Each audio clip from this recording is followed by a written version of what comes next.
Tune in to nostalgia. Tune in to now. Golden Radio Hour. From out of the West comes Red Ryder, America's famous fighting cowboy.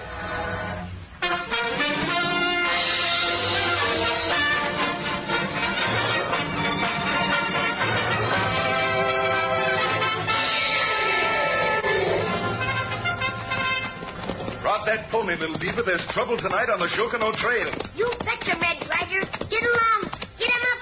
Get.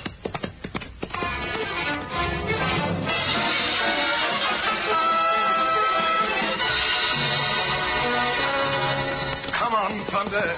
Ride 'em, cowboy.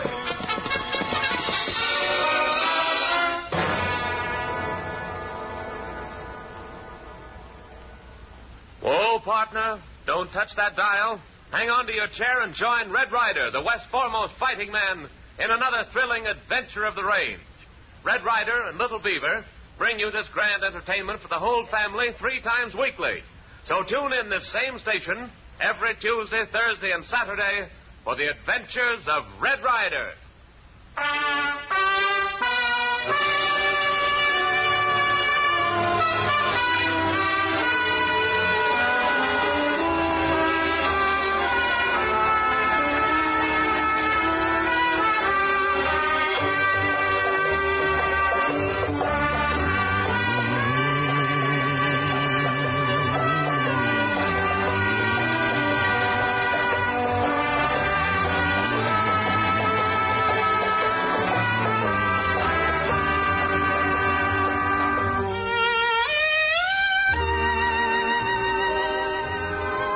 Shokano Butte country, Red Ryder and the little Indian boy, Little Beaver, have met with adventure in the ghost town of Whispering Walls. In an underground river tunnel, Red finds Jane Bruce and an old prospector named Pete, both of them virtual prisoners like himself. Just as the 4 were about to make their escape, they found themselves cut off by the band of cattle rustlers. Now, they await another barge load of cattle coming down the underground river. Here they come. All set, old-timer? All set. I'm sure aiming to plug one of them if I can. Now, hold it, Pete. No shoot unless we hit. Hey! Who's on? All right, you hombres. Hold that barge over here. And don't make a move towards those holsters. I saw him reach, Red. Now, you hombres, do what Red Ryder say. It's Red Ryder!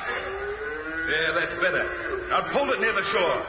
Jump off, all of you. One at a time and with your hands up. You ain't gonna get away with this, Ryder. I'll worry about that. Keep them covered, Pete. I am, and I just hope somebody makes a move. All right, Jane, Little Beaver. Come on down. Here, Red. Both of us. All right, get on. You get on too, Pete. Yeah. Jane, start shoving off. I'll keep them covered till you're set. I'm warning you, Ryder. You'll be plumb sorry for this. I'll take the consequences. All set? Yeah, All we're ready. set. All right, keep them covered, Pete. Yeah. Here I come. Get him, boy. Get Ryder. Never mind the ride. I can't hold him off, Red. Oh, bad luck. The barge is stuck. These cattle's in the way. We can't get it off. Jump in the river. Swim for it. Yes, swim. All right, boys. Run down the river. Get him while you swim. Get Ryder.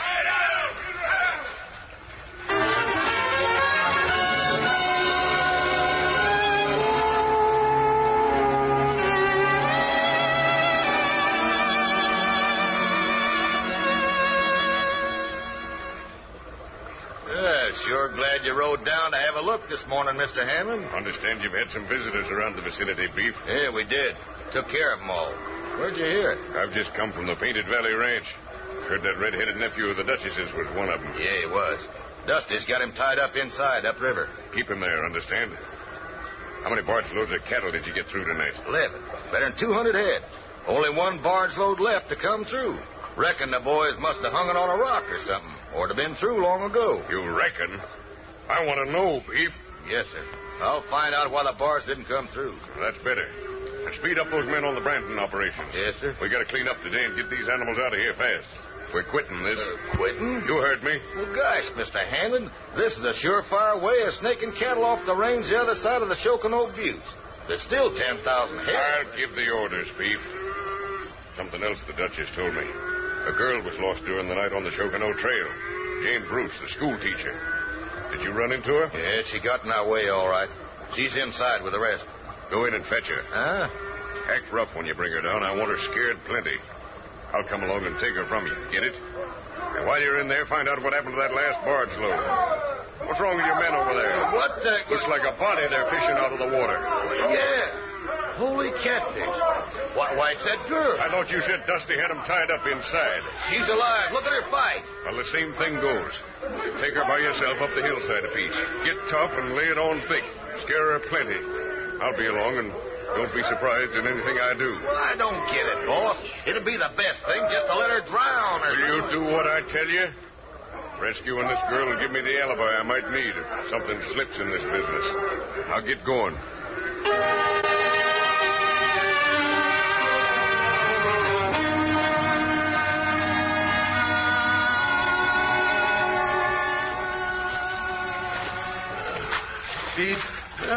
Pete, where are you? I don't think I can make it, Red. Let's try to pull. I've got hold of your shirt. Oh, this blasted shoulder. I can feel bottom. You put your good arm around my neck. I'll get ashore and pull you up. I'm sure obliged to you, Red. I thought it was a goner. Yeah. Well, we're out of range anyway. Where's Jane? And Little Beaver? They can swim all right. No doubt they swung ashore somewhere further down. Here, you lie right here on those rocks. Yeah. Let's hope those men don't get that barge loose for a while. I'll go look for Little Beaver. Hey, look. Huh? Where? Grab him. Uh-oh.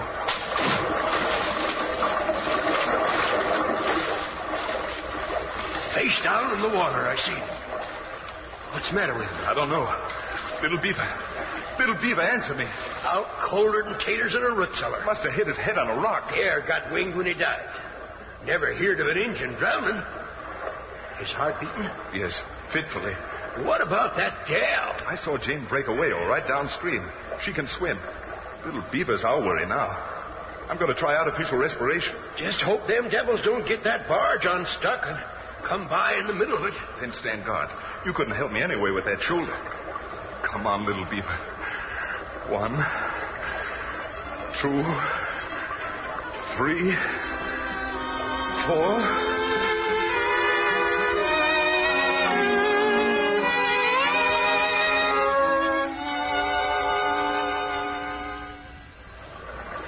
Hurry, Red. We'll just have to chance it. 1, 2. There. 3. I hear a sigh like from his lips. Good. 1, 2. Come on, kid. Just take her in by big lungsful. Little Beaver. Ouch. Hurt.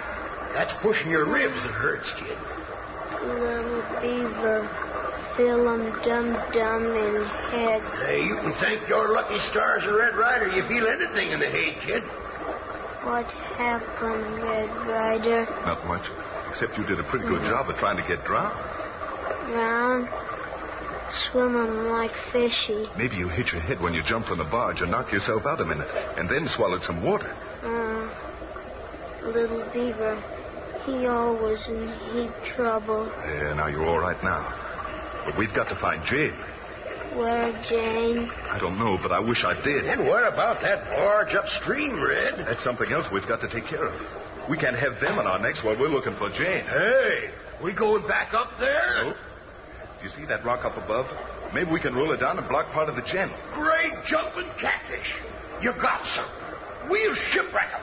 Help 'em, Red Ryder. No, now you stay right here and take a rest. You'll have enough to do later. Come on, Pete. Coming.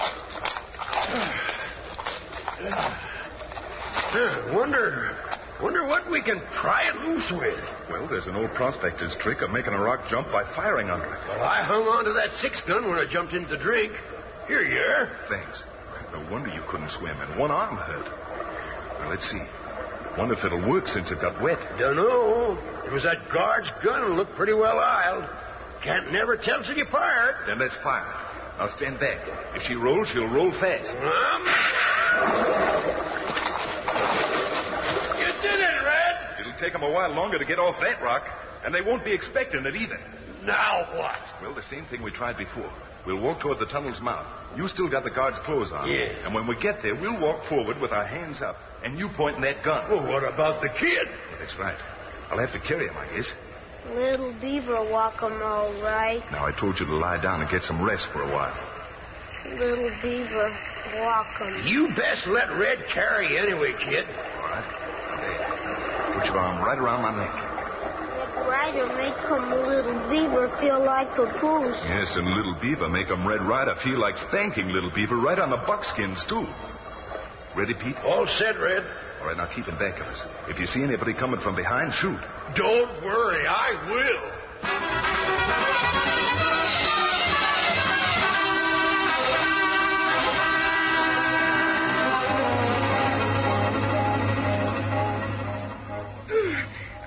You put me down, you filthy... Put me down! Oh, so you want to be put down, you wildcat. Didn't appreciate the fact I saved you from the river, huh? All right, here you go. Down. Brave, aren't you? When you're fighting women, I'd like to see you face somebody like Red Ryder. When I meet up with Red Ryder again, he's going to the same happy hunting grounds you are. He'll tell you all about it when you get there.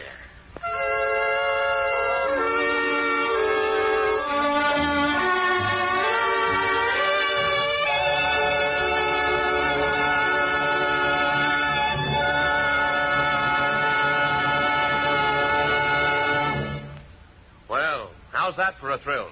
But excitement is just naturally Red Ryder's middle name. When he's riding the range, you know something's going to happen every minute. So for real entertainment, with a thrill a minute, listen to the adventures of Red Ryder every Tuesday, Thursday, and Saturday at this same time. Tell your friends about this thrilling new radio program, too. They'll enjoy these exciting adventures of the range as much as you do. Remember, Red Ryder is on the air 3 times weekly, Tuesday, Thursday, and Saturday night at 7:30. And now, back to the thrilling events that are taking place in the Shokano Butte country. Beef Jones, the hireling of Ace Hanlon, has carried Jane Bruce away from the river and stands menacing her with a revolver he has just drawn. Jane has been cowering before him, but now she struggles to her feet. What do you want? Why did you bring me up here among these rocks? Get it out of your head I saved you because you're pretty. You know too much to ever look pretty to me. So, well, does this look pretty? What are you trying to do, frighten me? This shooting iron don't hurt a bit. Sure does seem a pity a girl young as you to be dying in her prime like. Oh, why do so much talking? If you really mean to kill me, do it. All right, you snake. What the... Drop that gun and reach. I got you covered. Yes, sir. That's better. And stay reaching. Well, what was this gum boil on the face of the earth about to do to you, miss? Kill me. That's what he said. Why? Mr. Hanlon? Oh, you know me. Yes, of course. I've seen you at Devil's Hole. Well, you must be Miss Bruce. What happened? Oh, the most terrible things. I met this man last night when I was looking for Red Ryder. He tied me up, took me underground to a dreadful place. They're running cattle through a tunnel down an underground river. I see. Cattle rustler, huh? One of the men stealing cattle from my own ranch, the Bar J, no doubt. Yeah, I want to talk to him a minute. My horse is down there in the hollow. You go get on it. I'll join you in a moment and see you get home to the Painted Valley Ranch. Oh, thank you, Mr. Hanlon. I'll be waiting for you. You never did have much brains, did you, Beef? Well, didn't I act right, boss? Oh, gosh, I laid it on as thick as I could. Keep your hands up while you're talking. Oh, yeah. After I've left, get down into that tunnel. Find out why that barge hasn't come through. And get both Red Ryder and that old prospector, understand? Get 'em like dogs, both of 'em. No more of this tying 'em up until ready. And then you and the men clear out, fast.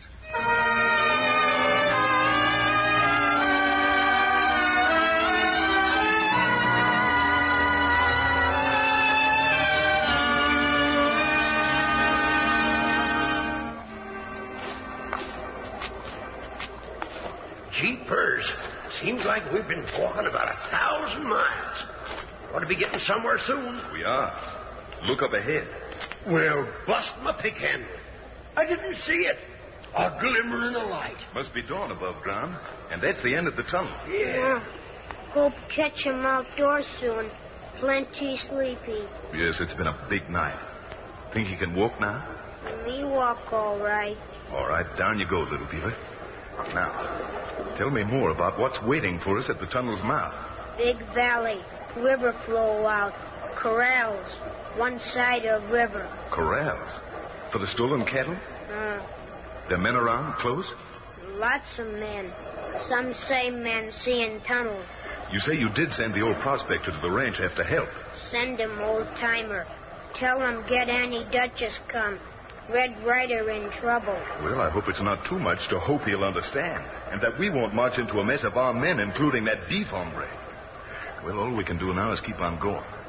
Now, the minute we see anybody, Little Beaver, remember to keep your hands up like a prison. And you, Pete, keep that hat down and gun level, so you'll look like the guard. Yeah. And we can only hope that when we walk out of here, Beef's men will think that you are. Never mind repeating, Red. I'm game.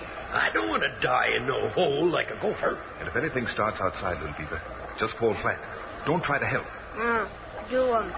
You betch 'em. Well, from the looks of things now, I'd say it's 6 of one, half a dozen of t'other. But it's up to you. Let's start.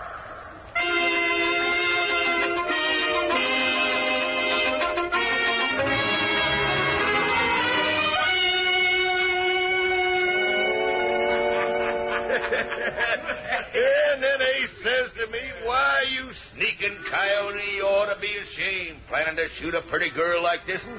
Just like that, he says, like in them Western stories. And then he says, "Clear out of here before I drill you where you stand, and don't come back." Then he started shooting up in the air as if to scare the daylights out of me. I run like a yearling to see the diamondback. That Hanlon sure can put it on. What's he aim to do with the gal, Beef? Oh, he's smart, Hanlon is. Too many people around. People know there's something up. He got himself now in a position to rescuing the gal, see? All right, you boys. Now get back to work and get them cows out of here like Hanlon said. Jim, you and Lou come with me into the tunnel to find out... Hey, Beef. Look what's coming out in the tunnel. If it ain't Red Ryder and that Indian kid what tags along with him. Coming out with their hands up, too, and at the prod of a gun. Why, it's Dusty bringing them out. I'd know them bat-wing pants and that black Stetsons anywhere. Hey, something happens inside there, all right. Come on, boys, let's give that Red Ryder a real welcome. Let's give it to him. Welcome to Hidden Valley, Mr. Ryder. I swear if it ain't a real pleasure, ain't it, boy? If we'd have known you was coming, we'd have baked a cake and opened a keg of nails. Bring the folks over a little closer. We'd kind of like to shake Red Ryder's hand. Hey, Beef, that ain't Dusty. Dusty ain't got no white stubble of beard. I stay right where you are, everybody. Well, I'll be blasted. I got this 45 right on your middle, son. It's that prospector. I'll bet Red Ryder talked you into trying a fool stunt like this. Walking into 20 men without the chance of a rabbit in a wolf den. By jings, I gotta hand it to all of you. You got nerve. Just the same, Pete's got you fellas covered, and you haven't got us. I'm warning you, Red. That old prospector will shoot only once. It's all he'll be able to shoot. I'm advising him to drop that iron and pronto. Maybe Pete will shoot only once. But when he does, he'll get you, Beef. Now stand back. Just keep a path clear to those horses over there. Well, I'll be darned. Yes, sir. That was sure neat. All right, boys, let them get to the corrals. I gotta admire, man. Get him, boy! Give me that gun, Pete. Here you are. Now, you can't get away with this, Ryder. I'll blow you full of holes. Go! Look out. Look out, Red. They'll get you. No, they won't. Come on. But, Red, what are you going to do? All right, Beef. I'll just use you for a shield. Now, order those men to stop shooting. You think I'm crazy, Ryder? Either you tell them that, or you'll never give another order. I only winged you that time. The next shot will be at close range and more effective. I'll give you 3. 1. All right. Hold the shooting, boys. Okay. Yeah, that's the idea. And throw out your guns, every one of you. Yeah, that's better. Now you're showing some sense. Red, listen. There's some more of them coming. You can't stand here and hold them off and they got held. Now take it easy, Pete. And pick up those guns. We'll find a way, all right? Yeah, but we're signing our own death warrant if Hey, wait a minute, Pete. What? Look who's here. Who? The Duchess. Well, if it isn't my favorite aunt, and am I glad to see you. Red Ryder, if you wasn't a grown man by the brass buttons of Billy Babcock, I'd get off this cayuse and give you the thrashing of your life. Now, Duchess, don't go getting all head up. Head up. How'd you feel if you'd just almost seen your favorite nephew heading for the pearly gates? Shoo! We watched that crazy maneuver from up above the valley and saw every minute of it. Walking straight into that mess with only one gun. Are you crazy? Did you come here because the old prospector told you? Well, I was a-setting out after you anyways. I was that plumb nervous because Jane didn't show up all night. But when he come to the ranch and said what was happening, man, did I round up the boys. And from the looks of you all, you've been through a tornado, flood, and the prickly heat. Oh, Pete, this is my aunt, the Duchess, owner of the Painted Valley Ranch. Howdy, ma'am. Howdy, old-timer. Say, Red, where's Jane? Ain't she with you? Well, she was for a while, but we lost her in the river up the tunnel there. In the river? You mean drowned? I don't know. We lost her when we had to swim for her to escape from some of these rustlers up that underground river. Great Hannah. Now, Duchess, you see about having the boys take that bunch of rustlers they've got prisoners over to the marshal. I'm going back in that tunnel after Jane. Them cattle in the corral, they're ours. Why, that's our brand. Most of them are ours. They were brought down the river from the other side of the buttes on barges. Now, wait a minute. I guess I can take care of things, and Ike and Frank can lead our men up that tunnel to look for Jane. You're all tuckered out. But, Duchess, I can't go back to the ranch without... I sure was. You're frazzled out to an old buggy whip. Look at you. Eyes like a desert sunset before a rain. Why, you dropped for sleep right into that river looking for Jane. The boys can do it better than you can. All right, Duchess. Little Beaver and Pete and I'll go back to the ranch. We do need a square meal. Say, this is Bar J Ranch land, ain't it? It sure is, Duchess. Belongs to Ace Hanlon. You don't say. Do you get it? Then he must be back to the rustling. That's just what I aim to prove. Now, this Beef Jones was his rustling foreman. He changed brands in that corral, then mixed them up with his own animals till he was ready to ship them out. Well, I'll be hog-tied. Now, look, you and Little Beaver take a couple of these cayuses and start for home. And tell that poker-faced Ching Hao that if he don't fiddle you up right and proper, he'll hear from me. Say, where's Thunder? Thunder's fit as a fiddle in his barn back home, where you ought to be. But, Duchess... Now, no more questions. Just get. And you, too, you little brown-skinned whippersnapper. Get a frontal, Annie Duchess.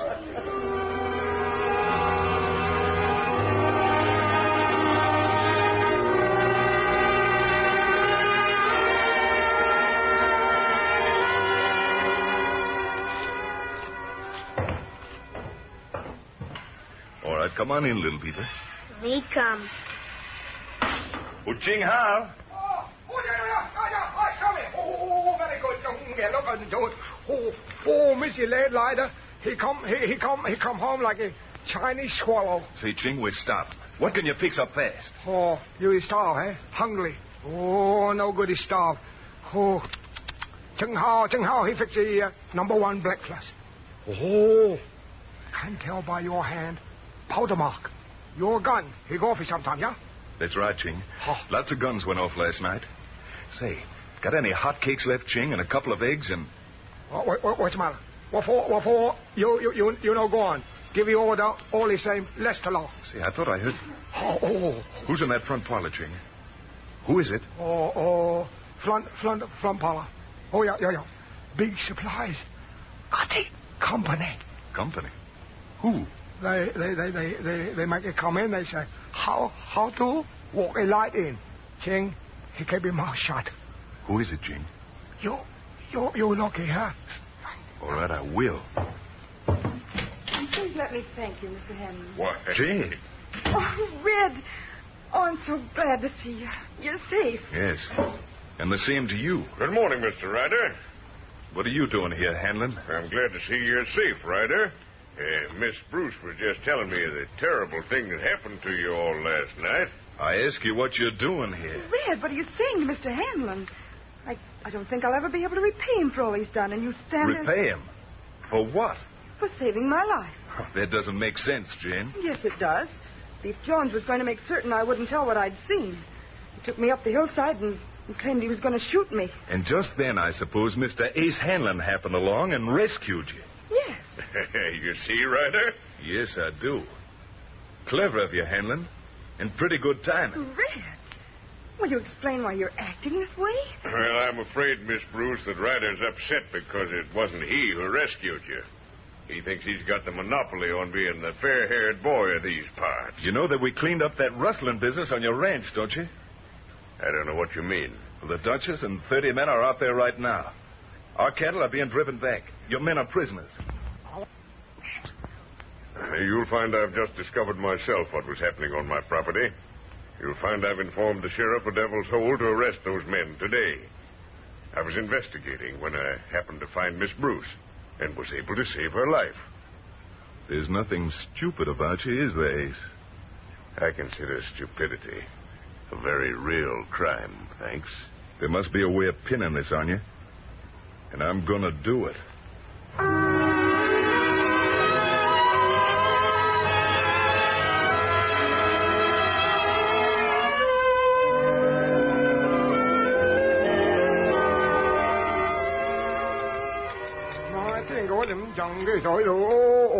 Whatchamala. Everybody eat like a number one cow in his claws clack. Oh, Red. Yes, Jane?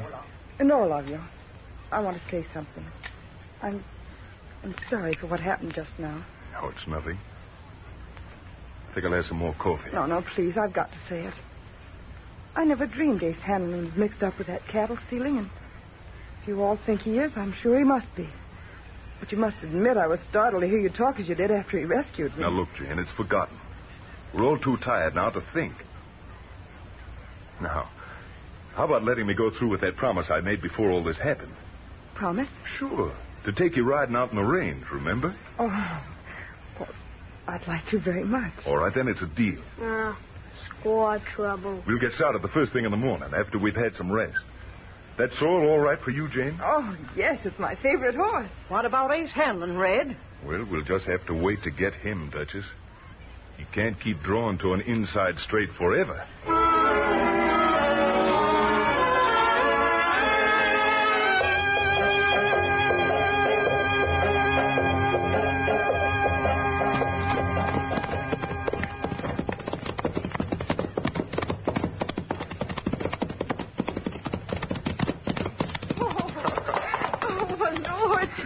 I guess. Well, is it you worth your losing the race? No wonder they call it Painted Valley. You know, my aunt homesteaded this place a good many years ago. Began raising cattle and... Uh-oh. What do you see? Down there on the highway leading to Devil's Hole. Oh, one of Dad's freight wagons. Are you sure, Jane? Well, you can hardly see it, but the wagon's got Bruce Freighting Company Millersville on the side. Oh, so that's your Dad's company. I've seen the wagon. Dad's hoping that... Oh, hold it. What's the matter? Look over there. Down the road further. Behind that clump of mesquite. Oh, it's another wagon. I don't mean the other wagon, Jane. Look. Behind those rocks, just to the right of the mesquite. Red, there are 3 men there. And with 3 rifles. Oh, Red, you don't think that... I don't know. But I sure aim to wait and find out. Look, Red. The driver of Dad's wagon is pulling up, and those other men haven't made a move. Sure looks like there's some soil rot in a fence pole somewhere. Look, the driver's calling to those men. See? They're coming out to meet the freight wagon. Well, then, it's obviously not a holdup. Should we ride down and find out who they are? You stay here, Jane. It looks to me like there's a cinch loose somewhere, and I'm going to find it. Come on, Thunder. Get going, Thunder.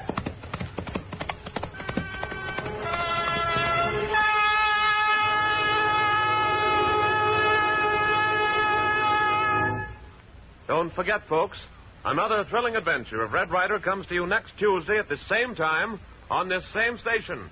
Tell your friends about this exciting new radio program. They'll enjoy it, too. And for real entertainment, you can't beat the adventures of Red Ryder. So remember, tune in your Blue Network station every Tuesday, Thursday, and Saturday night at 7:30. Then settle back in your chair for a half hour of thrills, excitement, and action with the West's foremost fighting man, Red Ryder.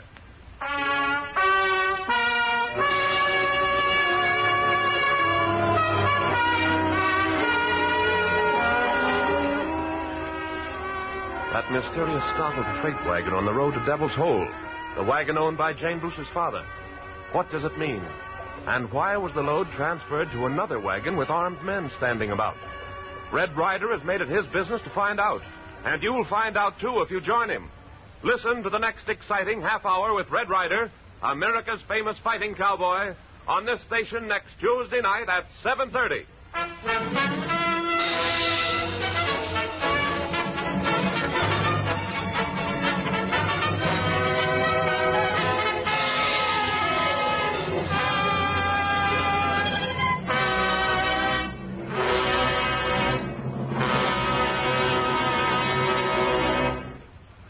Red Ryder came to you from Hollywood.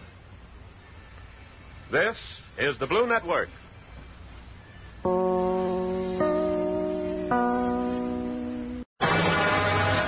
out of the West comes Red Ryder, America's famous fighting cowboy.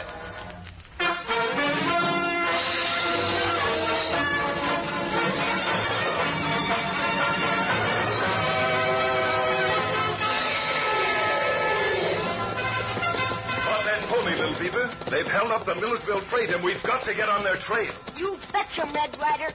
Get along. Get him up. Get.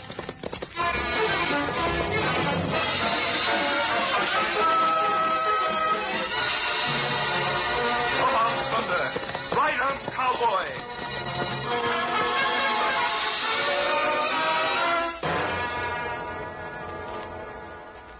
The Adventures of Red Ryder.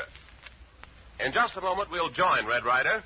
But first, I should like to remind you that the bread on your table has a lot to do with making any meal more enjoyable. That's why so many wise mothers serve delicious, fresh and tasty Langendorf bread with every meal. To help supply extra energy, delicious Langendorf bread is made with dextrose, finest quick energy food known. Serve fresh and tasty Langendorf bread at every meal.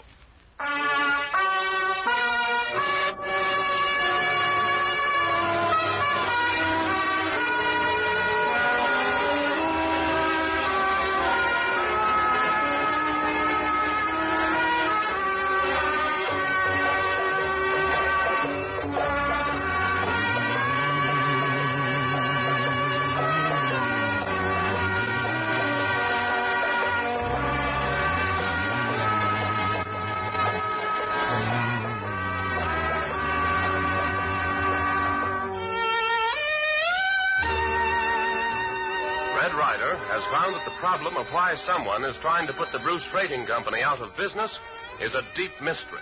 Its drivers are sometimes murdered, its cargoes stolen, then thrown away for no apparent reason. With a newcomer to the country named Bert Parks, Red and Little Beaver this morning undertook to convoy a wagon load of dummy freight from Millersville to Devil's Hole, following a hunch of Red's. And now, in the Bruce Company offices at Millersville, Jane Bruce and her father anxiously await news. But, Dad, there's no use pacing the floor like this. No use pacing the floor. Janie, I tell you, if this terrible business goes on much longer, I can't stick it. Making those robberies good has cost me everything. My drivers have quit. I haven't the money to start up again, even if somebody tells me what this is all about. 1 o'clock. Red and Bert must have gotten to Devil's Hole with the wagon by now. They didn't have trouble. And why can't Red say what he's up to? Asking for 2 crates filled with plain rocks as freight. Insisting we let everybody know a shipment was going out. Dad, I've told you 1,000 times. Red never talks till he's ready. No, I suppose it... Jane, look. Out the window. What's the matter? Something's coming up the street. Look how the people are pouring out of the stores. Oh, Dad, it's Bert. What? Coming in alone on a horse. Yes, he seems to be hurt. Oh. Badly, too. Come on.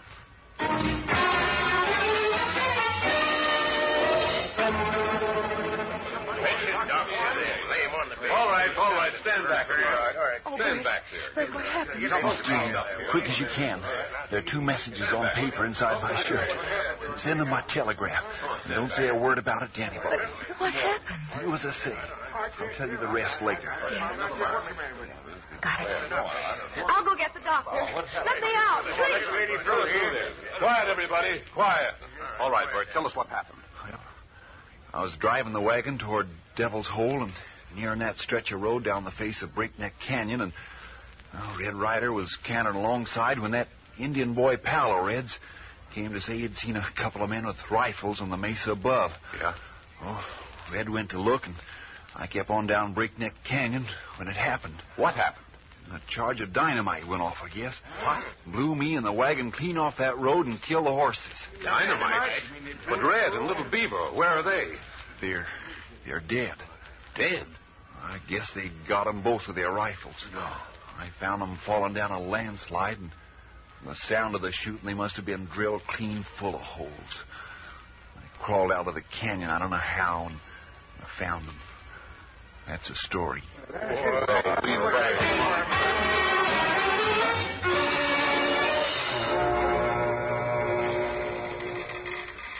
why, hello, Miss Jane. Don't see you coming to this telegraph office much anymore. Tom, do something for me and keep mighty still after you've done it. Why, sure, Miss Jane. You say you look mighty flustered, though. Don't ask questions, please. Here, send these 2 telegrams. Yeah, well, I guess there ain't nobody else in town to send them but me. Let me see. Say, Ace Hanlon's right here in Millersville. Yes, I know. Send it. It says, if you've still got the shipments, send them now. Don't sign my name to it. And the others to the U.S. Marshal at Union City. Hey, let me see. Let me get the specs here. Come right away with deputies. Hey, what's going on here? Oh, do it, Tom. It's all right. Honest it is. I'll pay you myself. All right. If you say so. And I'm going to sign this one to the marshal with your name. Yes, that's right. Oh, thanks, Tom. And hurry it. Please do.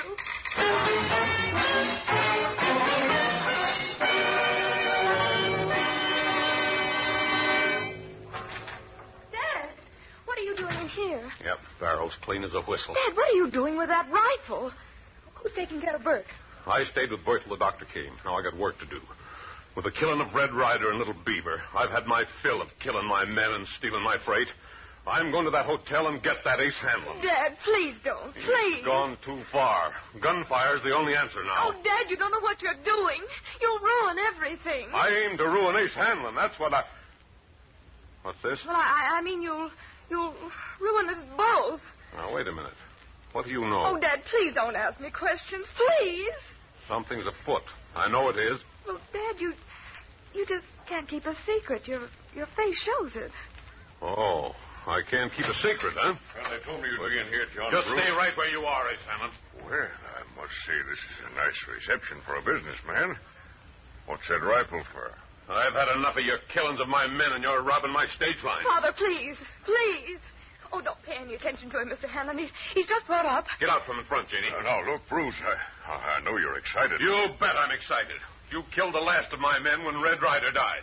Red Ryder's dead? He is, and Little Beaver with him. And I was told the truth. Well, can I help that? What proof have you that Everything points to you. Father, Dad, you are spoiling everything. Huh? Spoiling everything? What's she mean? Well, I mean, spoiling our business and so on. Well, you bet he is. Now, look, Bruce, drop that rifle. I've got business for you. 3 large packing crates I have to get to Devil's Hole right away. I'll pay special rates to get it there fast. I don't want your... Dad! All right. Janie, see that the wagon's hitched up. But who'll drive it, Father? Red's gone, so is Dave Small. Bert Potts is injured. I'll get there myself. You will? Good. Have Shorty get the team ready, Jane. The crates are in the warehouse. They'll be ready for delivery to my cafe in Devil's Hole in 10 minutes. Have a wagon there then. Thank you, Dad. So, I got an honest face. Can't keep a secret, huh? All right. Never mind, Janie. Maybe you're right. There's a plan afoot, and I won't spoil it. You go watch over Bert, see how he's getting along. I'll see about the wagon.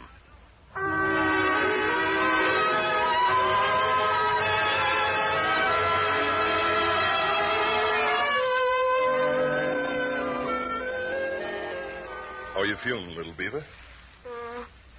No feeling so good. You know what, Little Beaver? You're just like the wild mustangs we used to have to clip across the neck, very light with a rifle ball, before we could ever catch them. That's what happened to you, across the neck. I thought you were a goner for a while. Help yourself to some more of that soup I made out of that rabbit. I'm hungry.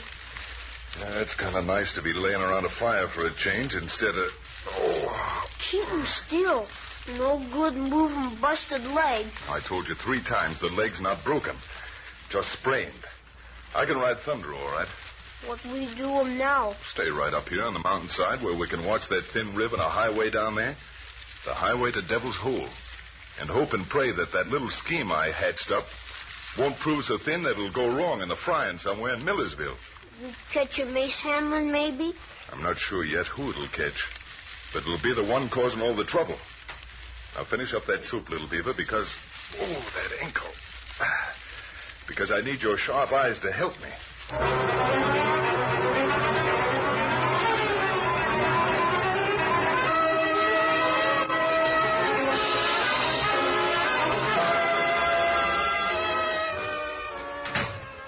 Look, Hanlon, I don't want any more arguments. Oh, never mind. I believe now you got rid of Red Ryder, all right.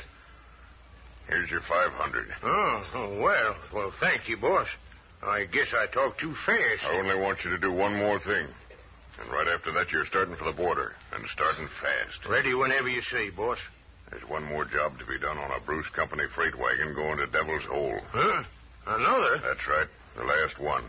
But listen, this time you don't take what you find in the way of freight in the wagon and dump it in the nearest river. You take it straight to Smoky Remington's place this side of Templeville.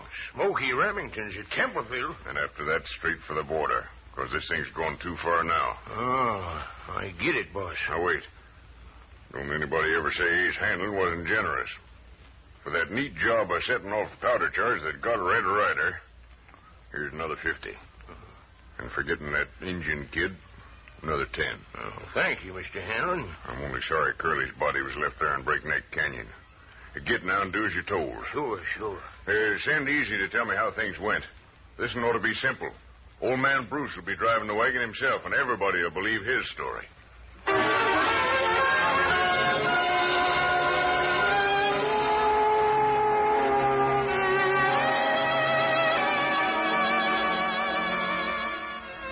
Douse the fire like I told you?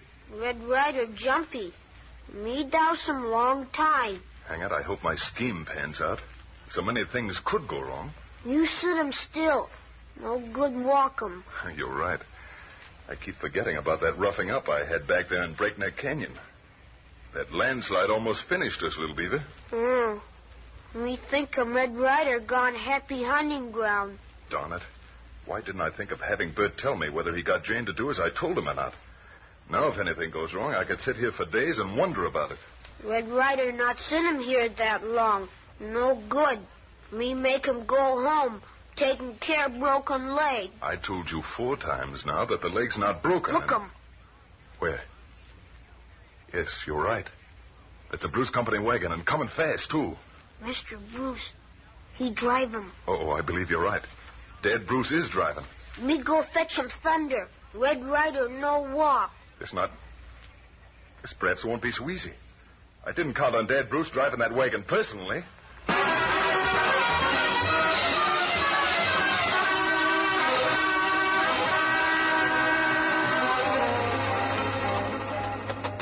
You stay behind, Little Beaver. I don't want you in the way because we can't tell what's going to happen. Red Ryder, be careful. No get him off horse. I will. He's coming. Come on, boy.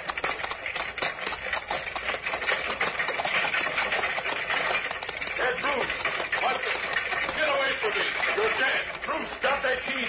Nobody's stopping this team. Not even a ghost. Get going! Stop it, I tell you. Stop!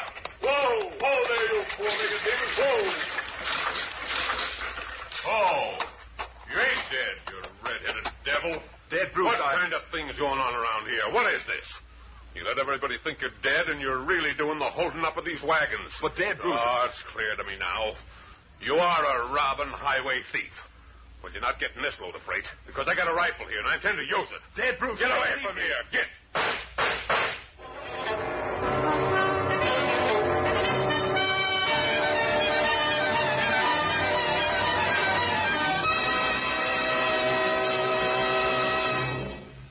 We return to the adventures of Red Ryder in just a moment. Now, I'd like to remind you, fresh and tasty Langendorf bread is rich in food value.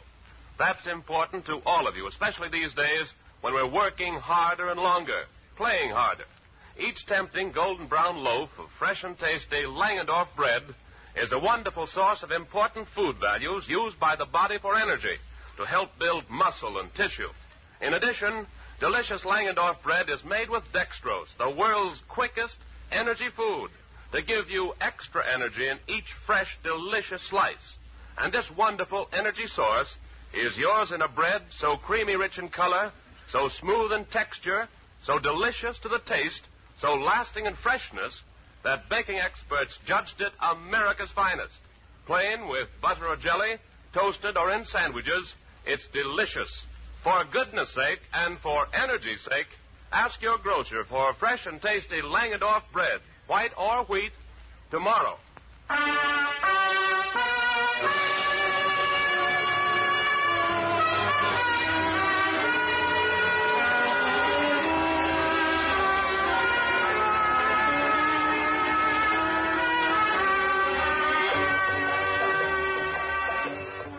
Red Ryder's mysterious scheme for the final trapping of whoever has been robbing Bruce Freight Line wagons and murdering drivers seems to be taking a strange tack. Could his recent experiences, which almost resulted in his death, have affected his mind? Apparently, he even tried to hold up old John Bruce himself on the highway from Millersville to Devil's Hole. But old John took no chances, opened fire with a rifle, and finally Red... Hey, sorry, Mr. Bruce. No other way out. You red-headed devil. Shoot my rifle out of my hands if you like. But now I know you're one of those holding me up. I tell you, I'll never rest from here to breakfast till I... Now, hold it, Bruce. I can't get off this horse because I can't walk. And I had to hold you up to make it look authentic in case anybody's watching. Now, listen. I won't listen. I tell you, Did Ace Hanlon ship those crates you've got in that wagon? Huh? Then my scheme worked. Why, how'd you know Ace Hanlon came in and asked... It did work. Jane did it all and kept it a secret. Now the rest of it may work. Little Beaver. Me come.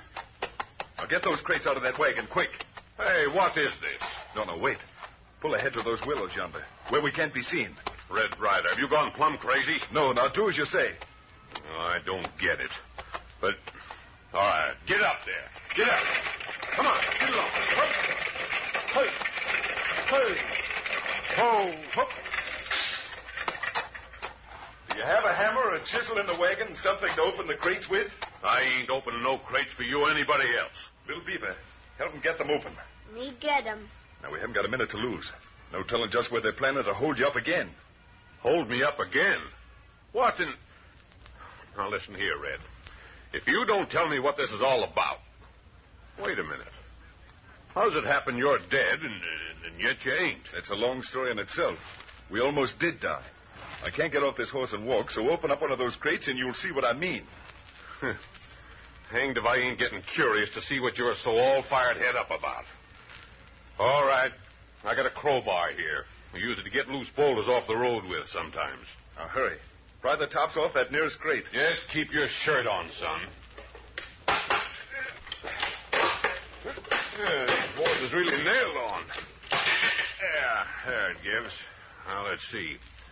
Wait, let me get this paper off.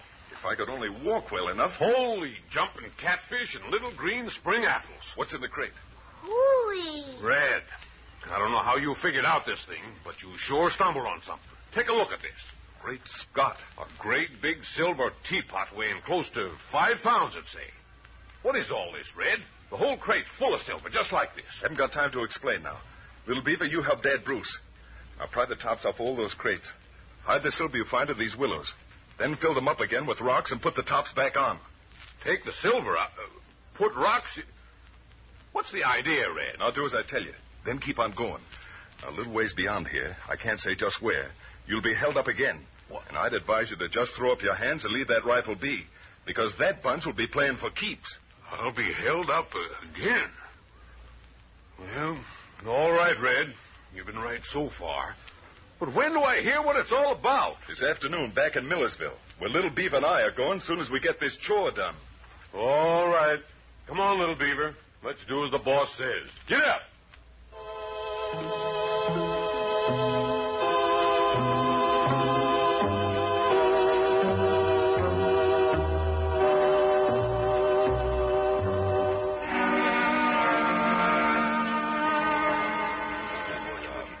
Oh, look, there he comes now. Huh?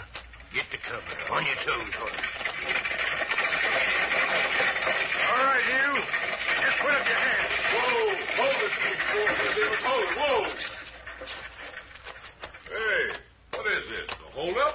Don't waste time arguing, mister. Boys, get them 3 crates off in that wagon. Now, come on, let's get through. I'd just like to know how you figured I'd come by. This is a special trip for Ace Hanlon. Never mind how we knew. Get them crates off, boys. Put them in that other wagon and shake a leg while you're doing it.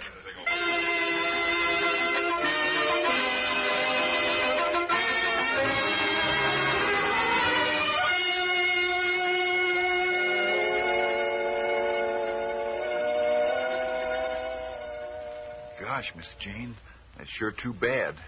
Tell me some more. Well, there's not much more. Dad, of course, poured his money into this outfit to keep it going when times were tough. And now all these disasters have happened. His shipments stolen right and left. Well, he's about through. Gosh, Why was I such a fool? I came from Missouri with $3,000 to invest in a business. Could have come in mighty handy about now to get maybe into business with your dad.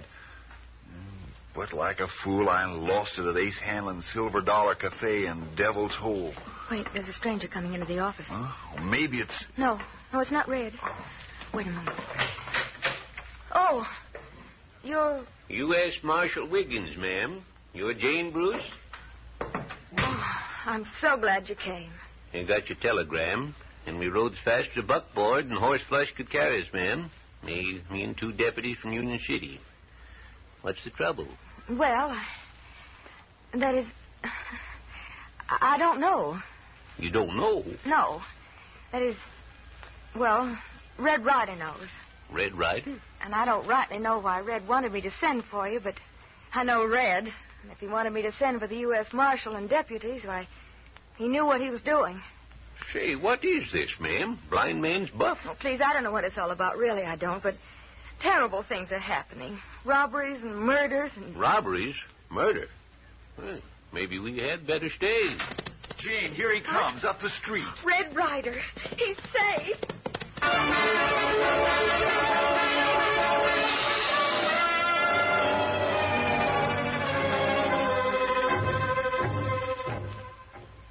And that's the story, Marshal. Gee, that is a story. Oh, Red, do you think they'll hurt Father? Not if he doesn't get foolish and grab that rifle, which I don't think he'll do now.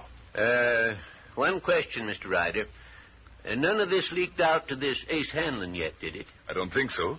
Thanks to Miss Bruce here, my friend Bert Parks, who handled things very well. And I'm sure Ace Hanlon's still at the hotel.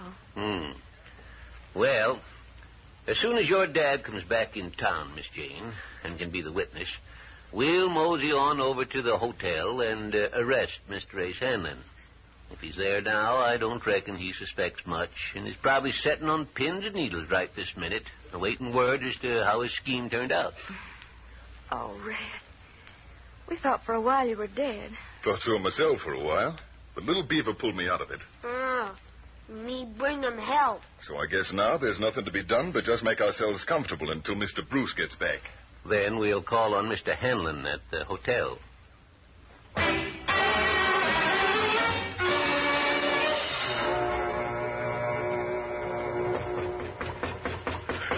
Who is it? Better open up, Mr. Hanlon. Here, just a minute. Huh? Better just take it easy, Hanlon. Red Ryder. In my flesh, Ace. Little Beaver, too. You betcha. No, I'm seeing things. Let me out of here. Just take it easy, Hanlon. Here's my badge. That's real enough, ain't it? U.S. Marshal Wiggins from Union City. Sorry, but my deputies have gone over to Templeville and picked up the rest of your gang. What? There must be some mistake. What do you mean? You're under arrest as a receiver of stolen goods, Ace Hanlon. Stolen? Why, what do you mean? Oh, you needn't try to act innocent. Mighty clever scheme it was. Engineering those robberies on the Bruce Freighting Company's wagons. Look here, you're plumb crazy. I don't know what you're talking about. Clever, dumping what you stole in the river so that when you finally ship those crates of stolen silverware and jewelry that your crook sent you to dispose of, it couldn't ever be proved they were delivered to you. It's all a pack of lies. Who told you a thing like that? We got it good and straight, Hanlon.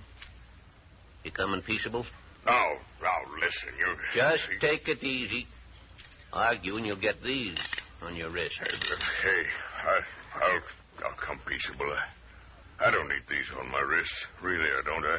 I'll come peaceable. All right, move along, folks. I'm taking this man along to Union City.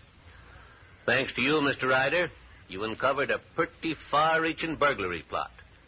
I'll bet officials in San Francisco and a lot of other cities have been scratching their heads a long time to figure out where that stolen stuff was sent.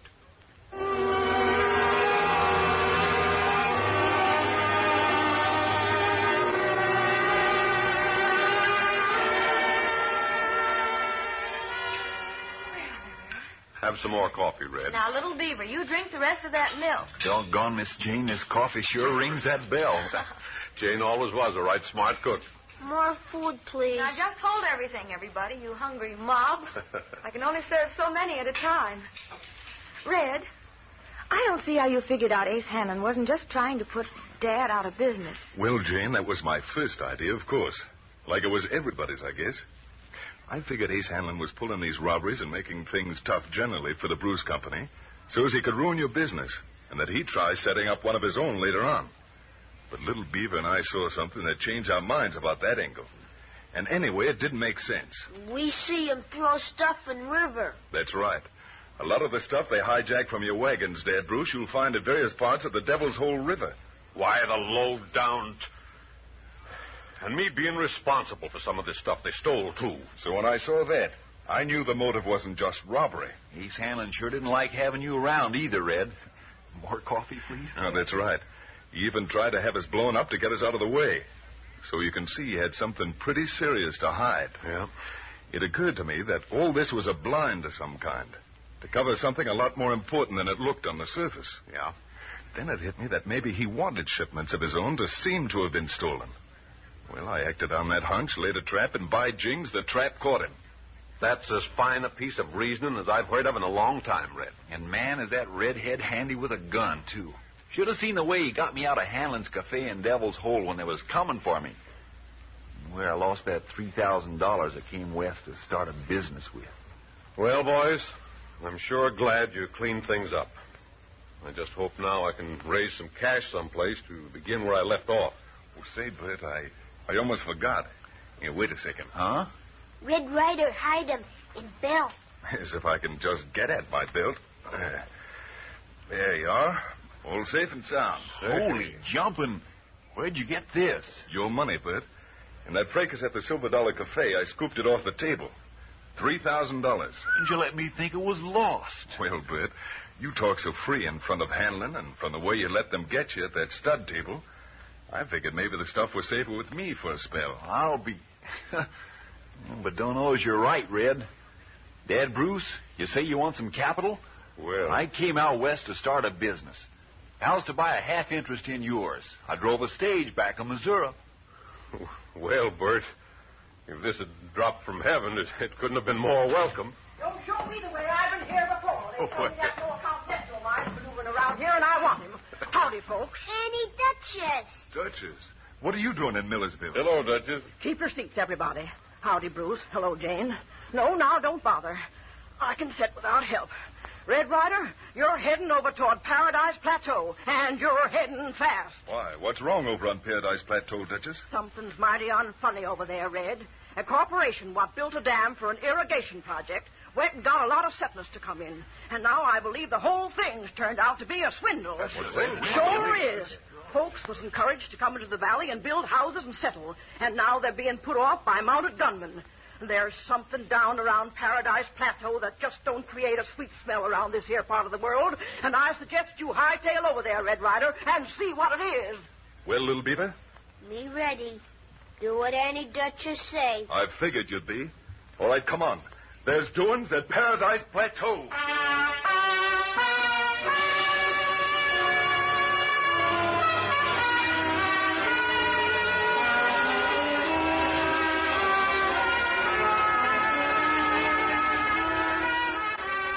Red Ryder comes to you each Tuesday, Thursday, and Saturday night at 7:30 over these same stations.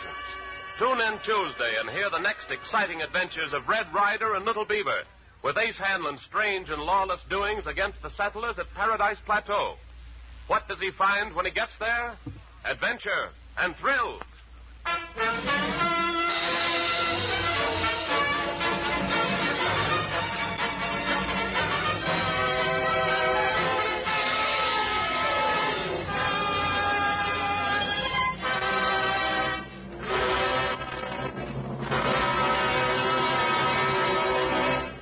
Red Ryder is presented for your enjoyment by Langendorf, bakers of the bread judged America's finest. Get a loaf of fresh and tasty Langendorf bread at your grocer's tomorrow. During periods of war stress, the morale of the nation must be kept at the peak. Health and energy are necessary for high morale. Our all-out defense program requires both physical and mental fitness. Those of us who cannot serve on the battle line can still help in many ways. Red Cross, civilian defense, USO, and other national defense activities. We can do our bit by investing in defense stamps and bonds, real savings that can be drawn upon in time of need. We can enlist in the nation's health defense program to help maintain the high morale which builds courage and optimism. Langendorf bread, rich in nutriment, proteins, and vitamins, and dextrose for added energy, will help you to maintain the physical and mental fitness to carry you through these days of stress. Keep physically fit and do your bit. This program came to you from Hollywood. This is the Blue Network.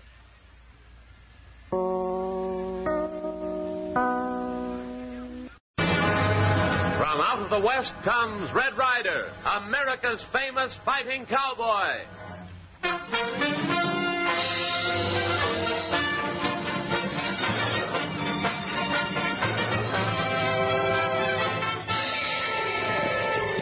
On that pony, little beaver. There's been a shooting over at Paradise Plateau, and we've got to see that justice is done. You betcha, Red Ryder.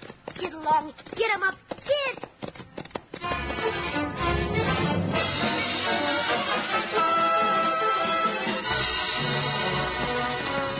Come on, Thunder. Ride 'em, cowboy.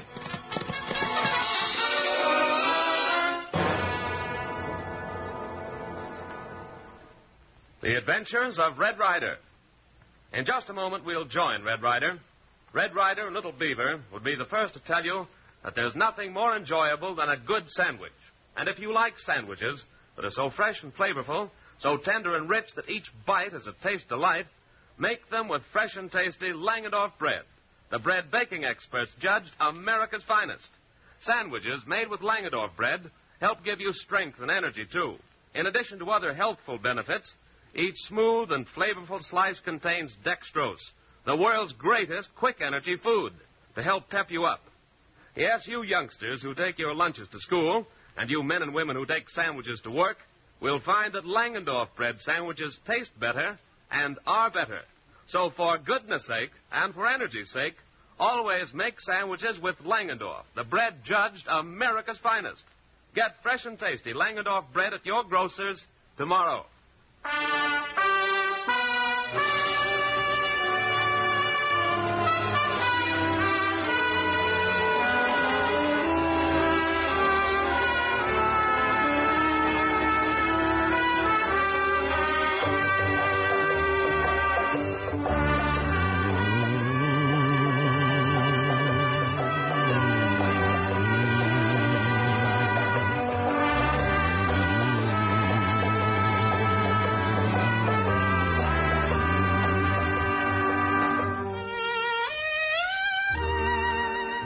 It is an early summer's morning, and Red Ryder and Little Beaver have ridden to a far corner of Painted Valley on an errand of mercy.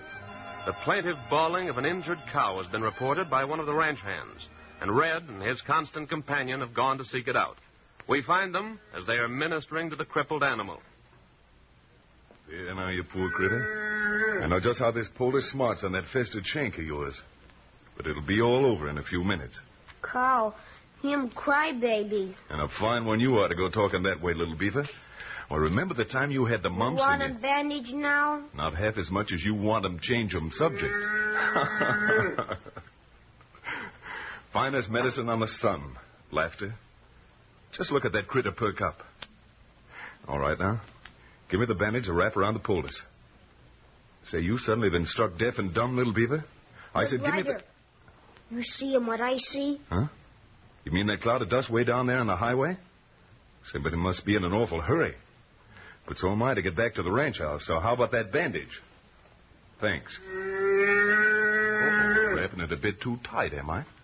Well, I'll fix that. Little Beaver, quit standing down at that highway and start putting the stuff back in that first aid kit.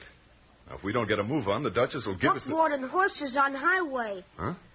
No wonder they're making such fast time. The driver's whipping his horses. Me see him. Now, if there's one thing I can't stand, it's the ornery, low-down, good-for-nothing coyote that'll whip horses. Now, quick, Little Beaver. Dump everything into the first aid kit and... All right, there you go, you critter. You betcha we catch him buckboard. Yes, sir. Now grab your pinto and let's get going.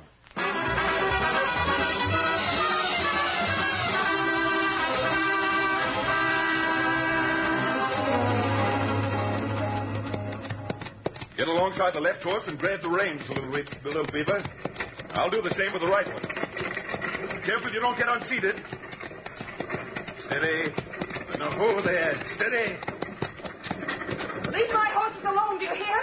Leave them alone or I'll use the whip on you. Well, I'll be hog-tied a woman in dungarees. Let go of those horses or I'll cut you to pieces with this whip, mister. Just you drive, ma'am. I'm holding on to these horses. Look up, Red Ryder. Squaw wild like firewater. I'm not getting delayed by anybody. I don't care who. Out of my way! I see I've got to take that whip away from you. Now hold the horses, little beaver. Me hold them. Don't you dare come near me. Don't you dare. I never fought a woman before, but this time... There. I just hope I don't carry that welt across my face all my life, ma'am. Give me that whip. I've got to get on. I tell you, I've got to. Well, you won't get there with those horses tuckered out the way they are. Now look at them, frothing at the mouth, plumb worn out. Why can't you leave me alone? Red Ryder, you look him here. Huh? What did you find there in the back of the buckboard, little beaver? Man, him dead. A dead man. Here, let me see. I knew they killed him. I knew it wasn't any use. He's still alive. Quick, little beaver. Fetch the first aid kit from the pommel of my saddle. Lucky thing we had it along. You bet him, Red Ryder. A bullet right alongside the heart. You think him all right? Not unless we can get him to a doctor right away. Well, I'm doing what I can here. You unhitch the horses from the buckboard and replace them with Thunder and your Pinto. But they not harness horses. Well, they are now. Thunder got him too much spirit to pull buckboard. He'll do it for me, all right. Now, the life of this man depends on it. Now, do what I say.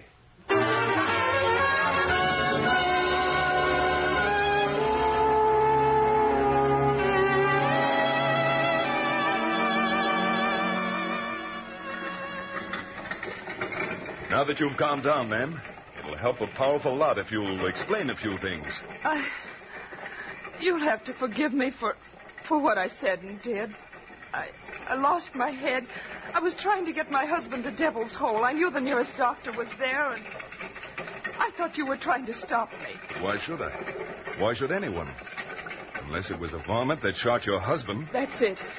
I was so crazed with worry and grief, I thought you'd followed me all the way from Paradise Plateau. Say, you have come quite a piece, haven't you, ma'am? No wonder those horses are... I must have been out of my mind to whip them. I've never done anything like that before, but all I could think of was to make them go faster or Jim would die. I understand. And I'm sure even the horses would forgive you if they knew the reason. Well, here we are. How is he back there, little beaver? Still breathe him. Thank God. Maybe we've still time. Oh, there. Oh. Now, if the doc is only in, let's hope that luck is still with us, and he is.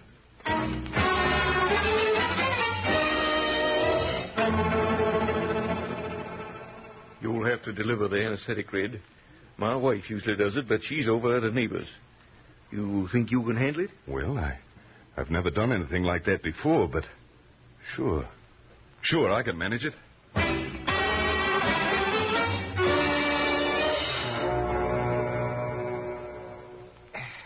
Consign that lead pellet. Consign it, I say.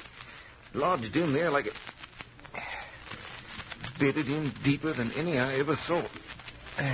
There, I got it.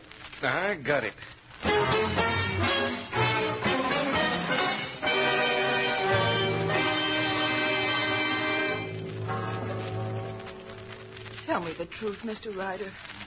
Do you think... is there really any hope? Well, Mrs. Eddy, Doc says he won't be able to tell for sure until your husband starts coming out of the anesthetic. But he appears to think there's a fighting chance. And I owe it all to you. How can I ever thank you? Oh, never mind that now, ma'am. But if I'm not meddling, won't you tell me how your husband got shot? Because whoever did it needs to have the law on him, if that hasn't happened already. Law?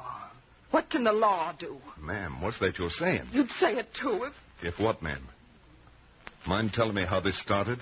Well, we came out from Ohio about a year ago, just after we got married. Jim said that there was a future out west for a man that was willing to work for it. And barring tough luck and the cussedness of certain rascals, he was right. No, he was wrong. No man ever worked harder than my Jim. Why, from early morning until late at night, he was... How did you happen to locate at Paradise Plateau? Well, on the trail, we met up with an agent of the company in charge of the development. The Paradise Plateau Mutual Water Company. I've heard tell of it, but didn't pay much attention. Well, the story we heard would have made anyone pay attention, especially us. It seemed made to order for us. So much so that I remember saying to Jim, it's too good to be true. Exactly what was the proposition?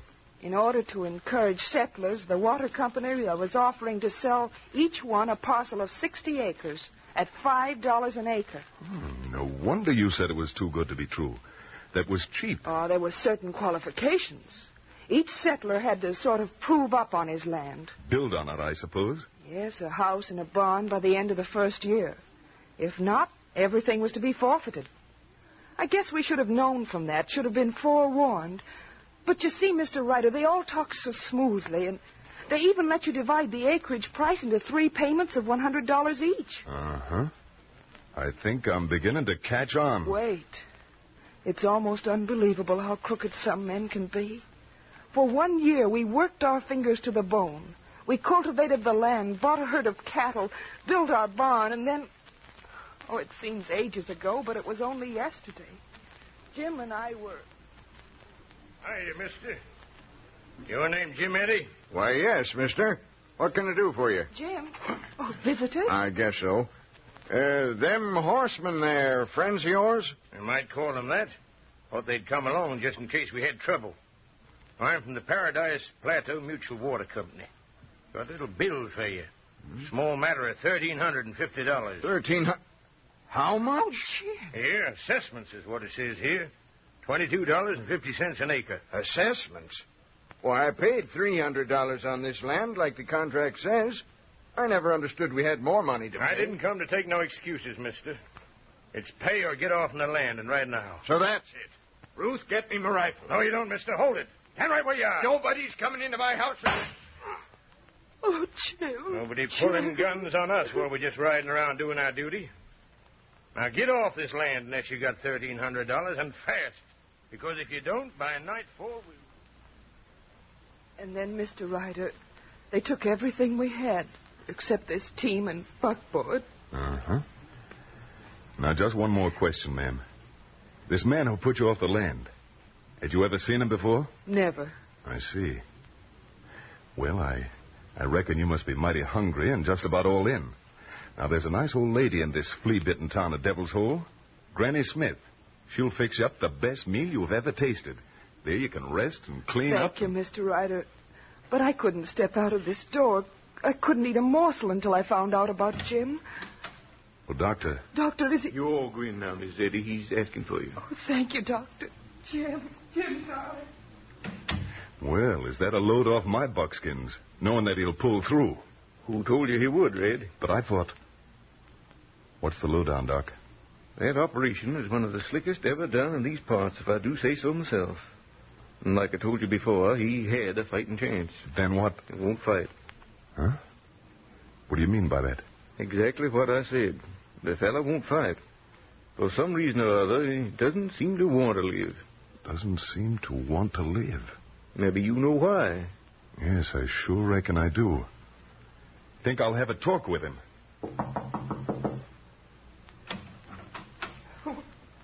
Oh, darling, don't talk like that. Mind if I come in, ma'am? Oh, Mr. Ryder, I wish you would. Who is it, Ruth? Jim, this is Red Ryder. I'd never have made it here in time with you if it hadn't been for him. Oh, thanks, partner. Your looks like that won't make no difference now. You mustn't say such things, Jim. You mustn't think them. You've got to live, if only for my sake. Oh, a fine woman like you, Ruth. You'll be well rid of me. Oh, Jim, I love you. You'll be all right, ma'am. Huh? You mean the doctor said... No, it's what I'm saying. Oh. You see, Jim, you're going to get back that 60 acres at Paradise Plateau. Yes, and everything that goes with it. You can't mean it. He doesn't. Just saying that to make me feel better. I'm giving you the word of Red Ryder. And folks that know me will tell you Red Ryder has never gone back on his word yet. Oh, I know. I know, But how How can you possibly... There must be a way, and I'll find it. Now, it's too late to start now, ma'am. So you'll spend the night at Granny Smith's. Then first thing in the morning, we'll hitch up the buckboard, and you, Little Beaver, and I'll make for Paradise Plateau.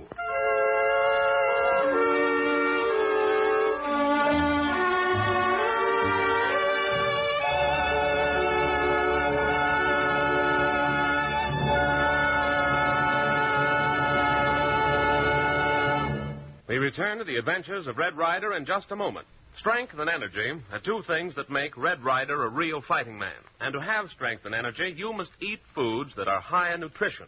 So if you want extra food to help pep you up, here's the way to get it. Eat plenty of fresh and tasty Langendorf bread with every meal. But it's good, and good for you, too. Yes, delicious Langendorf bread supplies valuable food elements the body uses for energy and to build muscle and tissue. Then, for extra energy, fresh and tasty Langendorf bread contains dextrose, the world's greatest quick-energy food. You'll find that Langendorf bread adds zest to every meal, and zest to living, too. It's so wonderfully fresh, so smooth and tasty, that baking experts judged it America's finest bread. Plain with butter or jelly, toasted or in sandwiches, you will agree that Langendorf bread is the finest bread you ever tasted. So help yourself to extra energy this extra good way. Get a loaf of fresh and tasty Langendorf bread tomorrow.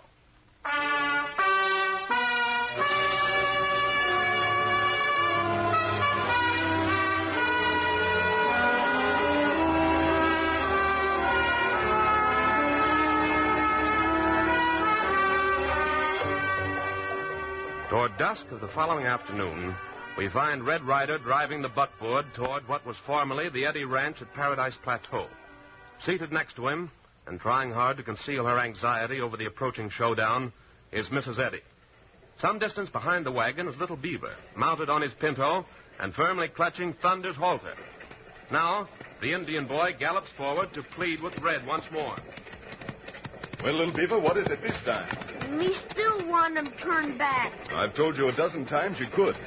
Just tie Thunder to the back of the buckboard. Me no turning back without you. Then for the last time, get this straight. I'm not turning back. Why, we're almost there. But me thought him hunch wise men stay away from Paradise Plateau or go to other paradise. Bang, bang. Now quit worrying that little head of yours about me. I savvy right enough what I'm getting into. Get him into trouble. Squaws always bring him trouble. Little Beaver is right. Perhaps I am getting you in a lot of trouble. Now, just remember this, Mrs. Eddy. Coming here was my own idea. You didn't ask me. I know, but... And wasn't your husband a good deal better when we stopped by this morning just before leaving? Oh, that doc says he wished that kind of improvement came in bottles. Oh, I know it means Jim's life, getting the ranch back for him.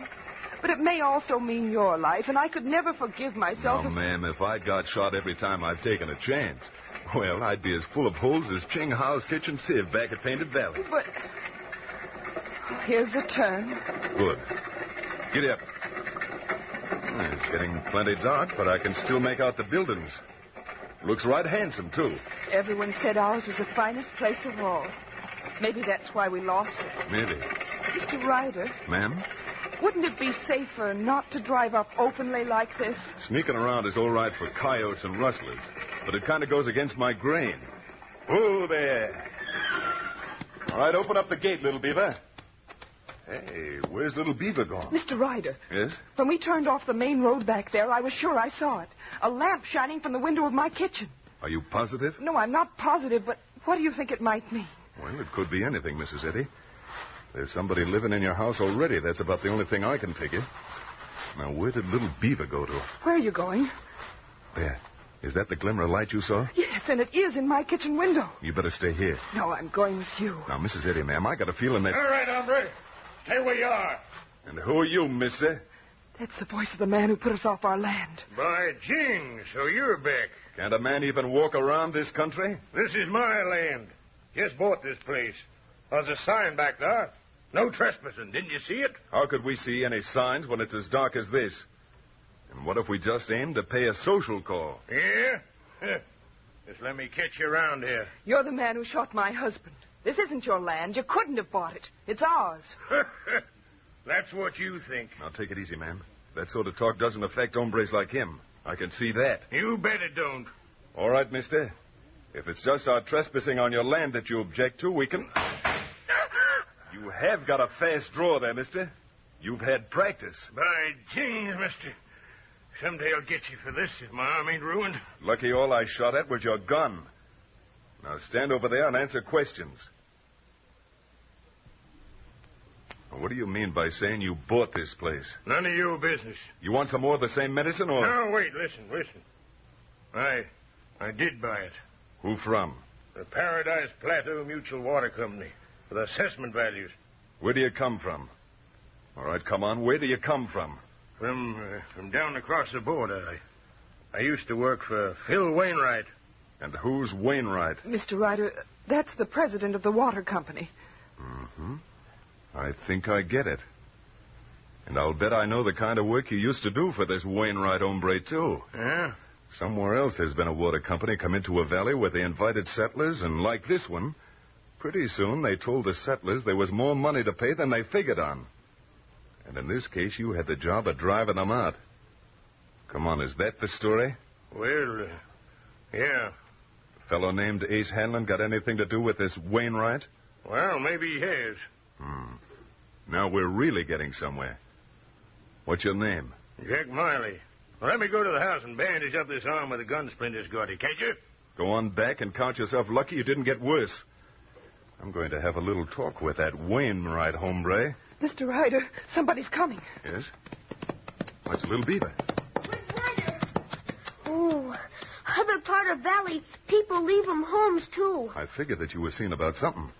They being driven off? Me no can tell 'em. They just leave horses, wagons, got 'em stockpiled way up like 'em people move. All right, come on, folks. Let's get out of here. Where are we going? Never mind that now. Just get in the buckboard.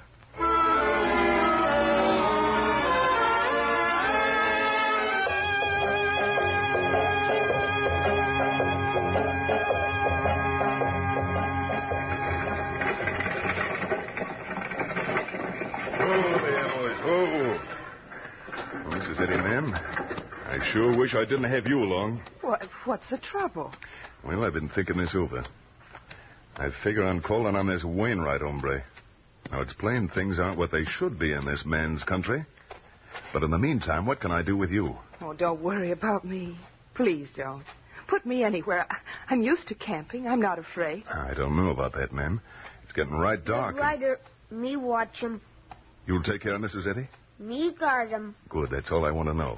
Now, look, drive the buckboard over toward that clump of alders and wait for me to come back. Now, don't make any fire or let anybody know you're there by any sign. I'll unhitch Thunder and be back in an hour or two, I reckon.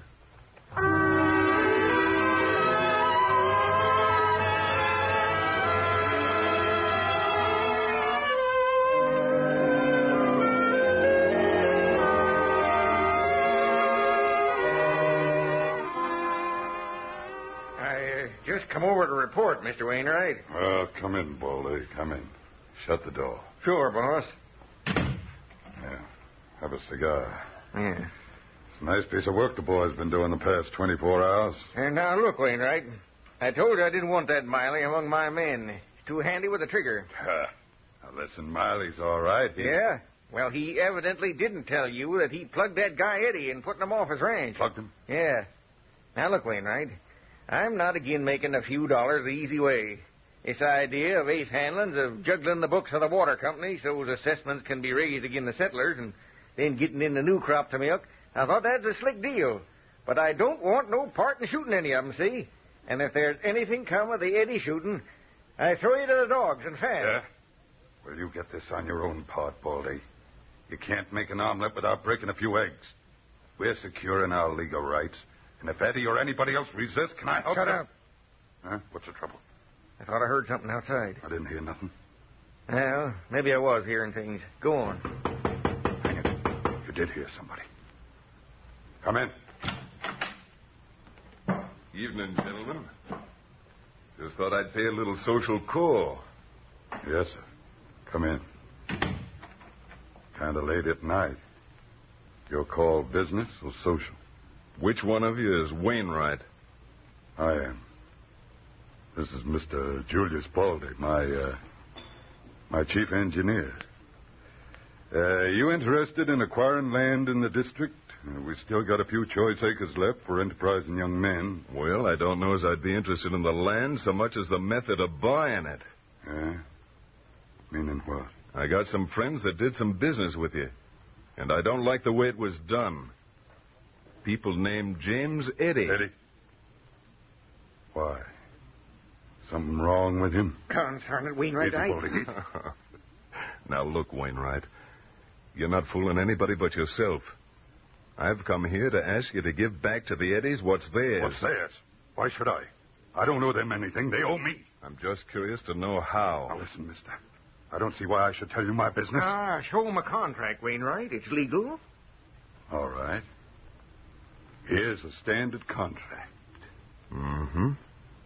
Printing so fine it would take a magnifying glass to read it. Can I help it if you've got bad eyes? Fact is, Wainwright, I got pretty good eyes. Trigger eyes. The Paradise Plateau Mutual Water Company shall be and is hereby empowered to make any such special assessments as its board of directors shall deem necessary. And in the event such assessments are not duly paid... Why did you all of a sudden assess Eddy and nobody else? Well,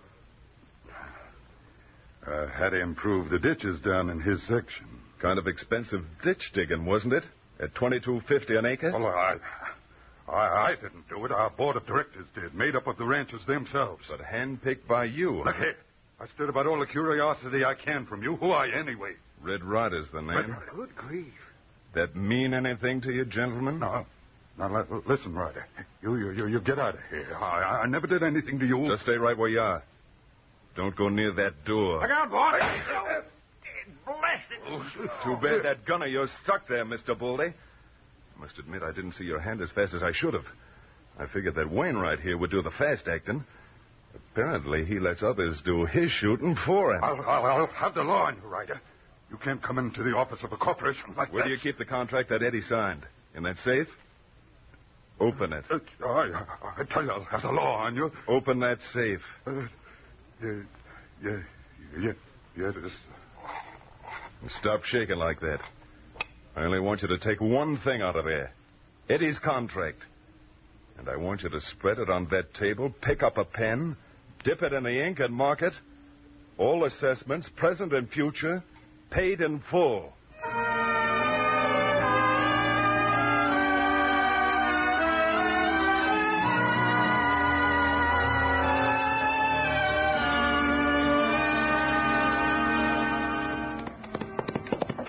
Oh, thunder, easy.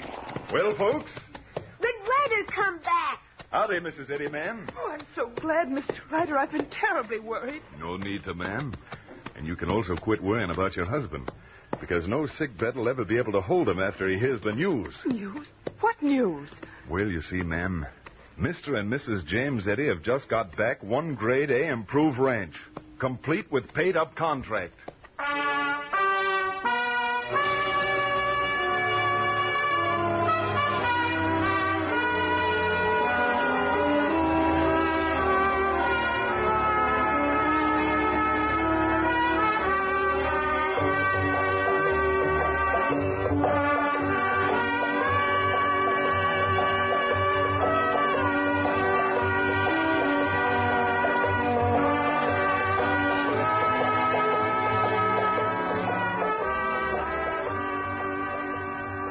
Red Ryder comes to you each Tuesday, Thursday, and Saturday night at 7:30 over these same stations.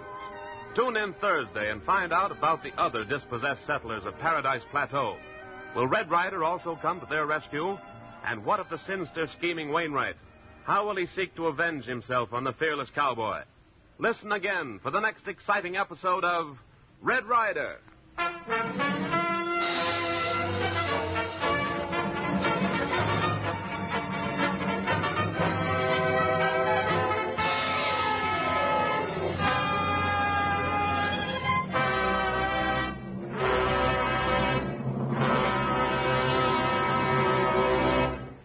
Red Ryder is presented for your enjoyment by Langendorf, bakers of the bread judged America's finest.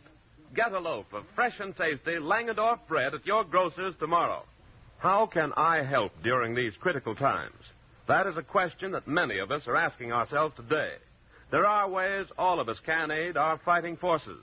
Thousands more volunteer workers are needed for civilian defense, Red Cross, USO, and other vitally important work.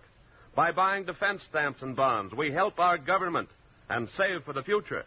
And we can help to keep our chins up by keeping physically and mentally fit.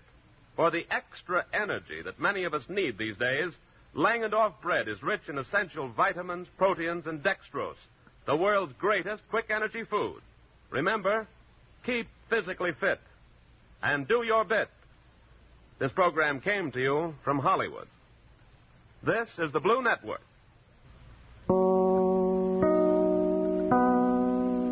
From out of the West comes Red Ryder, America's famous fighting cowboy.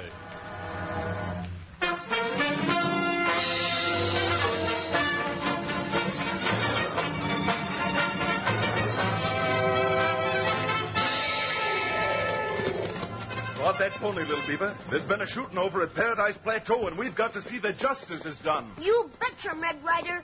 Get along. Get him up. Get!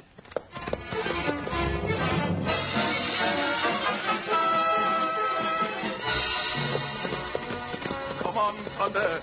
Ride 'em, cowboy.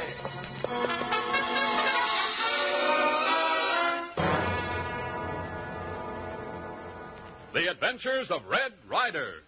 Red Ryder is accustomed to beating the sun out of bed, but getting up time comes mighty early in the morning for most of us. So here's a tip on how to get yourself out of bed in a hurry. Just have hot, buttered, golden toasted Langendorf bread for breakfast. Yes, sir. When you smell the wonderful aroma of fresh and tasty Langendorf bread toasted, you'll come a-running, as Red Ryder would say. And don't forget that every slice of Langendorf bread helps provide extra energy for the day's work, because Langendorf bread is made with dextrose, the world's greatest quick energy food.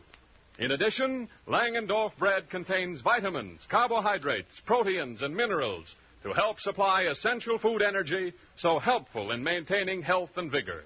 So, for goodness sake and for energy's sake, always serve Langendorf, the bread baking experts judged America's finest. Get a loaf of fresh and tasty Langendorf bread tomorrow.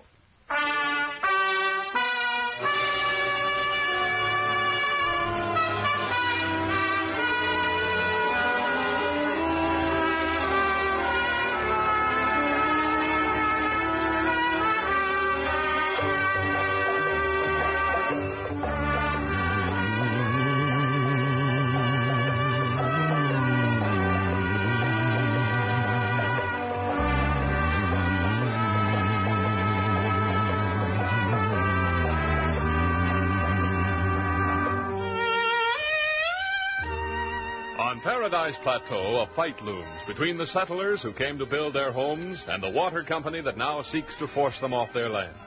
The young rancher, Jim Eddy, who was shot during the fracas, still lies in critical condition back at Devil's Hole, though Red Ryder succeeded in saving the ranch for Eddy's wife from Phil Wainwright, president of the water company.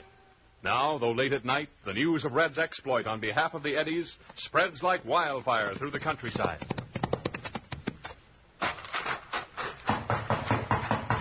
Open up. Hey, it's me, Frank Williams. Hey, what's the idea, Frank? Waking folks up this time of the night. Hey, listen, did you folks get an order from Phil Wainwright to vacate your land tomorrow? I sure did. Was going to see about it in the morning, as soon as I get on your clothes, on your horse, and over to my house. There's a meeting on. Making trouble? Didn't Red Ryder save the Eddys from losing their land? He's still on Paradise Plateau. We're organizing a committee. Going to put our case before him. Tell him just what Phil Wainwright's doing. All right. Just wait till I get this night shirt changed. Hey, you need any help playing Paul Revere? Sure do. I'll take the west half of the plateau. You take the other. Rustle out everybody, even those that ain't had no evacuation order yet. Have them meet at my place as soon as they can get there. And make sure that Wainwright don't hear about the meeting just yet either. And get going. We gotta work fast.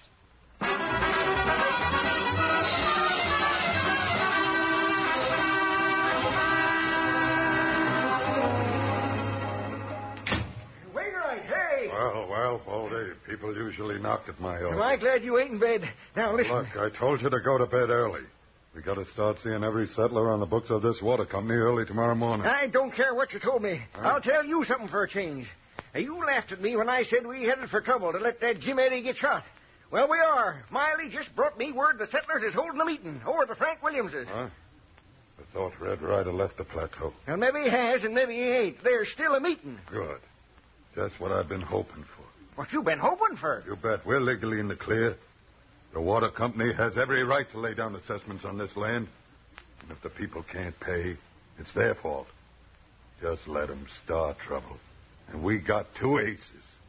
Put them off their land or shut their water off. Now take your horse down to Wasteland Gulch and tell the sheriff I need him. The sheriff? Go on. Don't ask questions. Get.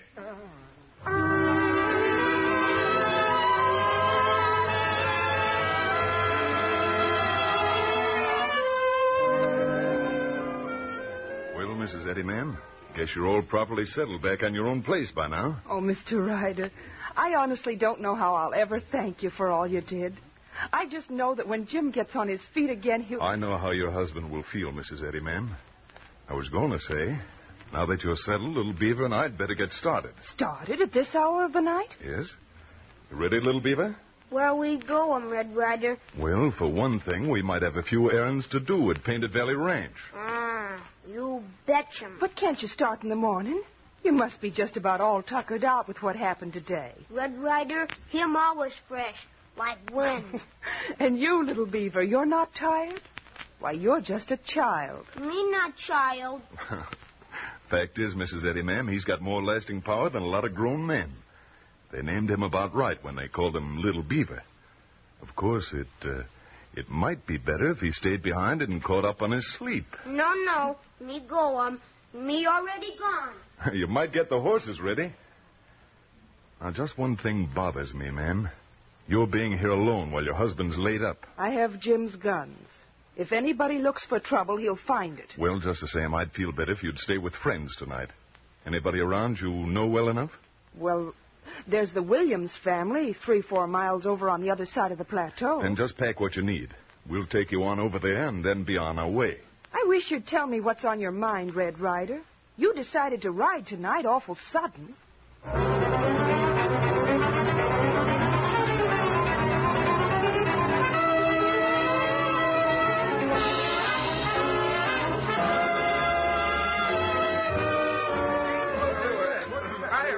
All right, folks. And we've decided one of us goes over to talk to Red Ryder before he pulls out of Paradise Plateau. Now, my idea is... see who that is, Luke. Open in the name of the law. Oh, it's the sheriff. Yeah, the sheriff. And now stay where you are, everybody. Ain't no law in this county against peaceful assembly. What are we? Scared as our cattle for a storm? Luke, you take the bar off on that door and see what the sheriff wants. All right. Hello, Sheriff. I thought I'd see you here, Williams. And Wainwright, too, folks. What's going on? Quilton Bee, maybe? More likely a church supper, Sheriff. Caught it, Wainwright. You tell us what you're doing here. Oh, so you want to ask a question? All right, I'll answer. You all come here a year ago because you thought you could get cheap homes, eh? At $5 an acre. Well, and you did. But now we need more money. And if you'll just look at the contracts you signed, they say we've got the right to assess every acre you got for additional money if we have to have it. Well, we gotta have it. But Wainwright, telling us now we've all got to pay $22.50 more per acre to keep our homes. We're poor folk. We ain't got money like that. We just got our houses built, our barns, our fences. We're broke. That ain't right, and you know it. And don't bring the sheriff in here to tell us different. The sheriff represents law and order. Yeah, we got rights under the law. I'm the law in this county, Frank Williams. And I say that if everybody ain't out here by the time I count 10... The sheriff counts none too slow. 1, 2, 3... And now keep your seats, everyone. Stay where you are. Just hold it. Hey, look who's here. Red Ryder. Well, looks like a pretty complete meeting, including the sheriff. You know, I've been watching you, Mr. Sheriff, and you've been acting mighty suspicious yourself. Ryder. Huh? If you know what's good for you, you'll make tracks out of this here section of the world. That's so, Wainwright? Guess you don't know me very well. But then we only met for the first time a few hours ago. Well, Mrs. Eddie, ma'am, Little Beaver, come on in and shut the door. The breeze makes that lamp flicker. Oh, what in the world? Now, never mind. Just some folks visiting.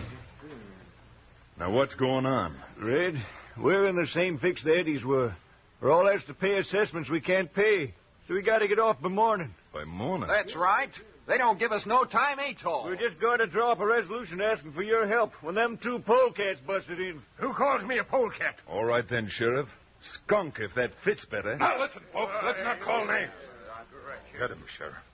Red Ryder, I never seen a man so careless of his health as you. You missed me, Mr. Sheriff.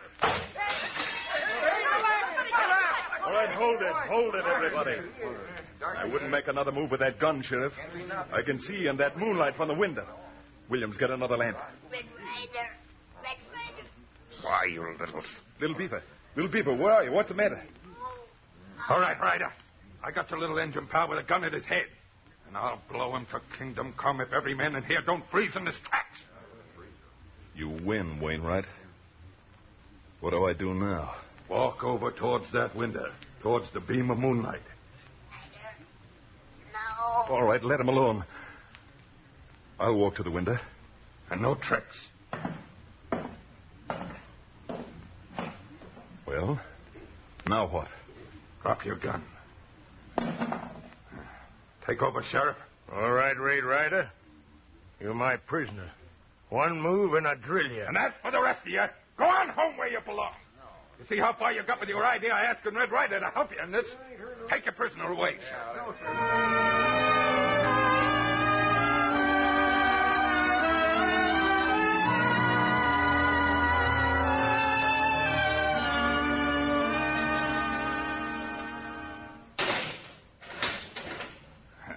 Well, Mr. Ryder, make yourself right to home. Aren't you even going to untie my wrist? What do you think? But you got me lassoed up here like a wild boar. Better to keep you in. You know, Sheriff, I still think we should have brought that Indian kid along. What for? I don't want to be bothered with no kids when I got a rat like Ryder on my hands. No use casting your eyes around the cell, Ryder, because even a magician couldn't get out of here. For once, Wainwright, I believe you. You'd have done better, Ryder, to believe me when I said this was none of your business. It may not be too late yet to reconsider. Think it over. I'll be back in a little while. Come on, Sheriff. Don't get too lonesome.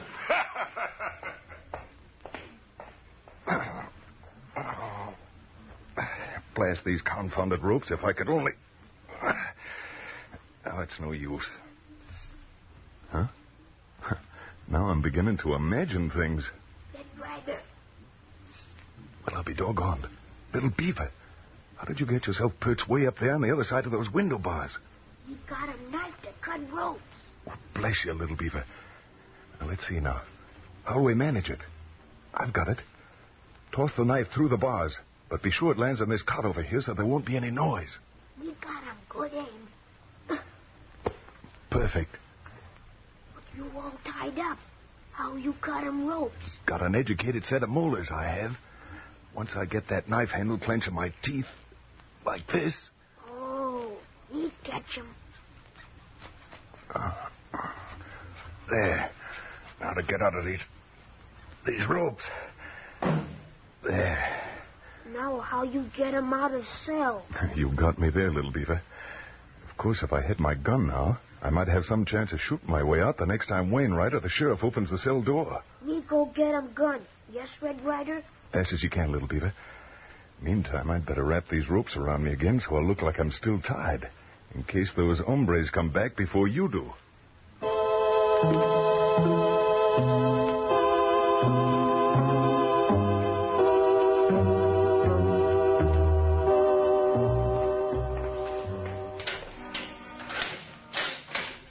Well, Red Ryder, how do you like our hospitality, huh? You don't have to answer then. But even in the dim light from the passageway, I can make out the look on your face. And I wouldn't say it was exactly carefree. Quit wasting time, Wainwright. What do you want now? Look who's talking about wasting time. Ryder, you're going to have more time to waste than a dog has fleas. You see, the sheriff's got you booked on at least a dozen charges. Breaking open my safe. I didn't break it open. You opened it for me. At the point of a gun. A mere technicality. But to continue. Assaulting an officer of the law. Inciting a mob. Forcing me to mark Jim Eddy's contract paid. Wainwright, you wouldn't dare bring any of those charges into court against me. Why, when I'd tell my story, you'd end up in a marshal's custody. I'm afraid you'd get a death charge, Ryder. That is, deaf to anything you might have to say in your own behalf and contrary to my interests. I see. Seems like this county needs a little cleaning up. You even got the courts fixed, huh? I never overlook a trick. Besides, Ryder, you might not live long enough to go to court. Meaning? Let's say, well, you might be shot while trying to make a jailbreak. Oh. You said it might not be too late to reconsider. What's your proposition? Now we're getting somewhere. Listen, Ryder, I'm a pretty cagey hombre, if you get what I mean. Very few men I'll trust. But I'll try you. Go on. Never could understand your sort. Fighting and dying for unprofitable things like honor, integrity, and justice. But I got a hunch that your word once given is strong as any bond. Well? Just say that you'll clear right out of Paradise Plateau and never interfere with me again. And I'll let you go scot-free. Well, what's your answer? This is my answer. Now you know how little Beaver felt when you were choking him. How do I pick up your gun? Now to put you here on the cot. Get into your coat and sombrero. Hey, wait. I thought I heard some funny noises back there. Well, no, Sheriff. Not back here. Now to try to walk out of here. Well, what's that ornery cuss say, Wainwright? Hey, where in tarnation you going? See you later, Sheriff. Got some urgent business I better attend to. Must be loco. And some of that business, Mr. Sheriff, is with you.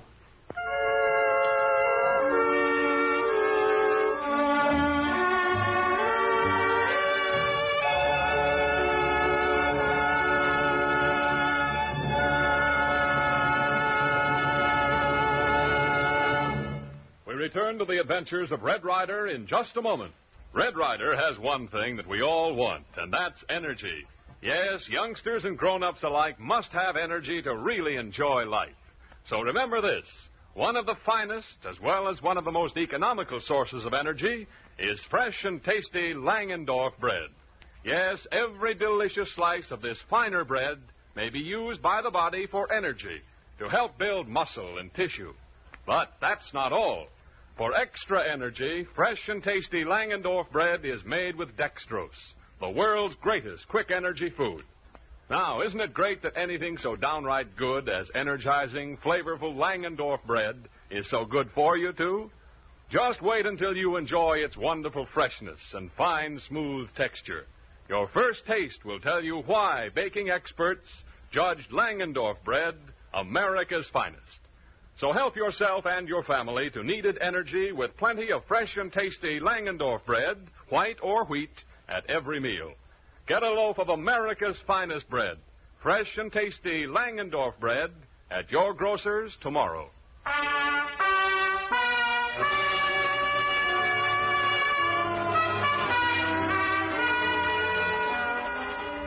Red Ryder has sought to help the settlers of Paradise Plateau retain the land which is rightfully theirs.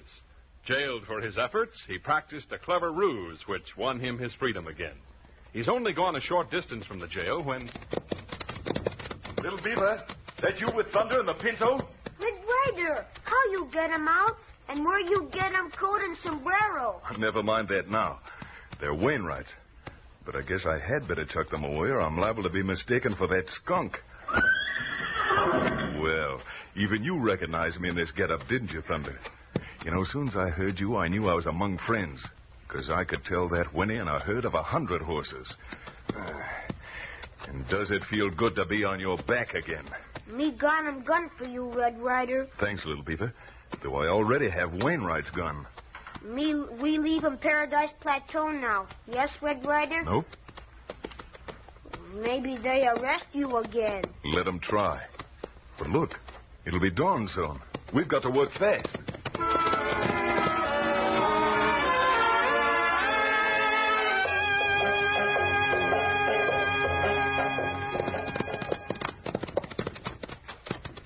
Frank Williams. Is that you, Mr. Ryder? Oh, you don't know how frantic we've all been thinking that... Thank you, ma'am. But Frank Williams, where is he? They're all holding a meeting over at Wasteland Gulch. And, oh, Mr. Ryder, I'm afraid there's going to be terrible bloodshed. Wasteland Gulch, you say? Come on, little beaver. And don't worry, ma'am. I'll fix things. You always do, Red Ryder. The Lord bless you. You always do. Right. I don't believe it at all. Please stand by now without as much as lifting a little finger to help Red Ryder. Then we ain't got as much backbone as a crawfish. Frank Williams is right. Yeah, but what will we do? I'll tell you what we'll do. Every mother's son of us will tote all the firearms they can lay hands on. Then we're going over to that jail and blow the blasted thing off its foundations. We'll get Red Ryder out of there, even if we have to... What's that? I hear horses. It's the Sheriff Wainwright. They discovered our meeting place. Maybe you got a posse following them. Come on, make for cover. No. Stop in your tracks, man. We've done all the running away we're going to. Just get your guns cocked. Yeah, just let them try something. Hey, look, it's Red Ryder and the little engine boy. Yes, Red. We were just getting ready to go up and bust you out of the jail. Why'd they let you go? They didn't. I left of my own accord. Then that means they'll be coming for you again, eh? Might be. And in a little while, at dawn, they'll be coming for us. Coming to put us off our land. Yes, man, we've got to get a move on. Now, everybody go back to his ranch. No, we ain't going back. Man, I'm fed up with being hounded by Wainwright and his crooks. Fed up with waiting and whimpering while they crack the whip over us. I say, let's give them a dose of their own medicine. Let's get even with them once and for all. Let's finish Bill Wainwright and the rest of the rascals and bury him in the deepest hole on Paradise Plateau. Now, listen to me, men. Quit acting like a bunch of stampede mavericks and listen to me. All right, go ahead. I know exactly how you feel, and maybe I feel the same way. The man wouldn't be human that didn't want to win over those low-down sneaking coyotes. And I give you my word that you will, but not by breaking the law. But, Red, what'll we do? Like I said, now if a man go back to his ranch and sit down on his porch with his gun across his knee, I've got a hunch that they'll think twice before starting anything if they're convinced you all mean business. But if they do start trouble with any one of you, the rest of us will be there to help before the smoke of the first bullet has cleared away.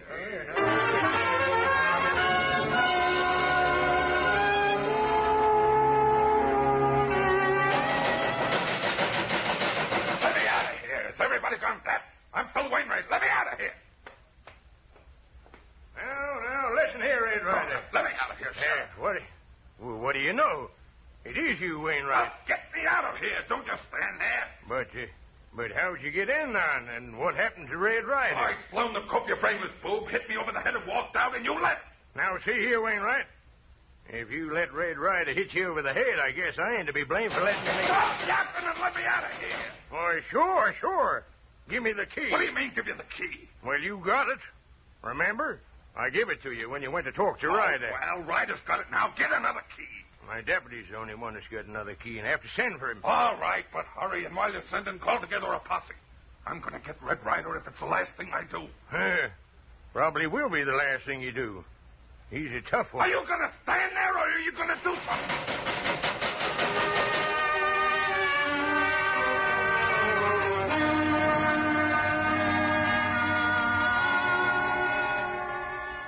Well, it's dawn. No sign of them yet. You don't think they... Here they come now. Him posse. Mrs. Eddy, you better join the other women folk now. But Now, you promised. And Little Beaver, you go along. Me stay him. All right. But keep under cover. Don't take chances, Mr. Ryder. Yeah, they see you, Red. Wainwright is pointing and talking to the sheriff. Red, there's still time. Get on Thunder and make a break for it. They'll never catch you. I'm staying. But it's no skin off your back what happens to us settlers. I'm staying.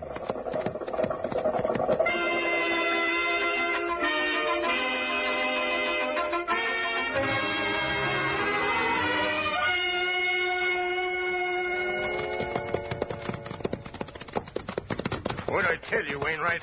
It's the same way at every ranch. Those hombres won't be dislodged without a lot of shooting and a lot of killing. And I don't hanker for it. I don't know what suddenly come over you, Sheriff. What made you lose your nerve like this? Same thing that'd make you lose yours, I reckon. It's a big reason, well over 6 foot. Totes 2 guns and answers to the name of Red Ryder. Well, I'll show you if I lost my nerve. Luke Carver. I hear you, Wainwright. My patience is getting awful short, Luke. If you don't hustle yourself off my land, they'll carry you off in a pine box. Maybe. But you'll be a-riding in another pine box, Wainwright. You're licked, Wainwright. And the sun's getting too blamed hot to stand here and sweat. Wait a minute. We still got our other ace in the hole. We'll shut their water off. I'll show you whether Phil Wainwright is licked.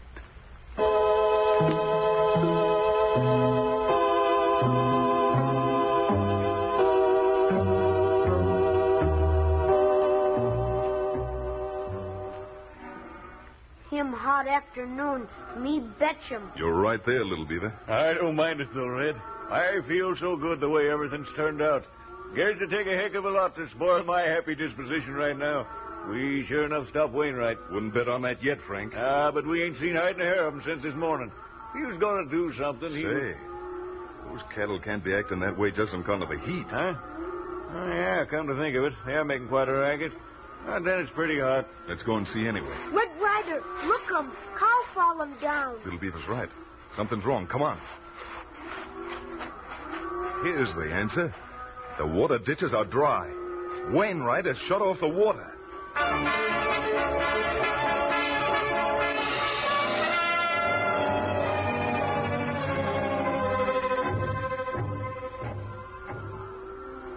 We're finished, Red. Cattle died by the dozens during the night. With another hot day here, they'll all be lost before another evening. Our grazing land and crops will be ruined. That devil Wainwright, he's fixed us proper. We're as helpless as... Maybe we're not so helpless. I didn't think any man was ornery enough to go through with it. But I'm convinced now, so I won't hold off any longer. But what can you do, Red? Open that sluice gate myself. But they're a-guarding them. You'll be riddled with bullets. You haven't got a chance. Just the same, I'm going to try. Guess they didn't figure on anyone swimming across the impounded lake and climbing on the dam from the rear. There. Now to get to that lever.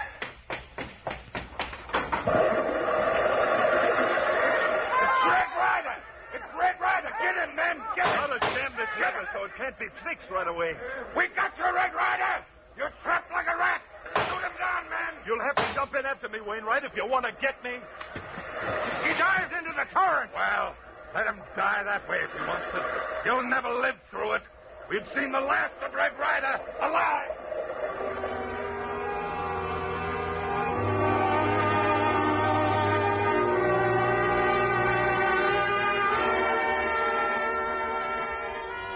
He was the bravest, finest man I ever knew. And we haven't even been able to find his body to give him a decent burial. That poor Injun kid's half crazed. Won't give up hope. Look at him over there. Me find him, Red Ryder. Me find him. Is he still alive? You bet I am. Just give me a chance to catch my breath.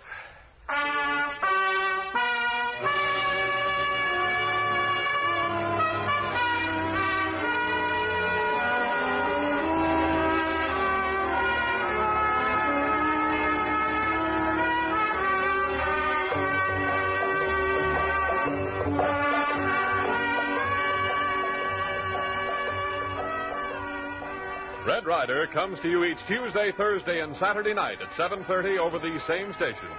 Tune in Saturday and hear the next exciting adventures of Red Ryder and Little Beaver, because once more Red Ryder has escaped miraculously from death.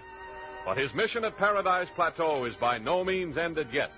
What new dangers await him, and how will he finally drive the villainous Wainwright from Paradise Plateau and permanently safeguard the rights of the settlers?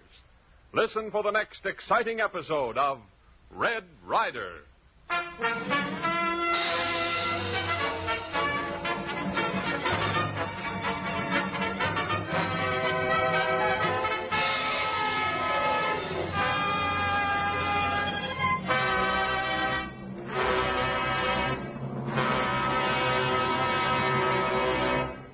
Red Ryder is presented for your enjoyment by Langendorf, bakers of the bread judged America's finest. Get a loaf of fresh and tasty Langendorf bread at your grocer's tomorrow. In these critical days, it is more important than ever to maintain our faith in our country and in ourselves. Those of us still performing our accustomed duties can help build national morale in many ways. By not talking about military and naval activities, by doing our bit with Red Cross, civilian defense, USO, and other national defense organizations, by investing in defense bonds and stamps, and by keeping ourselves physically and mentally fit. Langendorf bread, rich in food values, proteins, vitamins, and dextrose for extra energy, will help keep your energy and vitality at the peak. So keep physically fit and do your bit. This program came to you from Hollywood. This is the Blue Network. From out of the West comes Red Ryder, America's famous fighting cowboy.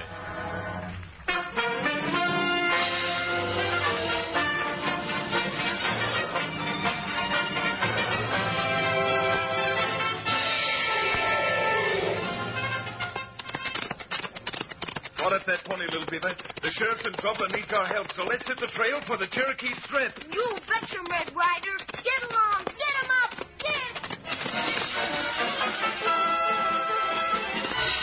Get going, Thunder. Hit that trail. Come on, Thunder.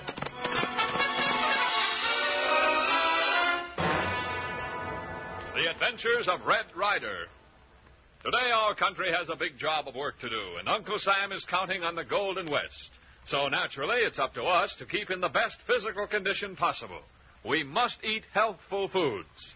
Food like fresh and tasty Langendorf bread, the bread judged America's finest by baking experts.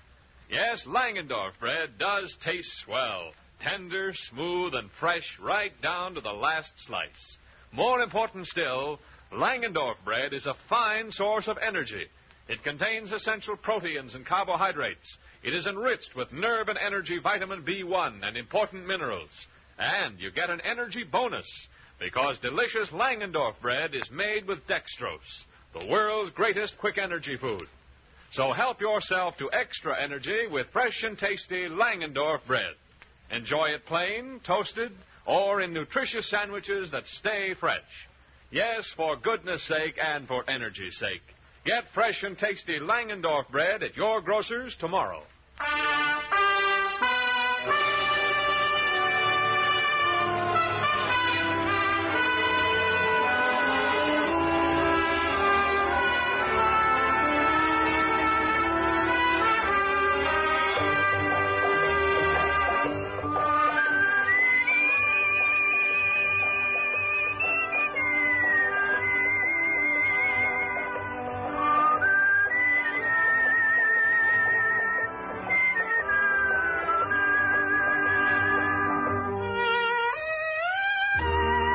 Ryder and Little Beaver, still just a hoot and a howl behind Ace Hanlon, who is fleeing from the short grass country, are suddenly flagged down by a sweat-flecked rider who breathlessly tells Red that Sheriff Underwood is looking high and low for him. Knowing Dave Underwood as he does, Red scarcely hesitates, turns Thunder, and with Little Beaver trailing on Papoose, races into Cottonwood, Underwood's bailiwick, and throws open the door to the sheriff's office. Red! Red Ryder! Well, you sure didn't waste any time getting here, Red. Not after that message I got out on the trail. I knew you wouldn't be sending for me unless it was something mighty important. Red, you remember a gent called Slick Matson? Slick Matson? That sneaking gunslinger? You put Slick behind bars a couple of years back, didn't you? Yes, you did, thanks to you.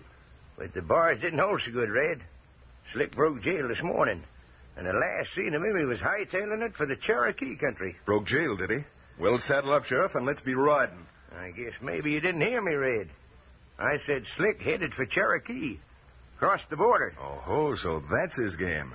He's run for the strip where you or no other lawman could go in and get him. That's about the size of it. Till the government in Washington decides just what state the strip belongs in. It's just an orphan as far as the law is concerned. If I wasn't wearing this badge, though, I'd be in there after Slick, and either him or me would be coming back. I'm not wearing a badge, Sheriff. Yeah, that's what I thought you'd say, Red.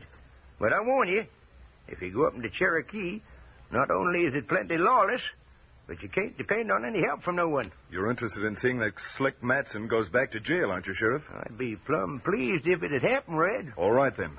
Come on, little beaver. We're going up to Cherokee, where the only log comes from Judge Colt. Now, remember, Red, I can't legally grab Matson till he sets foot across the border and into this state. Well, get yourself set, Sheriff. One way or the other, you're going to get your handcuffs back on Slick Matson.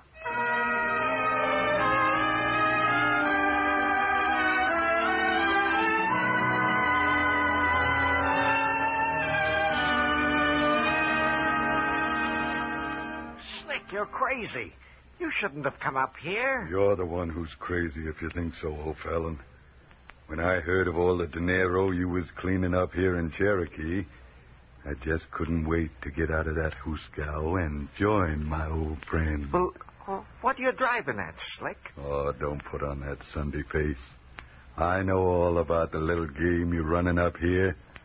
Getting settlers to come in on the promise of selling them cheap land. And then when they get their spreads built up, telling them the price is $50 an acre. Huh? Well, supposing that's true, where do you think you come off? Now, is that a nice way to talk to your partner? Partner? Why, you... That's no way to act, O'Fallon. And next time you think up any tricks, it won't be your $6 yank. Is that clear? Sure, Slick. Of course, anything you say. That's better. And what I'm saying is you and me are partners. 50-50. Understand? All right, Slick, all right. It's a deal. But if you're going to take half the profits, you got to take half the risks. Keep talking. Well, some of these settlers can pay $50 an acre. Them I don't want to run off. Yeah? Well, but what they need is a good scare to make them kick in.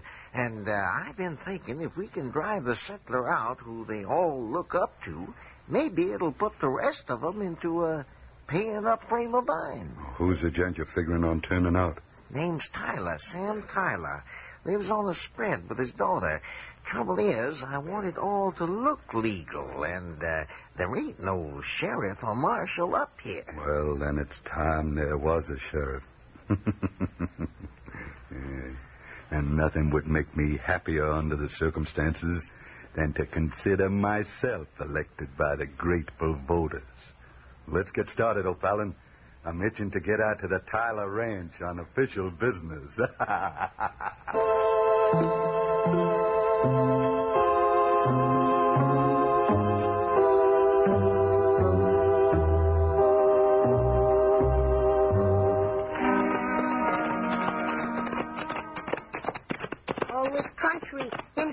Cherokee, Red Ryder. That's right, little beaver. Red Ryder, me see a posse below in Valley. Ride 'em into ranch. Posse? But there aren't any lawmen here in Cherokee. You look 'em down there, maybe 6-7 miles at Bottom Valley. Well, I'll be doggone. That sure looks like a posse heading for that ranch, with every man of them toting a rifle, too. You thinking maybe we ride 'em over and see what happened, Red Ryder? Well, that's a long haul from here, little beaver. But when you're trying to find a needle in a haystack, anything looks good. Start that pony. Oh, get 'em up, that pony. Stand. Start stretching, Thunder. It's a long ride to that little ranch. Come on, Thunder.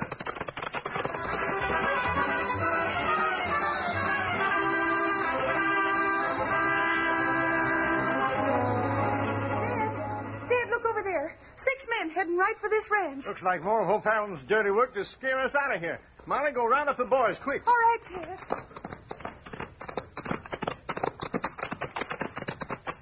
Howdy, man. Looking for someone? You, Sam Tyler? Yes, what about it? Tyler, I got an order here. Either you pay up or you'll vacate. If O'Fallon thinks he can threaten me, I don't scare easy. A sensible man wouldn't say things like that. Yeah, well, I bought this place, and I'm prepared to pay what O'Fallon asked, not a cent more. And I'm staying right here, and no man's running me off. The way you're talking, you'll be staying here forever, Tyler, if you know what I mean. Dad, here are the boys. Chuck, Billy, stand back by that fence and keep your hands by your holster. Tyler, I'm warning you. And I'm warning you, mister. This is my land. Now turn right around and get off in it. You make one move for them guns, and it's going to be just too bad. You think so? Well...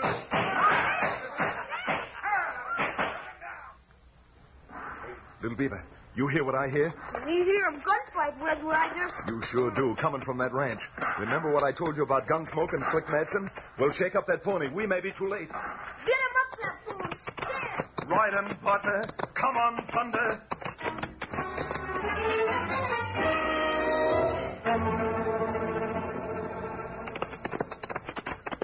Sounds like the fight's all over, Little Beaver. No hear 'em shooting now for many minutes. Hope we're not too late. Hold, Thunder.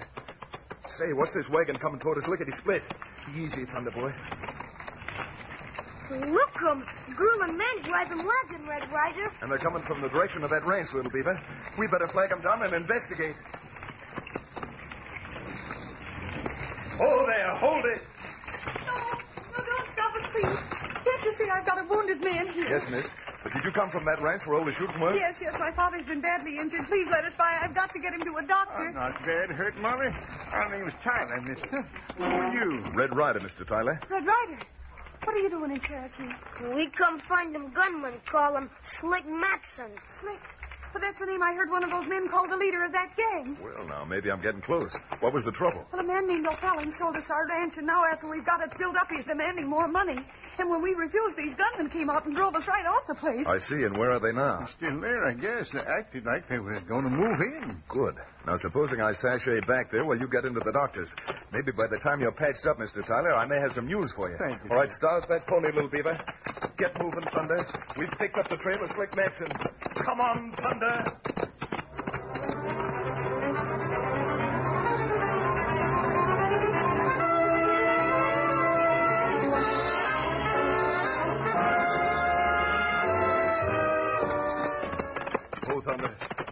Little Beaver? Yes, Red Ryder? You stay here and watch the horses. I'm going to get off and go inside that ranch house. You be careful, Red Ryder. They got gate closed and man a gate to guard them. You watch the horses, young fella. Let me worry about the rest.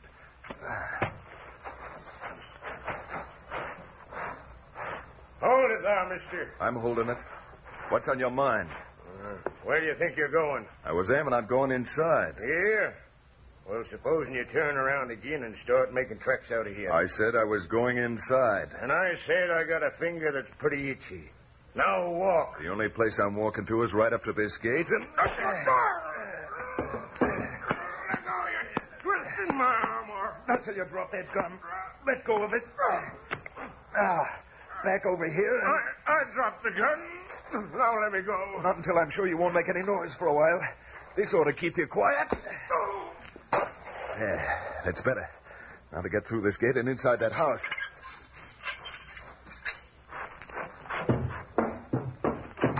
Don't reach for your gun. Now turn around. Ryder. Red Ryder. Where'd you come from? Where I came from doesn't make much difference, Slick. All that should interest you is where you're going. Yeah? What makes you think we're going any place? Well, the sheriff back at Cottonwood was getting a little lonesome for you. Now, ain't that too bad? I hate to disappoint a brother sheriff. Brother sheriff? What are you driving at, Slick? Now, look, Ryder. The shoe's on the other foot up here. I'm wearing the star. I'm giving the orders. And I'm ordering you to pack up and get out before I make it my business to see that you do. Now, that's not very neighborly, Madsen. Maybe I was aiming on settling here. Yeah? Well, we got no room for you. I might make a little room for you, Slick. Sort of a permanent homestead you can live in alone. About 3 feet wide and 6 feet deep. Only one of us is going back, Ryder. And I got a hunch it'll be you in a long pine box. Now get out of here. So long, Sheriff. And for your sake, better start praying we don't have to find out if it's you or me who's the fastest man to a draw. Because I want to take you back alive.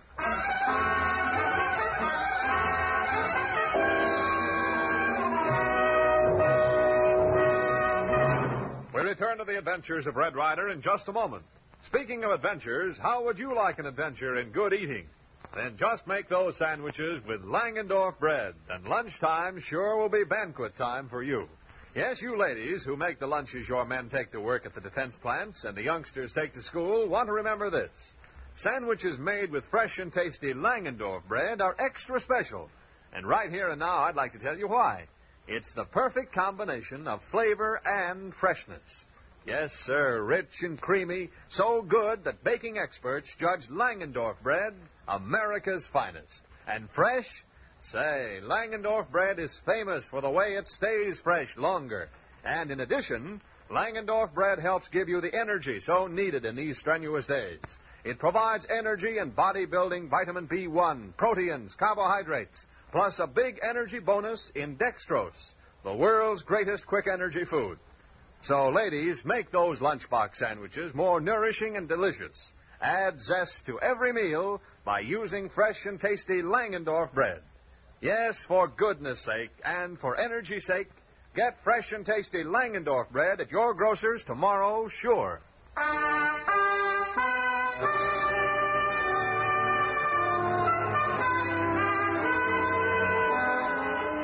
Returning to Red Ryder, we find that he has learned of the crooked deal O'Fallon is trying to put over on the settlers he has induced to come into Cherokee and build ranches, and Red is on his way to talk to O'Fallon face to face. But meanwhile, in O'Fallon's office, Slick Matson is leaning on the desk, his cold eyes glazed, staring down his erstwhile partner. Oh, now, don't go talking that way, Slick. You know I wouldn't hold out on you. And how come you got $12,000 in the safe and you give me only $4? Well, I was just holding the rest here for you, Slick. Honest. Even to a critter like me, just hearing the word honest in your mouth makes me sick. You're so crooked that... Slick, put that gun away. Take all the money. Take every cent of it, Slick. Please, Slick, don't. You better start praying, O'Fallon, because I'm going... Well, maybe this is going to work out better than I expected. O'Fallon, sit up here. Well, what's the matter? What's happened? You're not going to gun me down, huh? Oh, I knew you wouldn't. I'll open the safe. Shut up. See that big gent with the red shirt heading this way? Yes? That's an old friend of mine, Red Ryder. Well, what's he coming here for? I got an idea, Ryder. I'd like to have a little talk with you, O'Fallon. Yeah, but why me? What does Ryder want of me? Ryder hates slimy rattlers like you. That's why. Now, listen. I'm going out the back way. All you got to do is make Ryder understand he can't come in here giving orders. You understand? Sure, Slick, sure. Talk up to him, see? Make him understand you're the law in Cherokee. And I'll be right outside the back window to make sure everything's all right. Everything's all right. Slick Matson, you're going to pay for this. Howdy. Your name, O'Fallon? Yeah. What about it? Maybe nothing, maybe a lot. Depends on how fast you understand things, O'Fallon. Now, look here, Mr. Ryder's the name, O'Fallon. Red Ryder. Well, all right, Ryder. If you got something to say, get to the point. Fine, that suits me. I've been spending a little time talking to these settlers hereabouts who you've been trying to rob. Yeah, well, rob is a word I don't like the sound of, Ryder. No? Well, I know one way you'll never hear it again. Well, if you reckon on coming in here and scaring me, you don't scare me at all. A smart man wouldn't go for his gun, O'Fallon. Well, I'm giving you 3 to turn around and then get out. Don't be a fool. Remember, you haven't got Slick Matson here to cover for you now. 1, 2... Oh, good boy. The shot that got him came from that back window. Hey, look. O'Fallon's dead. Been shot. Whoever gunned him down was outside that back window. Well, if it ain't Red Ryder, back to his old murdering tricks. Oh, it's you, Sheriff Matson. Look like O'Fallon's been killed. And I got a pretty good idea who killed him. I was just turning the corner when I heard arguing in here. Any of you men hear anything? Well, yeah. I heard loud voices. O'Fallon's voice especially. I started over here, and I heard them shots. Yeah, this is one time you wasn't able to shoot and run, Ryder. Matson, you knew who murdered O'Fallon better than I do. I sure do. Seems to be an open and shut case. You come in here, start an argument, find O'Fallon's got a mind of his own, and then you grab for your 6-gun. You always did have a reputation for being a fast draw, Ryder. Sure looks as if the sheriff's got him dead to rights. Well, Slick, you're sheriff. The next move's up to you. It is, sure enough. And I think I'll be making it. Come on, Ryder, you're going to jail. But only till tomorrow. Because as soon as I can get me a judge in the morning, you're going on trial for first-degree murder.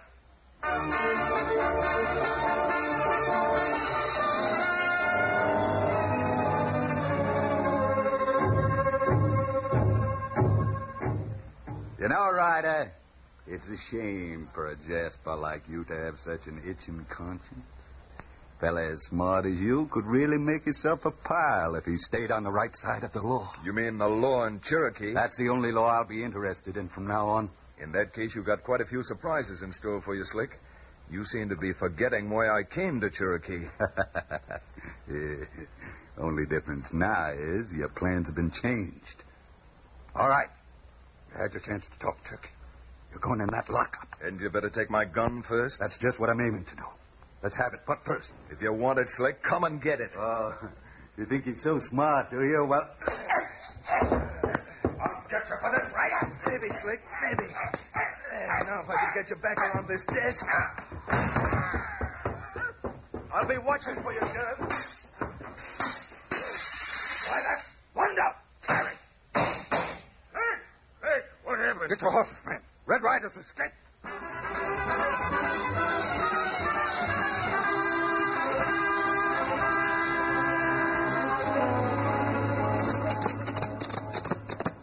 Little Beaver, I don't know what I'd have done if you hadn't had thunder outside that sheriff's office when I jumped through the window. Me get worried, Red Ryder, when you get taken from O'Fallon's office. And a good thing you did. They didn't name Madsen Slick for nothing. What we do now, Red Ryder? Well, with 2 jobs in my hand, I don't quite know. 2 jobs? Me no understand. Well, I've got to help these settlers stop Slick from driving them off their land. And I've got to make good my promise to Sheriff Underwood to get Slick across the border, where he can be sent back to jail. Me thinking you in heap trouble now. Maybe better we go back across border while we still can't do 'em. No, Little Beaver. I've got an idea that may do both if we can get the settlers' help. Make tracks, Thunder. We haven't got a minute to spare. Come on, Thunder.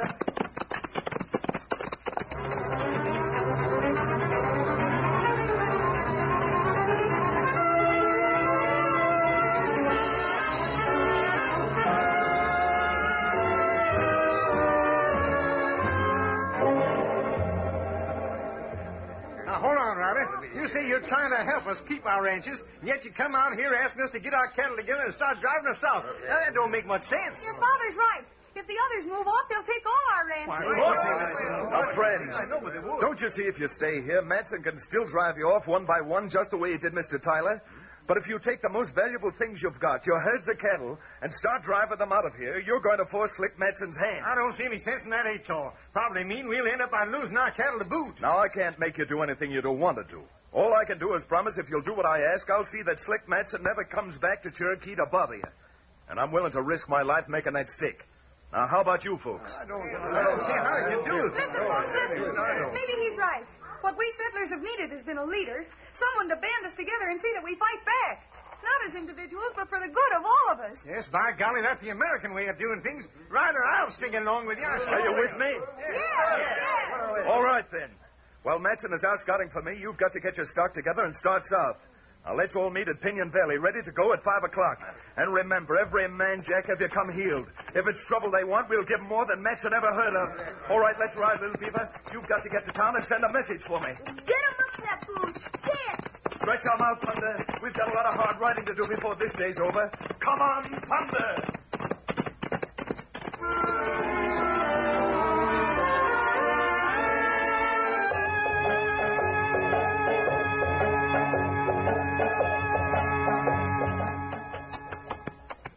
It's too bad, Slick, we lost Red Ryder. Don't make much difference. You'll never dare show his face in these parts no more. Yeah? Sure. Any man who sees him up here can gun him down and ask questions after. Hey, that's real funny at that. Red Ryder, a fugitive from justice. Hey, Slick, look. Who? What? Who's that coming wide open for leather? Where? Yeah, I see him now. Looks like Bandy. Bandy? That's who it is. Must be something mighty important. Look at him a-come. Oh, Hey, Slick, hold up a minute. What's up, Andy? Well, something's gone all haywire, Slick. I just crossed the creek below Pinion Valley, and you know what? Well, every last one of them settlers has got their herds on the trail, and they're driving them out of here. Driving the cattle out of here? Yeah. We can't let them do that. This is worth 20 times what the ranches are. We got to round up some of the boys, head them off this side of the railhead, and make sure they don't get away. Sure. Come on. Before we're through, this valley's going to be smoking with hot lead. Yeah. Come on.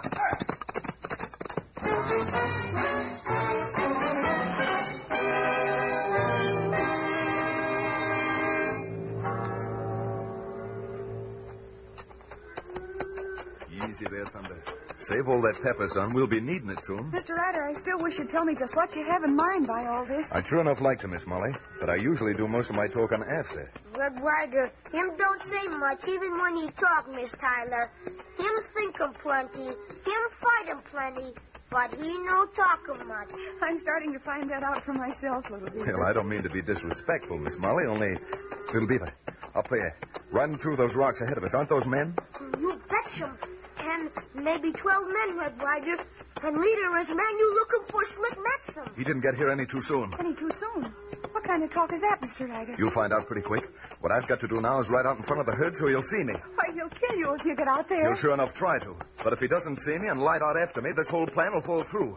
Now, Little Beaver, you stay here. Miss Molly, tell your dad to have the men halt the cattle. And Thunder, beat up the dust fellow. This is the chance we've been waiting for, and it better work.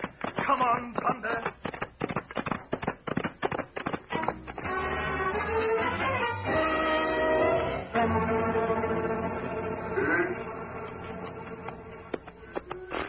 That's them settlers, all right. We got 'em now, sewed up tighter than a drum. Yeah, but Slick, who's that gent breaking out there and making tracks, heading south? Well, I'll be blasted, it's Ryder. Why, that fool. What a piece of luck this is. Londo, hey, look, the cattle's stopping there. You stay here, and if they move, take out after them. Yeah, but Slick, where do you think you're going? I'm going to get behind Mr. Ryder and punch his back so full of holes that you'll see clean through him. Won't you let me go with you? No. That gent's my meat, and I'm pulling up at this table alone.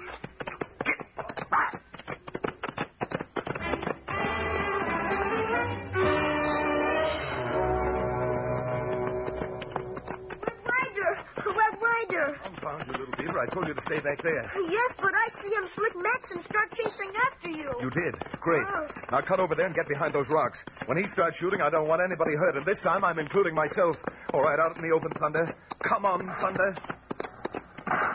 You gotta shoot better than that, Slick. Keep her coming. Come on, Thunder. We've only got a few yards to go. Just beyond those rocks, Thunder. Oh, getting mighty close. Come on, Thunder. Sheriff Underwood. Here he comes. He's all yours. Grab him. It'll be fair enough, Anthony. Yep, you're under arrest. Arrest? What right you got coming out of your state over the border? No, Matson, you're the one who come over the border. You chased Red Ryder right back over the border and yourself into my arms. Take him away, boys. So long, Slick. Happy days in jail. Red, I don't know how to thank you. When I got that message from your engine partners sent to me there at the border, I couldn't believe it. I was worried myself, Sheriff. Well, now, if you come back to town... Sorry, Sheriff, but I've lingered away from Ace Hanlon's trail too long now. As soon as Little Beaver gets here, I'll... Be here, Red Ryder. You betcha. Then let's ride. We've got to find where Hanlon's holding out and run him down for good this time. All right, get up, boy. Come on, Thunder!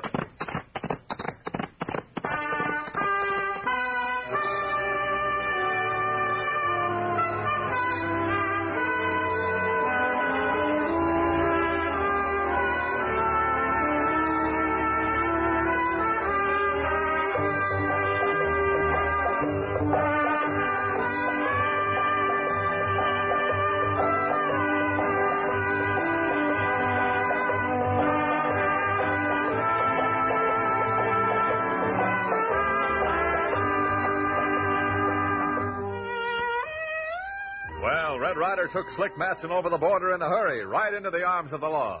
But things are happening fast back at Painted Valley Ranch. The Duchess is in trouble and is sent for Red Ryder and Little Beaver. So be sure to listen in again for the next exciting adventures of Red Ryder, America's famous fighting cowboy.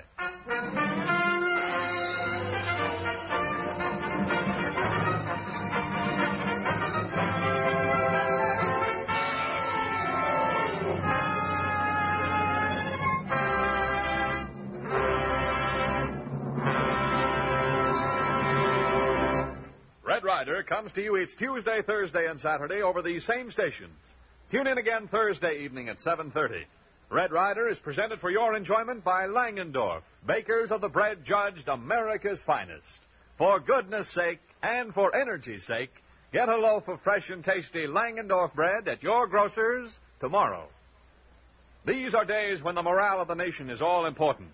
Those of us here at home can all help win the war of nerves. Our investments in defense bonds and stamps will buy weapons for our soldiers, sailors, and Marines, and build up a savings fund for our own use.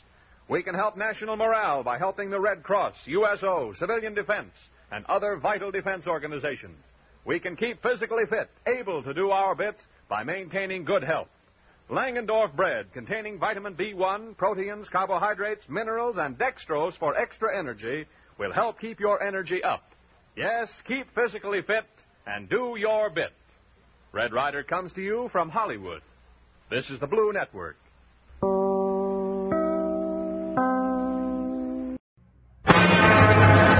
out of the West comes Red Ryder, America's famous fighting cowboy.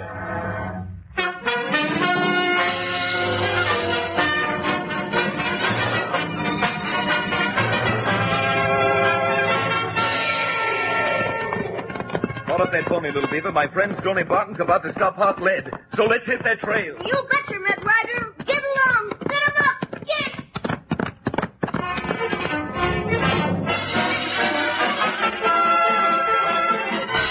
Get going, Thunder. Hit that trail. Come on, Thunder.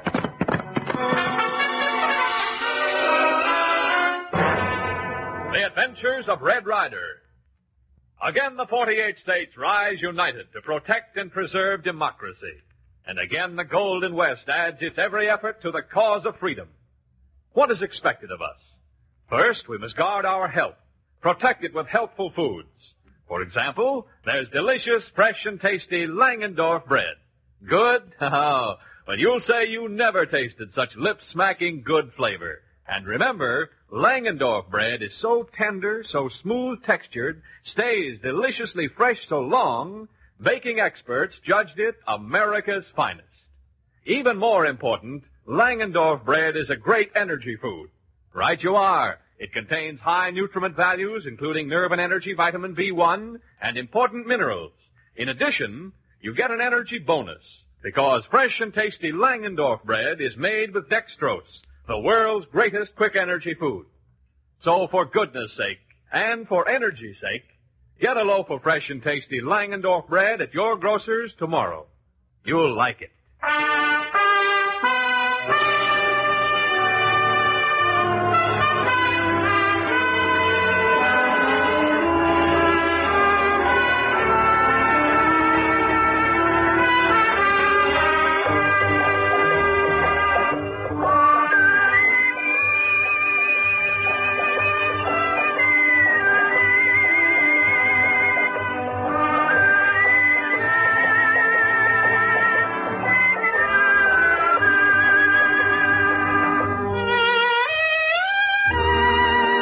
Following the exciting adventure during which Ace Hanlon was captured and thrown into jail, Red Ryder and Little Beaver were about to leave town when startling news reached Red and made him change his plans. They are now racing across the hills towards the Barton Ranch, where a range war is about to be declared. Dig into that pinhole, Little Beaver. We've got to hit the breeze. We get him to Barton Ranch like wind, Red Ryder. Get him up, Buffalo. Stretch 'em out, Thunder. We've got to get there before any lead starts flying. Let's go, Thunder.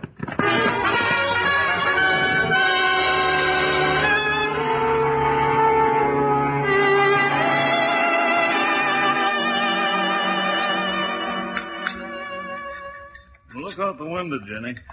Who's that riding up? Maybe it's Red Ryder. I hope so. It's Gorman, Bart. He's just pulling up at our hitch rack. Why, if that no-good foreman of Carson's come here to start trouble again... Now, Pa, don't go losing your head with any of Carson's gunmen. You know you'd never stand a chance. Come in.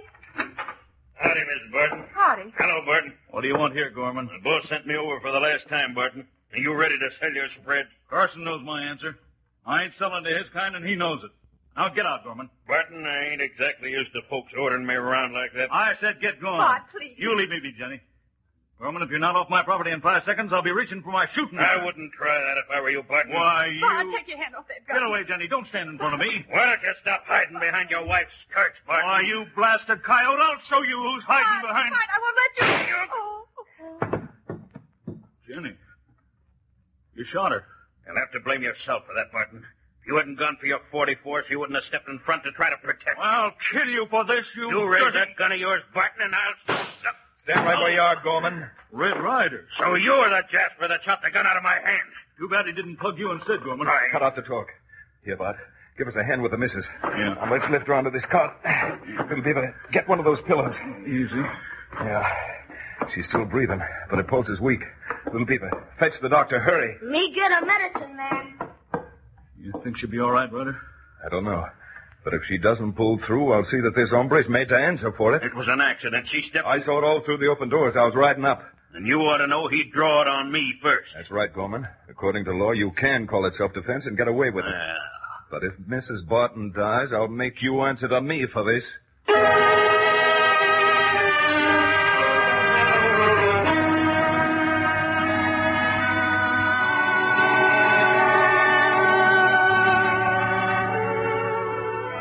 How is she, Doc? Will she pull through? Yes, I think so, Ryder, but...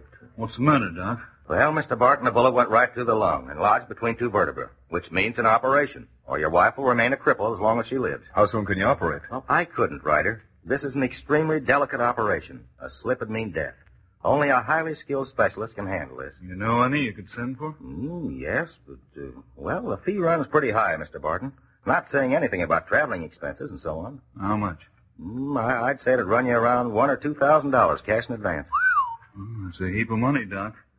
And I'll raise it. How, Bud? Selling that herd of horses I was nursing along for Army remount. But, Bud, if you sell them at this time of year, that means you won't get half of what they're worth. Yeah, I know, but what else is there for me to do? Well, why not let me lend you enough? No, thanks, Red. You've done enough for me in the past. I couldn't take anything from you while I'm able to raise it on my own. But look, Bud. No, Red, and that's final. Doc, you make all the arrangements, will you? All right, Mr. Barton, I'll get a specialist. And let's trust to God we can get him here in time.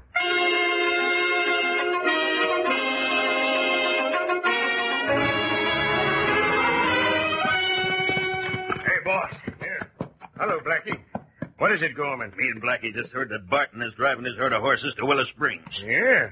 Barton must be hard up for cash, or he wouldn't be selling them cayuses now. I reckon he needs the dinero for that operation on the old lady. Now, that gives me an idea. What idea, cousin? Well, we want his ranch because he's got water rights to the river, don't we? That's right. And we can't make a move till we get it. But what's that got to do with him selling his herd? Well, what do you suppose would happen if Barton come home without the cash? Oh. You mean if Barton's selling to save his wife, he'd still need the money for the operation? Right.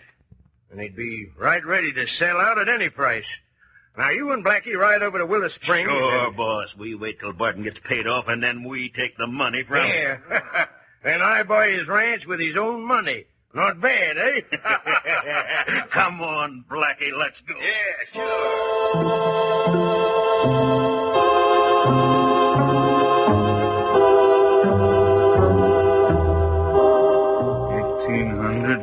$1,800, $2,000. Now, that's right. Thank you. You better steal that money away, Bud. I don't reckon it'd be wise to let anybody see you coming out of this Willow Springs bank with all that cash. You're right, Red. This money means everything for poor Jenny.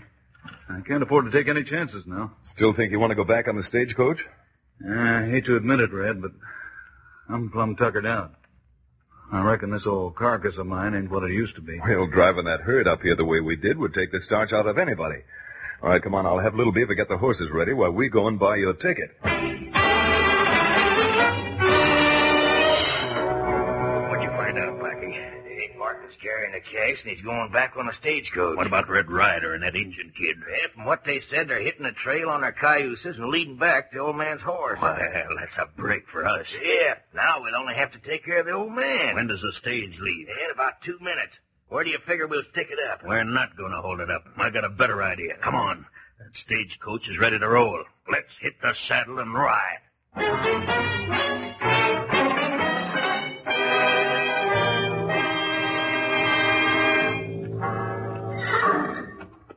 Here's that old wooden trestle I was telling you about, Blackie. Yeah, what do we do now, Gorman? That stagecoach is going to have an accident, Blackie. That's a lot safer for us than a holdup. First, we'll hide our horses in this clump of trees over here. All right, now untie them axes from the saddles. Then we'll go under this end of the trestle, Blackie. Here's the axes. Now, let's go.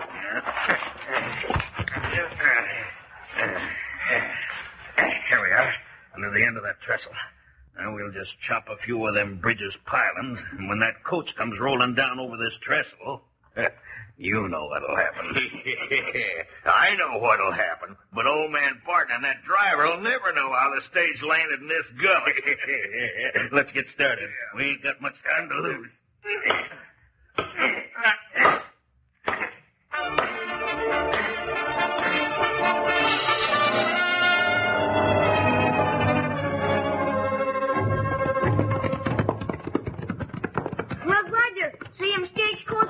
Yep, little beaver. I reckon we can ease up a bit and wait here above the trestle and watch them roll past right under us. Yeah, that old Concord coach rolling along the road below sure looks mighty pretty from the top of this hill. You betcha. Stagecoach make 'em good time downhill. I'll say, the way that driver's hitting the breeze, that coach ought to be flying over that old wooden trestle when they hit it. The trestle's caving in. Let's go, little beaver. No, get him up, Papa. Let's ride, Thunder. Come on, Thunder.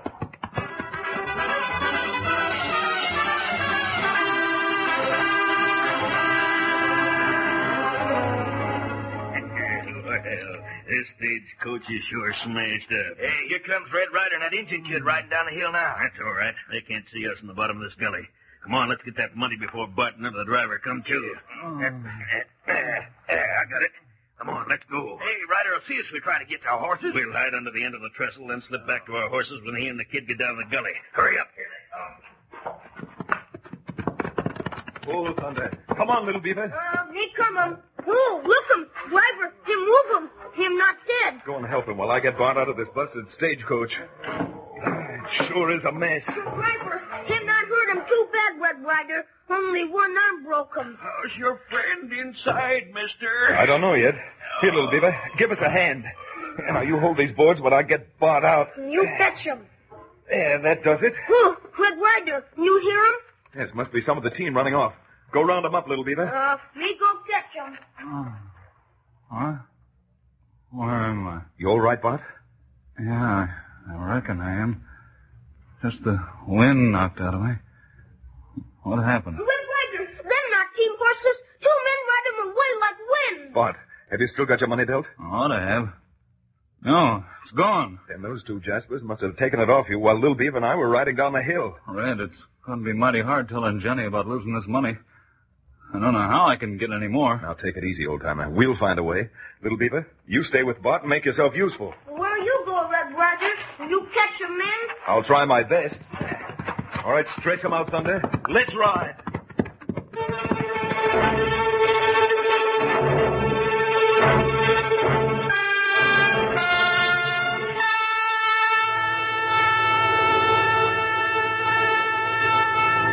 We return to the adventures of Red Ryder in just a moment. You men and women who hustle out to work in the defense plants every day want a real hearty lunch to tuck under your belt at noontime. And that goes for you boys and girls, too, who spend the day at school. So ask the lady of the house to make those lunchbox sandwiches with fresh and tasty Langendorf bread. Man, that's really good eating. And remember this, delicious Langendorf bread is a wonderful energy food.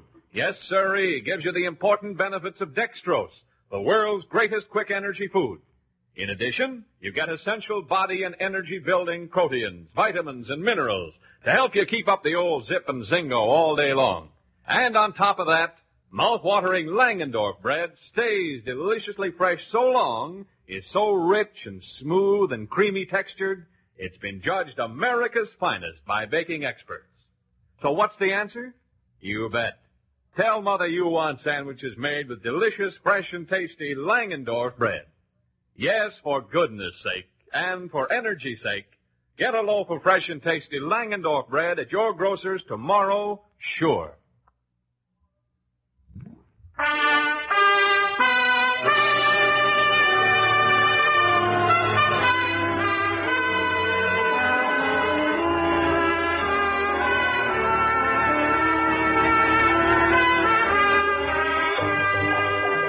Left Red Ryder in pursuit of the 2 men who stole Barton's money when the stagecoach plunged down the trestle to the gully. Now Little Beaver and Barton have just come back to the little hometown of Kernville to report the holdup to the sheriff. They're walking down the street. Where's Sheriff Office, Mr. Barton? Right down the street away. Oh, look, here come Red Ryder. Him getting to town before us. Howdy, Red. Any luck? No, Bud. No getting money for Mr. Barton? No, those Jaspers gave me the slip, and I never did get to pick their trail up again. What'll I tell Jenny now, Red? You told the doc to get the specialist, didn't you? Yeah, but now I haven't got the money. It means Jenny will have to... You'll have the money, Bart. I'm going to send for it right now. Oh, but Red, you can't afford... Who said I can't? Well, I got more money than I know what to do with. An uncle of mine cashed in his chips and left me oodles of dinero. Honest? Sure, Bart. I'll ride up the street and telegraph for it right now. All right, Thunder? Well, much as I hate to do it, I reckon I'll have to let Red lend me the money, little beaver. But what uncle was it left him all that money? He big liar. Red Ryder no got him, Uncle. Well, then why did he... Oh, him get him money. Maybe borrow him from somebody. Well, I can't let him do that. I may not be able to repay him for years. Howdy there, Barton. Who him big man talking to you, Mr. Barton? That's Carson. Man who wants to buy my ranch. Hey, I was looking for you, Barton. Yeah? What for? I understand you're in trouble. The stage driver from Willis Springs was telling me all about it, and... Well? Well, seeing as how you need that money so much for the operation on the missus, I thought maybe you and me could come to terms. About what? Your ranch, Barton. I'll give you $4,000 for a clear title to it. Mighty charitable of you, Carson, considering it's worth $15,000, and considering how much the water rights are worth to you. Well, I thought I was doing you a favor, but if you're not interested, Oh, well, wait a minute, Carson. I'd like to think it over. You won't have to, Bart. I'll have the money for you by tomorrow morning. Red, I can't have you borrowing money from me. Who said I was? Little Beaver told me. He's loco. I'm not going to let you sell your homestead to the likes of Carson. I take it you're Red Ryder, huh? That's the name, Carson. And before I leave this neck of the woods, you'll be wishing you never heard it. What are you driving at, Ryder? Just this. I'm satisfied the caving in of the trestle was no accident. Oh, what makes you say that? I went back there and found out where somebody had chopped the main pilings with axes. And I got a mighty good hunch who's responsible. That kind of talk's mighty dangerous around here, Ryder. What do you got to back it up? Nothing yet, but I will have. Well, let me know when you do. You'll be the first one to know, Carson. Well, I wish you luck. You'll need it. I'll be seeing you again, Ryder. You bet you will. All right, Bart. You go on home and don't tell the missus anything about what happened. The shock wouldn't help her condition. Where are you going? Well, me and Little Beaver are going to stick on Carson's trail. Maybe I can get some evidence on those sneaking coyotes. All right, come on, Little Beaver.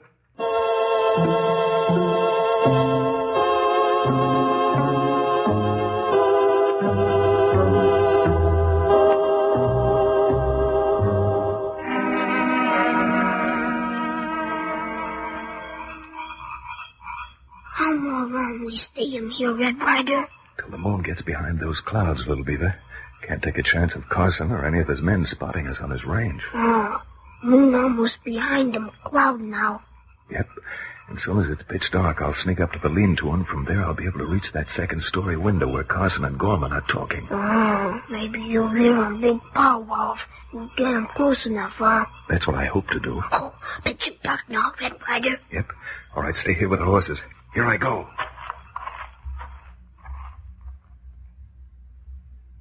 Boss, if Red Ryder's going to lend Barton the money for the operation, how do you aim to get Barton spread? Maybe Ryder won't have it to land Barton, and then what's he... Hey, what's that? Well, it sounds like... Well, there's somebody on the roof. Hackey, Hurley, get him! Come on, look at him. There he is. It's Red Ryder. What? He jumped to the ground. Don't let him run away. Get him back. Got it, boss. Stopped him right in his tracks. Good work, Blackie. Well, what do we do with him now? What do you think? Tie a rock around his neck and drop him into the river.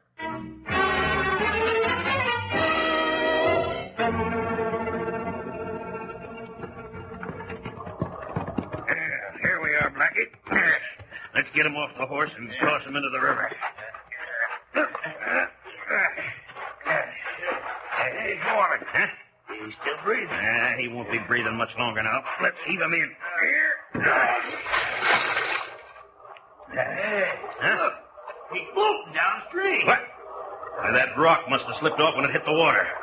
Well, he won't be floating along when he bashes himself against them rapids below. Not for long, he won't.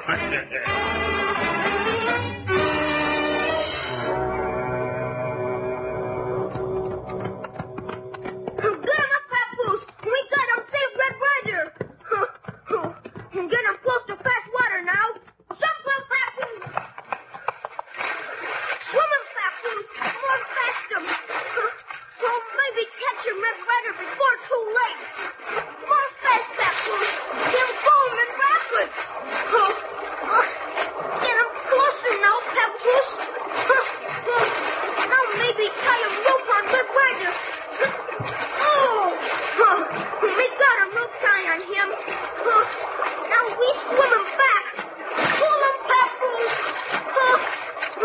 Now we get him close to riverbank. Yippee, Papoose. Good of course, Papoose. We got him Red Ryder on riverbank now. Me help him pull him.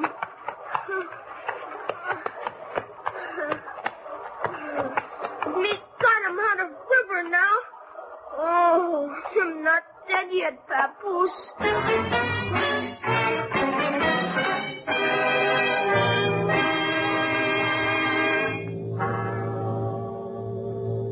How is he, Doc? Oh, Ryder will be all right, Mr. Barton. It was only a grazing wound on the scalp. Probably knocked him out, but not dangerous. Oh, look him. Him open eyes now. Yeah, you see, he's coming around now. Hey, what am I doing here in your home, Bud? Now, just relax, Ryder. You've been But it's daylight. Last I remember. You get him shot in dark, Red Ryder. And tossed in the river to boot, little Beaver tells us.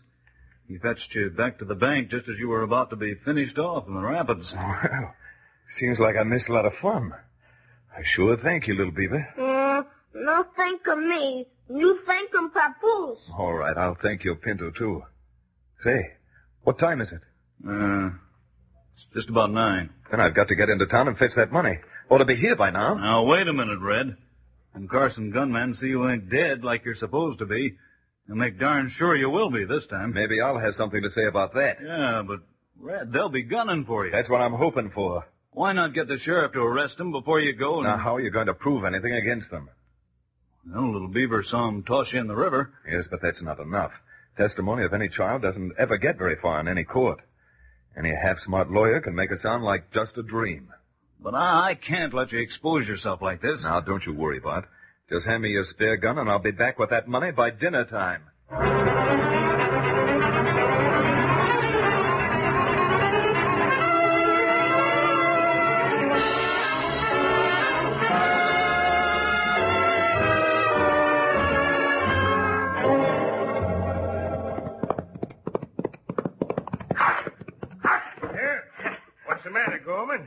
You seen a ghost? When I believed in him, I'd say I had. What's biting you? Red Ryder's in town. What? Saw him with my own eyes. Was at the telegraph office waiting for that money to come through so he could take it back to Barton's ranch. Why, you blundering nitwit. Can't understand how he could have saved his hide, boss. Not unless he's half-cat. Shut up. I ain't asking for excuses. Did he see you? Nope. He ain't talked either. You mean not yet he ain't? Blackie, get the men. We're riding, and I'm going along this time to make darn sure nothing goes wrong.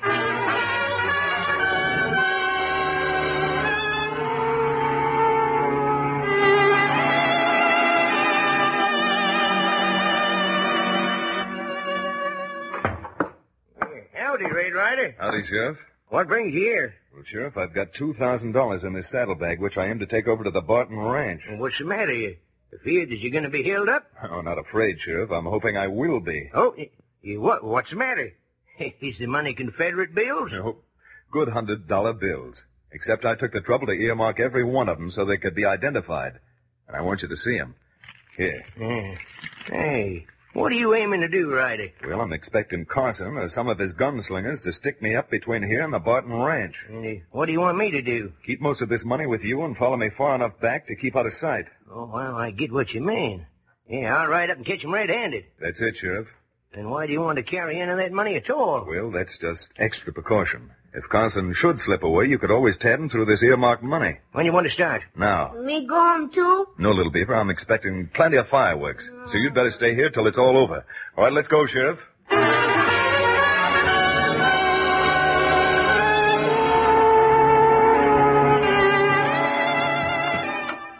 Carson, do you suppose Ryder might have took a shortcut? I don't reckon he has.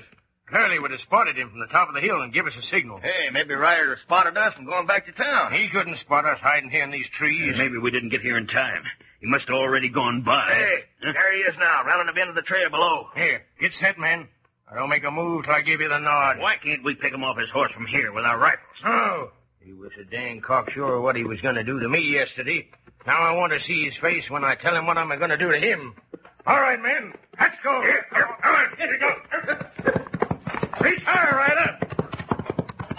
Well, howdy, cousin. Surprised, Ryder? Nope. Matter of fact, I'd have been kind of disappointed if you hadn't shown up, cousin. Still the cocky hombre, ain't you? Well, you ain't going to be for long. As soon as I get that money you're carrying, then I'll be giving you what's really coming to you. If you don't get yours first, cousin. No chance of that now, Ryder. Get his gun and money, Blackie. Yeah. Carson, here's the sheriff with a posse. Huh? Vamoose, man. Oh, no, you don't, Carson. Oh, Blackie. Hey, Ryder's got Carson. I'll get Ryder. Here's one for you, Gorman. Oh. Hey, here's something for you, Ryder. Oh.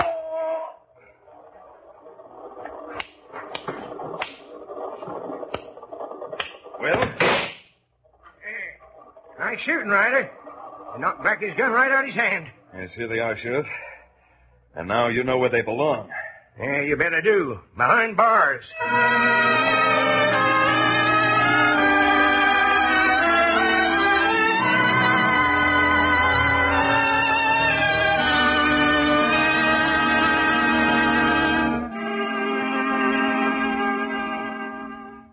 Well, Bart, looks like you won't have to worry about Carson for a long time, eh? No, I reckon not.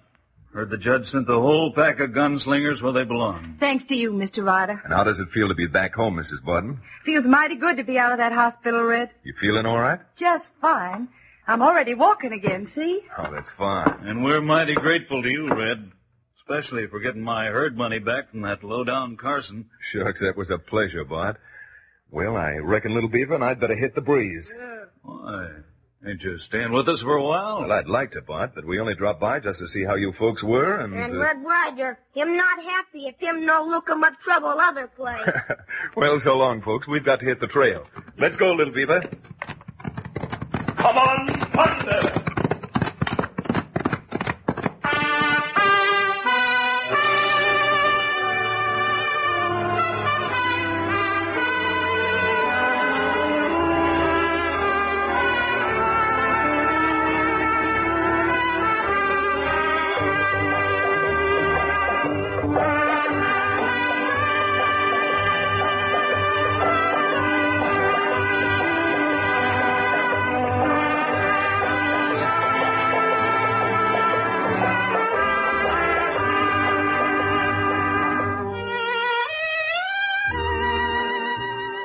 That was swell work, Red Ryder and Little Beaver. That certainly put a quick stop to Carson and his pack of crooked henchmen.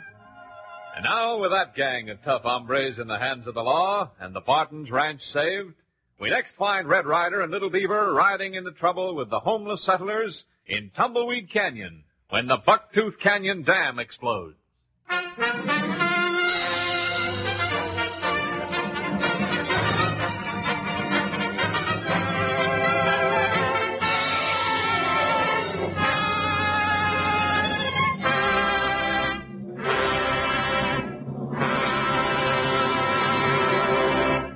Red Ryder comes to you each Tuesday, Thursday, and Saturday over these same stations.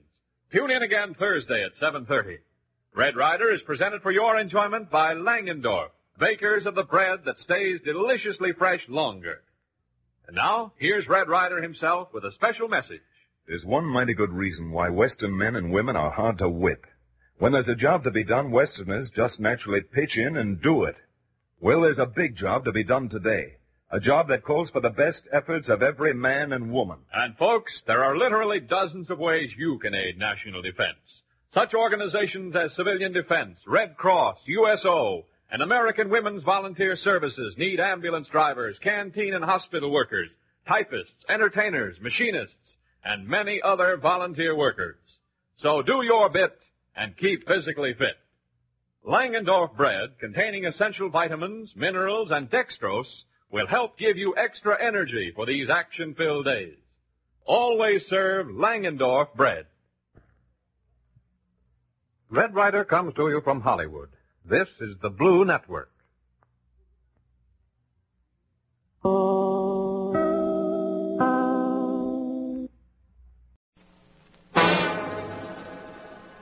From out of the West comes Red Ryder, America's famous fighting cowboy.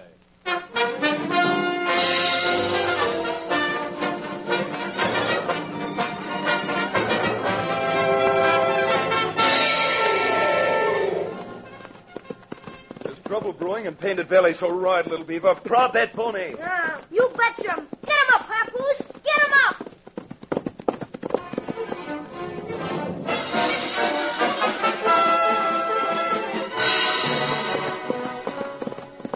Come on, Thunder. Hit that trail.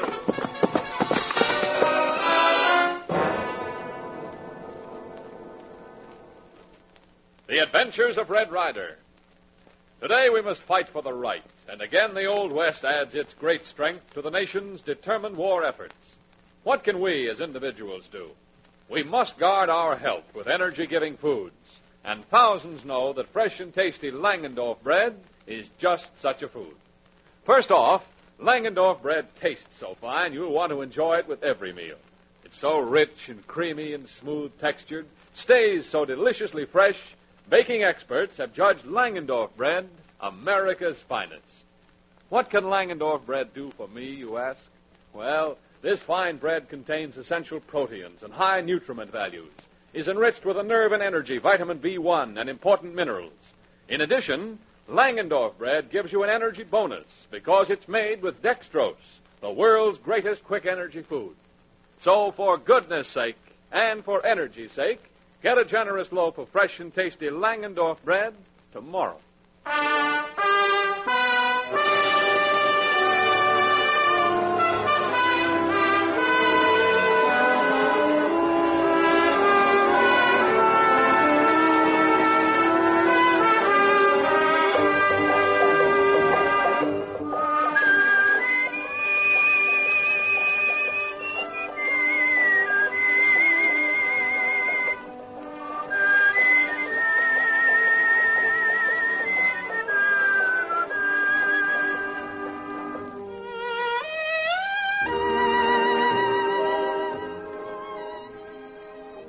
With Sheila Randall operating her stagecoach line and Juno Nixon and his marauding gunslingers in jail, Red and Little Beaver have returned to Painted Valley to see that Little Beaver starts his career in school. Red, Little Beaver, and Red's aunt, the Duchess, are in the parlor of Painted Valley's comfortable ranch house talking things over. Me want him go to school. Me don't want no school for sissy children. See what you've done to that child, Red? Only thing he wants now is excitement. You'll get more than his share if he keeps this up. Another day like this, and I'll take him back to Chief Clearwater on the reservation where I found him. All right. You taking me back. Better live like Injun brave than go to school. That's enough, Little Beaver. Now sit down and be quiet while the Duchess tells me about this trouble she's been having. Well, Red, during the last 3-4 weeks, we've been missing cattle again. Uh-huh.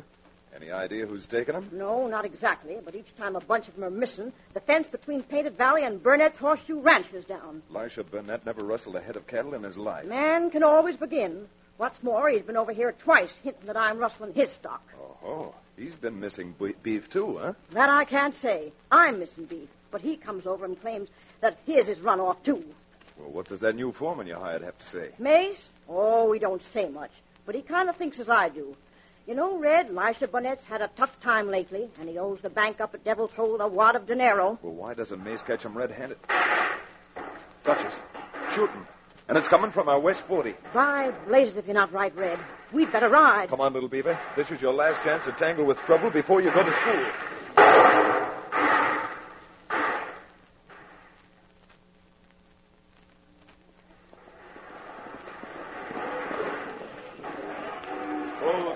Slow, fella. Hold up, Queenie. Whoa. Papoose. See, Red? What did I tell you? The fence between us and the horseshoe spread is down. Fence down, all right. But no can't tell him from what side fence cut. Why, you worthless Injun from Burnett's side. Think I'd rip out my own fence? Red, here comes Mace now. Mace Lanyard, over here. Howdy, ma'am. Howdy, mister. Reckon you're Red Ryder. That's right, Mace. Did you see what happened here? Yeah, most of it. I was heading back to the bunkhouse when I saw some Jaspers ripping out our fence. I come after 'em just in time to see 'em drive some of our stock off across Burnett's property. Me live here plenty years now. Me no think I'm Burnett rustler. Yeah? Well, I seen those steers, kid. And they was being spooked across Burnett's range. Well, here's Burnett and his hands riding up, too. Howdy, Elisha. Howdy. Don't you act so friendly with that old cattle thief. Did I hear you call me a cattle thief, ma'am? Now, the Duchess is just worked up, Elisha. Don't mind her. Worked up nothing. I'm plumb sick and tired of losing beef so's he can pay off the bank. Now, look here, Duchess. You and me's been friends and neighbors going on 30 years. But if you was a man, you'd be full of lead right now. You mean all you would? Now, Duchess, Elisha, come on, now, calm down. No one's accusing either of you of rustling. No. Well, I am. I seen our stock driven through that hole in the fence. See? What'd I tell you? My own foreman seen it. And he's not blind. Why, that good-for-nothing G-Haw, I riddled him. Mace, that'll be enough. Now keep out of this. No Painted Valley punchers throwing lead at anyone from Burnett's horseshoe. They can't accuse me of rustling. Yeah? Well, I'm a doing Red it. Ryder, him going for gun. I'd leave that iron in his holster, mister. I'm not talking to you. I'm talking to this big coyote Mace. I said keep your hand away from that gun butt. Yeah? Well, we'll see who's giving the orders. My hand. Elisha, I'll talk to you later. Yeah. All right, come on, Duchess, little beaver. I'm going back to the ranch house. Get him up, Papoose. Queenie, ride. Head for home, boy. I'm in a hurry. Come on, thunder.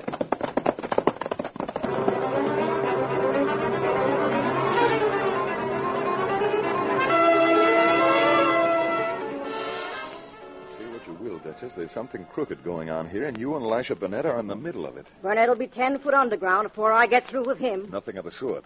I've got a few ideas about this so-called rustling, and I'm going to run them down. Ideas such as? Even rustled cattle can't be sold without a brand. So I thought I'd mosey over to the county seat and call on the registrar of brands. I don't follow you, Red. If there's a new, strange brand being shipped from down here, it'll have to be registered. And if there is, maybe we can find out where the wet cattle's coming from and who's shipping it. I see. Well, I know who it is. But since you're so all-fired stubborn, go satisfy yourself the hard way. That's just what I intend to do. Now, come on. Thunder's outside, ready to run.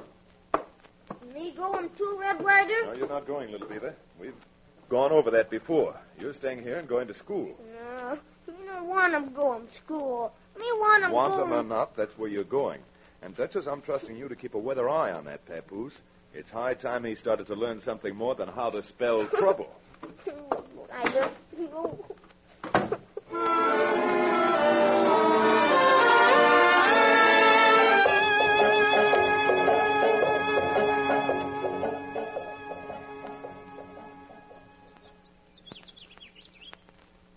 That's you, Mace? Yeah, Vince. We're in a mess. Mess? Darn you. I thought I was supposed to pick a fight with you down to the fence this afternoon. How'd I know Red Ryder was coming home? Think he's wise to us? No, not yet, but he's sure on the right trail. What do you mean? He's riding over to see the Register of Brands. Once he sees him, we won't have much trouble knowing his aunt's foreman and Burnett's foreman are rustling the stock and playing both ends against the middle.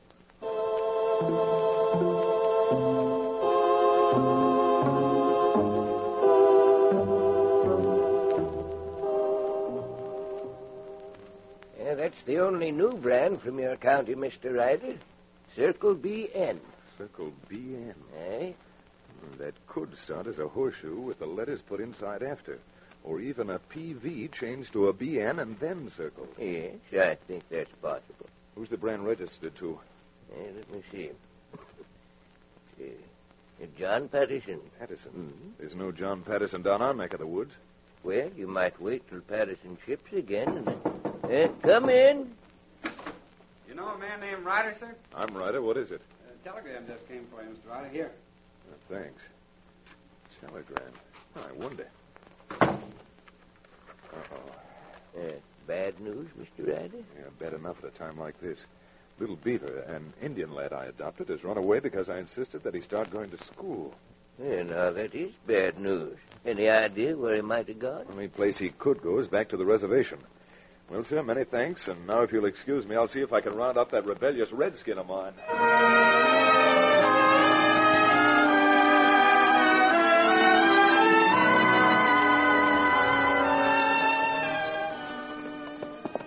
Howdy, Chief Clearwater. Red Ryder, how? Steady then there. Now, Chief, I'm sorry I haven't time to stand on ceremonies, but have you seen Little Beaver? The rascal's run away from the ranch. Little Beaver, him here. Come yesterday night. Well, thank heaven. I've been upset ever since I got the Duchess telegram. Where is the little scoundrel? Him playing with little Poco. Me call. Little Beaver, Poco, come here. Uh-oh. We trouble. Here's Red Ryder. You're doggone tootin' right there's trouble, Little Beaver. Now, you come here. We no come if have to go school. You don't like school, Little Beaver? Me think school much fun. Now, see, Little Beaver, Poco enjoys school. Now, come here, both of you. Me still no want him go school. Me wish me could go home school again. I tell you what. Chief Clearwater, how'd it be if little Poco went back to Painted Valley with us and went to school for a while with my half-pint scallywag? Me think good idea, Red Ryder. Swell. Now, how about it, Little Beaver? Little Beaver, him go. Yes, Little Beaver? Okay. If Poco come, go to school. Oh, now you're talking. All right, saddle up your ponies and let's ride. There's trouble brewing back at Painted Valley.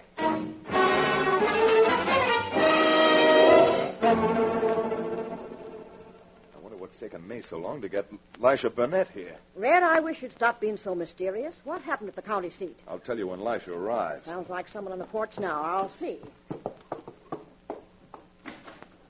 Howdy, Lisha. Come right in. Howdy, Duchess. Hi, Red. Sit down, Lisha. I think I got a clue to who's rustling cattle from both of our ranches. Both? What are you aiming to say, Red? Simply this. Someone has worked up a wet brand that can be made into a Circle BN out of either a horseshoe or a PV. Why, I'll perforate 'em myself. Huh. Got any idea who it can be, Red? It's a pretty good idea, and to prove it, I may need your help. Well, you get all the help you need, Red. Now, who's behind it? Well, the way I figure it is the man you've got working. Red! Someone shot Lisha through that window. Why, those red-hearted rustlers. Come on, let's get after them. There they go, riding for the gate.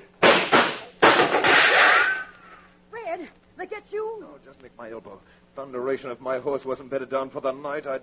No use crying over spilt milk. They shot Lisha and got away. We better get a doctor. No use, Duchess. Doctor can't do any good for him now. He's gone. Right through the back. Now, who could have wanted to shoot down a white man like Lisha Burnett? Nobody. Nobody? What are you talking about? They shot him, didn't they? Yes, they shot him, all right. But only because he got up from his chair. The lead that killed Lisha was meant for me. Good grief, Red. You think so, and why? Because rustlers know what happens to them when they're caught. Find the men who have been rustling cattle from both sides of the fence, and you'll find the man who murdered Lisha Burnett. Glory be. Come on, Duchess. Let's get our horses and do some riding. It's a nice, clear night, even though there is blood on the moon.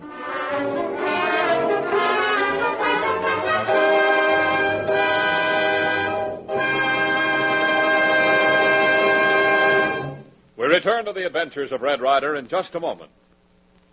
A big morning's work, whether it's in the defense plant or the classroom, certainly does whet up a fellow's appetite.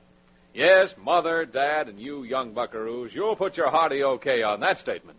And believe me, you'll put your extra special okay on the lunchbox meals when your sandwiches are made with Langendorf bread.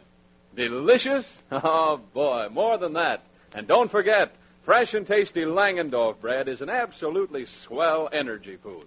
Yes, this fine bread contains the nerve and energy vitamin B1, carbohydrates and minerals. And on top of that, there's an energy bonus for you and the family because delicious Langendorf bread is made with pure dextrose, the world's greatest quick energy food.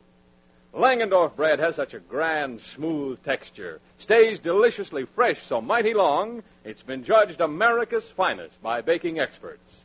So, ladies, make those sandwiches for the hard-working men folks and husky youngsters with Langendorf bread. Make every meal a better meal by serving delicious Langendorf bread. Yes, for goodness sake and for energy's sake, get a loaf of fresh and tasty Langendorf bread at your grocer's tomorrow, sure. You'll like it.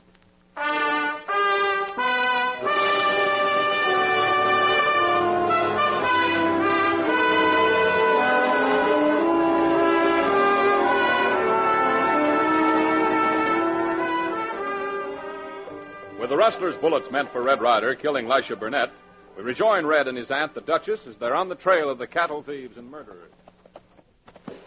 I'm most willing to call tonight, Red. I hate to give up now, Duchess. Those murdering sneaks couldn't have been swallowed up in the hills. No, I guess not, but we're just backtracking ourselves. Here we are on Painted Valley property again. Well, if you're really It tired... ain't that I'm tired. I'm just weary of riding and seeing nothing but blackness and shadows. See, you wouldn't call that a shadow, would you? Down there by the gully. Where? Oh, I see it now. A little campfire. That's just what it is. And unless I miss my guess, we'll find a rustler there with a running iron. Oh, thunder. Leave the horses here, Duchess. You follow me down and be plenty quiet. I'm right behind you, Red. All right, you. Up with those rustling hands up. Red, it's Mace Lanyard, our foreman.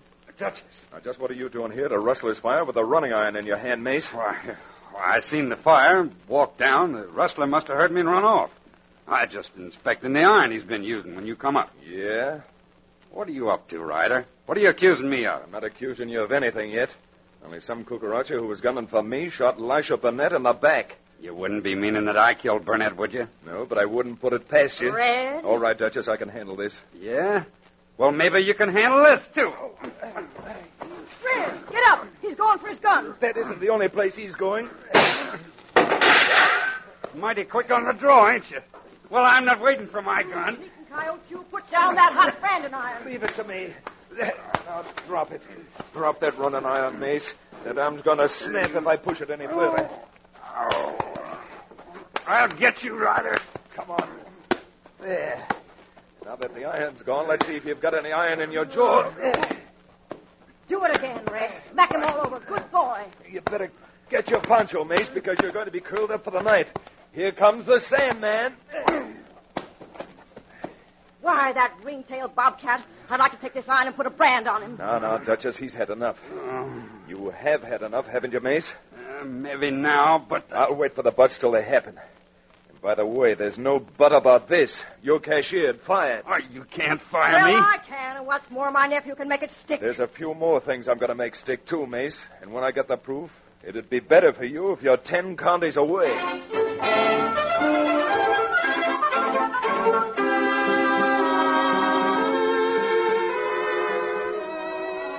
No, little beaver. C-A-T, spell 'em cat. Who care what spell 'em? You don't call 'em cat anyhow. Me call 'em kitty. Well, you two, how about getting in the rig with Miss Jane and driving to school? School. Him stupid. Oh. Did you ever think it might be you who is stupid, little beaver? You bet him, Red Ryder. Him want to be big, fighting brave. Him no want him study. And you wouldn't marry a brave who couldn't spell cat, now would you, little Poco? Me say I'm not. Me brave. Him got to be plenty smart. Well, little beaver, how about it? Me go, but no like 'em. K-A-T, cat. H-O-G, pig. All right, go on, Jane. I'll ride by the school later and see how things are going. All right, Red. Oh, and good luck in finding the men who killed Mr. Burnett. It'll take more than luck to find those groundhogs. And if I'm going to find them, I'd better get started.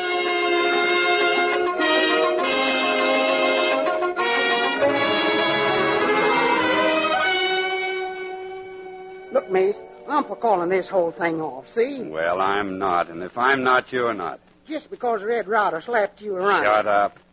That's one name I don't admire, Red Ryder. I'll get that buzzard and get him good. I don't care what you do to Ryder, but let's give up this rustling idea, Mace. Yeah? After the setup I worked out, me foreman of one ranch and you running the other? But you're fired, and old man Burnett's dead. So much the better. Besides, all we have to do is get Ryder where we want him, and it's clear sailing. Sure. As easy as all that. Just get Red Ryder where you want him. Think I can't? Well, how? If you and me was to grab off that schoolteacher girlfriend of Ryder's, he'd come any place we told him to. Yeah? We ride down to that schoolhouse and take her back to the line shack up on Porcupine Ridge. Then we send Ryder a message. He comes a-running. And we fatten him up with lead for a nice long rest in the family graveyard. Get up, Rocket. Ho, make for the house.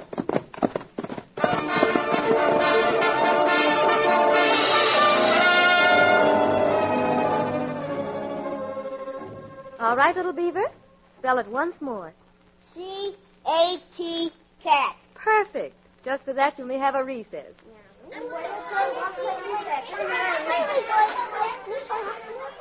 What you got him there, little beaver?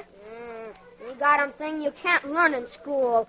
We got him 6-gun. Oh, no, you don't got him gun. I take him away. You give me back, little Poco, you. Miss Jane! Miss Jane! Yes, little Poco? What is... Where on earth did you get that pistol? Me take him from little beaver. 6-gun no toy for a little boy to play with. Well, I should say not. I'll take that gun. You much better give him back to Red Ryder. He missed him someday. Indeed, I will. And if you must be a He-Man, little beaver, please confine your efforts to your bow and arrow hereafter. Miss Jane, look 'em. Here come 2 men. Ride 'em up to school. Where? Oh, it's Mace and Mr. Burnett's foreman. Howdy, Miss Jane. Can we see you here for a minute? Why, certainly. Excuse me, children. Miss Jane, you no go. Them bad men. Little beaver. Running around the country with Red Ryder has made you bad man conscious. I'll be right back. Me no like him. Mace, him big crook. You watch him own business, little beaver. Yes, Mace? What is it? Miss Jane, we thought we might come over. Vince, slap that gag over him. Oh, look him. See what I tell you? Let him go or I shoot. Vince, haul her up on your horse before... Hey, look out. That brat's got a bow and arrow. You betcha, man. Me use them fast. You can go through with this. I'm getting out of here. You'd better, or I'll use this gun on you myself. That scared them, shooting over their heads. Oh, well, little beaver, I don't know how to thank you. No, thank him. Me like him Red Ryder. Little beaver, he big brave. Oh, you betcha, Poco. Oh, Miss Jane, look him. Red Ryder, him come on thunder. Jane, what was that shooting I heard over here? Oh, Red, Mace and Burnett's foreman tried to kidnap me. If it hadn't been for little beaver, Oh, Red, what are we going to do? Those 2 frightened me. I've got to get to the bottom of this quick, and the best way to end all the trouble is to put an end to the wrestling. But how? When you're dealing with desert rats, you've got to bait the trap with cheese.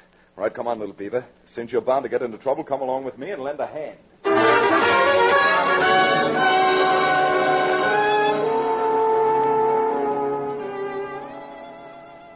Red Ryder, why for we come in the devil's hole? To do what I told Miss Jane. Bait the trap with cheese. Only this time, the bait's going to be nice, fat beef. Where we going now? Into the telegraph office. Now, you wait outside and see if Mace and Vince come down the street. If they do, let me know. You betcha, Red Ryder. You give 'em eagle eye. Howdy, Mr. Backus. Hello, Red. What can I do for you? I want to send a telegram. That's easy.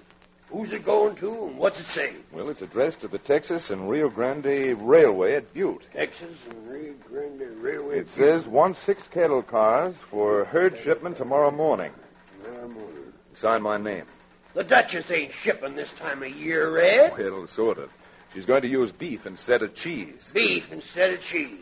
Now, what kind of talk is Charge that? that to our account, Mr. Backus, and thanks. Yeah. See those 2 sidewinders, little beaver? They hide 'em up street. Good. Then we'll just walk away and hide them down street. Come on. What you doing, Red Ryder? Spooky like ghost story. Now duck in this alley and let's watch Mace and Vince. Sure enough, there they go. Right into the telegraph office. They're taking the bait just fine. Come on, little beaver. We've got to ride back to Painted Valley, oil up our guns, and organize us a posse. There's a heap of trouble ahead tomorrow morning.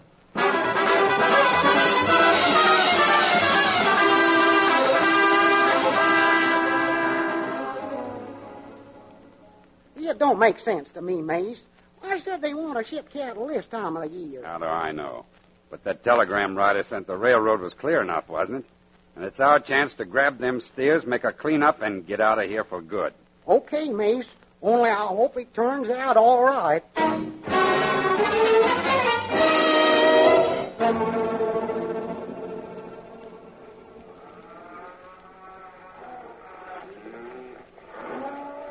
Red Ryder, this is the craziest thing I ever heard of. If you guessed wrong and we're not attacked, I'm going to be the laughingstock of the valley, shipping my cattle now. It's even worth that to catch the hombres who murdered Elisha Burnett. Now, you stick along with the trail herd just as if nothing was wrong. I'm meeting Little Beaver and a posse up in the hills just beyond Eagle's Nest. I'll get going, Thunder. Head for the hills. Come on, Thunder!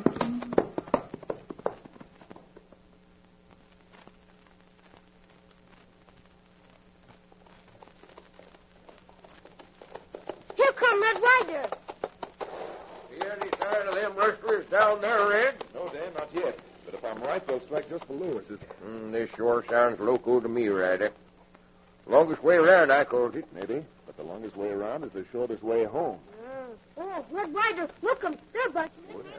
And unless my eyes have gone back. Are you satisfied, Dan?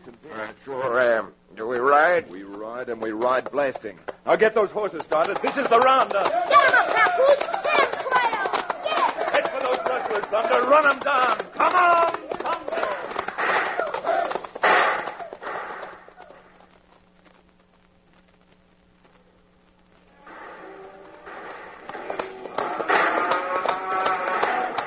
Vince, head those steers off from the creek.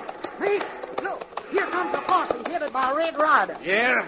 Well, that suits me fine. Low down. Your gun's gone. Now get your hands up. Way up. You think so? Well, I can still... That's it, Red. Hit him again for me. You betcha. And this is for the Duchess, Mace. Now that takes care of you. And here comes Dan and the posse with the rest of them. Here's Fritz and the other four, Red. Good. You know the road back to town, the one that leads to the lockup. On your feet, Mace, because for the next 15 years you'll be sitting down.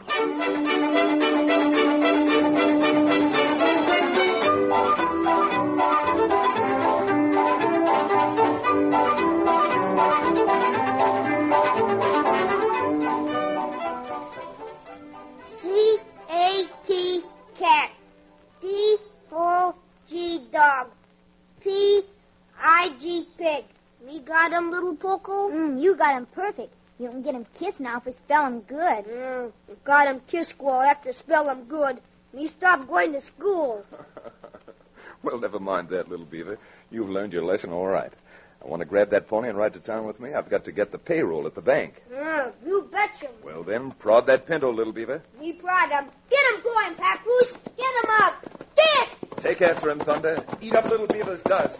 Come on, Thunder!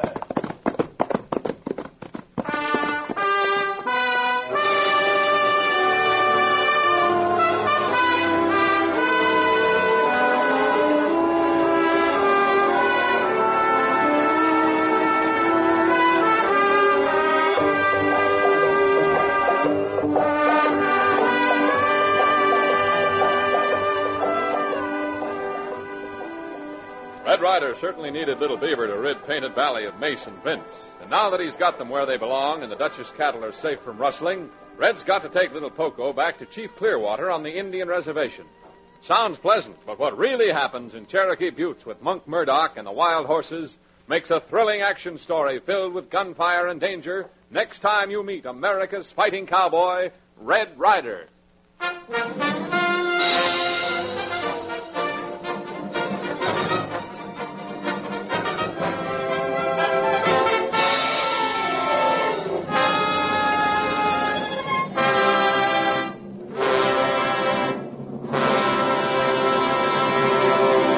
Red Ryder comes to you each Tuesday, Thursday, and Saturday over these same stations.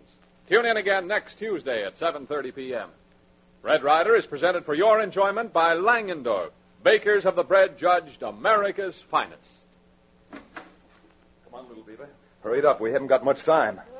That's right, Red Ryder. Gotta buy war savings bonds now. You betcha. Little Beaver is right, folks. Now is the time to buy war savings bonds and stamps, and as many as we can to provide weapons of victory for our armed forces.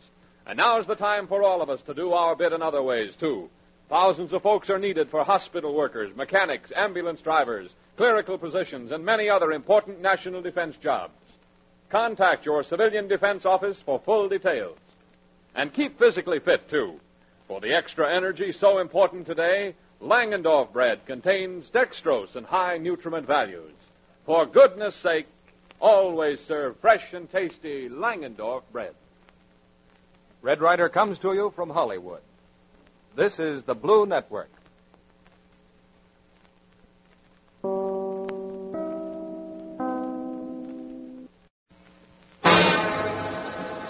From out of the West comes Red Ryder, America's famous fighting cowboy.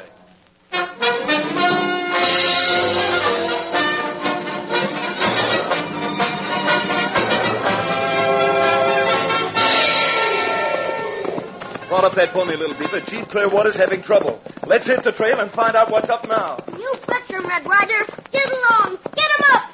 Get.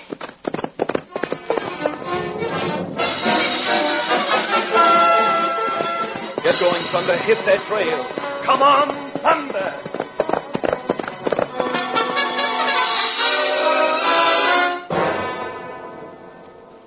The Adventures of Red Ryder. The winning of the West was a story of tireless energy. It was ride hard and fast, hit that trail in the cause of justice. Today we are again called upon. Once more, it's a story of drive hard and fast, swing that hammer for Uncle Sam. From where do we draw our strength? From our daily bread. And to vigorous thousands, that means Langendorf bread, always energy-giving, now more vital than ever, because fresh and tasty Langendorf bread contains the nerve and energy vitamin B1. Also, proteins and carbohydrates needed for arms of steel and lusty swing. For extra energy, Langendorf bread is made with dextrose, the world's greatest quick energy food.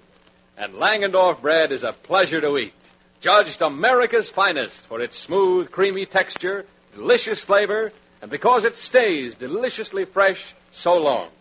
For goodness sake and for energy's sake, get fresh and tasty Langendorf bread tomorrow.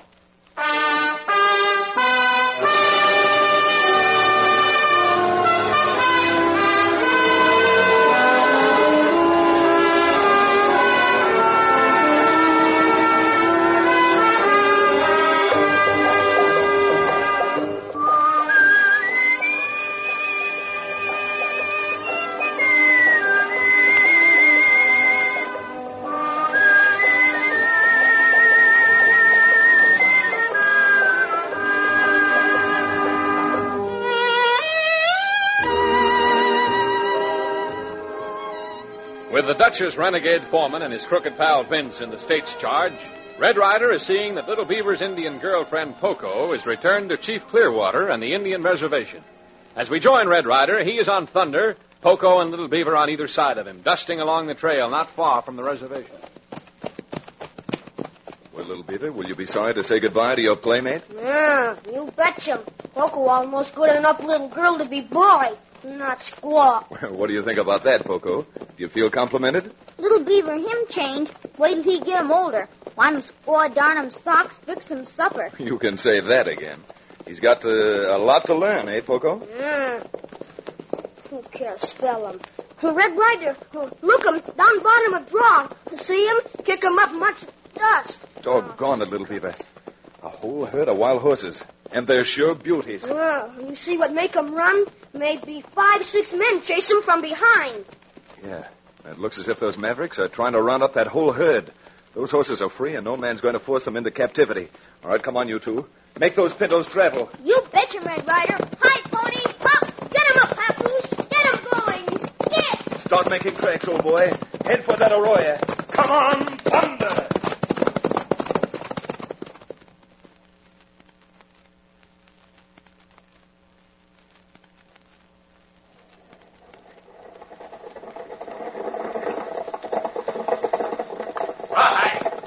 Stallion, head him for that cutback. We need every horse we can get.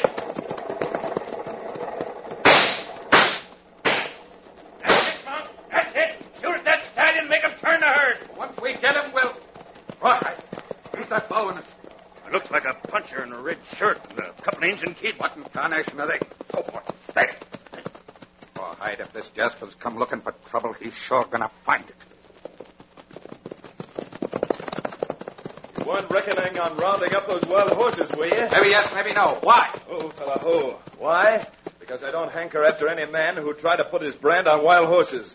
Depriving them of their freedom would break their spirit, ruin them. Now, ain't that too bad? But I don't fall for all that pop-bottle conversation. I spotted them horses, and I'm putting halters on every one of them. Are you sure of that? Why, you got any different ideas? I've already told you my ideas, and you might tell that dish-faced sidekick of yours to keep his hand away from his gun butt before... Dish-faced, huh? When I can dish it out, too. Oh, no, Monk! That side one dumb cat smashed my hand. I'm glad it feels that way, but all I hit was your gun. Yeah, pretty brave when you got a shooting iron in your paw. Well, with you, I'd even take a chance with no gun and one arm tied behind me. Eh? Then why don't you put that pop shooter away. All right. Climb off that spavin nag you're breaking down, hand your 6-gun to my Indian friend here, and we'll have this debate with no holds barred. I'm calling that bluff, mister. All right. I wouldn't have jumped if you hadn't grabbed my legs. Ryder, other man behind you. And where do you want to drop, friend? At a spot of your own or right here on top of your pal? Right. You lit right on me and knocked my wind out. Them all mixed up and ground like pretzel. I guess that stallion has let his herd out of your trap by this time, so if you don't want to continue our little social, I'll be on my way. Turn those ponies, little partners, and let's ride. And as for you two, try and remember what I told you about wild horses. This is their land, and I'm seeing to it that they stay free. Get 'em up. Start 'em running, Papoose. Get. Don't let them beat you, Thunder. Make for the reservation. Come on, Thunder! Red Ryder, huh? Now, before I get through with him, he's going to be blue in the face.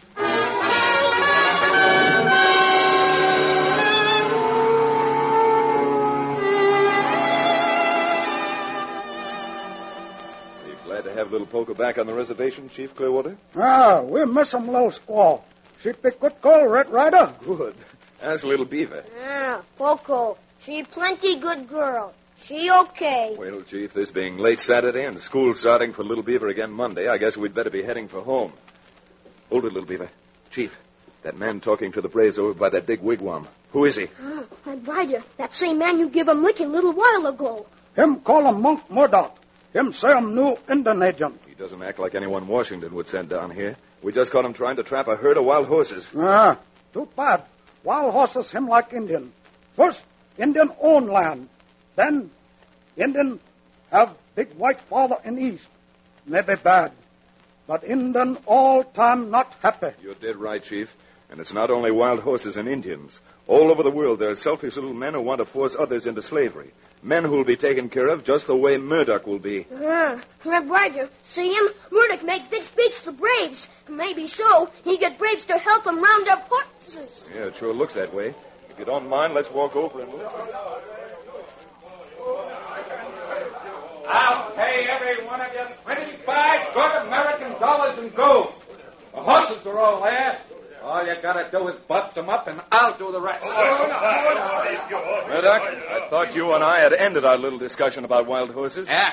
Well, maybe you ended, Ryder. I only started. Now, men, don't let this groundhog fool you with all that talk about paying you gold for the horses. Any man who would throw a halter on a wild horse would knife his best friend. You talk to him, will you? Red Ryder,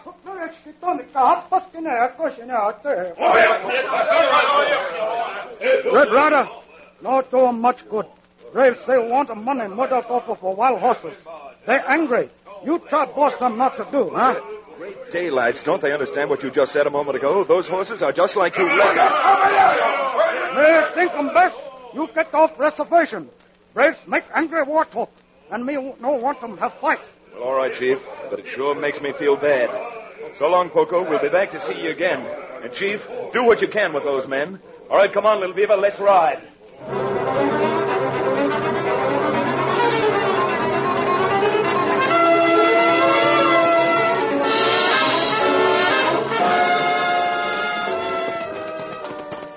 Hold it, Thunder. Oh, Papoose.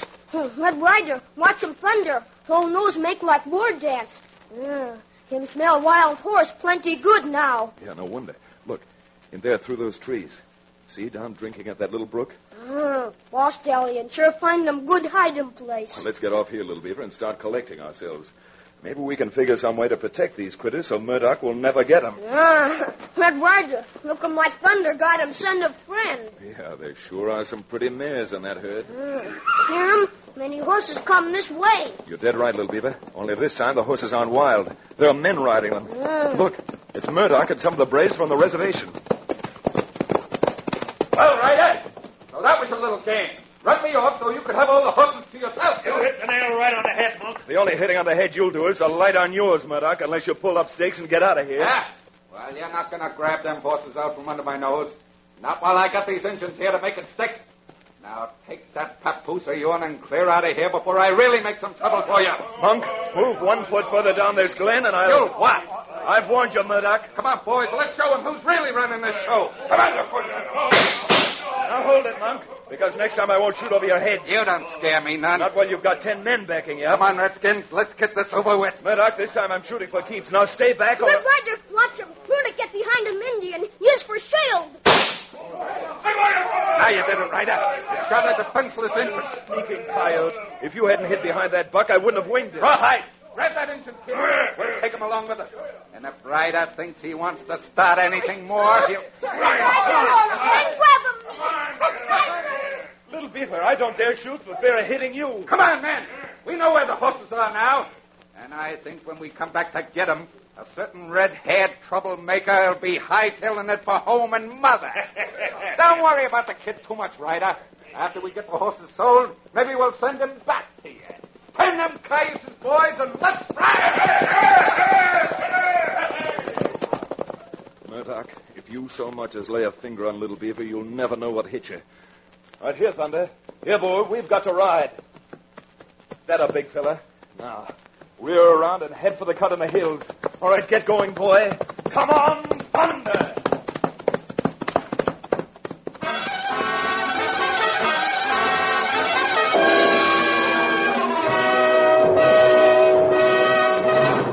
We return to the adventures of Red Ryder in just a moment. High in the hills, where streams run clear, the wind blows fresh. You fill your lungs, you breathe in deep, and you like it. Well, here's something for your lunchbox tomorrow that has freshness, too. Langendorf bread, fresh as all outdoors. That's why sandwiches made with Langendorf bread fairly make your mouth water after that first delicious bite. Yes, sirree. The wonderfully smooth texture, the tempting flavor of Langendorf bread hits the spot. But Langendorf bread sandwiches taste better than ever because they stay deliciously fresh longer.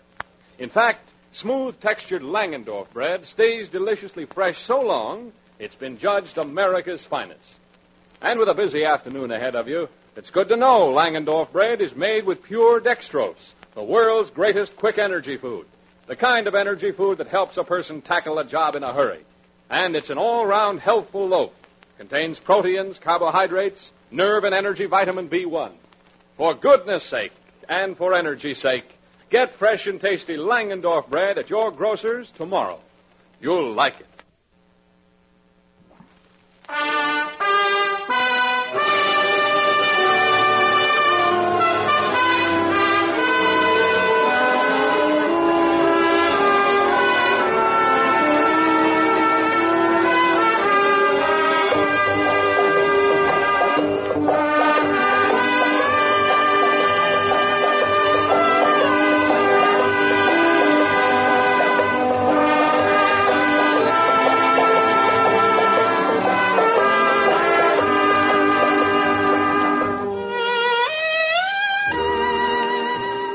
Little Beaver stolen as a hostage by Monk Murdoch and the Indians he has incited by a promise of gold for helping him round up the herd of wild horses, we find Murdoch, the alleged Indian agent, in his office talking to his gun-handy bodyguard, Rawhide.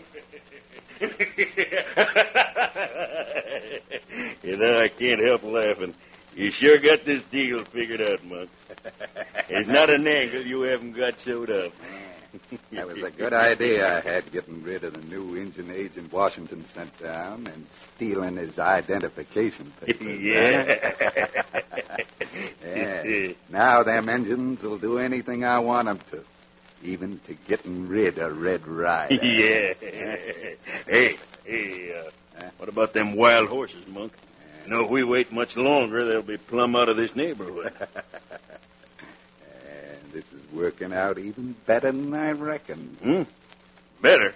Yeah. How do you figure? Ever hear me talk of a friend of mine called Ace Hanlon? Ace Hanlon? Why, sure, but understand he's in the lockup over the Devil's Hole. Yeah, he is. I've been holding him there, waiting the circuit judge to try him. Well, Ryder put Hanlon in that hoosgow, and if I was to get Mr. Ryder to... well... Ace is a plenty rich hombre, and he'd pay well. Yeah. But you know, after what happened, you don't think Ryder's still hanging around these parts, do you? If I was him and knew what I know, I wouldn't be. But in case he is, Rawhide, his scalp will be worth $5,000 to us from Ace Hanlon. Well, we better be moseying over to the reservation and getting us some engines together, Yeah, eh? Sure. And if we see Red Ryder, don't stop throwing lead till he looks like a piece of chicken wire, all full of holes.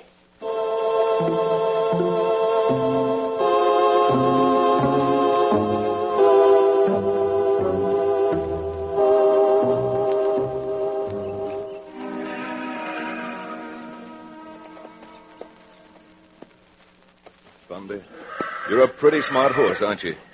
Yeah, that's right. Nothing like knowing your own strength. Well, old fella, I've got a problem. Shall I try and get Little Beaver back, or shall we first make sure those wild brothers and sisters of yours are safe from Murdoch? Well, Thunder, how about it? Get Little Beaver first? No? Then shall we go after the wild horses? You sure know your own mind, partner. You and I know Little Beaver's safe at the Indian reservation. So get around here and let's hit the trail. All right, come on, boy. Pound that dust. Come on, Thunder.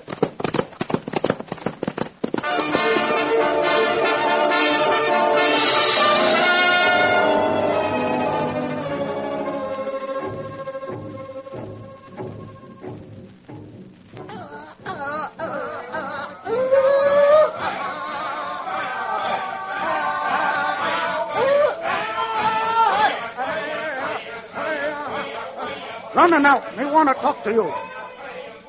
Running out. You big mistake. You go try catch 'em wild horses. Mistake be no catch 'em. We got to have money. How we get?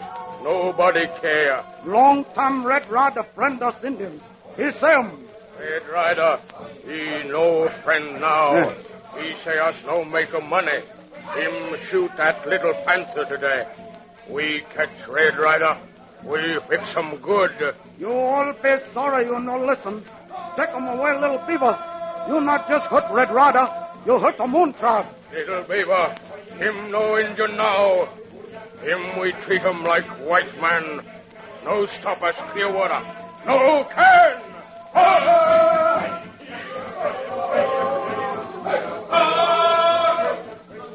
Little Beaver, Little Beaver.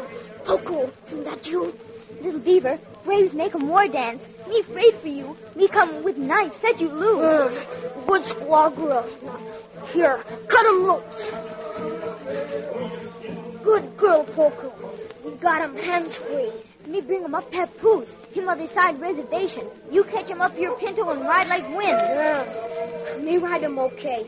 Only me want get 'em guns first so braves can no go 'em on warpath. You don't get 'em guns, Little Beaver.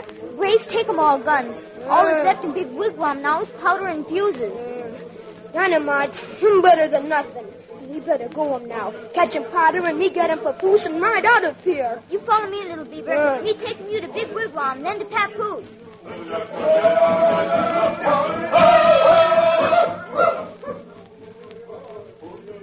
Here, I'm your pony, Little Beaver. Yeah. How, Papoose? We ride 'em. We ride 'em fast. You take 'em dynamite now, Little Beaver. Me got 'em powder. Me make you many thanks, little Poco. Right now, me got a ride. Get 'em up, Papoose. Get 'em going. Get.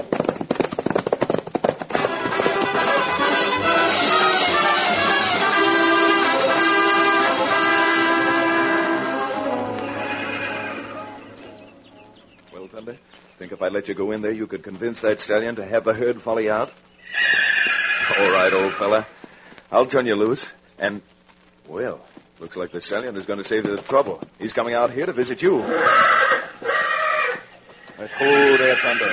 Seems our friend the stallion is on the warpath. All right, now, easy now, Thunder. If we're not careful, we're going to be smack dab in the middle of a fight. Go get him, Thunder. We'll call that black outlaw's bluff.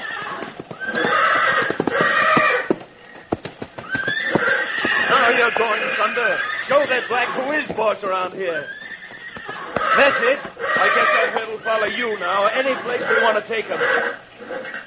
Thunder, you can do as much with those two front hoofs of yours as 6 tough hombres can do with 2 guns apiece.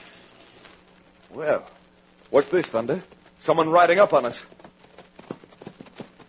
Hold it, mister. It won't be too healthy to come any closer. Ooh, Papoose. Ooh. Well, Little Beaver, where did you come from? Little Poco helped me get loose. You're sure a sight for sore eyes, son. Hey, what's that you got there? Me bring them dynamite powder. Oh, what for? Murdoch make braves mad at you. They go on my moor path. Come steal them horses. Shoot you, catch them. You betcha. What am I supposed to do with the powder? Blow them up? Me try steal them guns, but only powder left. Say, you know, if this works out the way I think it might, this powder may come in handy.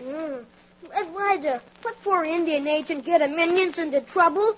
Not good for Indian, not good for white man. Well, that's what I wondered about, Little Beaver. And if my hunch is right, you'll find the real Indian agent Washington sent out got kind of lost on the way because Murdoch wanted his papers. I telegraphed Washington to find out.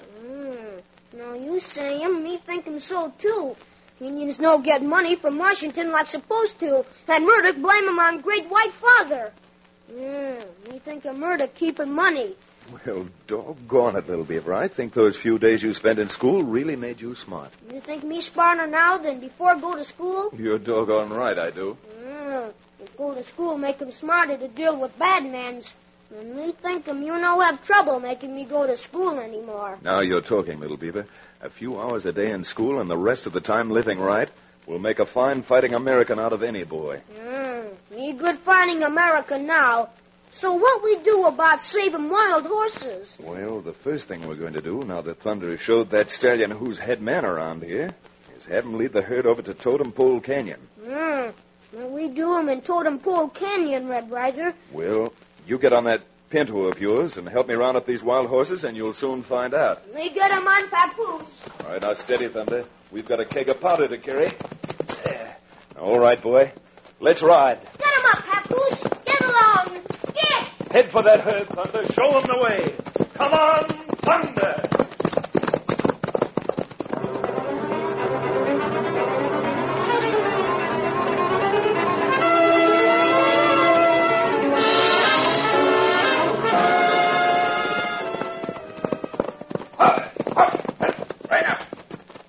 See them wild horses from here, Monk? No, I can't see hook nor hide of them. Me see 'em. Huh? Dust clouds show 'em where horse are. Where? Where are they running, Unc? See 'em? Down there. Big dust cloud go out over to Totem Pole Canyon. What? But doggone if he ain't right. Well, look, Monk. Ain't that Red Ryder at the head of 'em? It's Ryder, all right, and that Wrigley Injun kid.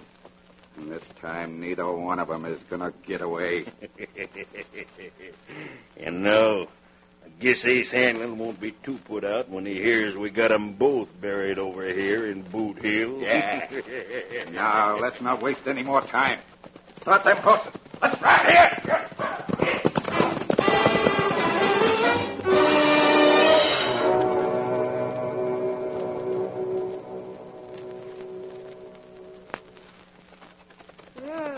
What we do 'em now that we got wild horses in Totem Pole Canyon, Red Ryder? First thing is for you to get up on the north slope. I'm taking this powder over to the south end. And what you doing with powder? Well, I'm giving a little party for Monk Murdoch, a regular western blowout.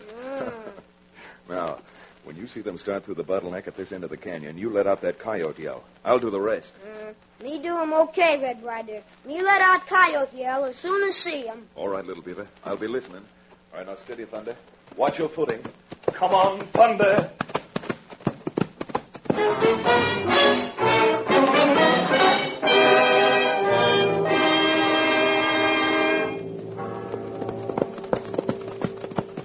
That Red Ryder must be loco. Once them horses get to the far end of this canyon, we've got 'em jumped up like molasses.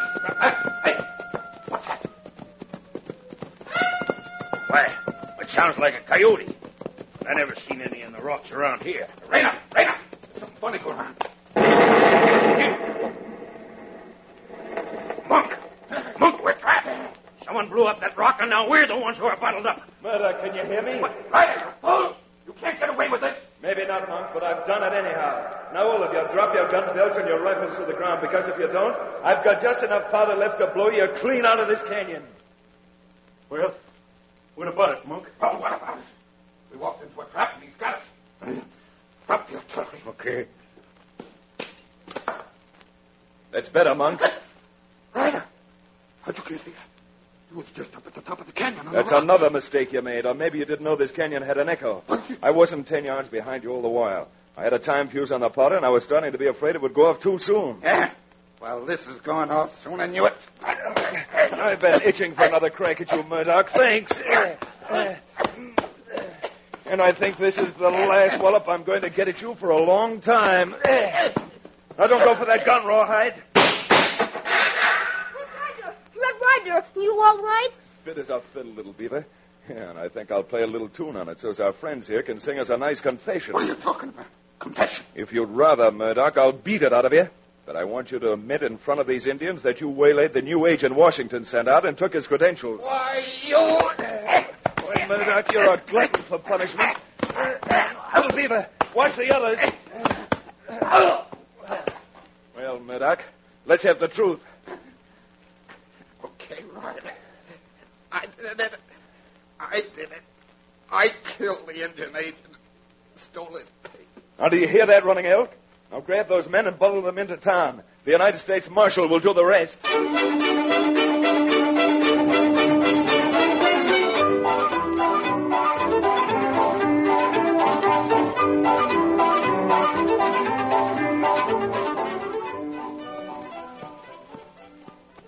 Me speak 'em for whole tribe, Red Ryder.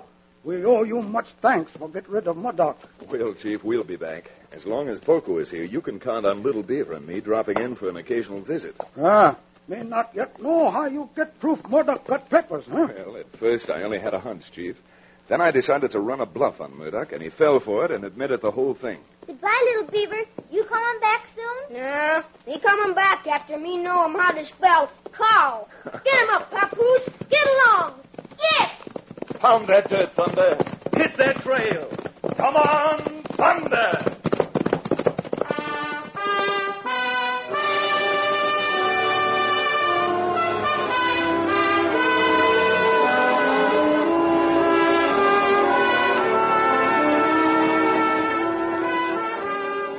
Red, Little Beaver, and Poco certainly put the kibosh on Monk Murdoch's plan to fleece the Indians.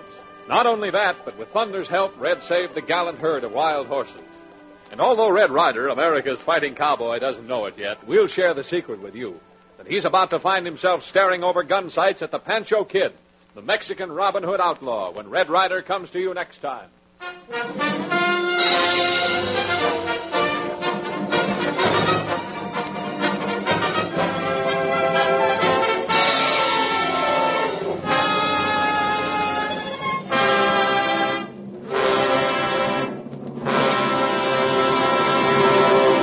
Red Ryder comes to you each Tuesday, Thursday, and Saturday over these same stations.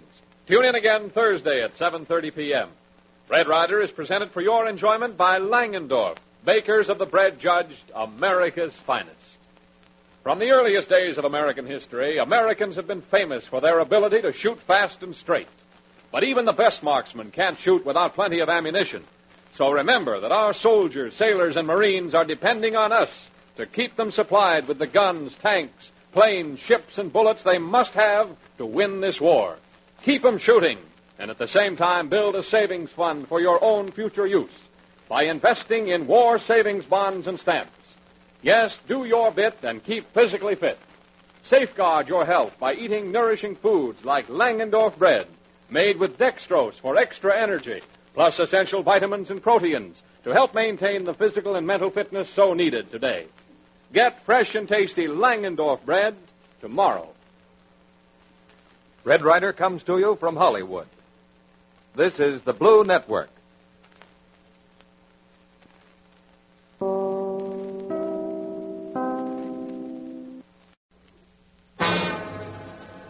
From out of the West comes Red Ryder, America's famous fighting cowboy.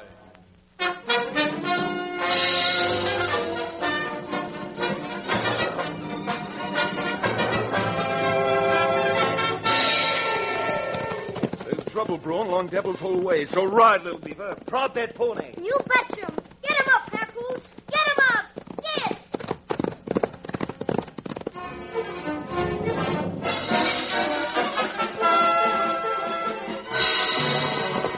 Come on, Thunder. Hit that trail.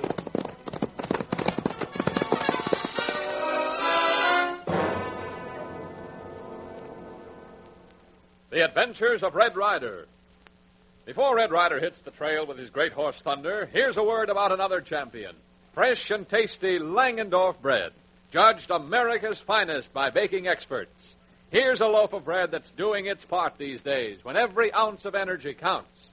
Here's a delicious loaf of bread that packs a 1-2 energy punch. 1, fresh Langendorf bread contains the nerve and energy vitamin B1. 2, fresh Langendorf bread is made with dextrose, world's greatest quick energy food. An energy loaf? Yes, indeed.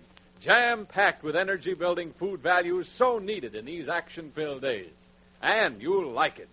Langendorf bread is wonderfully smooth in texture, creamy, delicious, and stays deliciously fresh longer. No wonder enthusiastic thousands say, for goodness sake and for energy's sake, I always reach for Langendorf bread. Make a note right now to get America's finest bread, fresh and tasty Langendorf bread, next time you're at your grocer.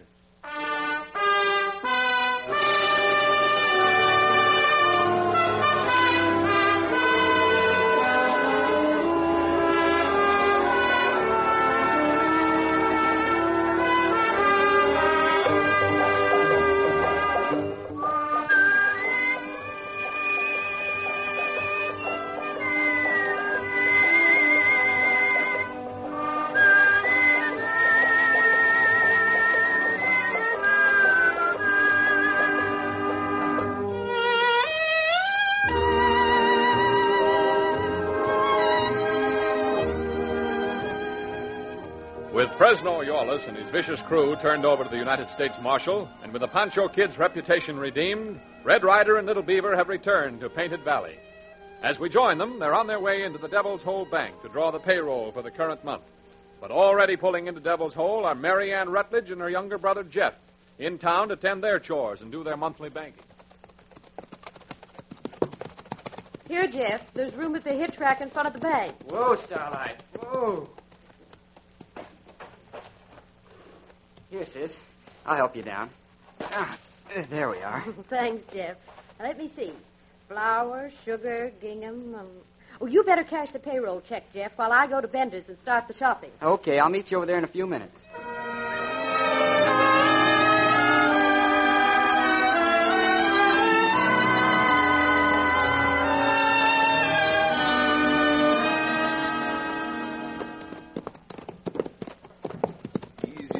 Slow down, Thunder. Oh, Papoose.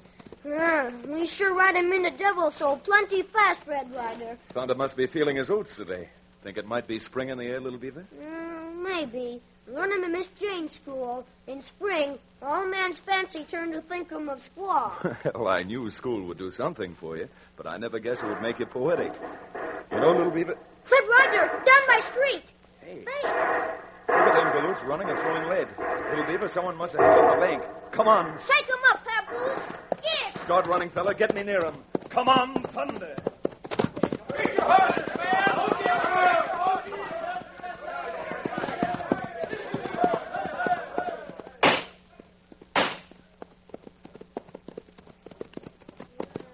We sure lose him, Red Ryder. Oh, boy. Hold up, Thunder. Confound it. They had just enough head start to reach the hills before we could see him. Whoever they are, that gang is tough, treacherous, and plenty experienced. If bank hold up, bet your men and Tom got killed. Right, and that's just what I'm aiming to find out.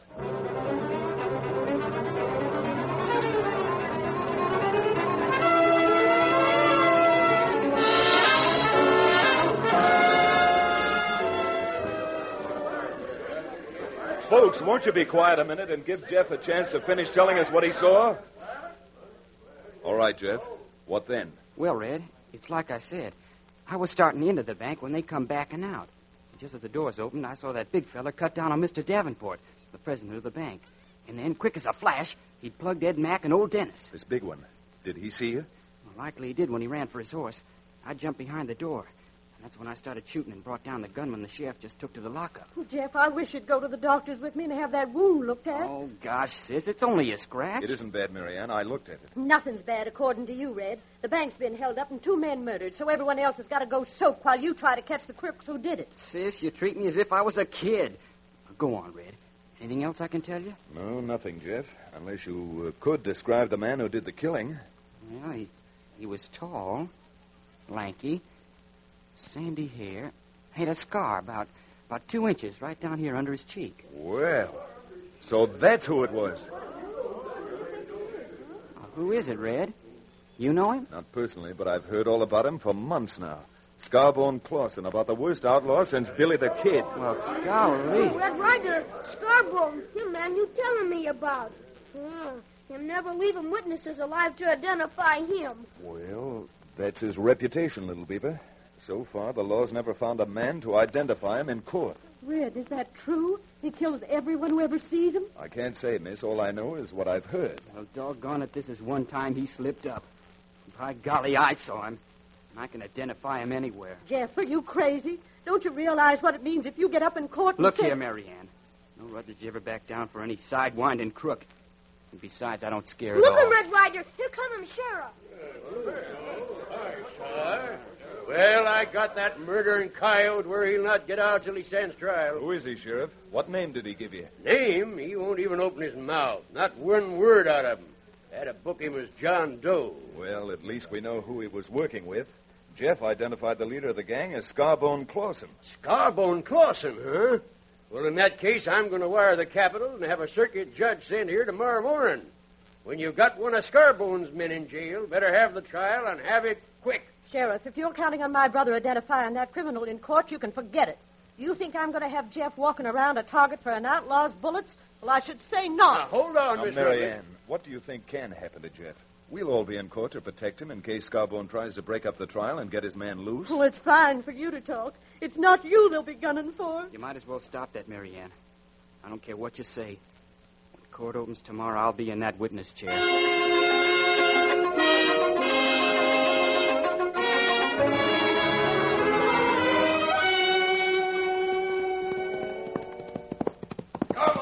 Scarbone, come here.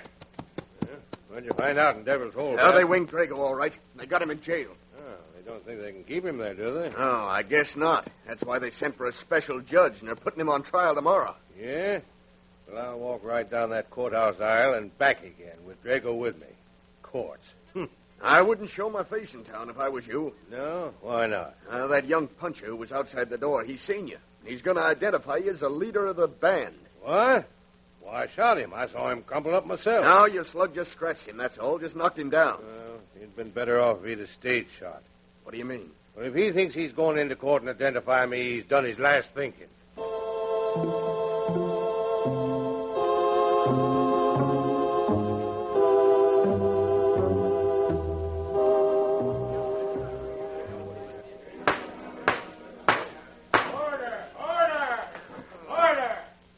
Stand up for the judge. Sit down. Will Jeff Rutledge come forward and take the witness stand? Marianne, what's wrong with you? Nothing's going to happen to Jeff. No, you yourself told us that murderer's reputation, never to leave a witness alive. But we're all here with Jeff. Nothing can happen. Nothing had better happen. That's all I can say. You solemnly swear to tell the truth, the whole truth, nothing but the truth, so help you God? I do. Then sit in that chair. Red, I'm scared. Now, there's nothing to be scared of, Marianne. I shoot him, Jeff Rutledge. Jeff! Come on, men. Out of here.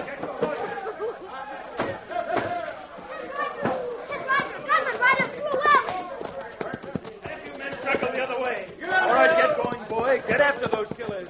Come on, bump them.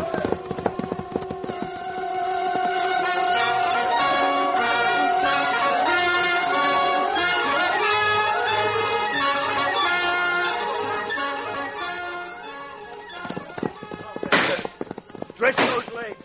Hit that outlaw trail.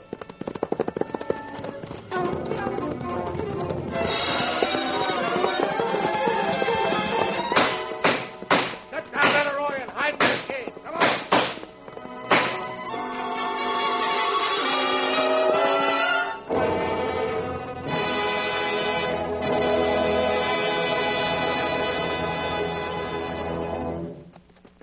Red, I never would have believed they could have got away with it. Shot that poor boy down in cold blood. Oh, it's my fault. If I hadn't been such a stubborn fool and I'd listened to Mary Ann, it never would have happened. Even if you were to blame, Red, and you weren't, that ain't going to bring young Jeff back. No, and it's not going to make Mary Ann feel any better either. Oh, poor kid. Folks dead, and then to lose a brother she practically brought up by herself. We catch him, Scarborough and Clausen, Red Ryder, and make him pay back good. That talk's easy, little beaver. But with a man like that, it's going to take a lot more than just wishing to make it happen. And that's a fact, Red. You know, with our witness killed now and us not actually getting a good, clean look at the men who did it, there wouldn't be much we could hold Scarborough on, even if you were to find him. Well, I never thought of that, Sheriff. But you're sure right.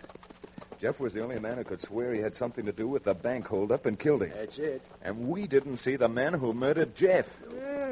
That don't look him good. What you think you do, Red Ryder? The first thing I'd better do when I get back to town is call on Mary Ann and do what I can for her.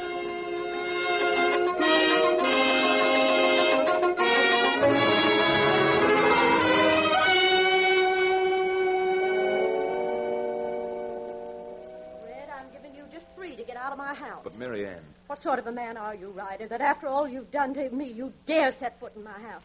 Now get out. Get out. Get out! Mary Ann, you've got to get hold of yourself and listen to me. Oh, do I? Well... Red Ryder, Bill Seagull will throw a lamp at you. And that won't be all.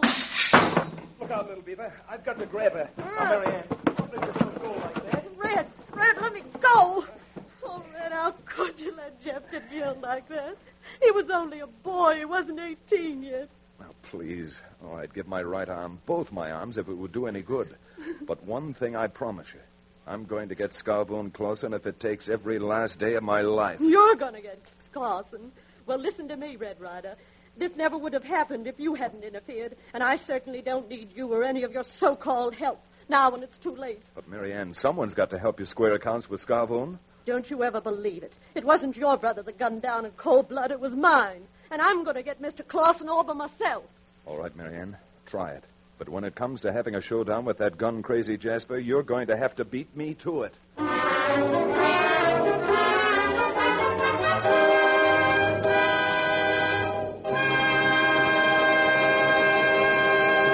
We return to the adventures of Red Ryder in just a moment. But first, let's take an imaginary visit to the home of Langendorf Bread. We step inside. We see the Langendorf bakers busy at their work. Delicious loaves of bread are just coming out of the oven. Does this fresh bread smell good? Oh, boy. Here's a loaf of bread so good, stays deliciously fresh so long, it's been judged America's finest by baking experts. And the fact that Langendorf bread stays deliciously fresh longer means something to you, especially if you take lunches to school or to work. Hours later, at noontime, a sandwich made with Langendorf bread is still fresh and tasty. And among energy-giving foods, Langendorf bread is a real champion. Contains healthful proteins, carbohydrates, valuable minerals. And in addition, every bite packs this 1-2 energy punch. Langendorf bread contains the nerve and energy vitamin B1, and it's made with pure dextrose, world's greatest quick energy food. Can you use quick energy after a delicious lunch? Then this is the name to remember. Langendorf bread, favorite with thousands who want the finest. Yes, for goodness sake and for energy's sake, always reach for fresh and tasty Langendorf bread at your grocer's.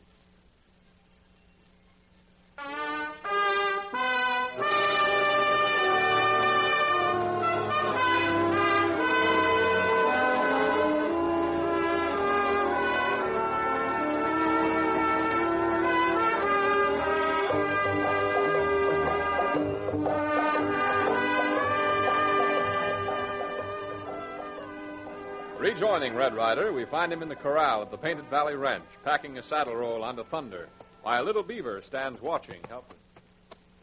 Red Ryder, me wish him you no go try and find Scarborough Clausen. There's no use crying, little Beaver. My mind's made up.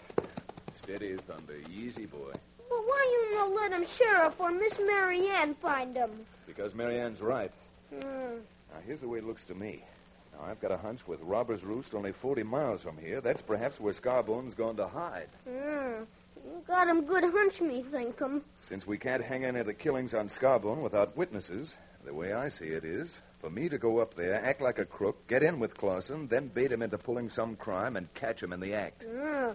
And then better me go him too, huh? No, siree. You stick around Devil's Hole till you find out which way Mary Ann's going to move. Then slap a saddle on your pinto and ride up to Robber's Roost. They won't think anything of it because there are 2 or 3 Indian tribes close by. Me ride him like lightning up there and come tell him Red Ryder. Hold on. First place, if you do get there, make believe we're strangers. And secondly, it would never do for me to go there as Red Ryder. I'd better take another handle. Let me see. Suppose I call myself Red Rackin. That sounds mean enough. Red Rackin. You betcha. Me member. Red Rackin. It's a deal then, little fella. If Mary Ann Rutledge starts hitting the trail, you come after me, hightailing it for Hotspur. Steady, Thunder. All clear, little beaver? Me no make him slip up. Good. I'll be watching for you. All right, start rolling, Thunder. Head for Robber's Roost. Come on, Thunder!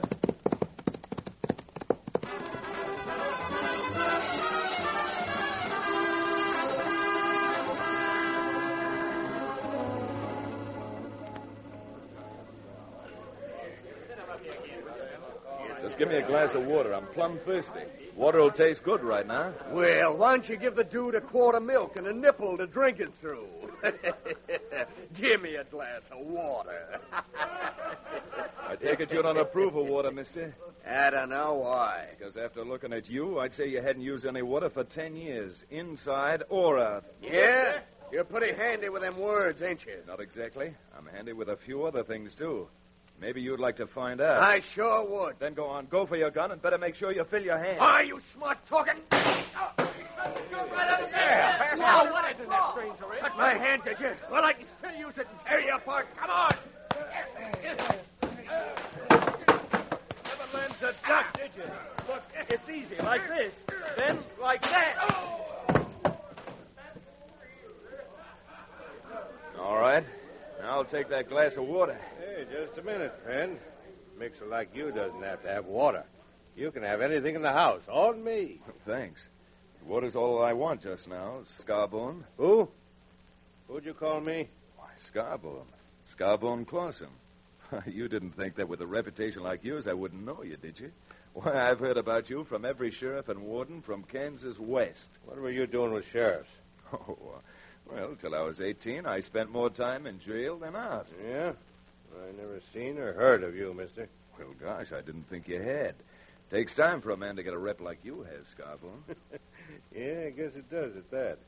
What's your handle, Redhead? Rackin. Red Rackin. Rackin, eh? No, I never did hear of you, but you're mighty fast, kid, with your iron and your dukes. Thanks, Scarbone. I've learned lately. Been up in Idaho. Read the papers much? Sometimes. Why? I thought if you had, you might have read about me. I'm the red-headed train robber the whole state's looking for. Trains, eh? Yeah. Come over to the table, Red. I'd like to have a talk to you. Well, drag up a chair, Red, and make yourself comfortable. Scarbone, I sure heard a lot about you. And, mister, it's all been bad. Well, I'm glad you've heard, Red. I'd hate to think that I wasn't tough and mean, as they say, because you might get ideas. You know? Not me. I operate alone. Keep my skirts clean and don't bother anyone. Move faster that way. Maybe. But one man can't make much by himself. One man can't take a bank or blow a safe. Yeah, I guess that's right. Well, trains are my specialty anyhow. Fast, easy, well, once you know how, and they've got no horses to light out after you with.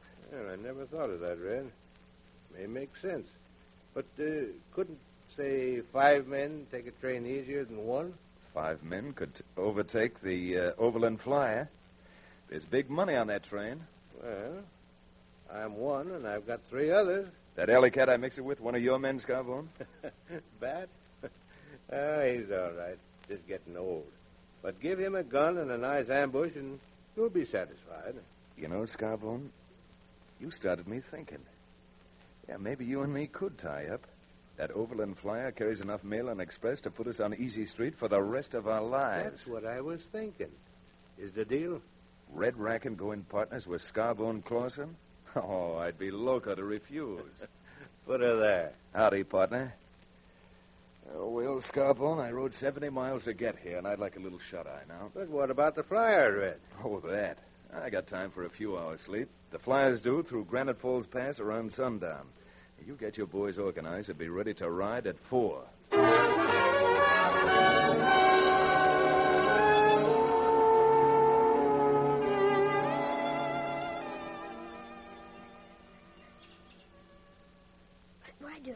Ryder. Little Beaver, I thought I told you to stay. Me stay him, but Miss Mary Ann, she ride him out of Devil's Hole and head this way. Gilded glory. That girl's bound to get into trouble. Now listen, Little Beaver. You turn that pinto and make tracks back for Devil's Hole. Tell the sheriff I baited Scarbone to hold up the Overland Flyer with me at sundown. You hold him up train, Red Ryder? Only to jockey Clausen into a spot where we can arrest him and have proof enough to make it stick. Now you hightail it back and tell the sheriff to have a posse at the top of the pass. You mean about a mile past where track come out of tunnel, huh? Right. And tell him when the train gets there, I'll have Scarbone and his whole gang ready to turn over to the law. Now get riding. Get him up, Papoose. Get along. Get.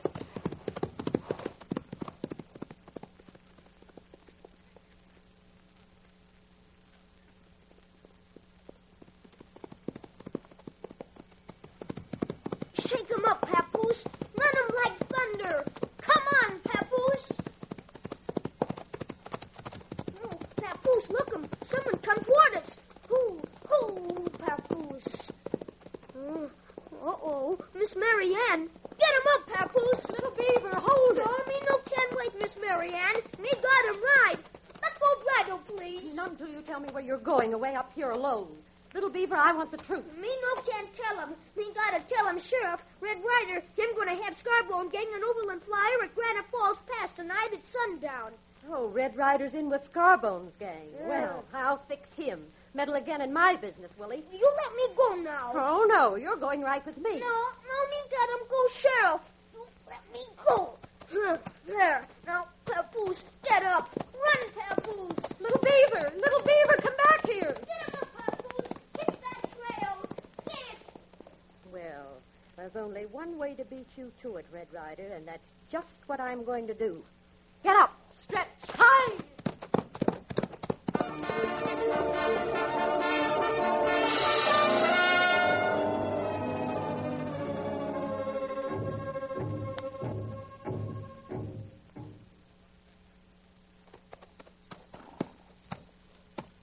See anything, Red? Yeah, Scarbone. That smoke down a ways, that's a train. Listen. Yeah. Now, you all know what to do? Yeah, and I hope it works. Oh, shut your mouth, Pat. If you don't like Red, we'll be glad to leave you here in a 6-foot hole. We know, Red. When the train slows up for the grade, we ride up alongside and jump her. Right. You and your men swing up on the coupling of the express car, and I'll handle the engine crew. Now get ready. All right, Scarbone, let's ride. Now, swing up on the car. Hey, what are you doing? Take it easy, engineer. Do as I say, and nothing will happen. Here, you... Go back there. You men all right? Yeah, but we found a girl back here. A girl? Where? We're right here. Red Ryder. Red Ryder. Why, you double-cross... Oh, shot me. No one stopped the train. You fools, you shot the engineer. Ain't that too bad? Bat, what are you doing? Get away from that coupling.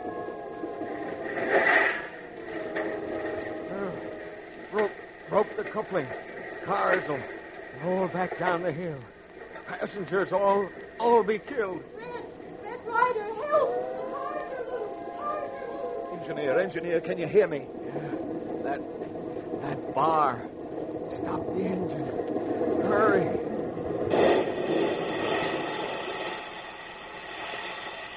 There's only one chance. If I can reverse this engine and catch up with the cars, we can couple on again and stop them. Yeah. Little handle. All back. Slow. There. That does it. Now, if I can only catch them before they hit the switchback the other side of the tunnel.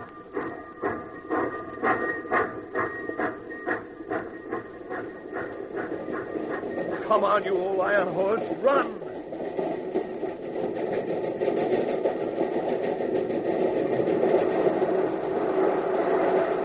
There go the cars out the other end.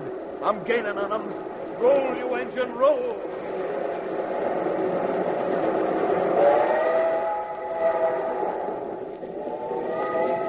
Wish I'd learned how to ride an engine when I was learning to ride a horse. If I hit that first car too hard, I'm liable to wreck us all. Well, here goes.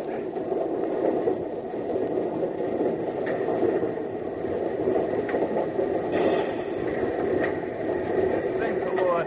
That does it. Now to stop the train.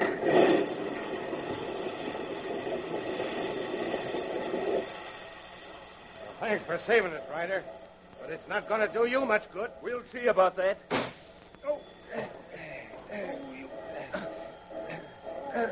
You murdering maniac. They want you dead or alive, and if I can help it, alive is the way you're going to be taken. Red Ryder! Red Ryder!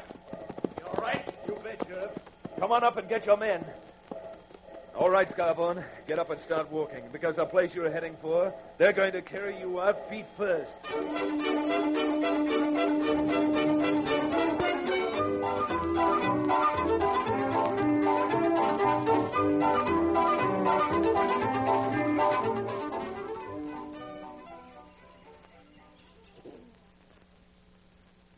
Well, Marianne, let's hope this'll teach you not to hop trains again. Oh, Red, if there's any way I can never repay you.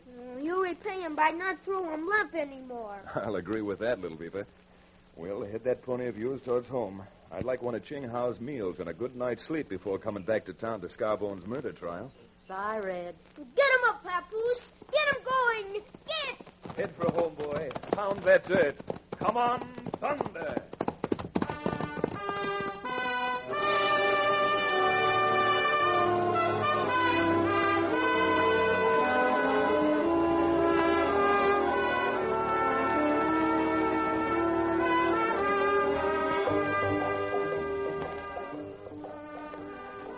Catching Scarbone Clausen and his gang of gun-handy killers was certainly one of America's fighting cowboys' most exciting adventures. But when we join Red Ryder and Little Beaver next time, he's got even more excitement and thrills in store for him when he crosses swords with roaring Chris Bender in the blazing border town of Buckhorn.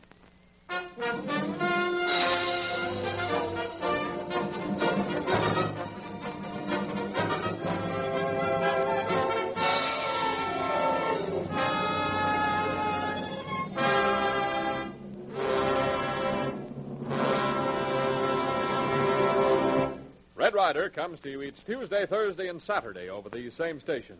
Tune in again next Tuesday at 7:30 p.m. Red Ryder is presented for your enjoyment by Langendorf, bakers of the bread judged America's finest. These are days of work and strain, action-filled days that call for the best efforts of every American. Enlist for victory with the Red Cross, USO, Civilian Defense, and other organizations. They need the help of trained and untrained workers, mechanics, nurses, clerical workers, truck drivers, map readers, everyone who wants to work for national defense. And we can help our fighting men fight harder by investing in United States war bonds and stamps. So do your bit and keep physically fit. For the extra energy so important today, Langendorf bread contains dextrose and high nutriment values. For goodness sake, always reach for fresh and tasty Langendorf bread at your grocer's. Red Ryder came to you from Hollywood. This is the Blue Network.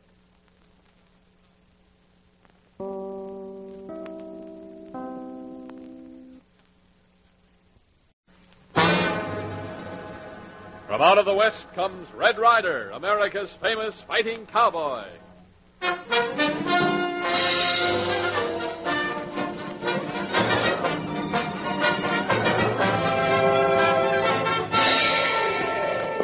Caught up that pony, Little Beaver. There's election trouble brewing in Buckhorn, so let's hit their trail. You betcha, Red Ryder. Get along. Get him up. Get!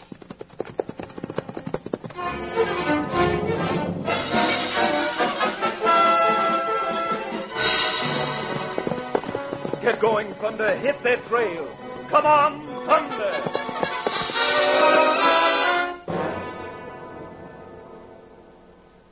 The Adventures of Red Ryder.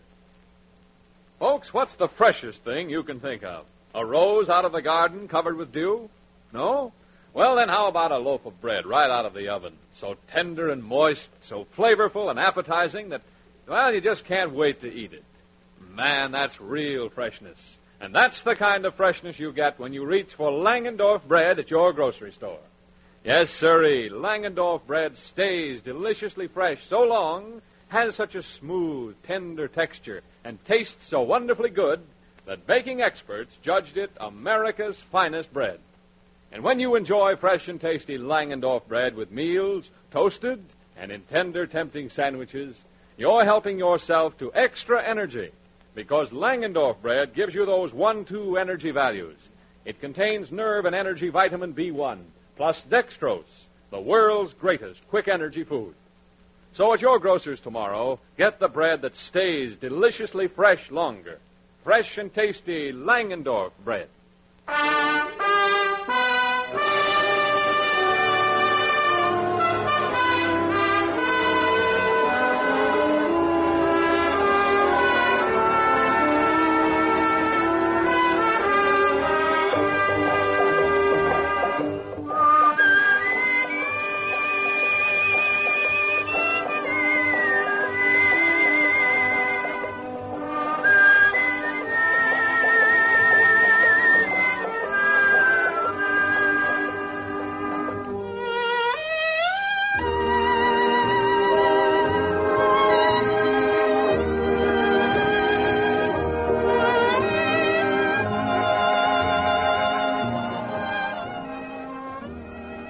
When Red Ryder and Little Beaver rode out of Devil's Hole after catching Scarborough and Clausen and his gang, they were heading for the cow town of Buckhorn on the eve of an election which Red heard might end in bloodshed and disaster. Joining Red Ryder and his Indian saddle pal, we find them trotting along the trail, topping the high bluff which overlooks the town of Buckhorn. That town down there, call them Buckhorn, Red Ryder? Ooh, Thunder, ooh. Ooh. Yeah, that's Buckhorn, all right, Little Beaver. Fine-looking town, isn't it? Sure look nice and peaceful. If no trouble there, why we come here, I wonder? No trouble, huh? What's that, then? We think I'm plenty trouble. Look at 'em. 20, 30 complexers. Shoot 'em up Main Street. That's calling the turn, son. So how about it? Do we ride? You betcha we ride. Shake 'em up, Papoose. Get along. Get. Start stretching, old fella. Get down that hill on the double. Come on, Thunder.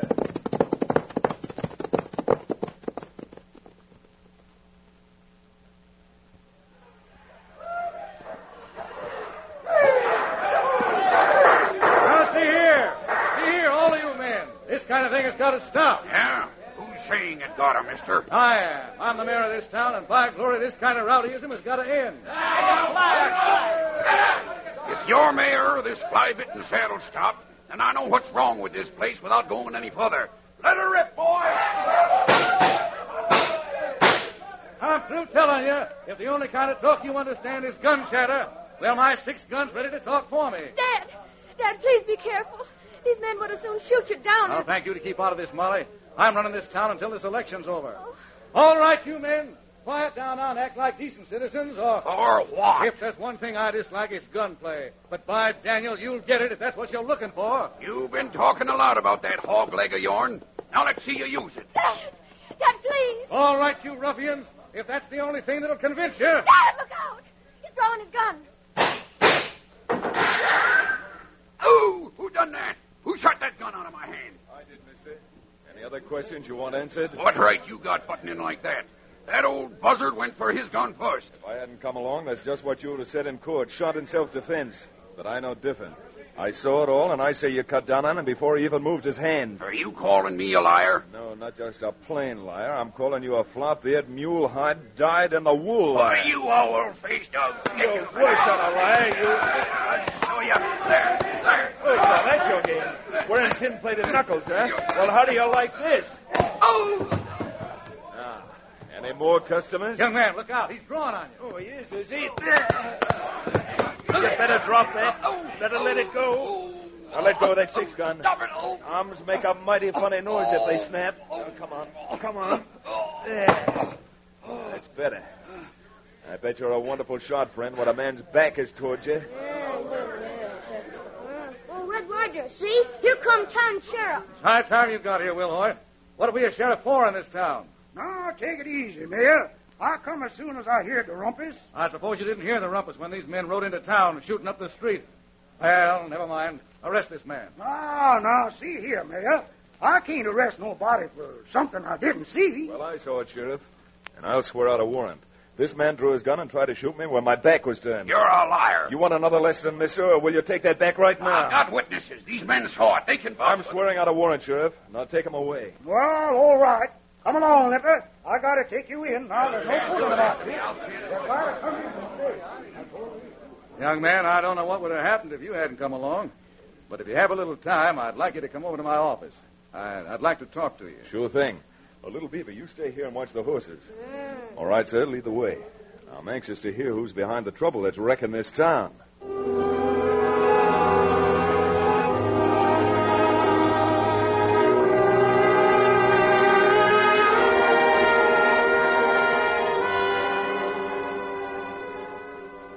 And that's about all there is to it, Mr. Ryder. For the past month, Buckhorn's been brimful of gunmen, outlaws, and the lesser fry of bad men. The only thing Father didn't tell you is that it's all aimed at him. You see, he's up for re-election as mayor at the end of this week. Yes, I can see where a clever politician might try to prove that your administration is too weak to cope with outbreaks like this. Who's running against you, Mayor Harcourt? Man named Amos Applegate. Applegate's been the town fool for years now. Oh, it's such a farce. It isn't Applegate, it's the man who's behind him. The man who's behind him, huh? And who would that be, Miss Mully? Bender. Roaring Chris Bender. Owns the newspaper, the livery stable, and I guess most everything else in Buckhorn. Bender. Now, I can't say that I ever heard of him, but that doesn't mean anything. I'd like to sit down with that gentleman and have a heart-to-heart talk with him. I doubt if it'll do any good, Ryder, but come here. You see that two-story white building down the next block? Yes. Bender has his office on the ground floor. Now, whatever you do, please be careful. Bender's a wily, treacherous man to rile. You don't say. Well, Mr. Mayor, this red hair I've got sort of matches my disposition, too. I'll be back after I've told Bender what's on my mind. In words even his candidate will understand.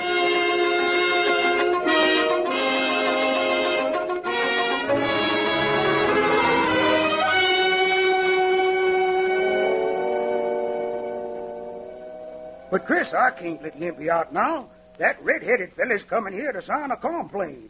Who you taking orders from, that redhead or me? Why, you, Chris. I don't want no alibis. Give me them keys and I'll let Limpy out myself. I can't do that. Why don't you wait a while? Give me them keys. Slap me around, will you? Well, we'll see about that.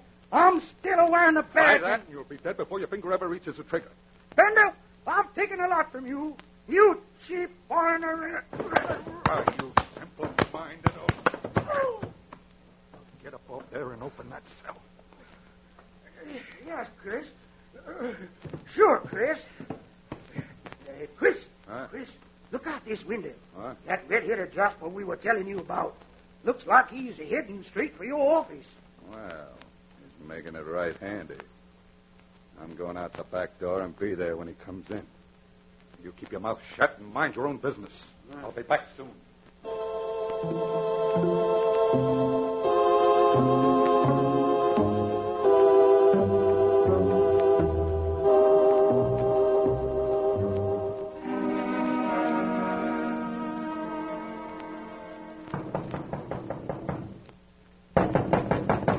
Come in. You Mr. Bender? Yeah. Well, Bender, huh? Not a bad name for you, Blodgett. You're so crooked you could bend around a corkscrew without half trying. I should have known it'd be you shoving your face in where you don't belong, Ryder. There are a lot of things you should know, Chris, but from what I've seen and heard, you don't. Yeah. Well, there's one thing I do know, Red. The climate around Buckhorn's going to be unhealthy for you. I see what you mean, Doctor. You're afraid I might get a fatal case of lead poison. No, I ain't afraid, Ryder. I'd be glad to write the prescription myself. Go ahead, Chris. There's part of it I'm itching to follow. Shake well before using. And the way my hands feel, they'd shake the last breath out of you. In that case, maybe I'd better see to it that you get pills. 6 pills. steel covered and tipped with nice, soft lead slugs. Chris, I'm afraid you're going to end up with a dose of your own medicine, unless you keep your hands out of this election. You know anybody who thinks they can keep me out? You're looking at 'em right now, mister. And if you don't listen to my advice, you'll be looking at 'em right down the length of a gun barrel. Brad, you always was a tough talker. Hanlon always said that. But I don't recall ever seeing any notches in your guns. Now, that's right. So far, the jails and penitentiaries have saved me the trouble. 20 years in one of those places can really break a man down, Chris. He comes out gray and sick inside, with the finger that used to squeeze triggers blue and stiff from squeezing pick handles on the rock pile. You think you would enjoy that, Chris? In that case, maybe I'd better not wait. It's not every doctor who can fill his own prescription, but if you think you can, go ahead. I'll show you. I was afraid of that, Chris. When a man lets his temper aim his gun, he generally ends up in a long box with flowers on it. Yeah? I don't see no mourners around here. If I'd aimed for that ugly face of yours instead of your hand, I don't think you'd have seen mourners either. People have to feel a little badly before they do any real mourning, but next time I'd be glad to hire 6 and supply the wagon to take you out to Boot Hill. Since you think you're dealing the cards, Ryder, you're going to find out you're playing with my deck in a game with a bunch of men who have a trump for every ace you got. Maybe so, Chris. But I'm in now, and I'm willing to take my chances. Either stay clear of that election, or you'll find I've marked your cards, and every mark I use will be an X. An X that's going to mark the spot where the bodies will fall.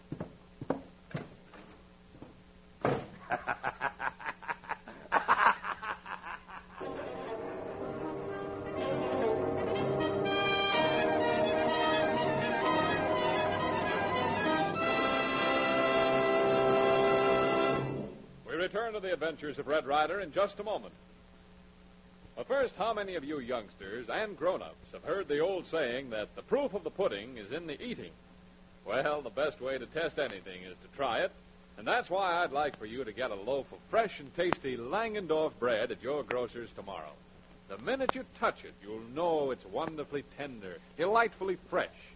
And when you eat it, taste its superbly delicious flavor, well, you'll agree with the baking experts who judge Langendorf bread America's finest. Yes, sir, folks, plain, toasted, or in tender, tempting sandwiches that stay deliciously fresh to the last bite. There's no finer bread than Langendorf bread. And remember, every fresh and tasty slice gives you those famous 1-2 energy values. 1, the nerve and energy vitamin B1. 2, pure dextrose, the world's greatest quick energy food. The kind of food that helps you go places and do things in a hurry. So for goodness sake, and for energy's sake, get fresh and tasty Langendorf bread at your grocer's tomorrow. It stays deliciously fresh longer.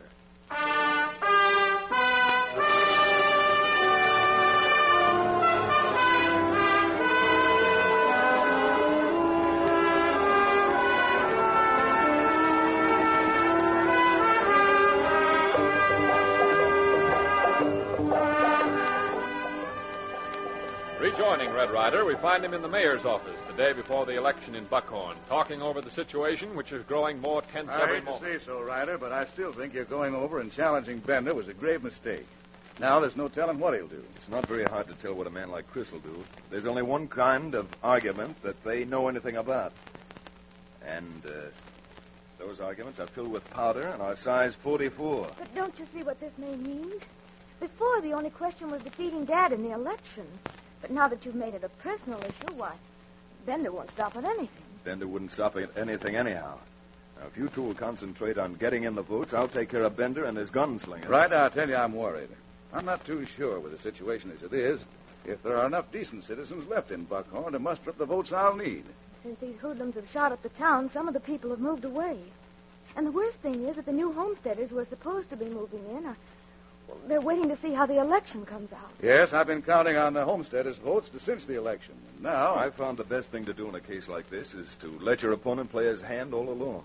Then make one move which will make him force his hand, and when he does... Well, that may be a very nice theory, Mr. Ryder, but we've been up against Chris Bender a dozen times before.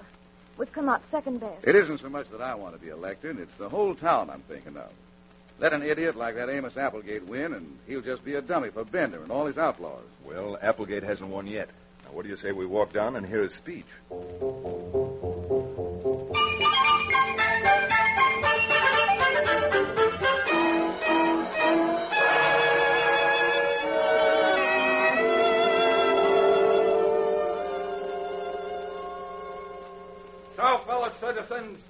I consider it a real privilege to introduce a man who, when he's elected, will finally bring clean government and decent conditions to our town. Ladies and gentlemen, that sterling citizen, that candidate for mayor, Amos Applegate. He certainly doesn't look like a man who had a thought of his own. Him looking like should be in my grade in school. That would be an awful thing to do to Miss Jane, little beaver.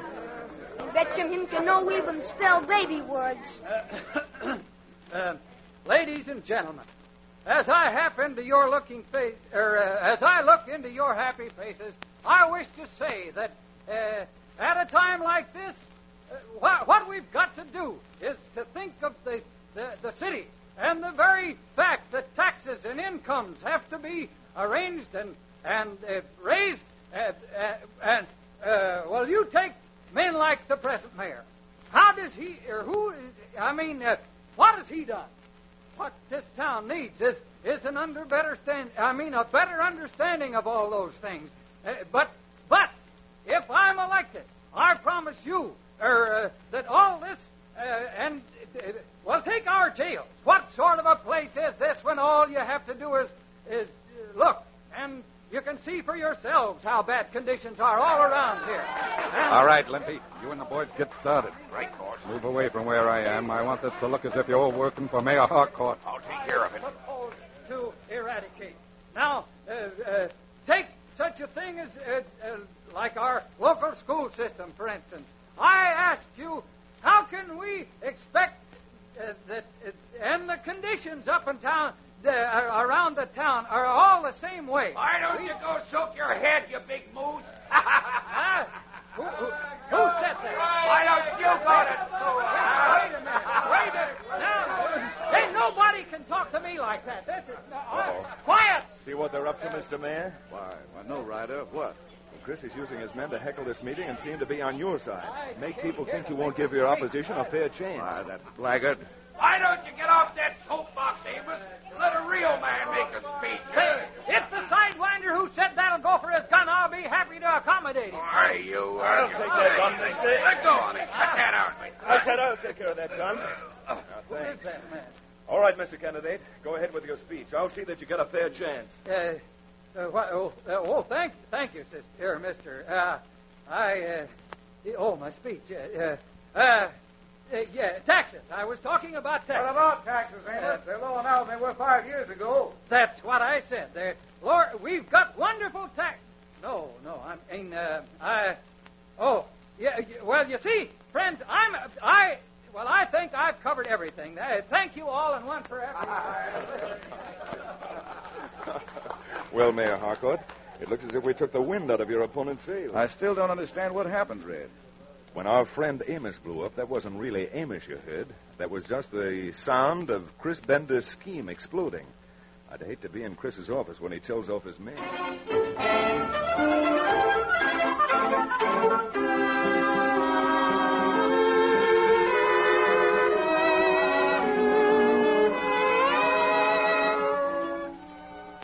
Of all the thick-headed, stupid, dim-witted numbskulls.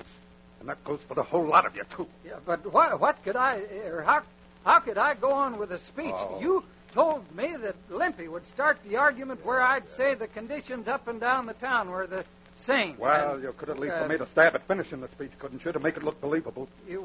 Gosh, Mr. Bender, I had trouble enough learning the part that I did. Oh, you make me sick. You're a fine man to trust, too, Limpy. I thought you had that whole thing arranged. Gosh, I did, boss. If it hadn't been for Ryder grabbing my gun... Ryder. Before the election is through, I'll promise you one thing. He's going to become a citizen of Buckhorn permanent. But the first thing we've got to do is sew up that election. Yes, Mr. Bender. The first thing we've got to do is win the election. Where do you get that way business? Huh? If you so much as move your finger or open your mouth, the only ceremony you'll be at won't be for the election. It'll be when the parson reads the last words over you. Yes, sir, Mr. Bender. Anything you Shut say. Now, look, Limpy. We got to make sure the citizens know how they're voting. Yeah. Or if not, where they want to be buried. Yeah. Now, you round up the men and make them ranchers realize if they don't put a cross in the right place, there won't be anything left for them to pay taxes on. right, boss. Then get going.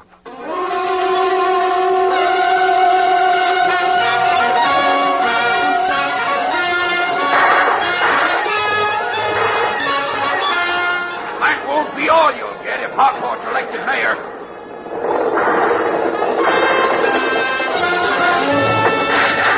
Max, toss that firebrand onto the hay. Let us have it, boys.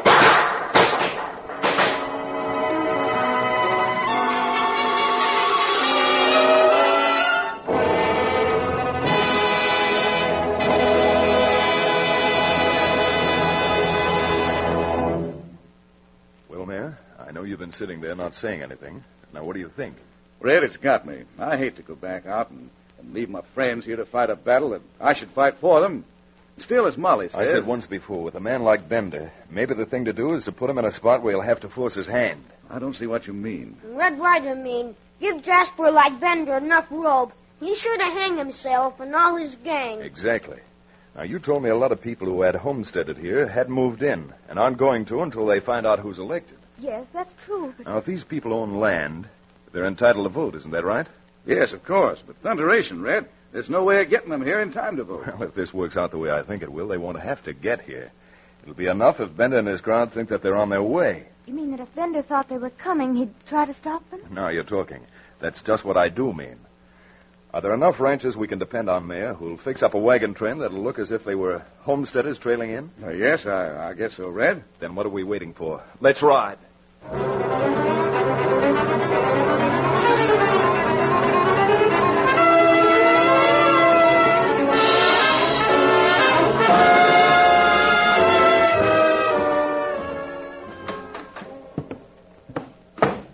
Well, Mr. Bender, you certainly look active and happy this afternoon. Happy? Where's Limpy? Limpy? Why, he just stepped into the private office for a little rest, I think. Oh, he did he? Yeah. Mm-hmm. Limpy. Limpy, get out there. You bet, boss. What's up? It's that double-dealing, double-crossing maverick Ryder. You know what he put the mayor up to? They've sent out and they're rounding up all the local homesteaders and bringing them in before election. Boy, that sure dumps our apple cart, don't it? Why, they got enough votes there to re-elect Harcourt for the next 20 years. Sure, they got enough votes. Yeah, but it ain't legal to cast a ballot from a graveyard. From a graveyard? That's what I said. And that's just what I mean. Limpy. Yeah, boss? Get yourself about a half a dozen extra good men. Yeah? I want every road to Buckhorn covered and covered right. And I don't want one Nestor's wagon to reach town. All you gotta do is leave it to me, boss. Yeah? Well, if you let Ryder hog tie you this time, the next time you see me, both hands had better be filled and smoking.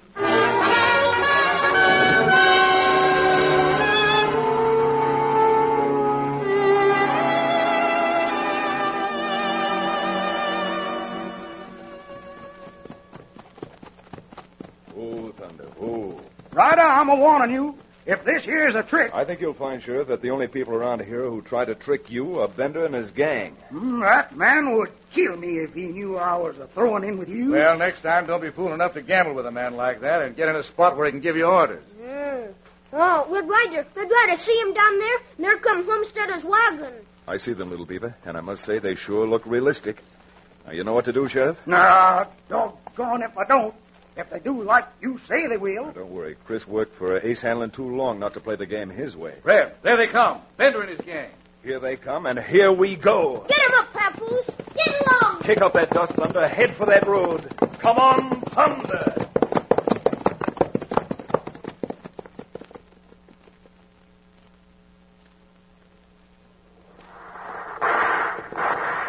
There they go, men. Spread out and circle them. Stretch out, old boy. Come on, Thunder. Chris, here comes Ryder. Fill those wagons full of deputies, Woody. I'll fix him once and for all. Drop that gun, Chris. You're crazy if you think I will. There's 3 slugs left, and they've all got your name on them. Little Beaver, look out. That man's a killer. Yeah, he taken care of him. What, you little redskin catamount? He got him his gun, Red Ryder. Yeah, what?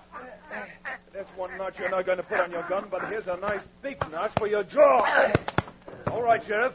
Bring the rest of them over here. They might as well all walk back to town and go to jail together.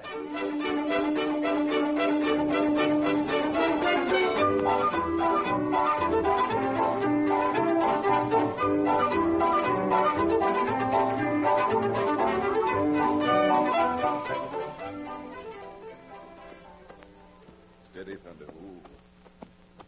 Ryder, I wish you'd stay and let the town of Buckhorn show you its appreciation in some tangible form. Oh, please do, Mr. Ryder. Now Buckhorn got him good mayor and honest sheriff. Not enough excitement for me and Red Ryder. Oh, it's not quite as bad as all that, little beaver. But we've got to be heading for home. The circus arrives in Devil's Hole Thursday, you know. You betcha. Get him up, Papoose. Get along. Get. Let's ride, Thunder. We're heading for Painted Valley. Come on, Thunder.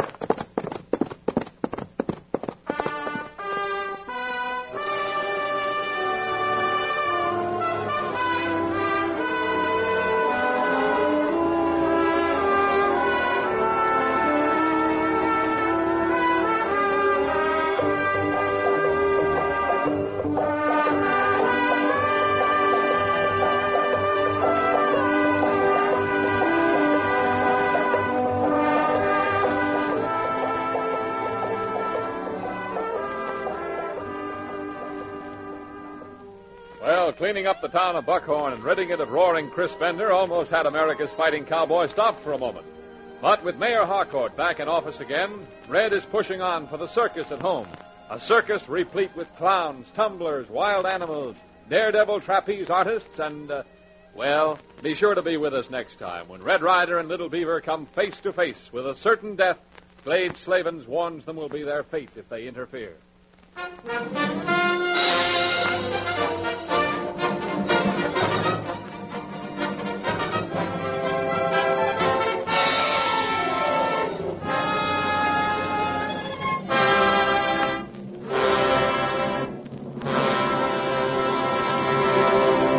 Red Ryder comes to you each Tuesday, Thursday, and Saturday over these same stations.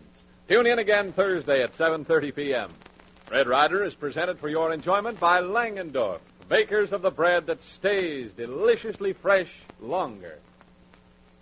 The threat to our free American way of life is steadily increasing. But there's one vitally important way we all can help our country's war effort. We can make sure that our fighting forces have the tanks, guns, and ammunition they must have to win by investing in United States war bonds and stamps regularly. Remember that the money we pay for war bonds and stamps isn't a gift, but an investment in America that steadily increases in value with each day. And help keep America strong by keeping physically and mentally fit. Eat plenty of nourishing foods like Langendorf bread, containing dextrose, essential vitamins, and high nutriment values to help supply the extra energy so needed in times like these. Get the bread judged America's finest. Fresh and tasty Langendorf bread at your grocer's tomorrow. Red Ryder came to you from Hollywood. You are listening to the Blue Network. From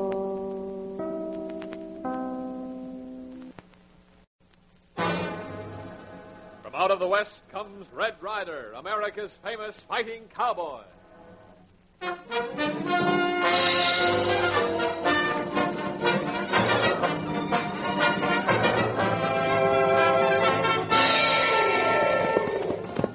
There's trouble brewing along Tarantula Springs Way, so ride, Little Beaver. Prod up that pony. You betcha. Get him up, Papoose. Get him up. Get!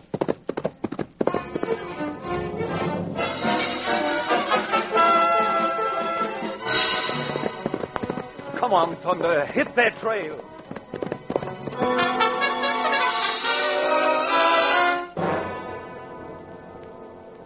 The Adventures of Red Ryder. When you pop out of bed tomorrow morning, what's the one thing you're going to want for breakfast? That's right, toast. And if you're a person who wants his toast just right, crispy, golden brown on the outside, yet tender and smooth inside, then Langendorf bread is the bread for you. Yes, sirree, and every swell-tasting slice helps give you energy for the day's activities. That's because Langendorf bread contains these big 1-2 energy values. Vitamin B1, the essential nerve and energy vitamin, and pure dextrose, world's greatest quick energy food. The kind of food that helps a person tackle his task quickly. And what a treat on the family table.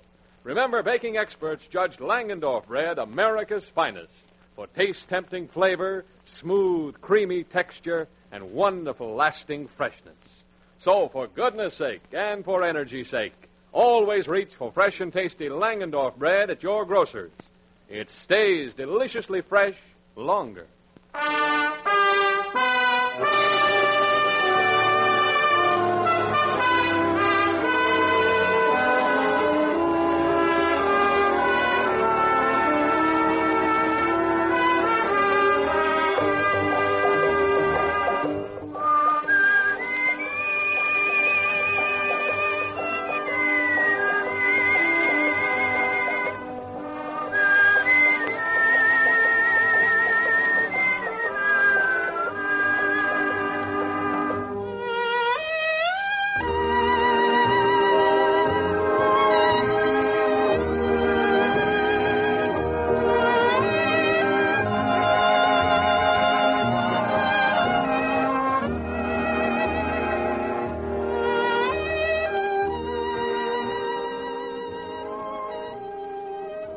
When Red Ryder and Little Beaver rode out of Devil's Hole, Glade Slavens and his cutthroat gang were in jail, and Norma McCune's circus was hers once again. But as America's fighting cowboy and his little Indian saddle partner jog the trail toward Tarantula Springs, they look across the long valley and see a group of men gathered near a cottonwood tree. From the look of those jaspers on there, Little Beaver, I'd say that they were up to no good. Too many men with rope, and only one with hands in air. Right or wrong, one man is entitled to better odds than that, don't you think? Me think yes. Get him up, Papoose. Get along. Get! Turn on some speed, boy. Head for that cottonwood. Come on, Thunder.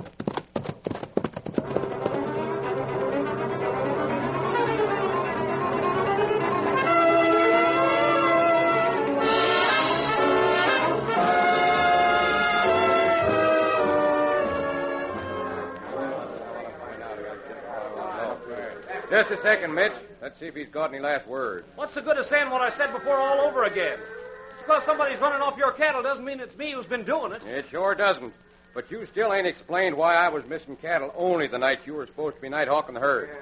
You tried me and convicted me in your own mind, so go on, get it over with. Look here, Stebbins. I'm running this show, and I'll run it just how and when I please. I wouldn't be too sure of that. There seems to be a couple of uninvited guests joining your party.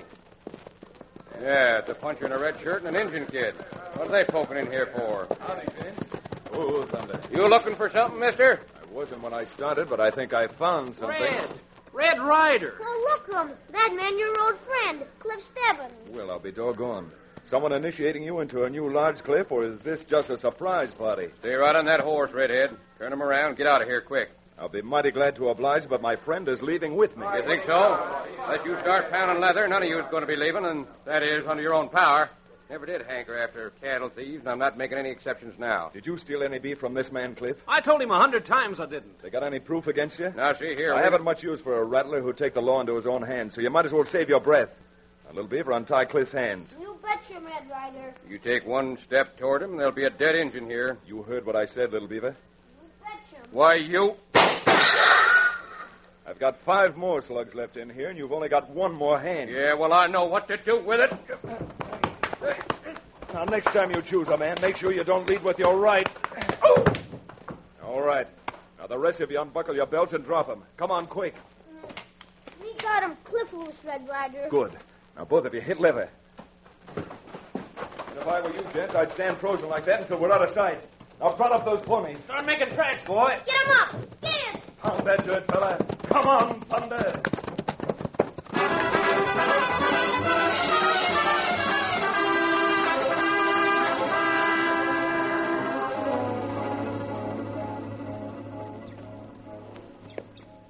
Now, look, Cliff, I didn't save you from that mob to argue with you. You're going back home to Tarantula Springs and settle down like a peaceable man. I'm sick and tired of being peaceable. Work for some tight-fisted cattle owner for a couple of meals, a hard bunk, and a few dollars a month. That's not my idea of living. That's the only way you'll go on living, Cliff. Now, look, son. Ever since you were a button, you've had a knack of getting into trouble. If it hadn't been for you, your dad and mother wouldn't have gotten divorced. Oh, the old man's worse than you are. Since they elected him sheriff, there's no living with him. What do you want me to do, sprout wings? I'd rather try and sprout wings living their way than be handed a harp trying to live your way. Now, Cliff, I'll tell you what I'll do. Since you don't like the idea of working for someone, I'll grub-stake you to a little spread of your own. Well, I couldn't take any money from you, Red. It might be better taking money from me than 6 rounds of lead from a lawman. Suppose we don't call it a loan. Suppose you run the place, and I'll be the silent partner, huh? Me think a pretty good idea. Tarantula Valley, heap good place for a nice cattle ranch. Well, I guess I'd be a fool to turn you down, Red. No, you're talking. So let's shake hands on the deal, huh? Well, there you are. And thanks, Red, for all you done.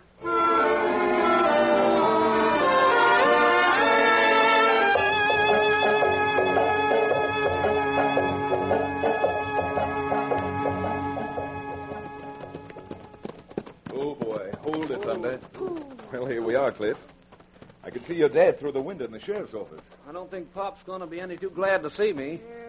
Sheriff Stebbins, him bark worse than him bite. Oh, you're a pretty good judge of human nature, little beaver. Come on, Cliff. It's like jumping into ice-cold water. It feels fine after the first shock. Howdy, Sheriff. Red, come in, come in. Well, you're a sight for sore. Well, so you've come back. Oh, now hold on, Pop. Now, take it easy, Sheriff. Cliff's come home because the two of us are going partners on a range. What? You're not pulling my leg, are you, Red? No, Sheriff, that's the truth. Cliff's head is fling, and he's ready to settle down now. Well, son, all I can say is it's the proudest news I've had since the day old Mayor Doc Prouty said it's a boy. Yes. Your ma's going to be mighty glad to hear it, too. How is she, Pop? All right, from what I hear.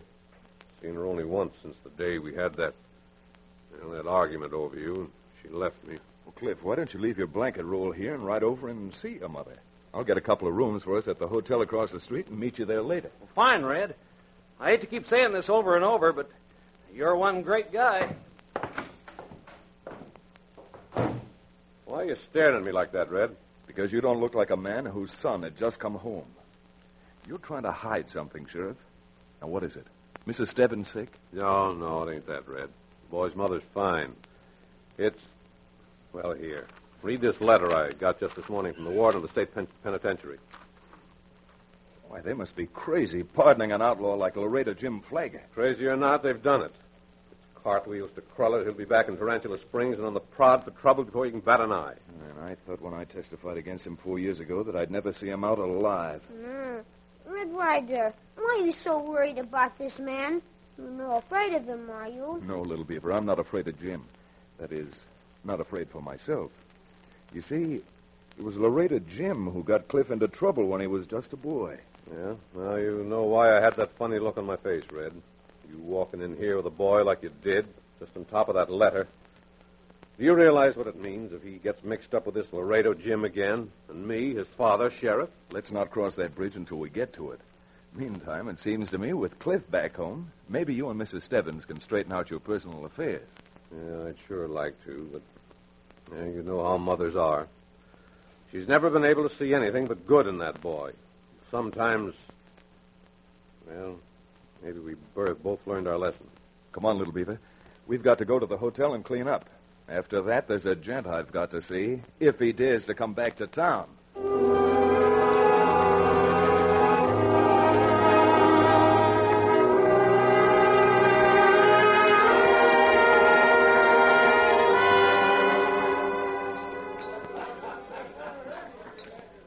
Yeah, you sure got out of that pen in jig time, Laredo. 4 years. That's a laugh. It's no laugh to me, Lace. 4 years is a long time. A very long time. You must have lived right to have the kind of luck you've got. Imagine not back in town 10 minutes and you bump head on into Cliff Stebbins. That kid's going to come in mighty handy before I'm through around I here. doubt that, Laredo. Doubt it very much. Ryder. Well, it's the one-man posse himself, in person. Never took more than one man to get you, Laredo. Yeah? Well, with all that you and that tin-horn sheriff did, you couldn't make it stick for long, could you? I'm afraid you're doing the sticking by putting your neck out where it'll be nice and handy. If that's an invitation, Ryder, I'm accepting right now. Good. And while you're accepting, accept a little advice. Your advice has always been worth just what I've paid for it. This time it isn't worth much more, Laredo. It's only worth the price of your life, so here it is. Stay away from Cliff Stebbins. And if I don't? It doesn't leave me much choice. I'll either see that you stake out a homestead in that little plot behind the church or personally escort you back to the penitentiary. You've never been to a penitentiary, have you, Ryder? No. No, you wouldn't know what it means to live every day of every week in a little stone room. It's freezing cold in winter and roasting like an oven when it's hot. It didn't seem to soften you up any. That's right, friend. Just made me a little tougher. In 4 years, I've done a lot of thinking, Ryder. There wasn't much of it that didn't have to do with you and that two-for-a-nickel sheriff. I've spoken my piece, Loretta, so stay away from Cliff, or by glory, the next time we meet, you'll be staring into a 44. That offer's so good that I'll take it up. Right now! You fool. The 4 years of thinking spoiled your draw, Loretta. Yeah, well, it didn't spoil mine. I never did like your face, Lace, and this may give me a chance to improve it. Now, if any of the rest of you think you could do better than your two friends, I'm wide open. And as for you, Loretta, anytime you feel you've lived long enough, just forget what I told you about that boy. So meantime, just to make it close to even, start learning how to handle a gun.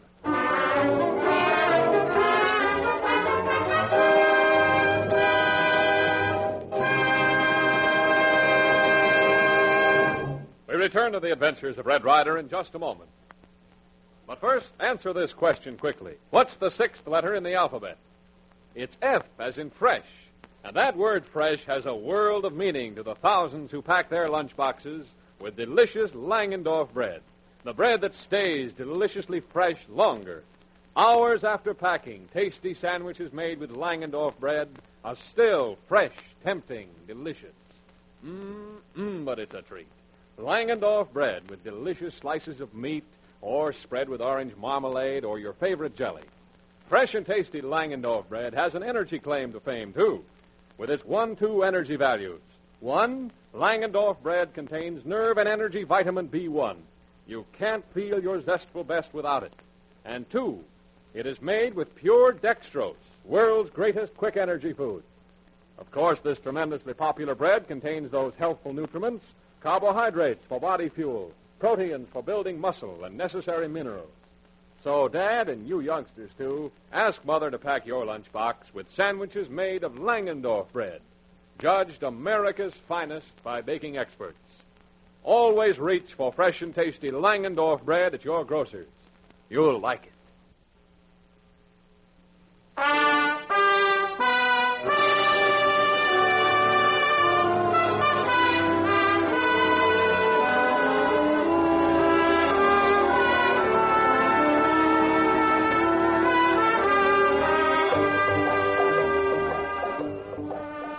As we rejoin Red Ryder and Little Beaver, it is late evening. Red is in his hotel room, pacing the floor resting. Red Ryder, why you no come to bed? You walk 'em ever since supper. I don't mean to disturb you, youngster, but until I know what's happened to Cliff, there's no use even trying to sleep. You think maybe he get him mixed up with Laredo Jim? Little Beaver, I'm afraid to think. Laredo would risk his own neck just to even up his score with Sheriff Stebbins and myself. And using Cliff for the goat, he'd certainly accomplish what he wants. Red Ryder, you hear him? Sound like someone blow him up safe. And there they come running out of the office of the Creditors Association. You stay right where you are, Little Beaver. I've got some riding to do.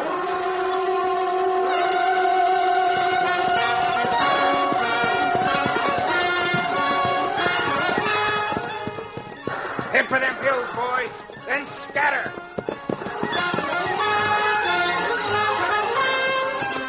Better split up here, Sheriff, and try to cut them off. Cliff, double back. Head for town. Follow those men into the rock, Sheriff. I'm taking out the one who's riding for town.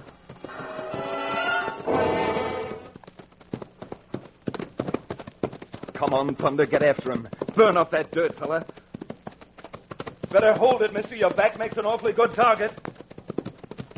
He won't listen to sense, Thunder, so stretch out. And now, mister... Drat your whole still. I don't want to hurt you any more than I did bulldogging you off your pony. Stop! Red! Let me alone. Cliff, are you crazy? What were you doing with that bunch of outlaws? What outlaws? I was just riding back to town when I heard all that shooting. On your way back to town from where? You gotta believe me. I had nothing to do with it. That's what every criminal says when he's caught. No, I mean it. Believe me. Who blew that safe? Laredo? I don't know, Red. Don't you see, even if I did know, I couldn't tell you. Suppose I hadn't had a hunch it was you I was chasing. I'd have shot you down. All right, now I might throw you back on your pony and take you into jail. Well, you wouldn't do that. No, I wouldn't do it to my ranch partner. You know what I'm driving at, Cliff? Sure I do. We made a deal. And I haven't gone back on my word, Red. You'll have to believe that. You'll have to trust me. Trusting you won't be too hard, Cliff. As for believing, well, you know I want to. All right, come on, get back on your horse and let's ride for town.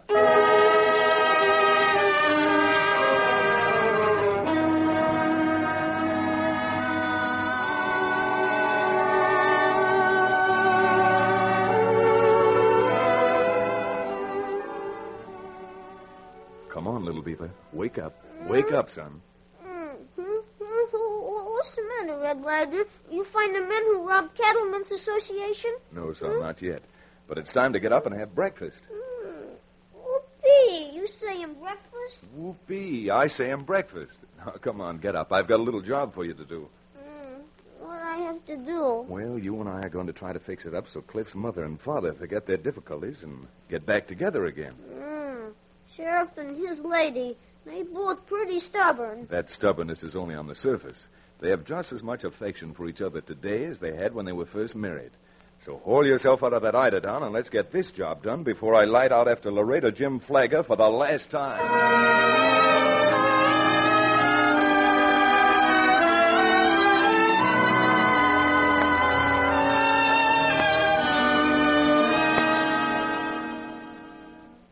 You'd listen to us. I'm not a-going to, Cliff. Dave Stebbins a mighty fine man, but I'm not patching up with him unless he comes in on his hands and knees and apologizes for the names he called you a few years back. I don't like to interfere, Mrs. Stebbins, but don't you think that maybe you're both a little wrong? You do 'em, Mrs. Stebbins, and you see. You'll be plenty happy. Well, it ain't fitting for a woman to make the first advances. No question about that. Now, let's see if you both can't meet the other halfway. Come on in, Sheriff. Red, Now get in here and make your little speech like a good boy. Morning, Nellie. Morning, Dave. Will you both stop standing there like scared school kids? Nellie, now that Cliff's home again, don't you think it might be nice if we had the parson over and, well, you know, get hitched all over again? Dave, Oh, Dave, darling. Now, don't you go crying, Nellie. Oh, see what happens. You're getting me started. Well, now that we got that arranged, how about setting the time and date, huh? Well, I always say there's no time like the present. Now, Dave, I can't go getting married, for I got myself fixed up. Oh, what are you talking about? Why, you're prettier now than you were 25 years ago, and that's good enough for me. Well, Cliff, what do you say? You, Little Beaver, and I walk over and see if we can't get Reverend Doolittle here, say, about 3 o'clock this afternoon. After this wedding's over, I've got a job cut out for me.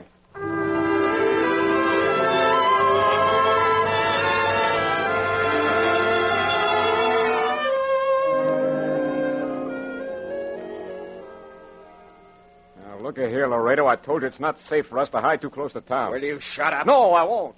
Just because you hate Red Ryder and that sheriff so bad, you're taking too many chances. Once a posse starts covering these hills, they're bound to find this shack. With all that money we got out of the safe, we got plenty to get clear across the border. I'm not leaving here without that sheriff's kid. And with Red Ryder pushing up daisies. Well, you can stay. Just give us our cut and we'll be going. Your cut, huh? Well, this is the kind of a cut you're going to get. Laredo, stop. You're choking me. I'll choke the last drop of breath out of you. Let go. Quick. Don't. Are you going to do as you're told now without any back talk? Yeah, sure. That's better. Now, you double-crossing maverick. We'll see who's going to... Come on. Get on your feet. You're just winged in the shoulder. But I... Stick a bandage on under your shirt and ride for town. I want Cliff Stebbins brought back here, and I don't care how you do it. Sure, boss. I understand. You'd better understand, because this is my last play, and the graveyard will get the man who tries to cross me.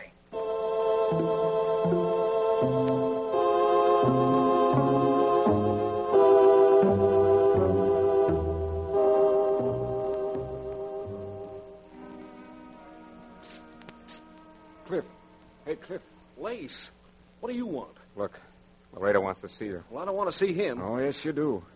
You just grabbed off your friend Red Ryder, and he's holding him up at the cabin. Well, you're crazy. I left Red not over a half hour ago. Yeah? Well, maybe you shouldn't have left him. Because if he hadn't, he wouldn't be in trouble right now. What do you mean, trouble? Laredo's got to make his getaway, and he don't feel safe with Ryder loose. But if you were to come up and ride with us, he'd let Ryder go because he knows your old man wouldn't dare do anything while you were with us. Why, that dirty You're crook... just wasting your time, kid. If you're not back there with me in a half hour, Red Ryder's going back to town in a pine box.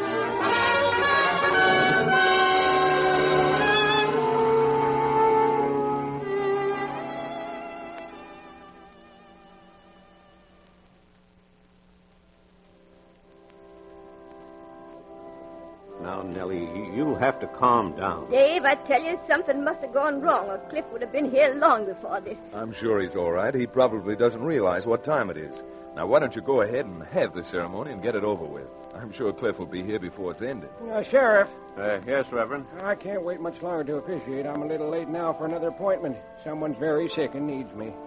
Well, Nellie? If Cliff would only get here. Mother, it was you talk taking on like this before over Cliff that come between us. Yes, Dave, I know, and you're right. Good. Then I guess we can go ahead, Reverend.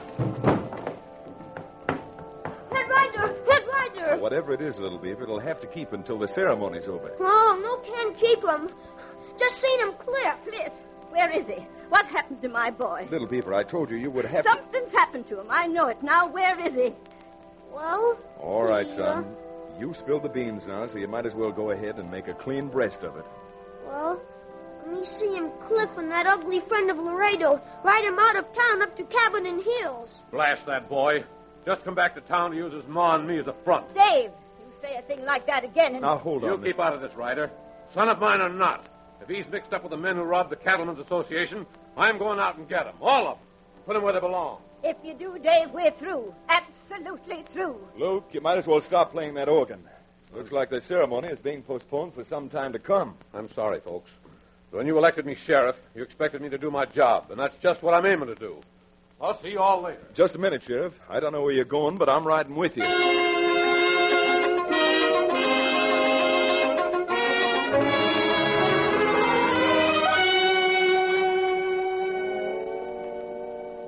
You're crazy, Laredo.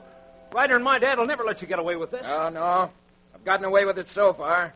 Nothing's going to stop me now from finishing it. And Ryder, too. If you had any sense left, you'd know how much chance you stood with him. Red Ryder... Laredo, here they come. Who comes? The sheriff and the posse. See, what did I tell you? Shut up. Is that red-headed troublemaker with him, Lace? You can see that red shirt of his for miles in broad daylight. It's just like Ryder. He talks a great fight. Well, what are you waiting for? Lock that door. The rest of you line up at the windows. Hurry up. Cliff, take one of those rifles off the wall. If I see that you're not shooting to kill, your back's going to be full of holes. Laredo, Jim Flogger. I'm out with your hands raised. Sure, Sheriff. Just like this. All right, men. Let him have it. But I told you to use that gun, kid. Yeah? Well, I know how I'm going to use it. You didn't know as much as you thought you did. Give him everything, men. Pour it on. Laredo, it's Ryder. It's Ryder, and he's got both hands filled. Now drop those guns. That goes for you, too, Laredo. Yeah. Now that we've got you down to size... You'll never take me, Ryder. I've been waiting for this chance for 4 years. And I've been waiting for this, too. Red, look out. Lace with that chair. Grab that gun, Cliff, and cover the rest of them while I take care of this. The boy here, Red? Oh, are you all right, son? I'm all right, Dad. I think between Red and myself, we got you enough prisoners to keep your jail crowded from now on. All right, men. Get those cuffs on them and start heading for town. Yes, boys, and you better not waste any time because the sheriff's got himself an appointment with the parson.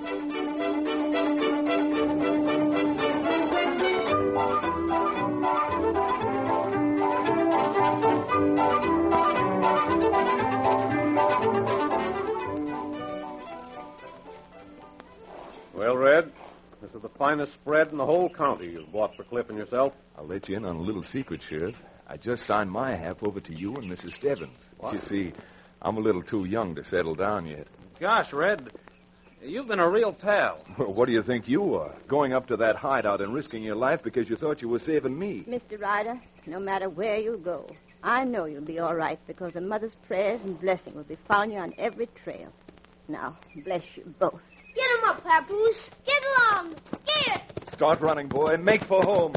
Come on, Thunder.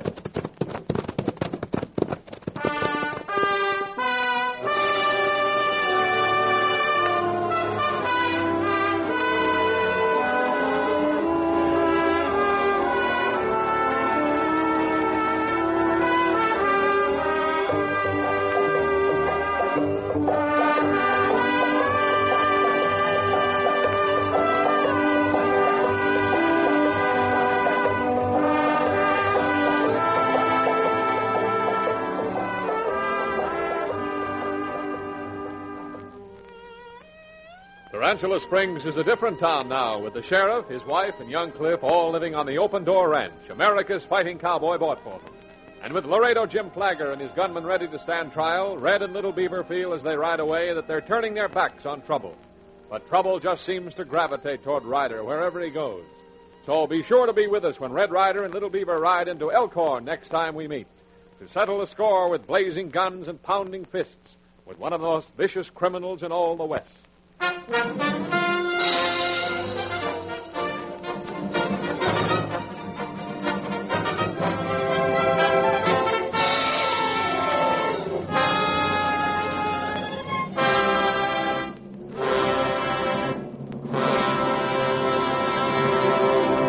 Red Ryder comes to you each Tuesday, Thursday, and Saturday over the same station.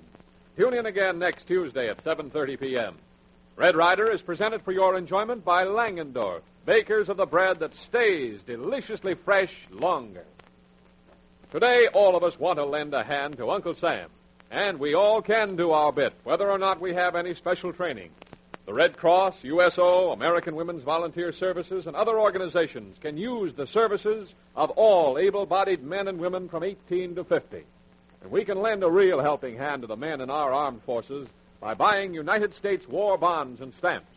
They must have the modern weapons that our dollars will buy, and at the same time, we build a savings fund for our own future. So do your bit and keep physically fit. Langendorf bread, containing high nutriment values, and dextrose for extra energy, will help to give you the mental and physical well-being so needed today. Always reach for the bread judged America's finest. Fresh and tasty Langendorf bread at your grocer's. Red Ryder came to you from Hollywood. This is the Blue Network.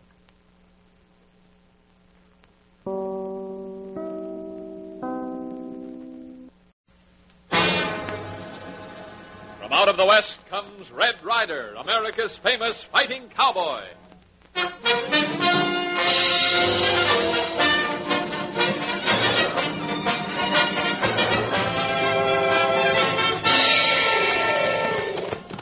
There's trouble brewing down Shawnee Way, so ride, Little Beaver. Prod that pony. You betcha. Get him up, Papoose. Get along. Get it.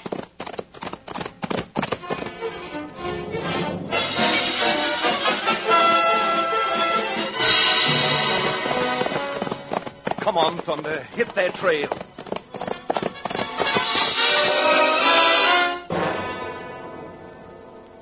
The Adventures of Red Ryder.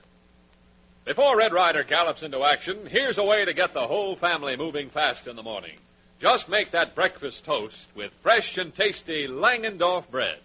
First of all, Langendorf bread makes toast so golden brown and crispy, so tender and delicious, that it starts your day with a smile.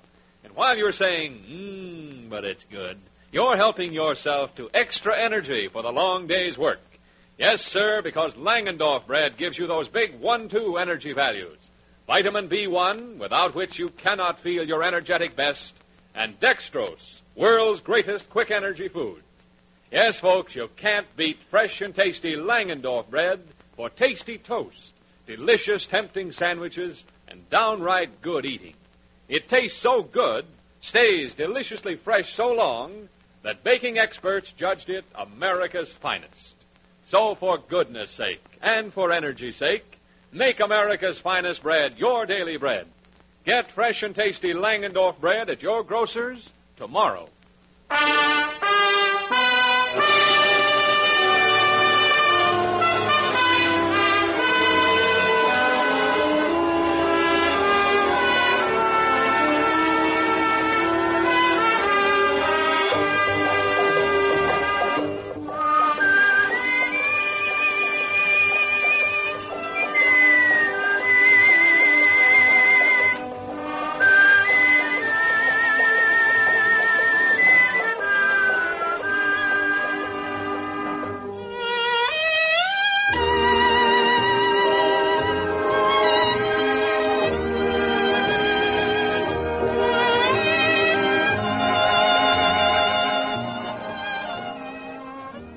With the town of Elkhorn and the territory it was in now a part of the Union, with Rocky Kilbane standing trial before a U.S. judge for his crimes throughout the whole Elkhorn district, Red Ryder, America's fighting cowboy, once more rides the windswept trails across the western prairies, avenging wrongs, bringing the lawless to justice. And with him always is his faithful Indian pal, Little Beaver. As we join them today, they're not far distant from the frontier town of Shawnee.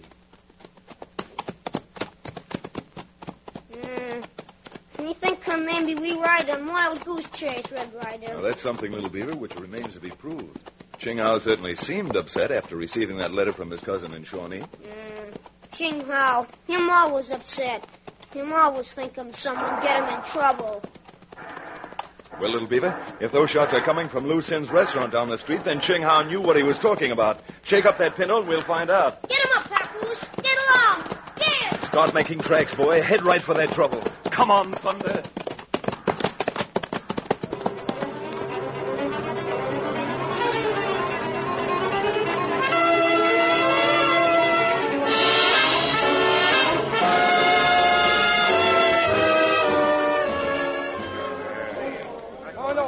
What's the matter? Oh, what's the matter? What for? What for you all the time making trouble, Mr. Fargo? I'll trouble you, you lazy hair-slinger. Why don't you go back where you come from? Oh, we don't want to go back. We like 'em here in America. Oh, yeah. Well, we got no room for outsiders like you and Shawnee, understand? Yeah. We understand all lie, but we good citizens. All the same as anybody else is. Yeah? Hey, sir. How about making them dance? If they stay here, they might as well do something we enjoy. You're right, Fargo. Now dance, you bimbos. You ought to be ashamed of yourself. Stop picking on those poor men. Sorry, Miss Betty, but suppose you just take care of the women's auxiliary and let the men of this town take care of the politics.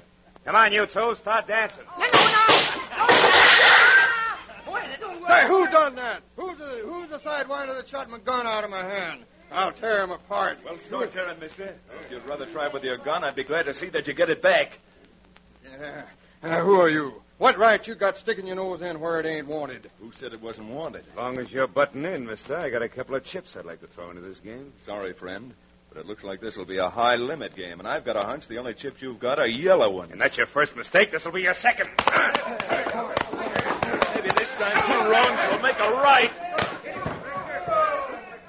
Now, you'd better get up and dust yourself off before I decide to do the dusting for you. Come on, Asa. We got other ways of handling coyotes like these. Okay, boss.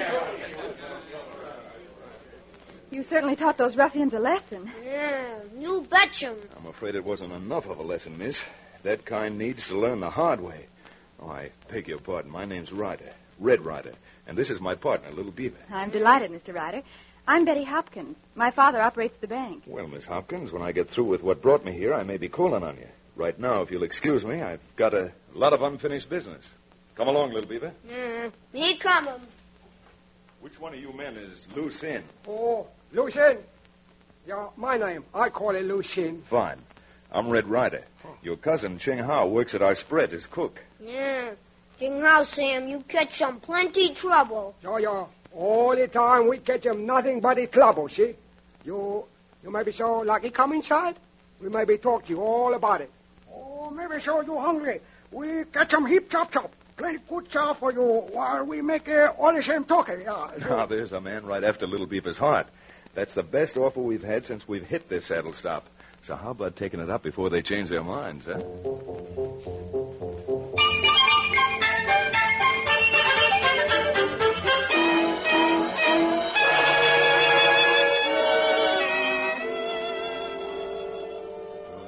mystery to me, Lucien. I can't see why, after living here all these years, people in Shawnee should suddenly turn against you. Oh, you savvy?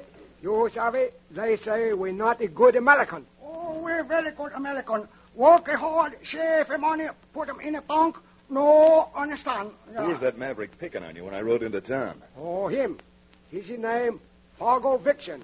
Yeah, he all the time run faro game in his Silver Saddle Cafe. Him look 'em like big crook who cheat 'em customers, all right. Lou, is there any reason Fargo would want you to sell out and move away? Any way he might benefit? Oh, no can he think of a legion, see? He now own 'em biggie piece of property. No need our cafe for another store. Certainly he's not doing it for nothing. All this business of calling you foreigners and demanding that you go back where you belong is just a front for something underhanded he's up to. Yeah. Everybody here in America, him foreigner. Everybody but Indian brave. You're right as rain, son. You hit the nail right on the thumb. Very funny. Hit the nail right on the thumb. Oh, very funny. You might as well laugh now, my friend, because I think before we get through here, this town's going to be blown wide open with gun smoke.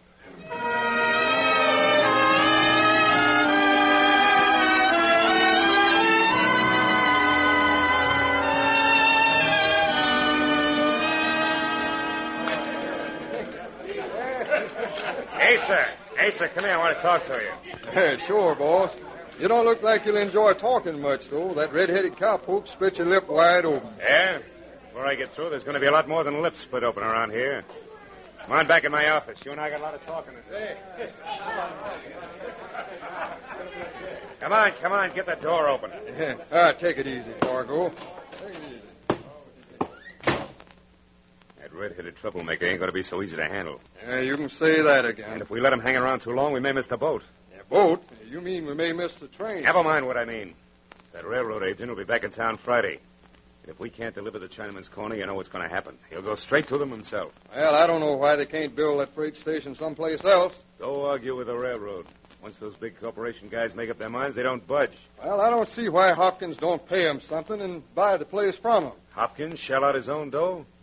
Why, he's so tight every time anyone walks into his bank and asks for a loan, he acts like he's got apoplexy. Well, we got to do something, and we got to do it quick. First thing we got to do is get rid of Red Ryder. If we let him stay around town, he'll dump our apple cart sure as shooting. Well, he ain't the kind of a monkey you can get rid of, Fargo. He don't scare at all. Who said anything about scare?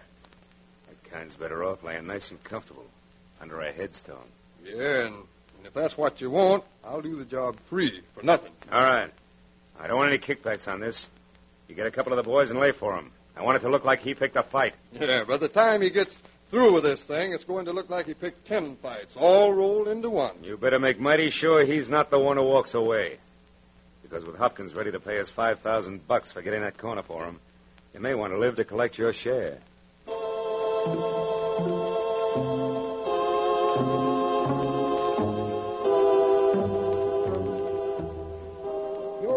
You want any more pumpkin pie, little beaver? We want 'em okay, but no can eat 'em unless become cow and have two tummy. Oh, you'd make a fine-looking calf, little beaver. Change your feather for two little horns, and well, you'd have every cow in the pasture flirting with you. You make it all the time a hippie funny joke, Mr. Ryder. I'm afraid the time for joking is over, Our Ching. Well, come on, little beaver. We'll go out and prowl this town over for trouble. Yeah. You better be careful, Mr. Ryder. Confucius, he say, trouble like angry lion. Once catch him by tail, always too late to let it go. Well, if you hear any roaring down the street, better come on the double and bring your wild animal trap, because the lion I'm looking for may turn out to be a rattler and 3 coyotes. All right, little beaver, let's go.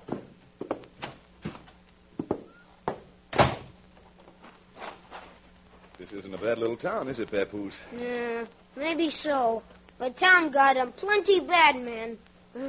Look 'em. Same man you shot him gun away from before, with 2 other polecats. Well, maybe what Confucius say is going to come true a lot sooner than we expected. Now, take it easy, little beaver, and act as if we hadn't seen anything. I want them to make the first move. Ain't there enough room on the street for you? Do you have to walk all over my feet? I wouldn't if you kept your feet where they belong. Oh, one of them smart Jaspers, eh? Well, maybe this will teach you something. All 3 of you. Unless you're tired of living, keep your hands away from those guns. Grab him, boys. Come on! Get him, boys. Come on. gang up on me, have you? Well, this is one way of getting rid of a couple. Throwing two of you like this, and then just bouncing your skulls together lightly like this. You knock them head together good, Red Ryder. Sound them like all empty inside. You big ape. You'll pay for that. I'll be glad to pay for it, mister. And suppose you consider this for the first two payments. Red Ryder, him try and get gun. That's what I call begging for it. Drop that. Let go of that gun. Oh, you're a bigger fool than you look. Now, if you got any sense at all, you and your two friends will hightail it out of here. Come on, boys. I want to order this redhead a funeral. Why, sure. You sure like them when you con kids together. Me try that when have next fight at school. You try that, little beaver, and I'll turn you over my knee and conk the seat of your pants. That's one thing that I... Well, hello, Miss Betty. Mr. Ryder, I saw that. Those men were just waiting to pick a fight with you. Sidewinders like them see him Red Ryder's hair. It's like waving red flag in front of bull. Oh, red flag or not, you certainly gave them just what they deserved. Do you happen to know who they are, Miss Betty? No, but they just went into the Silver Saddle, so I imagine they're friends of Fargo Vixen's. They're a mean lot. Have you any idea why Vixen has taken a sudden dislike to those two Chinese? I certainly haven't. And if you can find out and do something about it, you'll be doing this town a big favor. Lucin and Ah Ching are respected members of the community. Well, the best way to get any information is to go right to headquarters. So if you'll stay here with Miss Betty, little beaver, I think I'll drop in and have a little powwow with Fargo Vixen while he's still able to talk.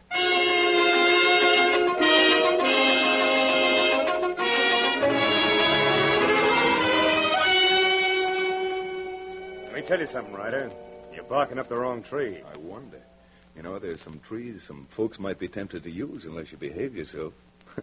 I once saw a man whipped out of town with sycamore branches.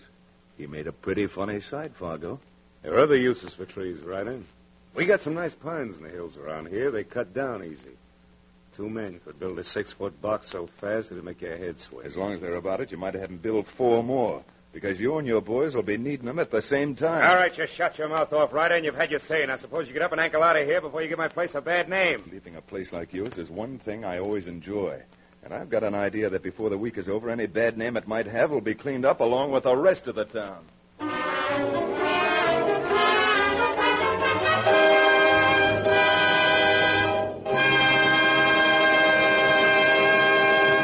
We return to the adventures of Red Ryder in just a moment. But before continuing tonight's story, Red Ryder himself has a message for you. Oh, thunder. Steady, fella. Howdy, boys and girls. Now, I know all of you want to be strong and healthy, so I'm going to tell you how Little Beaver and myself keep in shape. We get plenty of sleep and exercise, and we eat plenty of good, nourishing food for energy and strength. For instance, we always eat Langendorf bread with every meal.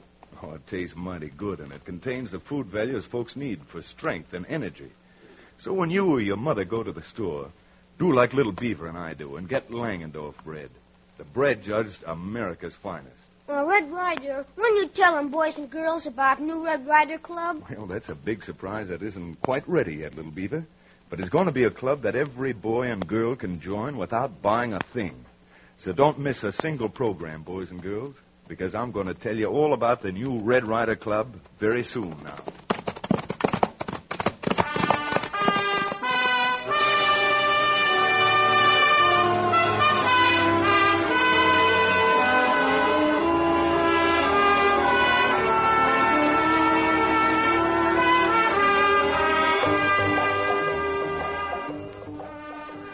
Returning to the little town of Shawnee, where Red Ryder and Little Beaver have come to find out why Ching Hao's cousin, Lu Sin, and his restaurant partner, Ah Ching, are being threatened and ordered to move out of town, we find Fargo Vixen in his private office behind the Silver Saddle Cafe, talking to his hard-bitten hireling.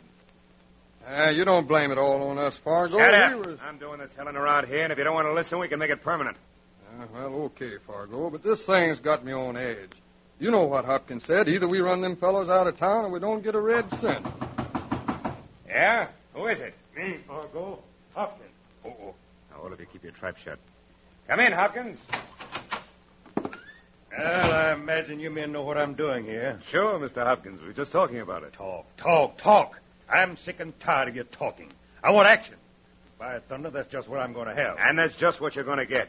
I've got an idea that's going to take care of everything. Well, what is it? Well, with Ryder in town and snooping around, everything we planned hasn't worked out the way it would have if... Oh?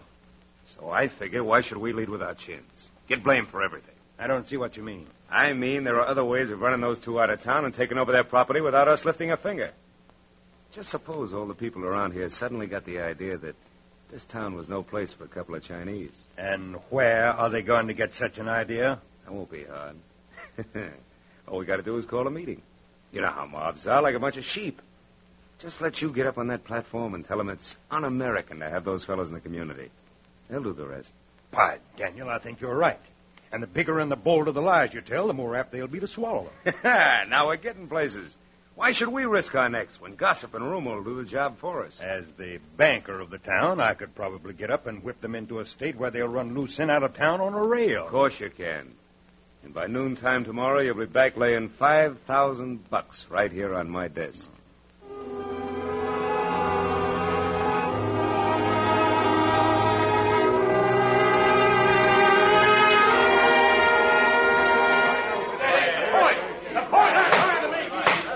Please, men, please. Let's quiet down. Please. All right, now. There isn't a man among you who doesn't want the town of Shawnee to be honest and clean and decent. But I ask you, what sort of a town are we building when foreigners can come here and open business? This town is for Americans. I say if we don't get rid of the undesirables, your ranches won't be worth a nickel. Or else these foreigners will have you right under their thumb. Well, what are we waiting for? I say let's go. Just a minute, man. You know what you're acting like? You remind me of a herd of yearlings being stampeded. Now, what sort of man is this banker of yours that he'd try and turn you against Lucien and Ah Ching? Or maybe Mr. Hopkins never heard of the Constitution or the Bill of Rights. Now, this is one country where every man has a chance to live and to live decently, regardless of his race, creed, or color. These two Chinese are upright members of this community. They've helped to build up the town. Why don't you shut up? Throw him out! Let's ride that redhead out of town on a rail. All right. You don't have to throw me out. If that's the kind of people you really are, I can't wait to get out of here soon enough. But if there's any honesty and justice left any place in this country, this town will be wiped off the map before you know it. Come on, little beaver. Let's get the odor of this place out of our clothes. Get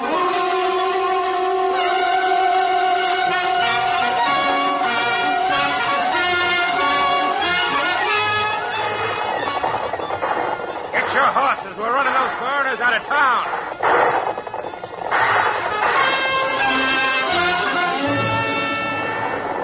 Everybody out! We're holding a deportation party.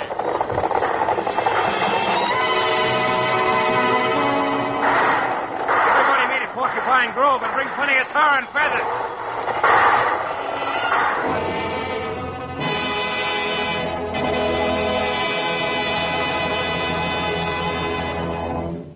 You savvy, Ah Ching and me have make a talkie, Mr. Ryder. We decide maybe so better we go before shooting and the club will come. No, it's not right. It's not fair. No. If you want him away, you're not good American. Good American. You stay and fight until last drop. Spoken like a major, little beaver. You know, going to that meeting gives me an idea. Now, why does Hopkins, the banker, suddenly pop up spreading dissension and hatred? Oh, we know Mr. Hopkins plenty long time. Oh, yeah. Anything Mr. Hopkins do got something to do with the money. That's just what I was thinking. Now, seeing that thin, hard mouth of his made me feel I was looking at a shark instead of a man. Yeah, but Shark, you can catch him on hook. That's only half right, little beaver. Shark, you can catch him on a hook only if you've got the right bait. And I'm willing to wager that by the time I get through, Hopkins and Vixen and their entire crew will be out of water and gasping like fish on dry land.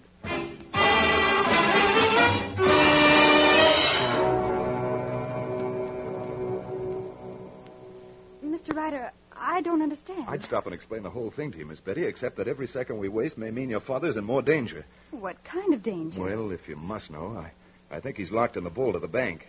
Locked in the vault? Yeah, that's what I'm afraid of, and that's why I came over here to you. I thought you might have the keys of the bank and know the combination of the vault. Oh, this is terrible. I know how to get in all right, but... Well, to be honest with you, Mr. Ryder, Mr. Hopkins is not my real father. He was my father's brother and adopted me a few years ago when my father was killed in a gun battle over the mortgage on our place. And he's never fully trusted me. Yeah. Can't tell him all right. His just being your guardian makes me feel a lot better about it. But if he's in trouble, don't you think we'd better do what we can right now? If he is in the vault, he'll suffocate inside an hour. Well, all right, Mr. Ryder. I'll get the keys and go with you.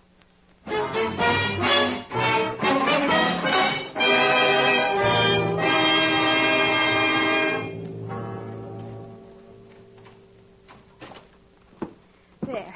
Come on in. Close that door, little beaver, and keep your eye on it. I've never tried the combination before, but... Suppose you just read it off to me from the paper. Huh? All right. 22 left, 14 right, 0. That does it. Now, to swing the door open. But he's not in there. Mr. Ryder... No, Miss Betty, but I've got a hunch that there's something in there that I'd like to find. You mean you talked me into opening this so that you could ransack the bank? I'll have to admit to the first part of it, but the only thing I'm going to remove from that vault won't be anything that's valuable to the bank. The only value it will be to the entire town of Shawnee. Why, if you take one step toward me, I'm sorry, Miss Betty. This has got to be done, and done fast. Oh, you... Just stand quietly. This must be it here. This box marked bank correspondence. Well, now, right on top. Oh, you cheap four-flusher. You ought to be ashamed of yourself. That's where you're wrong, Miss Betty. Mr. Hopkins, your guardian, is the one who should be ashamed of himself. Here's a letter from the railroad saying they're building a line into Shawnee and need the corner at Loose Ends restaurant is on for their freight depot. Oh, I don't believe it. Then maybe you'll believe this. Now, these papers show Hopkins stole that ranch from your father and had him killed when he protested. Now will you believe it? Ryder, hurry! Here comes Mr. Hopkins. Thanks, little beaver. Get behind that door, and when he comes in, well, you know what to do. You betcha, Red Ryder. Me do 'em. And now, Miss Betty, if you'll just stand out of the way, I'm afraid there's going to be trouble. Don't go for your gun, Ryder. Because the one I'm holding's have to go off. I never argue with a man who's got me covered. And as for you, young lady, I'll have no more pity on you than I will on this crook that you helped. Pity. That's something I wouldn't expect to find in your blood, you hypocritical old... Why, you ungrateful... That's the last woman you're going to slap. Let me go. You're going, and right now. Mr. Ryder, look. Fargo and his gang are coming. That's just what the doctor ordered. I sent little Beaver to tell them that Hopkins was absconding with the money. All right, come on, Hopkins. You'd better wake up. There's a reception committee coming to call on you. What? Betty, hurry. We'll hide in here. Well, so that ancient kid was telling the truth. Cleaning out the bank, were you, Hopkins? Ready to make a getaway? No. Why, Well, you... Fargo, you got to listen. I didn't open the vault. No. I suppose a ghost did it. Trying to frame us into doing your dirty work, running those two poor Chinese out of town, and you trying to hog all the money. Well, we'll see about that. You're right, Fargo. We will see about that. What? Now drop those guns. Ryder, why, you double-dealing cheap... Asa, get him! And don't think I won't. Little Beaver, get the sheriff. Because when I get through here, this jail's going to be full to the brim. Now the rest of you, get those hands up and start walking.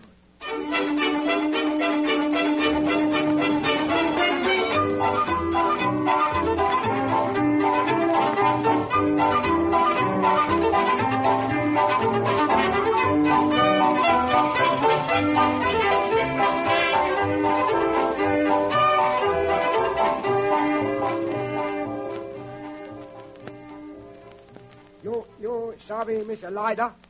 We think of you very fine #1 American man, see? You please take this jade ring in appreciation of a poor Chinese man affection. Thank you, Lucien. I'm going to give it to my aunt, the Duchess. And it's for you, Miss Betty. Now that you've got your ranch back, well, I'll be tickled to have one of your home-cooked meals next time I pass through these parts again. Oh, goody pie, Mr. Ryder. You plenty fine American fighting, man. Woo. That's what Americans are for. Live good and do good. Well, let's see you do some good, little beaver, and start that pinto. Goodbye, Mr. Ryder. Bye. Get him up, Papoose. Get along. Get! Start running, old fella. Head for the plains. Come on, Thunder.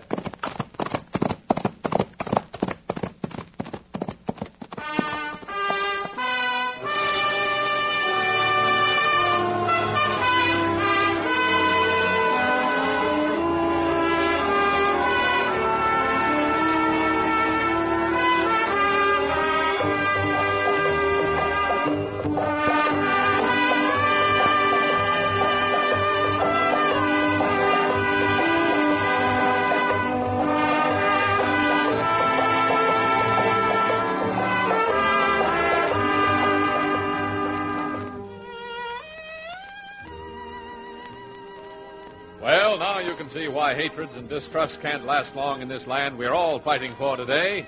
Hopkins, the banker, and his gunslinging Confederates will have plenty of time to learn their lessons in their cold, narrow jail cells for years to come. And as America's fighting cowboy rides off with Little Beaver, he is heading down the trail that leads to trouble again, to challenge Jinx Lascar on his own grounds. So be sure to join us next time when Red rides into Riata Falls in a cloud of dust and singing lead.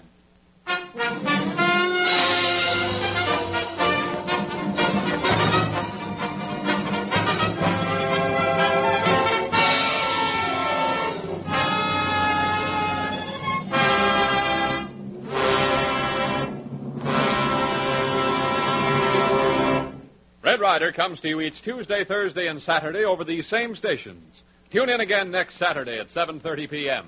Red Ryder is presented for your enjoyment by Langendorf, bakers of the bread that stays deliciously fresh longer. We've all heard the old saying, don't put off until tomorrow what you can do today. And folks, that's a good motto for all of us in working for America's gigantic war effort. It is up to each one of us to see that America's courageous fighting men get the guns, ammunition, and tanks they must have to win. And we can do this by buying United States war bonds and stamps, as many as we can, as often as we can. Remember that your purchases of war bonds and stamps not only help to smash the Axis, but also build a savings fund for your future. And remember, too, that fresh and tasty Langendorf bread will help keep you physically fit to do your bit. It contains nerve and energy vitamin B1 plus dextrose, the world's greatest quick energy food. So at your grocer's tomorrow, get the bread judged America's finest, fresh and tasty Langendorf bread. Red Ryder came to you from Hollywood. This is the Blue Network.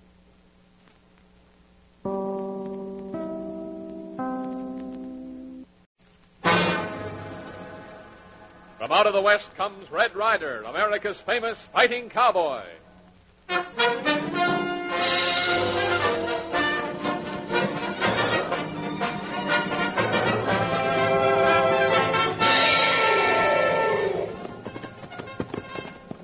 There's trouble brewing in Riata Springs, so ride, Little Beaver. Prod that pony. You betcha. Get him up, Papoose. Get along. Get.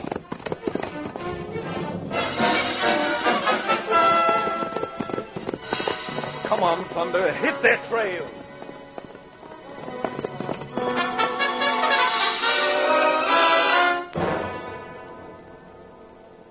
The Adventures of Red Ryder. Folks, they say it's fun to be fooled, but I can tell you this. When you buy bread, it's more fun to know you're getting a loaf that is fresh, that stays deliciously fresh to the last bite. And that means Langendorf bread, the bread that's so creamy, smooth in texture, so swell tasting, so wonderfully fresh, that baking experts judged it America's finest bread. But it's good. And it gives you a big 1-2 energy bonus. Langendorf bread contains nerve and energy vitamin B1, plus dextrose, the world's greatest quick energy food.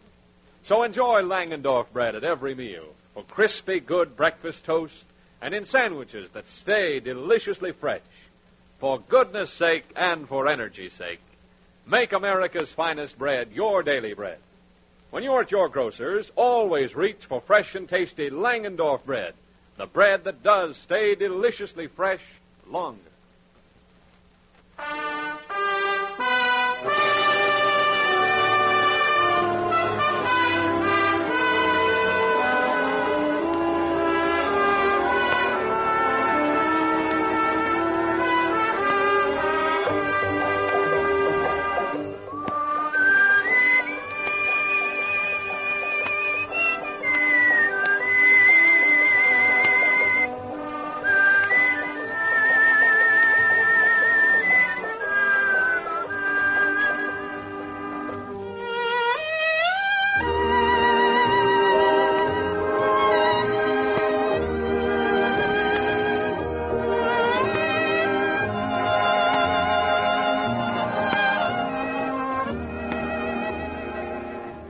When we last followed America's fighting cowboy, he had cleaned up Banker Hopkins, Margot Vixen, and the entire town of Shawnee.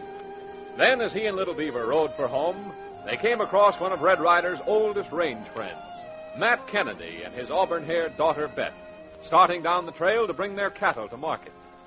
Learning from Matt that trouble may lie ahead, Red and Little Beaver have joined them. And as we find them, they're trotting along behind dust clouds which mark the cattle. Red, that's a satisfying sight, seeing those cattle jogging along after all the trouble it's taken to feed them right and raise them right. Yes, Matt, I don't know of anything that makes a man feel better than seeing his work turn out successfully. Yeah. Oh, thunder. You two wouldn't be counting your chickens before they're hatched, would you? First talk 'em about steers, and now call 'em chickens. Ain't no savvy. Well, I guess the only thing you really savvy, Little Beaver, is trouble. It seems every plane They say you talking get to... about, wait a minute, talking about trouble, it looks like something's wrong. Here comes my foreman riding wide open. What is it, Red? What's the trouble? Trouble ain't the half of it. Some Jaspers got Turtleneck Pass fenced off and say we can't drive through. What in thunderation's the idea of that? Why, that pass has been practically public domain ever since the first head of cattle was raised out here. Why, shoot. We'd better get up there and see what this is all about.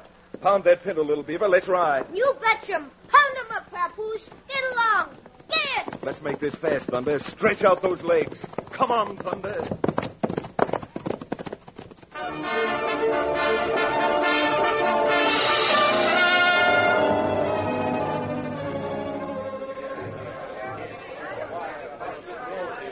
You all quiet down a minute. Maybe we can make some sense out of this. Quiet, Dad, quiet. All right. Now, supposing you start explaining what this fence is doing across the pass, mister, and you'd better make it good. You keep talking that way, Redhead, and they'll be measuring you for a wooden overcoat. Be sure they don't make it your size, because if they do, I've got some lead and steel here to nail the lid down. Now, suppose you start explaining. There ain't nothing to explain. I filed a homestead on this piece of land, and it's mine. Why, of all the ridiculous, how can you homestead on what practically amounts to a public road? No matter how I can, I did it. The papers are filed, and it's legal. Now, of course, if you folks would like to drive that beef across my land, we might arrange it. Businesslike. All right, keep talking. Well, I'd say you can drive them cattle through here for $5 a head. What? Why, you robber. This is just a plain holdup. Yeah, this no plain holdup. This whole thing crooked deal. Look, miss, just because you're a woman don't give you no right to call me names. Supposing you shut up. Shut up. Why, you gooseneck, sidewinding horse thief, I'll... Matt. Dad! Reddy shot him before he even moved his hand. He's not hurt too bad, Miss Beth, but before there's any more trouble, we'd best get your dad into town and to the doctor's. If there's any of the rest of you who think you can push me around, we got plenty of lead left. Better keep it handy, mister, because it won't be many hours before you'll be needing it. Now, Little Beaver, get his horse. Come on, Beth. We can't lose any time getting to the doctor's.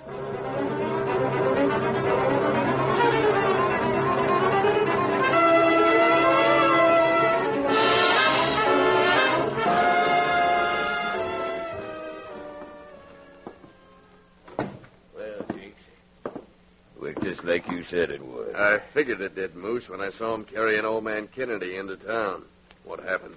Well, Baldy and the boys got this fence strung up across Turtleneck Pass and fixed it up just like the Battle of Gettysburg. Then Kennedy and his outfit come along and talked back. That's all, brother. Well, I guess that'll set a fine example for all the rest of the ranchers around here. Now, maybe when I offer to buy their beef, they'll listen to reason. Maybe. I hope so. Where do you get this maybe stuff? You remember Ace Hanlon talking about a red-headed puncher, an ornery cuss who was always gowing up everything for him? You mean Red Ryder? What's he got to do with this? And all I know is he was along with Kennedy and talked plenty sorely. Well, now ain't that too bad? I'll salt that maverick and put him away on ice if he starts trying to spoil my play. Well, boss, get the icebox ready, because he started already. And this is one time, maybe I can mix business and pleasure. Now, look, you stick around here while I'm gone. Where are you going? I'm going down to that cattleman's meeting, and like the big-hearted gent that I am, I'm going to offer 'em a real fancy price for all their beef. And if they know what's good for 'em, they'd sure better sell.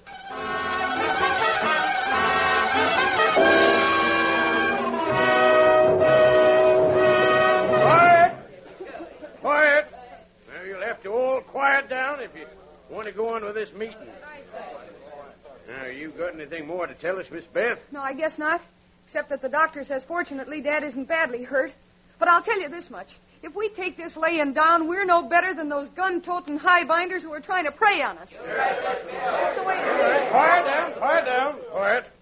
Well, the way it looks to me, folks, is anybody else who tries to drive through Turtleneck Pass is going to get the same kind of treatment that Matt Kennedy did. And the worst part of it is that if this Jasper really homesteaded that place, it's legal.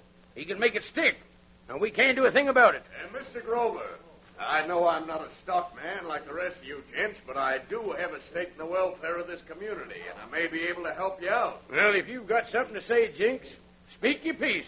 Come on down here where we can all see you. Come on. That Ryder, him got face like Diamondback. I think you're right, little beaver. And if you'll just bide your time, maybe we'll hear the whir of his rattlers. Boys, I'm going to make this quick and to the point. I've done a little brokering in cattle for some of you before. In the spot you're in, I feel maybe I can help you all out. What are you able to do that might help these men? I'm glad you asked that question because I'm prepared to buy all their beef at a fair price and assume the risk of seeing it gets to market. If it doesn't, it's my loss. All right, Jinx. If you're prepared to buy, how much? Well, to be fair about it, I'll give you 7 cents a pound. 7 cents a pound? Well, you ought to be tarred and feathered and run out of town. Did you say you wanted to buy these cattle, or did you say you wanted to steal them? Look, Redhead, if you think you can come in here and stir up trouble, you got a lot to learn. In that case, I'm willing to learn right now. Red Ryder, him go for guns. Are you? Got any more tricks, Jinx? Yeah, a couple of things. Red Ryder. I'm working up to that, little beaver, and here it comes. Well, you certainly ended any chance we might have had of him raising his price. Raising his price? Why, Beth, Oh, never mind. Come on, little beaver. There are some people who rub me the wrong way.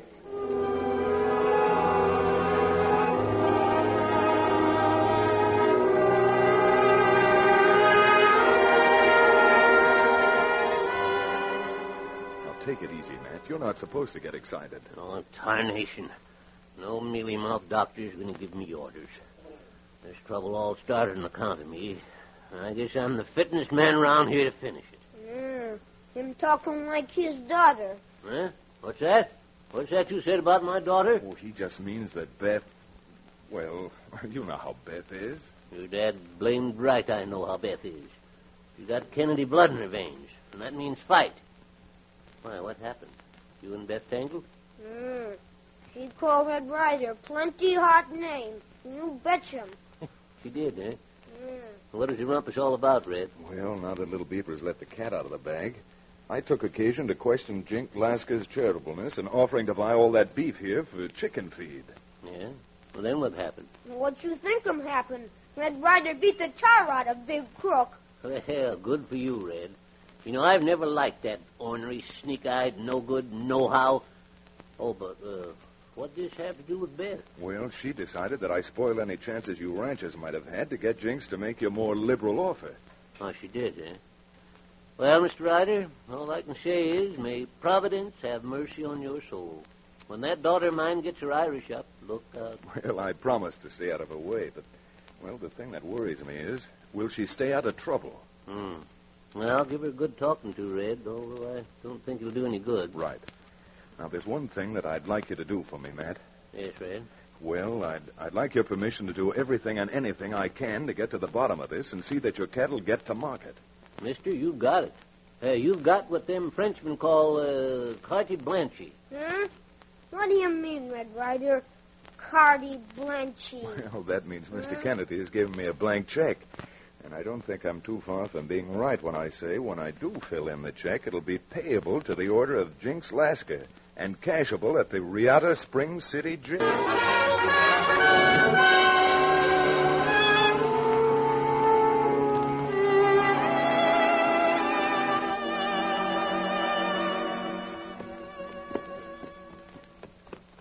Where we ride him to now, Red Ryder? Well, I thought before I flew off the handle again, I might be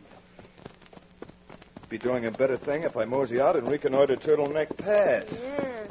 You take your many big chances. Ride him around lonely country all alone. What do you mean, all alone? I've got you with me as my bodyguard, haven't I? We tried, all right. Why, those bushwhacking cutthroats trying to dry gulch us, huh? Lay back, little beaver, and we'll see if mine isn't better than theirs. They're trying to ambush us, Thunder. Run those ground hogs down. Come on, Thunder.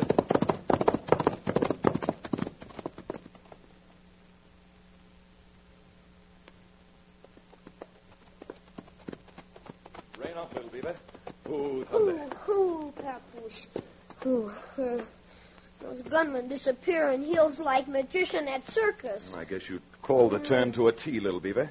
For the moment, at least, they've proved that the hand is quicker than the eye. But next time my eye lights on them, their hands better be mighty quick and filled. Because unless they beat me to it, Boot Hill's going to get 4 new, unexpected guests.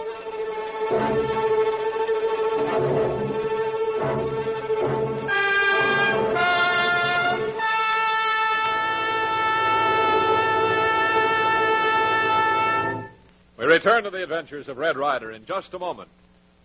But first, a word about keeping fit. When the heavyweight champ goes into training, he watches his diet, doesn't he? You bet he does, for that big fight. Well, sir, you're in training for the biggest battle of the century, whether you're fighting it at home or abroad. And you've got to watch your diet. And I'd like to tell you about a food that thousands of energetic, hard-driving people are enjoying at every meal. It's delicious Langendorf bread, the crisp and tender loaf that gives you those famous 1-2 energy values. 1, fresh Langendorf bread is enriched with vitamin B1. You can't work or play your best without it. 2, delicious Langendorf bread is made with dextrose, world's greatest quick energy food. No wonder it's the favorite bread of energetic thousands. No wonder baking experts judged it America's finest. Taste the crisp, tender crust of creamy Langendorf bread. See how it stays deliciously fresh to the last bite. Then you'll know why I say, for goodness sake and for energy's sake, always get fresh and tasty Langendorf bread at your grocer.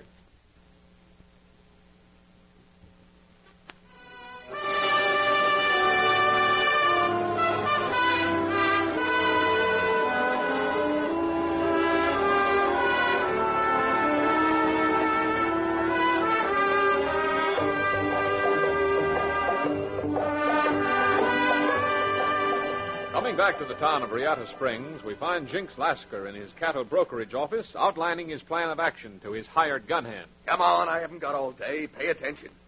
I got this all figured out, and all you got to do is follow orders. Well, I'm awfully glad you have it all figured out. And as far as following orders are concerned, boys, go ahead. Let's have them.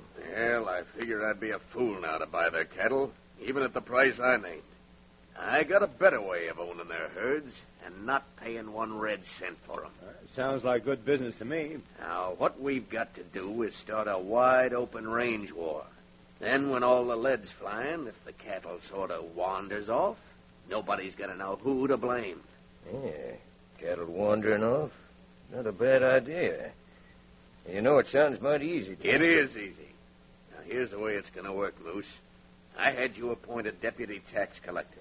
All you've got to do is go out and start collecting a tax of $30 an acre from every one of them ranchers. Hey, Jinx, that ain't legal. Who said it was? And knowing them ranchers, I'm sure they aren't going to pay. And lose their heads, go for their guns, and bang, there we are. When the shooting starts, we'll just adopt their beef. When they wake up, we'll be 500 miles away from here with our pockets full of $100 bills. Yeah, and who wouldn't like to have their pockets full of $100 bills? Say, though, what if this redhead starts interfering? You let him get away from you once, didn't you? You got any brains at all, you'll know just what I mean. Now go on, get out of here and get started. I don't want to move 1 foot in this valley where I don't smell gun smoke.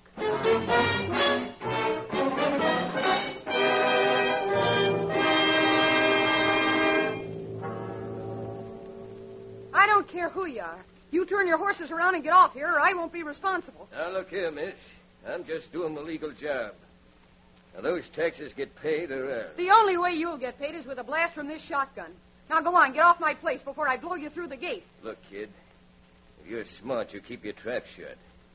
I don't take talk like that from anybody. I'm going to count up to 5. And if you aren't hightailing it down the road by the time I'm through, you'll be buckshot clean through your thick hide. 1, 2, 3. I'll show you can't bluff me. Go on, go for your gun. Why, you...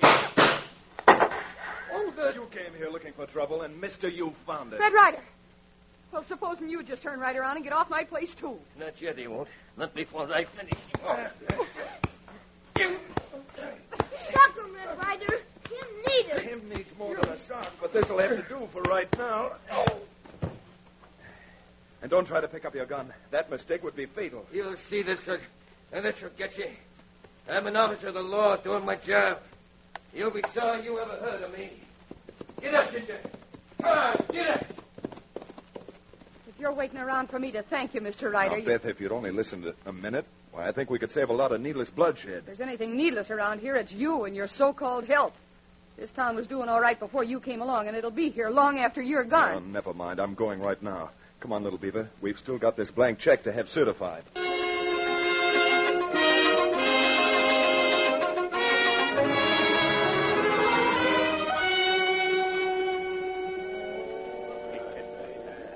Say, Baldy said you wanted to see me, Jinx. Yeah, Moose. I just got the idea it's going to sew this deal up tight in that drum. Well, I hope it ain't got nothing to do with Red Ryder. Ryder will be taken care of. Don't ever worry. The first thing I got to do is teach these ranchers a lesson and get that cattle before the packing company buyers leave Mesa City. Okay. What's the next move? I'm going to organize a meeting of the ranchers again. I got a way to prove to them that I'm working for their best interest. Bet yourself. Never mind how I sound. You just get them all rounded up in one place where I can talk to them, and the rest will be easy. Well, after that tax collecting idea of yours, I don't think I'd better show my face around. Who said I wanted you to? You got Bolt's place and takes place soon. Well, if that's all that's worrying you, put on your best bib and tucker. That meet don't take place before...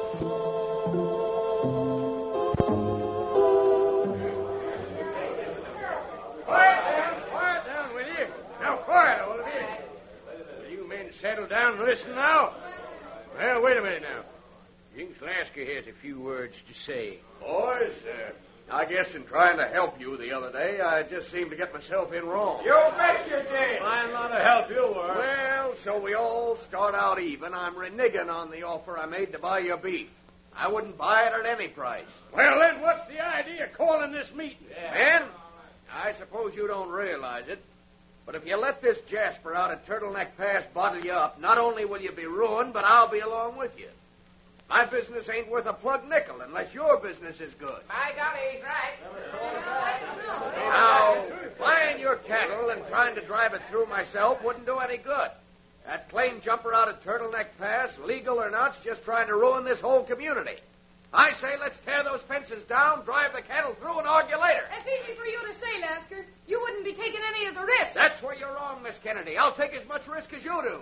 I'm a pretty peaceable man, but it makes my blood boil when I see a highbinder trying to ruin a lot of decent citizens. Well, if that's the case, I'm all for you. And I say let's get all our herds together, meet out at Poplar Grove, and if we can't do it any other way, stampede our cattle through the pass. Why, there isn't a fence out there or men enough to stop that kind of play. Good. All right, then, if we're agreed, have all the herds together at Poplar Grove at sunrise. And heaven help the man who tries to stop us.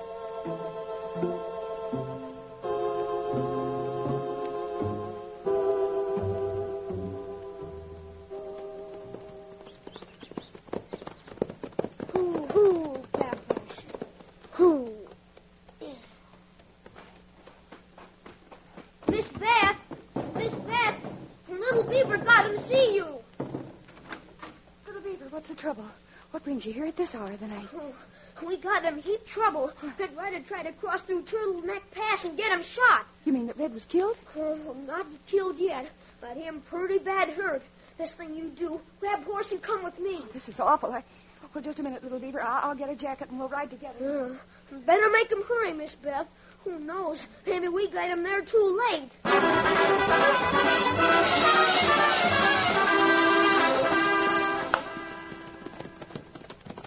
Hoo, Papoose. Stop him here. Little beaver, what are you stopping here for?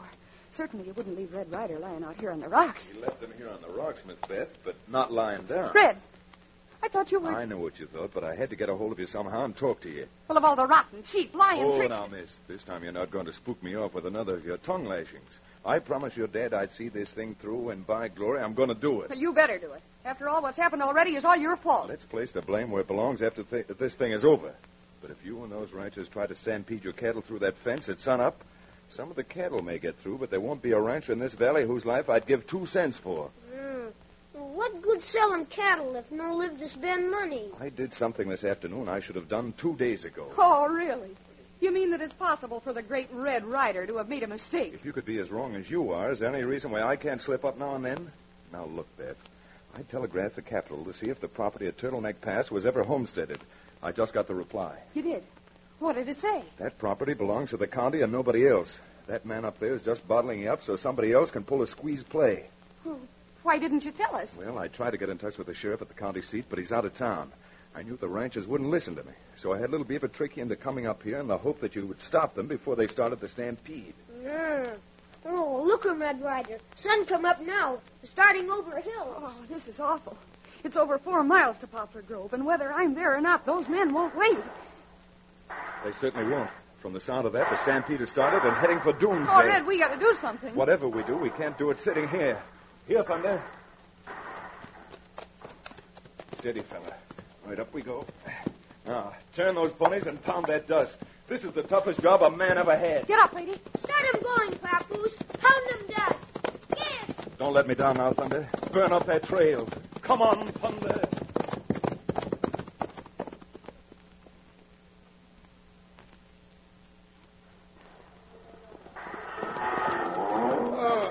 Geeks, rein up. Yeah, what is it, Moose? Turn that horse and head out of here. Something slipped up. Red Ryder's coming down the north trail, and the county sheriff with half an army's coming down the other. The sheriff? I'll bet Ryder's behind that. Get the boys together and let's get that redhead if it's the last thing we do. Hey. Spread out, Moose. Here he comes.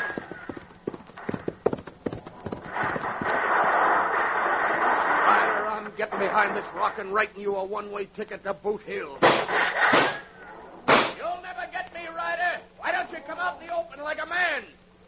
No!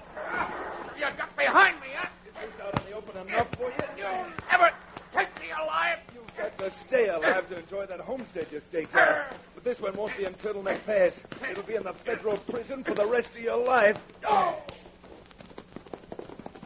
Over here, Sheriff. If you've rounded up the rest of them, I'm holding you special guest of honor.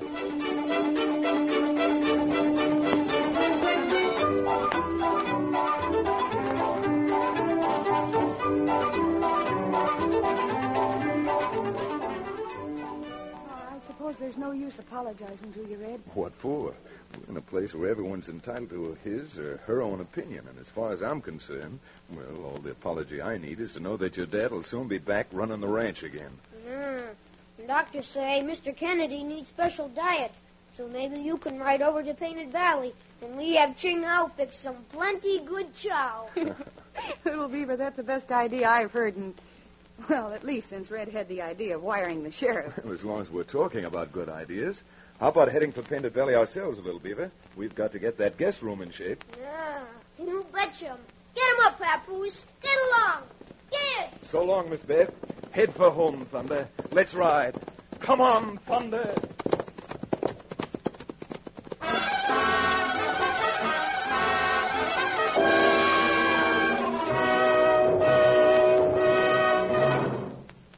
Well, America's fighting cowboy certainly had to prove his fighting mettle to get around Jinx Lasker's crooked schemes, to open up Turtleneck Pass, and to see that peace and prosperity again cloaked Riata Springs. But the trail ahead is a dangerous one for Red Ryder and Little Beaver, more dangerous and adventuresome than ever before. So be with us next time when you will hear... So Ryder thinks he can cheat me out of that mine, does he? Well, come on, men, let's ride.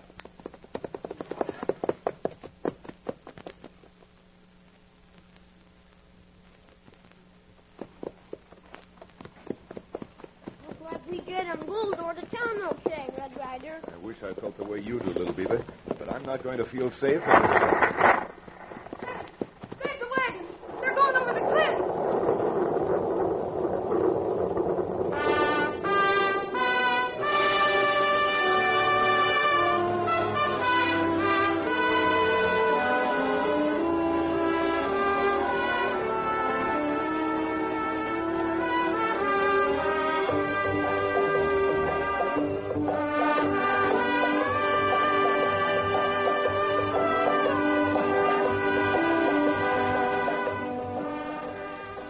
want to hear how Red Ryder ties into Klondike Karoo with one of the greatest veins of gold ever to be discovered in the West, the stakes in this historic battle, be sure to be listening next time when we bring you Gold and Gunsmoke, the next starring Western adventure from the turbulent history of America's fighting cowboy, Red Ryder.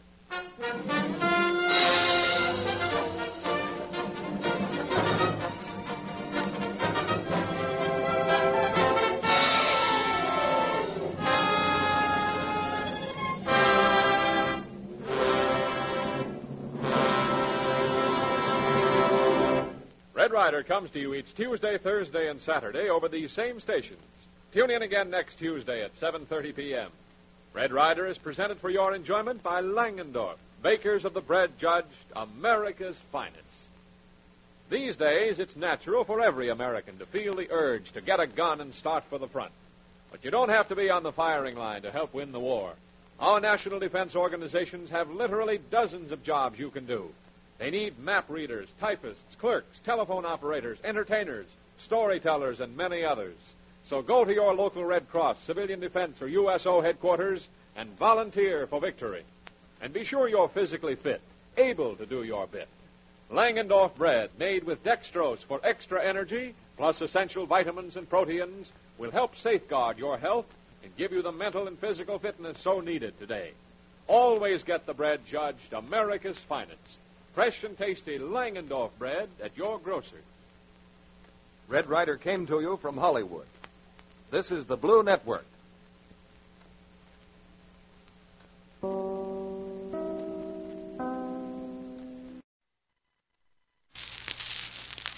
Langendorf bread, finer, fresher, tastier. Langendorf bread, America's finest, presents The Adventures of Red Ryder. From out of the West comes America's famous fighting cowboy.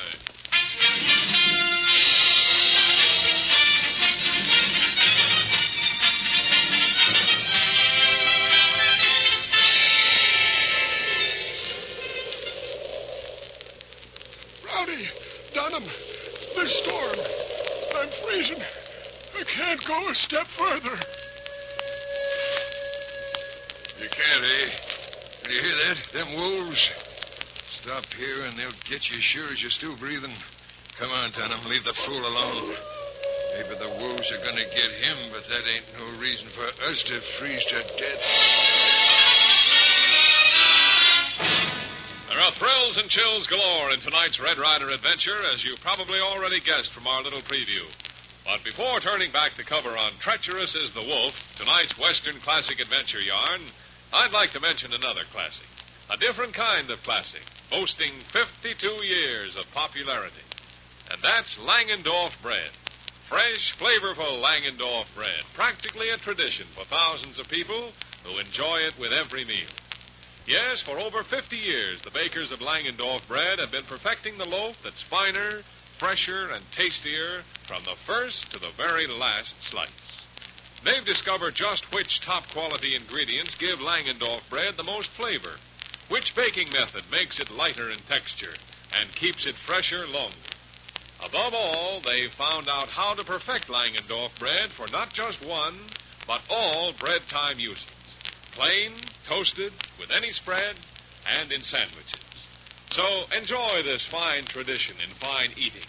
The classic bread so popular with thousands, Langendorf bread. Finer, fresher, tastier Langendorf bread. America's finest.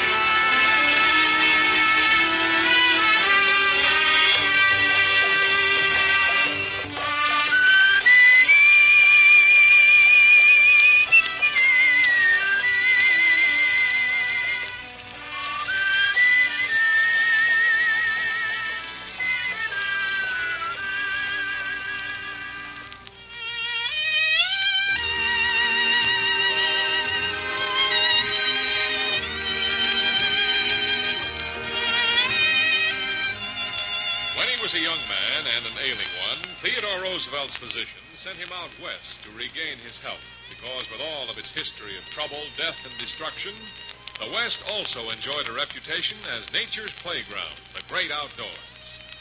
But from the fiery wastes of Death Valley to the freezing crags of the Grizzly Rockies, there was a wide variety in the climate. And as tonight's story of the West that lives forever commences, we find Red Ryder, Buckskin, and Little Beaver discussing just this subject. Tadpoles to titmouses, Red. It's blowing up the coal. The cook had to pour hot water on me to keep me out of the saddle. Yeah? Yeah, plumb frizz right on the scissor bill. You know the old saying, you can't fool a horsefly. Huh? But you don't think it's really cold, do you? Me plenty cold. Oh, sure, Little Beaver. You're still wearing your summer feather. Nah, that there ain't nothing to josh about, Red. It's the cold my duck bumps has got duck bumps of their own. What be 'em duck bumps, Red Ryder? Oh, just an old fogey's way of saying goose pimples. Oh, of course, judging by Buckskin, you'd think it was really cold out. I ain't a saying it's the coldest they ever been, but it's sure downright chilly. It remembers me of one time up in Montana. Now, there was a cold winter. I froze in so many places when I sat down, I was still standing up. That's nothing, Buckskin. A few years back, it was so cold here that when I came in from outside, my watch was blowing on its hands. Oh, you call that cold? Yeah. Why, one winter up in Dakota, I got so cold I had to walk downstairs backwards. Why? My sheepskin coat had turned its tail inside. You know, yarning like this is confusing, Little Beaver. Look at him stare at us. Me get 'em laugh, Red Ryder. Yeah. Oh, say, just one more, and then I'm through. All right. Back in '79, I was working on a spread in Colorado, and it was so cold, it cost me my job. So cold it cost you your job. How come? Well, I thought it was a cow at the storm I was milking, but dadgummit, you know what? What? The cow turned out to be a horse with icicles. Oh. That's a good one. Oh, that stops me, old timer. You know, joshing aside, I think it is going to be a cold winter.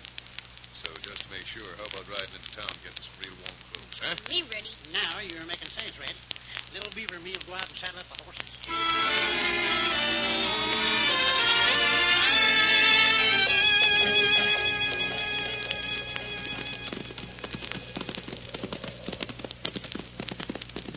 Blizzard to blue bump. It sure is cold. It isn't what you'd call spring weather. I bet you're plenty cold up on Ghost Mountain right now. You don't have to worry, son. While you're wearing a suit of long underwear with your feather, you don't want to go any place where folks are going to see you anyway. Hey, Red, ain't that there a wagon coming towards us? Sure is, covered wagon. Looks like it might be some new settlers coming in. And they see 'em us, too. See 'em, they wave 'em at us. Guess they want 'em ask 'em this question. Well, I hope they're not long-winded. Sit out here a minute without moving, and we'll all be froze like statues. Whoa, Sizzlebill, now slow down. Oh, thunder. Oh. Howdy, folks. Pardon us, folks, but could you tell us if we're going in the right direction to get to Ghost Mountain? Yes, you are, but if you want a little free advice, I'd advise you staying off that mountain till this blizzard's over. Blizzard? What blizzard? The one that's blowing up right now. Feels like it's going to be worse than the one we had 3 years ago. That snowed in Ghost Mountain for almost 6 weeks. You see, what did I tell you? We better go back to Devil's Hole and wait until the weather's more favorable. Go back to Devil's Hole? You loco. You ain't come this far to turn back now. I don't know what your business is up on Ghost Mountain, but it can't be important enough to risk being frozen to death. Well, maybe we better listen to the redhead, Prouty. This is his home country. He ought to know what he's talking about. Yeah? You don't sound as if you know what you're talking about if you think I'm going to turn back. Thanks, mister, and thanks for your advice. Get along. Well, what in the world do you think is so important up on Ghost Mountain that them there three jaspers are willing to risk being frozen to a snowman? I don't know, Buckskin, but I don't like the way that one talked, the one that was driving the team. Him had 'em eyes like weasel. Well, son, it's a cinch that if we stand here flapping our jaws about three complete strangers, we're going to end up just as frozen as we said they'd be. So let's get the warm clothes we're after and worry about them later, huh? Hey, you said it, Red. Come on, Sizzlebill. Let's get up moving.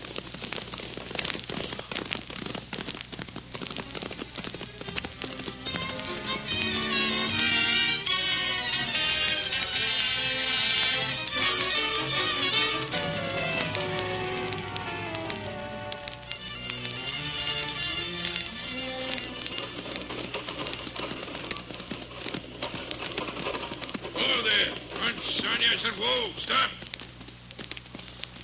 Well, Prouty, what are you going to do now? What do you think I'm going to do? Getting dark, ain't it? Can't drive this team all night. Besides, according to the map we got, we can't be too far away from that shack we're looking for. Well, just the same, Prouty, I still think we ought to take that redhead's advice and turn back before it starts to snow. All the gold bullion in the world ain't worth nothing to a fella if he's froze to death. Now, you listen to me, Dunham. You too, Baker.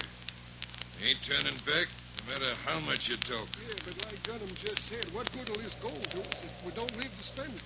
We'll live to spend it, all right. I suppose you think that redhead warned us about this snow just to hear himself talk. No, I don't, but I... Hey, great jumping Jehoshaphat, what's that noise? Sounds human. Timber wolf, that's what it was. Yes, sir. I just heard another one off to the right of us. Prouty, I tell you, I'm getting worried. Wolves. They ain't no more wolves than we are. What's gotten through you anyhow, Prouty? I guess I know a timber wolf when I hear one. Yeah, Dunham. Guess I do, too. Them shrieks ain't being made by no wolves. It's humans, that's what it is. Humans shrieking like wolves, trying to scare us out of here. Scare us out of here? Now, what in the world for? I suppose they can find 40,000 and gold bullion every day in the week. Now you ain't making no sense at all, Prouty. Turns my blood cold faster than this wind. Now, look here, Prouty. Now, suppose you listen to me, both of you. You know as well as I do, those three men who robbed Wells Fargo with that gold shipment did it 9 years ago. You don't suppose it's going to lie around forever, do you? Well, that's right. But we got the map from the one who died, showing where they hid the bullion up there in the shack on Ghost Mountain. And that still don't mean we ain't surrounded by a lot of timber wolves. Hey, jugheads. The other two told someone else where the gold was hidden before they were killed. Suppose someone wandering around this mountain found the shack yourself. You still think they'd want us up here? No, sir. I'm getting out my rifle and shooting the head off the first Jasper who crosses my sights.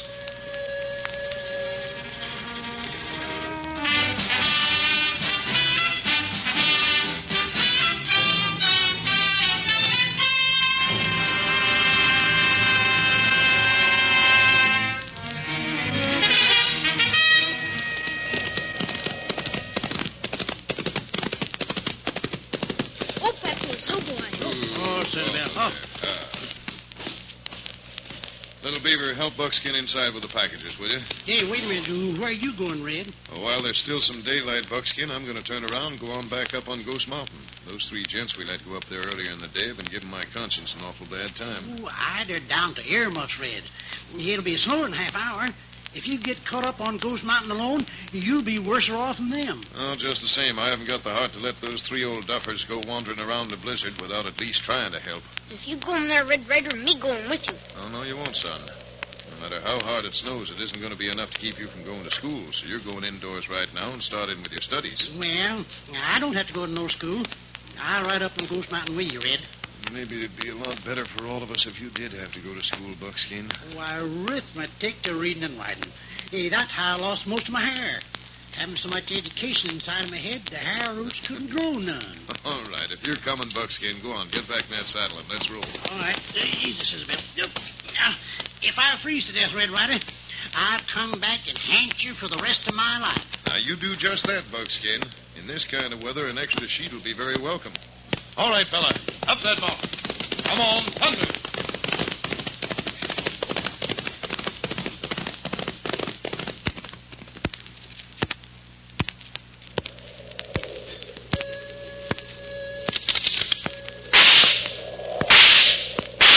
Prouty, what in the name of all get out are you doing? Here, give me that rifle. Shut up, you fool. Almost had one. Between them wolves and this cold, I'd just as soon be dead. Well, you will be if one of them buzzards who are trying to drive us off the mountain gets close enough to throw some lead. You mean to say you still believe that them ain't timber wolves? You're doggone right. When it's all over, we're going to end up getting that bullion. Look. Where? Well, what do you see, Prouty? By golly, maybe Prouty's right. I see it, too. Them ain't no wolves. They're two men riding horses closing in on us. Here, give me my rifle. You wait for the one on the right. I'm taking a bead on the other polecat. Oh, for the love of Pete. That shot smashed my rifle to bits. Baker, get that 6-gun out of your holster. Hold on there. Put those guns down. We're not even to hurt you. Hey, Prouty, hold on a minute. That voice sounds familiar. Sure, it's familiar. That same redhead we met this afternoon. I'll take good care of him this time. You just hit it, idiot. Put down that there rifle. Thunder. Oh, Citadel, huh? My doggone it, if I got to take that rifle away from you and wrap it around your neck. No, confound you, let go of it. Well, this is a fine lot of appreciation. I'll say it's a fine lot of appreciation. Come up here to see if they ain't throw us to death, and they practically burn us down with lead. Well, you see, friend, them timber wolves have got us pretty much on edge. Timber wolves, my eye. Told you before, them's two-legged wolves. Are you loco? Those certainly are timber wolves. They've been driven down from the top of the mountain by the storm. They know there won't be anything to eat up there for weeks to come. Yes, sirree. And if you keep on hanging around here, them there wolves will end up by eating you. Well, if you're all through, we'll appreciate you going back the way you come from. Trying to scare each other. Why we're up here and why we're staying is our business. And we're making mighty sure you don't stick your noses into it. Is that clear? Come on, Buckskin. From the way he talks, it's hard to tell just who the wolves really are prowling Ghost Mountain.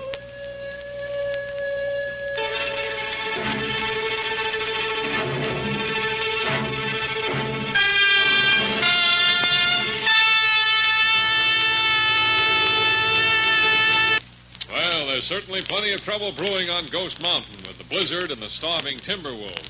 But where there's $40,000 in gold bullion at stake, there's bound to be a different kind of trouble, I have a feeling. We'll be hearing it at first hand just as soon as we return to tonight's Red Ryder story. Medical and nutritional authorities will tell you that vitamin B1 is not stored up in the human system and therefore must be replenished daily. So we suggest Dr. Penland's vitamin B1 wheat bread with 1,100 units of B1 in every loaf. Dr. Penland's vitamin B1 wheat bread not only replenishes, but gives you your full daily supply of B1. That is, 2 slices 3 times a day provide as many units of B1 as most adults need. Then, too, Dr. Penland's vitamin B1 wheat bread has a sunny, wholesome goodness you'll relish. A wheaty flavor delicately sweetened by malt and honey. Now, if you're on a reducing diet, remember, vitamins are lost when you eat less. Help make them up by eating Dr. Penland's vitamin B1 wheat bread. With 1,100 units of energy vitamin B1 in each loaf, it's ideal.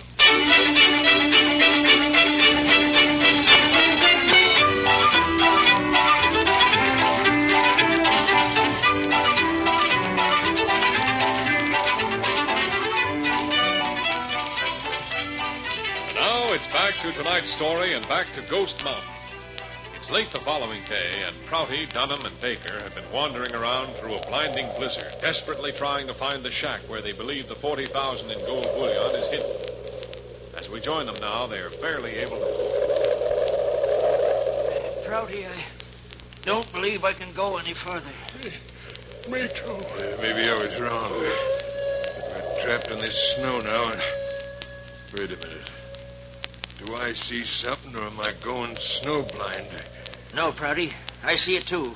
It's the shack. It's the cabin we've been looking for. Oh, brother. Another 5 minutes, and I wouldn't have cared if we'd found it or not. Come on. Come on, Baker. I'm a-coming. I'm a-coming. Come on in, Prouty. Well, it's nothing but Providence. That's what it is. Providence. Now, if I can just find a match. I got one someplace. Here, wait a minute. There now. Say, this ain't bad. Ain't bad at all. We can bust up that broken-down table and chair and get a fire started. Here, give me another match. Yeah, all right. I'll light this lamp.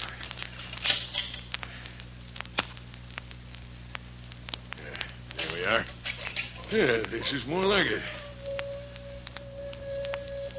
Lordy, when you hear them timber wolves, you can get down on your knees and give thanks that you're inside, eh, Baker? I says, hey, Baker. Hey, Prouty, Baker's not here. Well, he must be. He was with us when we saw the cabin? He was right behind me. Oh, maybe he slipped on the trail. Well, I'd better go see.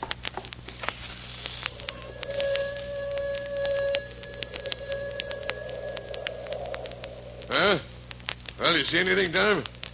Yeah. I see something, all right. What do you mean?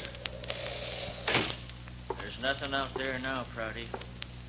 Nothing but the tracks of a timber wolf. Wolves? Baker? We better bust up this table and chair, Prouty. We better get a fire going. Yeah. We better get a fire going. Fast.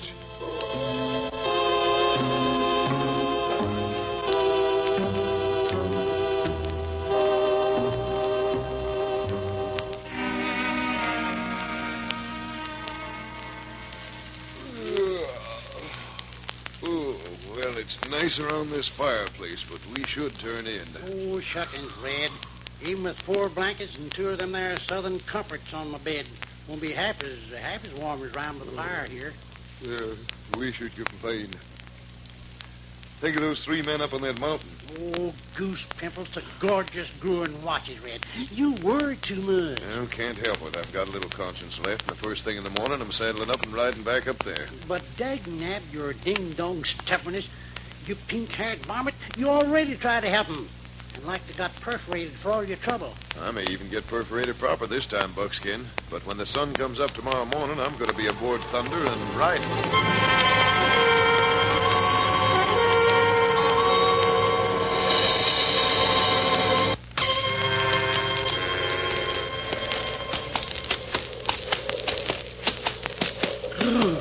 Clinkers to coal mines, Red. We can't be more than a half a mile away from the North Pole. Maybe you're right, Buckskin. The way you're bundled up, you look like a great big piece of whale blubber anyhow. Look who's a-laughing, will you? If little Beaver don't look like an Eskimo, I'll eat a ton of cattle tower.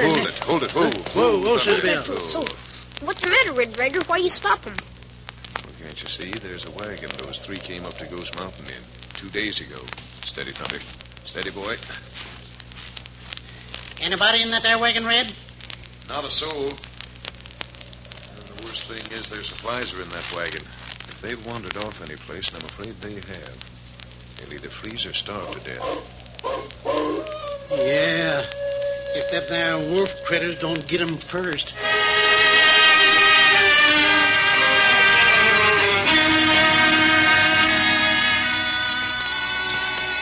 Everything all right, little Beaver?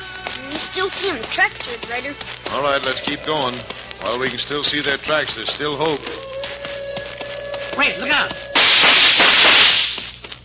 Red jumping Jiminy. It's the last time that wolf will ever try to jump anybody. Keep moving, fella. If you stop now, we'll all freeze. And Red Ryder seems something funny in the trail. Where, son? What is it? A big lump under snow. Who? Rein up. Oh, Silver, hold it. Well, Red, what is it? It's what that wolf was after. You mean a wolf no coming after us? No, this is one of the 3 men, son. The little old fella. Must have tripped and stumbled, and the snow covered him up. Yeah. Froze to death, eh, Red? No, fortunately not. Almost, though. Come on, both of you. Get off those ponies. Lend me a hand. A little brisk rubbing and some strong coffee may be able to pull the old gent around.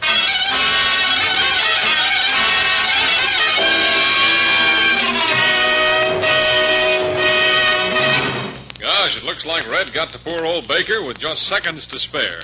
But doesn't that snow and wind make you scrunch up in your chair to keep warm? It does me, and it certainly reminds me of a good old wintertime custom for that extra energy a fella needs. Pardon me, but did I hear mention of food? Now, how did you guess? It's not very often I talk about it. How you exaggerate, Mr. Gilmore. But it's no exaggeration at all to say that practically everyone enjoys a late evening snack on chilly winter nights. Aha, we're right back on the beam. And, milady, do you have a suggestion? Well, one of our favorites at home is a cup of hot chocolate and a grilled cheese sandwich. The sandwich made with Langendorf bread. And what else? Langendorf bread makes it light and delectable, the way a grilled cheese sandwich should be. How right you are. Langendorf bread is mixed with such skill, with such fine ingredients, that the texture is light and smooth and delicious. Langendorf bread is highly flavorful as well. Best of all, it stays remarkably fresh, even to the very last slice. That's because each loaf is baked in protective, moist heat. Yes, I share your enthusiasm for hot chocolate and a grilled cheese sandwich, but I must insist on Langendorf bread. Well, everyone should insist on Langendorf bread for flavor, for texture, and for nutrition. So next time you're at your grocer's, look for the name that means quality. Langendorf. Finer, fresher, tastier Langendorf bread. America's finest.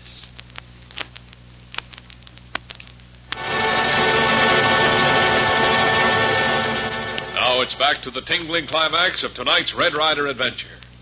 As we return to the story, we find the wind and the wolves howling, and in the little shack where Prouty and Dunham have taken refuge, the two men are staring at each other through calculating eyes.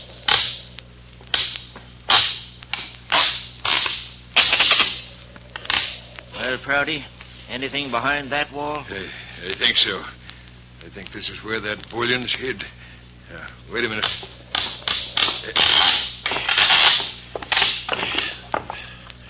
There we are. Dunham, it's here. Here's the gold. It's too bad that Baker couldn't have lived to get his share of it. After all, it was him who took that crook in when he was dying and got the map and the story. Yeah? Well, it was you and me who put up the money to buy the wagon. Well, just the same, it's a shame that Baker couldn't have lived. Well, keeping on talking about it ain't going to bring him back. Yeah. A fine lot of good the gold's going to do either one of us if this storm don't quit. Can't keep on forever. Neither can we, without food. A couple of more days and we'll be starving. Starving just like them timber wolves. You shut up. You have to keep talking about Baker and them wolves. Well, I knew he was getting weak. I should have hung on to him. You're going to quit that? Stop yelling at me. Yeah? Since when are you giving me orders?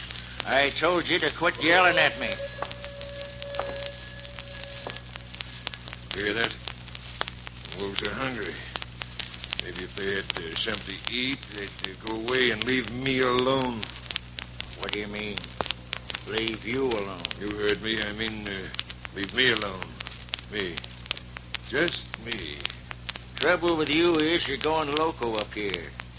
You're worried from not eating. Now sit down. No. Being hungry has just made me think a little clearer. Quit staring at me like that, Prouty. I was just thinking. Yeah? Yeah, just thinking. Thinking about you. I know what you're thinking about. You're thinking you'd like that 40,000 alone. Ain't gonna do Baker no good. Who's talking about Baker now? I am. Because Baker's dead. And I got a feeling you're soon gonna be. Yeah. Soon. Prouty, you're no better than them wolves out there. Yeah, maybe you're a little worse. Maybe. But I'm smart. Lot smarter, Tom. Well, you're going to have to torture me along with it. Squeeze the trigger. I'm going to, Dunham. I'm going to squeeze the trigger. Then you know what? Then I'm going to pick you up and then I'm... Buckskin, haul the old gentleman in here. Here, Redhead, look out. He's got a gun.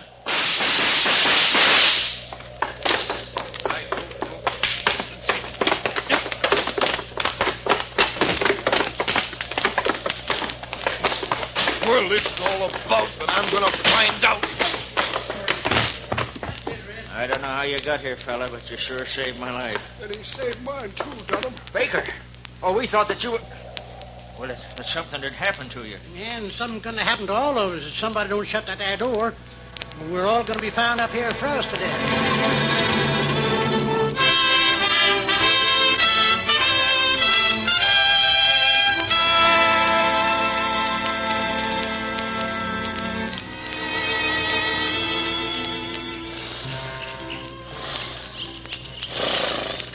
Now, you're sure you know your way into the sheriff's office, Mr. Dunham? You're doggone right. And I'm turning this polecat Prouty over to the sheriff for attempted murder. Yeah, for 2 attempted murders.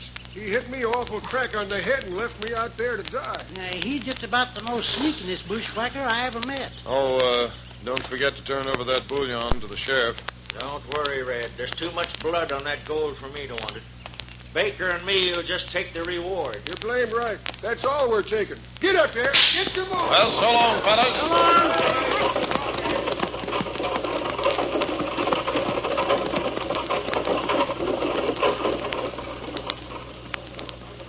All right, boys. Let's us be getting on home, huh? You betcha. Get on, Papoose. Get on. Get. Come on, City Bill.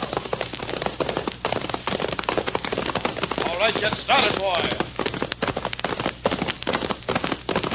Let's get on home. Come on, thunder.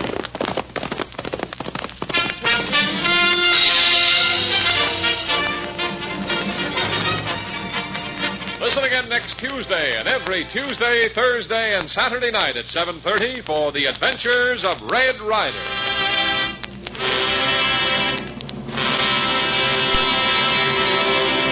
For a breakfast time menu that's really complete, serve toasted Langendorf bread, a great family treat. Yes, for really delicious toast, smart homemakers prefer Langendorf bread. Finer, fresher, tastier Langendorf bread. America's finest.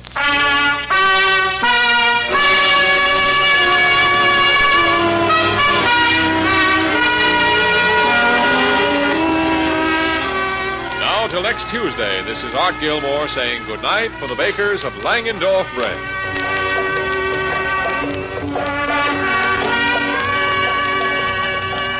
This is the Mutual Don Lee Broadcasting System.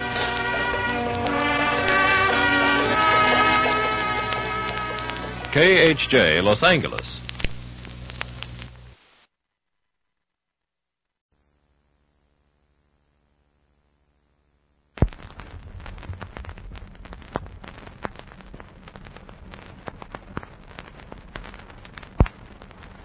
The bakers of the new Langendorf 50th Anniversary Loaf present The Adventures of Red Ryder. Out of the West comes America's famous fighting cowboy.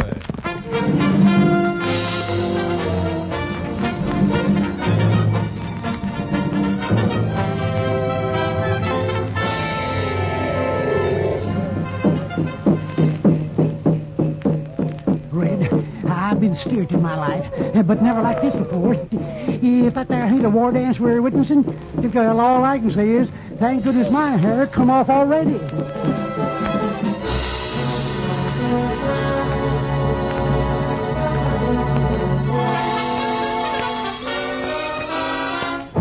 You heard those Indian war drums? Well, they all did. And if Buckskin's right, Red and his friends are in for an extra special heap of trouble in this adventure. Now, you and your friends, you're in for an extra special heap of good eating, provided there's a loaf of Langendorf 50th Anniversary bread in the house. In fact, if you haven't tried this wonderfully fresh and flavorful bread, you've got a real treat in store for you. Gee, you mean some kids haven't tried Langendorf 50th Anniversary bread? Well, probably a few anyway. Gosh, what do they do for sandwiches? Make them with some other kind of bread, I guess. Wow. A jam sandwich with just any old kind of bread? I get what you mean, son.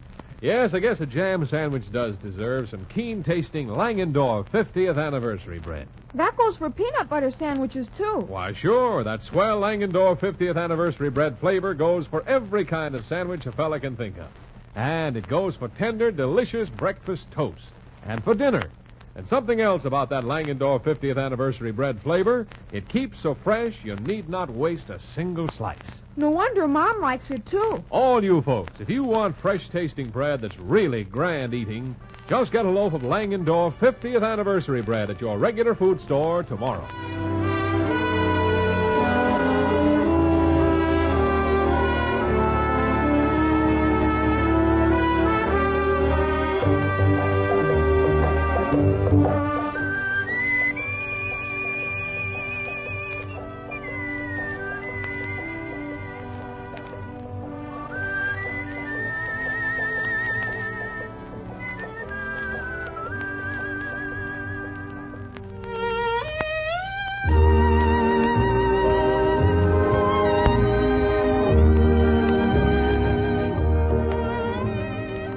Drought, the worst in a generation, has struck at Tomahawk Valley.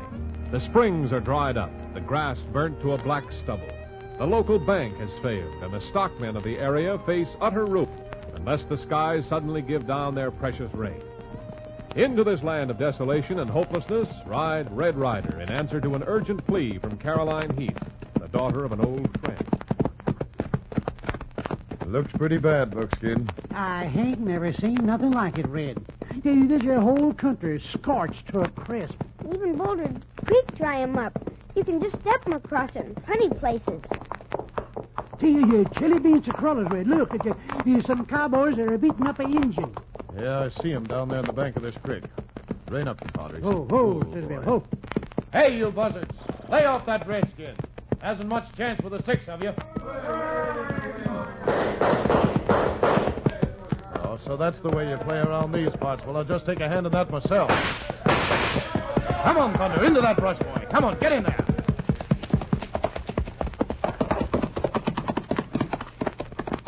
Hey, he's had to go, Red. He hightailing it for the tall timber. Hold it. Oh, Cinnamon, hold on.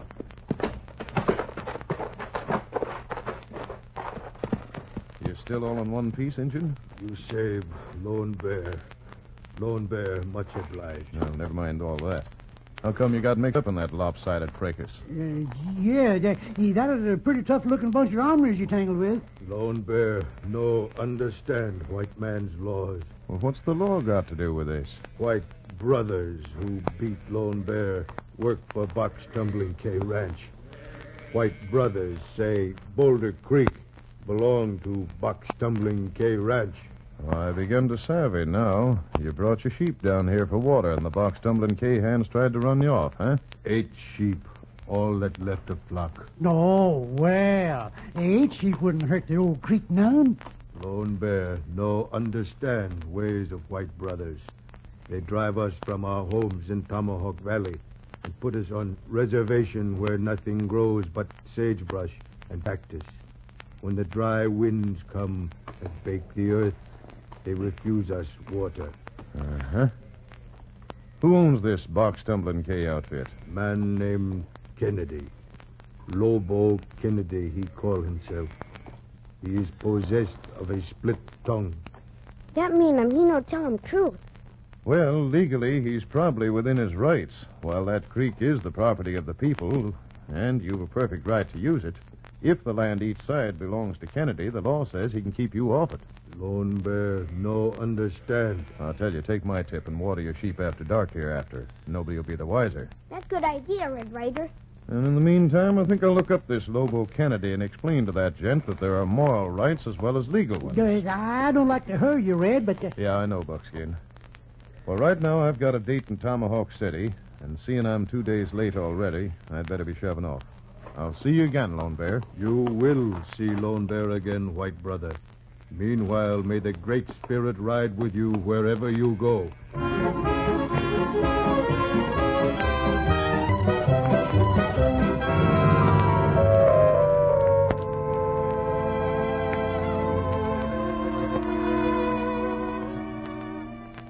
I didn't think you were coming, Red, so we had to make our own decision in the matter. Well, I'm sorry, Miss Caroline, but my compadres and I were away from Painted Valley when your wire came. Well, right or wrong, we're in this thing now. I guess it doesn't make much difference. Well, what was your problem? You've seen the country, Red. You know what it's like. There hasn't been a drop of moisture fall in 8 months. Yeah, I can believe that, but I still don't see what they can do about it. People are desperate, Red. They clutch at straws. Well? Ever hear Professor Comstock? No, can't say that I have. What's his specialty? He's a rainmaker. Rainmaker. Now, don't tell me you people fell for that hokum. Roosters are rat races, miss.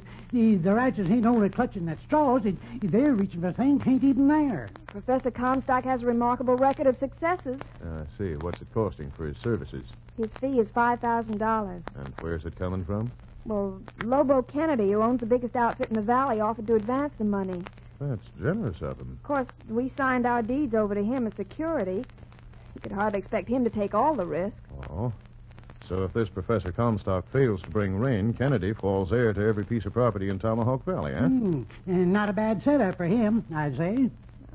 We didn't have much choice in the matter, Red. Whose idea was it to shoot the works on this so-called rainmaker? Well, it was Dad Matthews who first suggested it. Why? Oh, just curious, just curious. I've heard of a lot of local ideas, but this one sure takes the prize. And I think there's something in this wood pile besides wood. Where does this Kennedy hang out? He has an office on the main street. But please don't go down there and call him a crook, Red. He's only trying to do us a favor. Well, I won't even mention the word. What I want to talk to him about are 8 scrawny sheep that are dying for the want of water.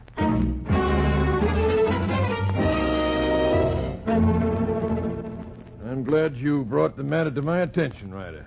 While I have no great sympathy for the Indians, they're a selfish, lazy, and shiftless lot.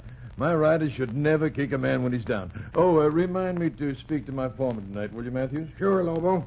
Thanks, Kennedy. I was sure you weren't the kind of man who'd tolerate that sort of thing. No, everybody speaks mighty well of you around the valley. Well, as big as he is, you'll always find Lobo Kennedy is willing to cooperate. Of course, the professor don't guarantee no rain, but his record speaks for itself. Now take the Rimrock country. It had the driest spell in years last fall, and he brought 'em 1 3/4 inches of rain. They sure swear by him down there. They do, huh? Well, Sheriff Hunter of Rimrock's a personal friend of mine. Well, wire him. He'll tell you what to think of Comstock pronto. Well, I reckon you fellas know what you're doing.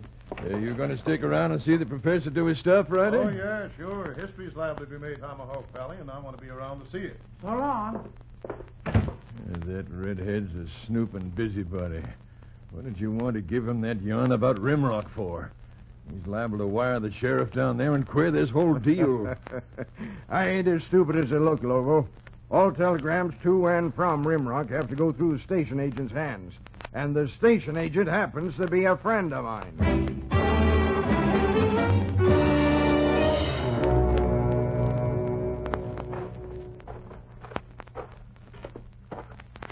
Well, find anything in the wood pile, Red? Not much, I'm afraid. Well, we did find out that Kennedy and this here fella, Dad Mathers, are a wee bit chummy. And why shouldn't they be? They've been neighbors for years, and now they're partners in a plan they hope will be the salvation of Tomahawk Valley. You find anything wrong in that? No, I guess not. Not if this rainmaker's on the level. You trust anyone, do you? What's wrong with you, Red? Did you ever walk through a brushy trail at dusk and hear a rattler buzzing close by your feet, but to save your hide you couldn't make him out? I have. It sort of makes the hair crawl on the back of your neck. That's right, and that's just the way I feel right now. There's something crooked in this deal, but I can't lay my finger on it. Hey, here come Little Beaver, Red. It looked like you got an answer to your telegram. Telegram from Rimrock just come on, Red Ryder. Thanks, son. Excuse me, Miss Heath. Mm-hmm.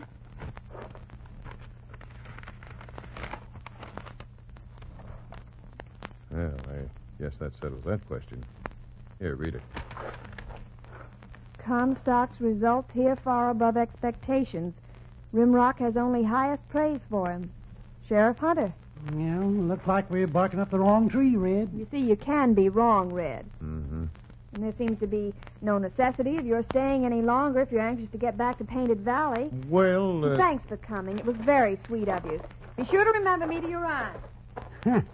Here's your hat. What's your hurry? Compadres? Looking like we wear 'em out welcome. You know, for an old friend, Sheriff Hunter certainly was formal. He didn't even send his regards.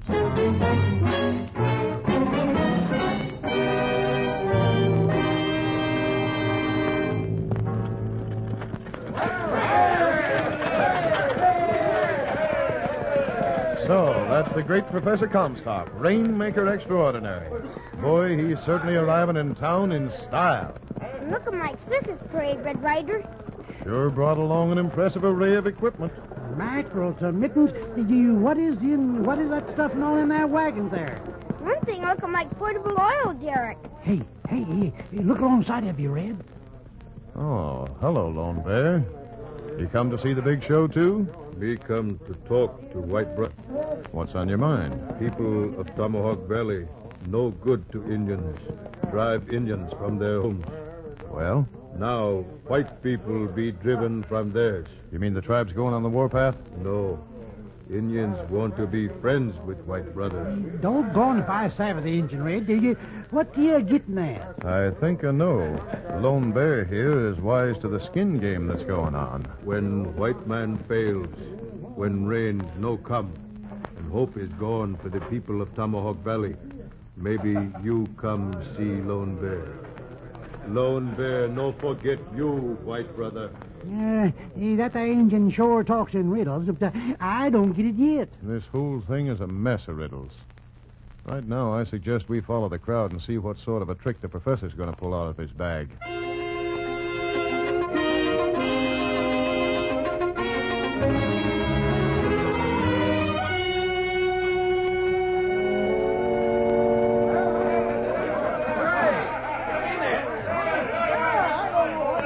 You know, this show better be good, Kennedy. It took 3 days to set the stage. Oh, it won't be long now, Ryder. The professor's climbing to the top of the tower. In a few minutes, the rocket will be launched into the stratosphere. What's supposed to happen then, Kennedy? Well, the explosion of the rocket causes an atmospheric disturbance, which in turn causes rain. We hope him. Of course, there ain't no guarantee. Yeah, we understand that. Yeah, and that there's about the only thing we do understand. Quiet now. He's touching off the rocket.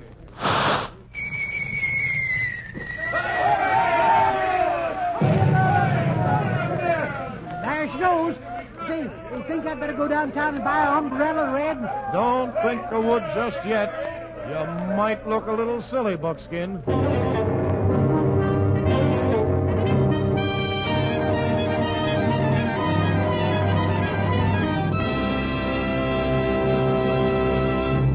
Well, I've never been one to scoff at scientific advancement, but I'm sure inclined to agree with the big redhead that the folks in Tomahawk Valley have been taken for a ride.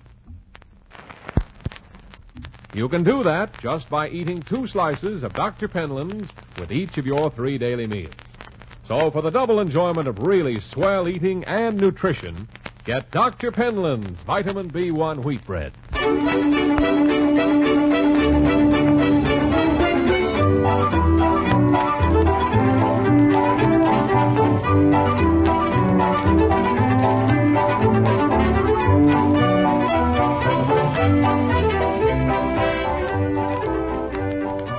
Well, as we return to the adventures of Red Ryder, we find that the cowboy's prophecies have come true.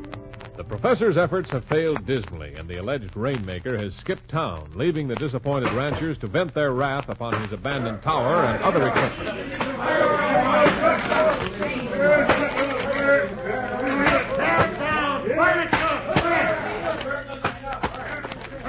What fools we've been. What awful fools. Well, I wouldn't feel too badly about it, Miss Caroline. Just wasn't in the cards. But it was our last hope, Red. Now everything's gone. Every rancher in the valley has lost whatever equity he had in his little place. Yeah, you mean everybody but Kennedy, miss. Things sit him pretty now. I still don't think he deliberately tried to cheat us. I think he was fooled just as we all were. All right. Put your match to it, boys. Let's not leave as much as a sliver to remind us of what chumps we've been. By the way, what was your agreement with Kennedy in case the professor did make it rain? Well, then we had 12 months to repay the loan. We could have done it, too. But it just didn't work out that way.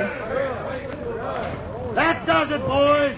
The last of Matthew's folly gone up in smoke. There's more than that going up in smoke.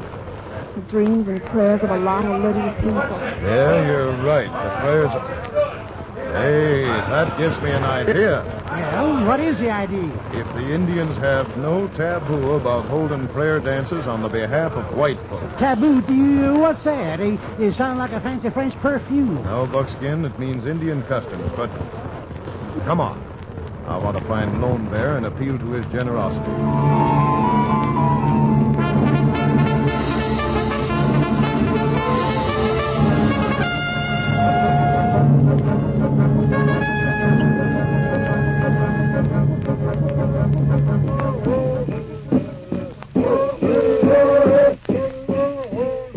Lone Bear, we've come to ask you for a favor.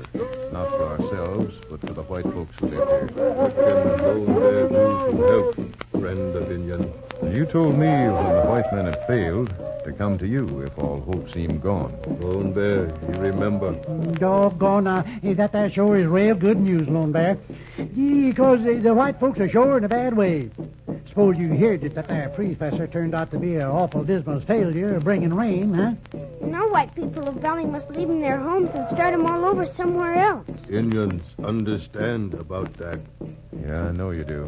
Now, you wish very much to help your white friends of Tomahawk Valley. You bet we do. Once you prove you're a friend of Lone Bear.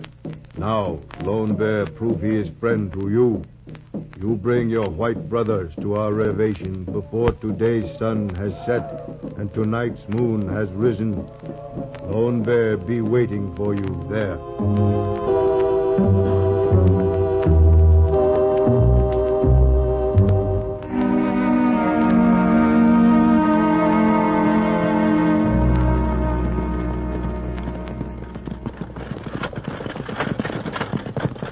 Yeah, there goes another family, Matthews.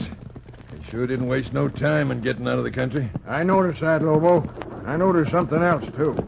Something that struck me as being sort of queer. They're all flat broke, and their ranches belong to me, so there ain't nothing to keep them here. What struck you as being so queer? They're all going in the same direction, all heading south. Don't that seem a little odd to you? Yeah, it does. Where do you suppose they're going? Dunno. Got me. If you pass my place and Boulder Creek, there ain't nothing south for miles but desert and cactus. Nothing except the Indian reservation. They wouldn't be going out there for any reason, would they? Well, they're certainly heading in that direction. Yeah. There goes the Jankway outfit, Lobo. They're going that way, too. Hey, Jankway! Jake, where's everybody going? Reservation! Reservation? What are they going there for?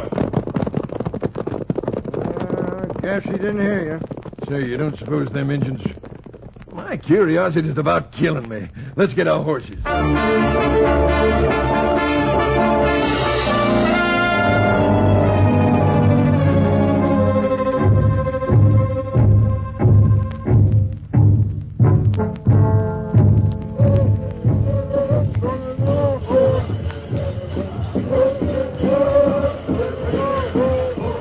It's all very impressive out here under the stars, Red, but I don't understand it. What does it mean? Well, I don't exactly know either. Lone Bear asked me to bring you people out. I guess the rest he's going to have to explain it himself. It's some sort of ceremonial dance. We don't know what. Different tribes having different dances. I just hope these your Indians ain't putting on no war dance with us as their guest of honor. I like my scalp best right where it's at. Well, here, look at that. There comes Lone Bear now, Red. And if that there ain't war paint he's wearing, it's the next thing to it. Good heavens, I never saw anyone who looked so hideous. You have come, white brother. Yes, and I've brought my friends from Tomahawk Valley. And these are the people who believed that man had only to shoot arrow into the sky, and the sky would weep. They were told that, and they believe, Lone Bear. Then I ask that they believe in us, that they know we cannot fail, that they never for a moment lose their faith or falter, though we go on for hours. That dance is our prayer for rain, white brother.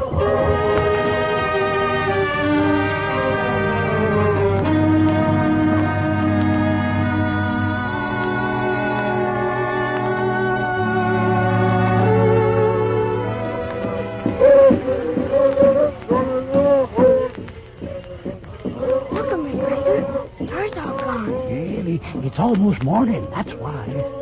Funny how this crowd is started out. I don't think a doggone soul pulled away from here. How could they? People don't leave a cathedral in the midst of a sermon. To me, this is an experience I'll never forget. Is it going to work? That's what I'm wondering. Of course it's going to work. It has to work. Red. Wait, I just caught a glimpse of Lobo Kennedy. He's slipping out of the crowd. Red, a drop of rain. I just felt it on my hand. Me feel it, too. Yeah, and here she comes.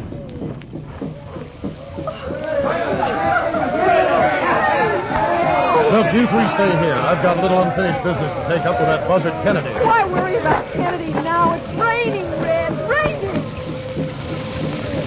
Say, I don't know whether you know it or not, miss, but you just witnessed a doggone miracle.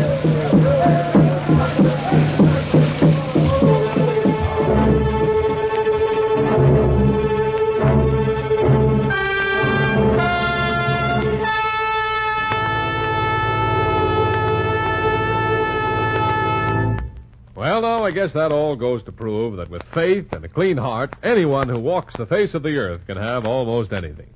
Of course, the coming of the rain has answered the rancher's problems, but Lobo Kennedy and Matthews, his sidekick, are still scot-free. And what the big red-headed cowboy will do to bring them to justice makes up the rough-and-tumble climax of this impressive Western adventure. You know, when a loaf of Langendorf 50th anniversary bread pops out of the oven, all warm and fragrant and gold-encrusted, why, that's a climax, too. For right then, that bread is ready to go to your grocery store, ready for you to put on your table. And boy, is that a happy climax. Because Langendorf 50th anniversary bread is made to be good eating. Made with an unusual blend of rich wheat flours, plenty of sugar and milk, and other swell ingredients. What's the best time to enjoy this bread? Well, if you like tender, nut-like toast for breakfast, tomorrow morning's a dandy time to try Langendorf 50th anniversary bread. If you like tantalizingly fresh sandwiches, why, lunch is a good time. But don't wait. For downright delicious eating, have some Langendorf 50th anniversary bread tonight.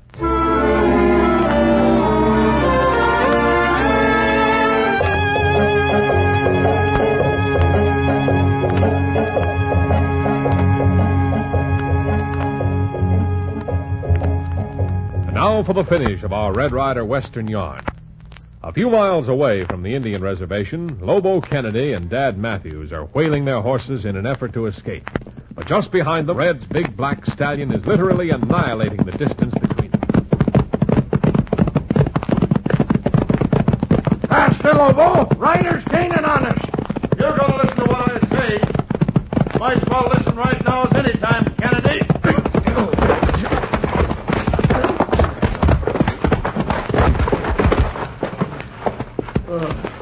Oh, you shouldn't have done that, Ryder. You might have broken my neck. I'm going to wring your neck if you don't shut up and listen. That stuff you feel on your face is rain, Kennedy. It's going to give every rancher in Tomahawk Valley another chance to get back on his feet. You know, it's kind of too bad you're going to be in jail. Jail? Jail? What have I done? The sheriff of Rimrock got a confession from the station agent down there about a scheme to defraud the ranchers of their property. Why, Matthews cooked up this whole thing. It was his idea. I give the ranchers back the mortgages. I'll do anything, but don't send me to jail. Sure, try and throw the blame on me, you cheap two-timer. Oh, I'll do more than that to blame you, you old fraud. You had more to do with it than I had. I'll see. Well, Kennedy, there's more than one way of keeping a man's mouth closed. Matthews, drop that gun before I take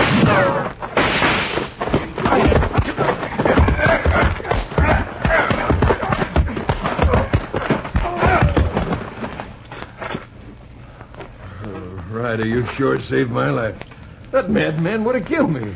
Yeah, I guess he would. That's what happens when crooks fall out. Well, from now on, believe me, I'll do anything you say. Anything. All right, Kennedy. I'll see you in your office tomorrow morning. And you'd better have those mortgages ready, or you're going to need some help to put yourself together again.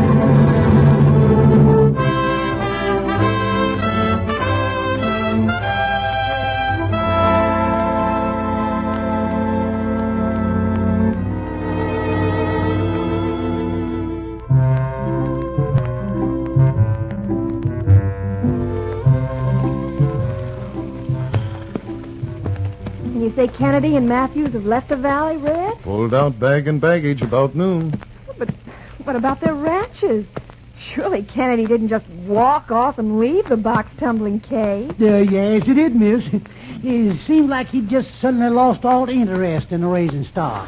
You see, Sheriff and Rimrock check him up and find him out Kennedy is wanted bad in Arizona someplace. Yeah, then he sort of got big-hearted just at the last and deeded the ranch to Bear and his tribe to use as a reservation. I'll bet you saw to that. No. Seems that rain dance got him, too. Well, compadres, we've got to be shoving off. Well, thanks for coming, Red. I'm sorry I was such an ungrateful little brat. Oh, don't mention it, miss. All right, Susan. So long, Miss Caroline. All right, it's home, old boy. Come on, pound that trail. Get into that dust. Come on, hunt.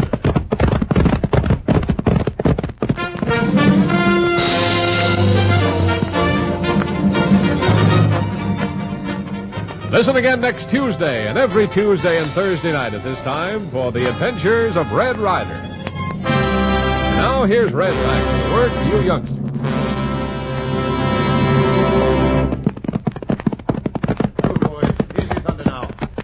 Stand, fella. Evening, compadres. Well, I reckon the way the Indians prayed for rain in tonight's story seemed a lot different from the way most of us say our prayers. But you know, in this country of ours, a man has always had the right to worship in his own way. And that's how we want to keep it now, isn't it? Sure is. We want to respect the other fellow's religion no matter how different it seems to be from our own. Because, you know, that's one of the rules of fair play that make America the great place that it is. And every one of you boys and girls can help to keep it that way. And now, before I say adios for tonight, I want to give you a tip on good eating. You know, when it's time for chow at your house, you want to be sure there's a loaf of Langendorf 50th anniversary bread on your table. That's for everybody who likes real, fresh flavor. And lots of it in their bread. Yes, sir, Langendorf 50th anniversary bread. Well, now I'll be pushing along. All right, boy. Roll, Thunder.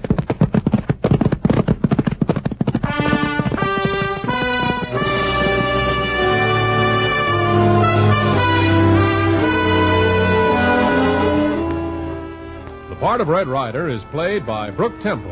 And now till Tuesday evening, this is Art Gilmore saying goodnight for the bakers of Langendorf bread. This is the Mutual Don Lee Broadcasting System. KHJ and KHJFM Los Angeles.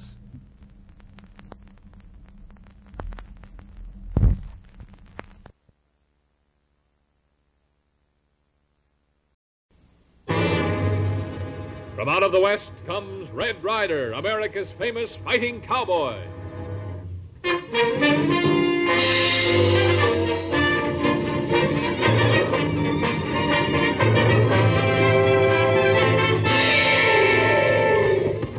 There's trouble brewing along Mesa Way, so ride, little beaver. Prod that pony. You betcha him. Get him up, Papoose. Get along.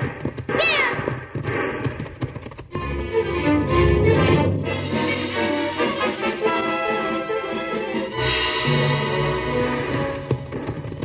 Come on, Thunder. Hit that trail.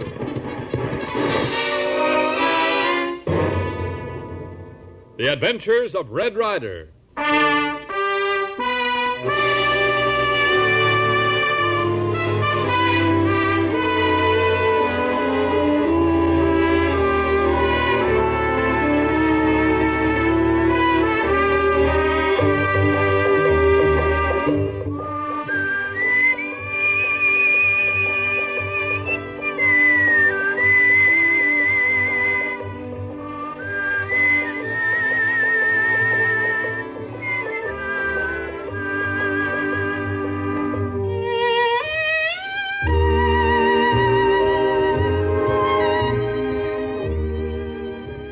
Red Ryder and Little Beaver shook the dust of Elkhorn off their boots when Rocky Kilbane and his gun hands were locked safely in jail. Heading for home, America's famous fighting cowboy is taking a well-earned rest when he receives a letter from his old friend Jim Cody, telling Red that Mesa Valley cattlemen are being subjected to nightly raids. What's saying in that letter, Red Ryder? It's from Jim Cody, Little Beaver, over in Mesa. And if what he says is true, every one of the ranchers over there is badly in need of help. We go 'em over to Mesa, huh, Red Ryder? Just as soon as we can pack our blanket rolls. Good. Go to Mesa going by reservation. Maybe we stop 'em off and see him if little Poco want going with us, huh? Well, now, I guess I have been forgetting about your girlfriend. So if Chief Clearwater hasn't any objections, I'd say that you just made yourself a deal. Yeah. Maybe if little Poco come with us, I have him company while you try him help Mr. Cody.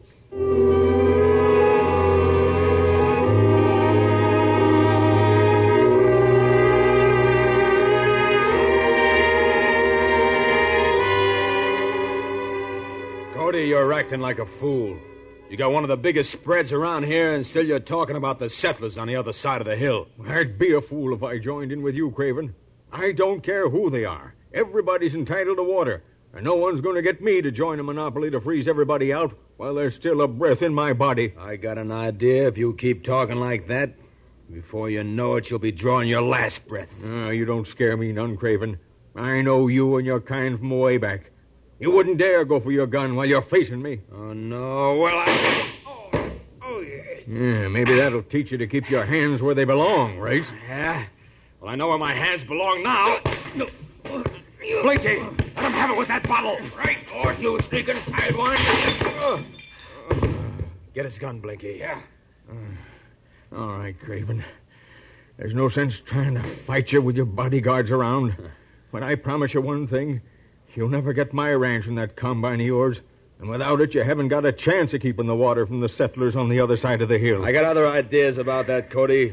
When I get an idea, I generally see it's carried out. Well, before I'm through with you, Craven, you'll wish you'd never heard of Jim Cody.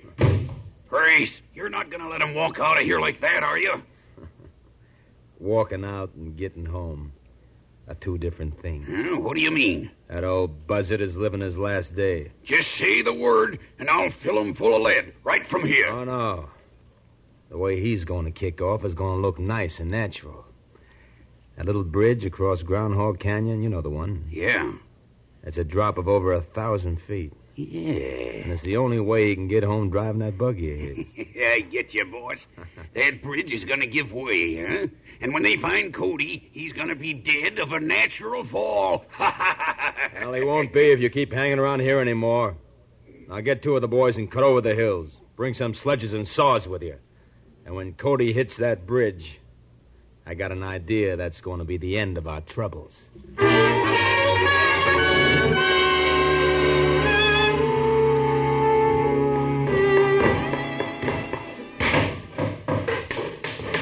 That's plenty, boys. That's plenty. That bridge won't hold a hummingbird now. Come on, let's get out of here. Old man Cody ought to be along any minute now. Get up here. Get up. Come on. Get up.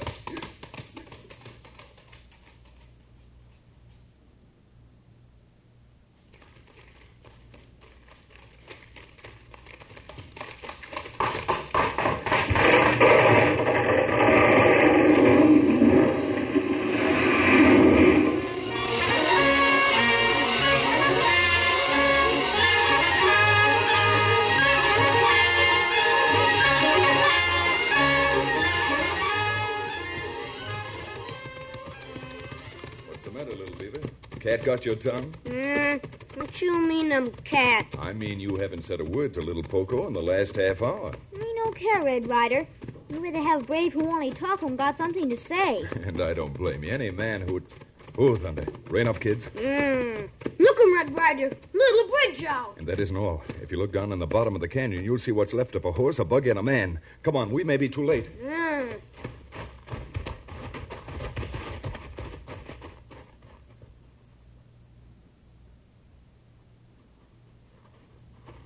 Easy now, Poco. You better take Little Beaver's hand. Me help him. Maybe more better if me not little squaw. Me big mountain goat. Apo? Jim Cody. That's too bad. That man your friend we came to see. That's right, Little Beaver. Apparently, whatever the trouble was he wrote about blew up in his face. Looking more like accident than someone get him. That's the way it's supposed to look, all right. Look, here come another man. Howdy down there. Need some help? It's too late for help now. Well, what happened? You're gonna just... Oh, the old gent had an accident, eh? Yes, I'm afraid so. Why, it's Jim Cody. Do you know him? Know him. Jim's been my neighbor for years. I'm Race Craven, mister, own the Half Moon Ranch. Howdy, Craven. My name's Ryder. Red Ryder. Well, can't say I haven't heard about you. Heard Cody talk about you often. Have you any idea what all this trouble was he wrote me about? Trouble? No, unless Jim was getting a little old and nervous. Why, even at his age, Jim Cody could outshoot and outride most youngsters. Anybody who thinks he might have gotten nervous either doesn't understand human nature or doesn't want to. Maybe you're the one who doesn't understand human nature. We don't hanker after strangers up here. Strangers who come in talking about things they don't know nothing about. I see what you mean. But I've got an idea that I'll know a lot more about why Jim Cody had this accident that might be healthy for some of the people around here who don't hanker after strangers. You wouldn't be meaning me, would you? I might. Why? Red Ryder, him going for gun. Let go of it. Drop that gun, Craven. Gonna blow you right out of this canyon. Oh, are you? Now, instead of blowing me out of this canyon, supposing you start hightailing it out of here before I get any notions about blasting you out with my 44. Ryder, since this trouble you want, you're going to get more than you ever heard of. Come on, little beaver. If you'll give me a hand, I'd like to get Jim back to his ranch, then find out what this trouble is that's going on around here.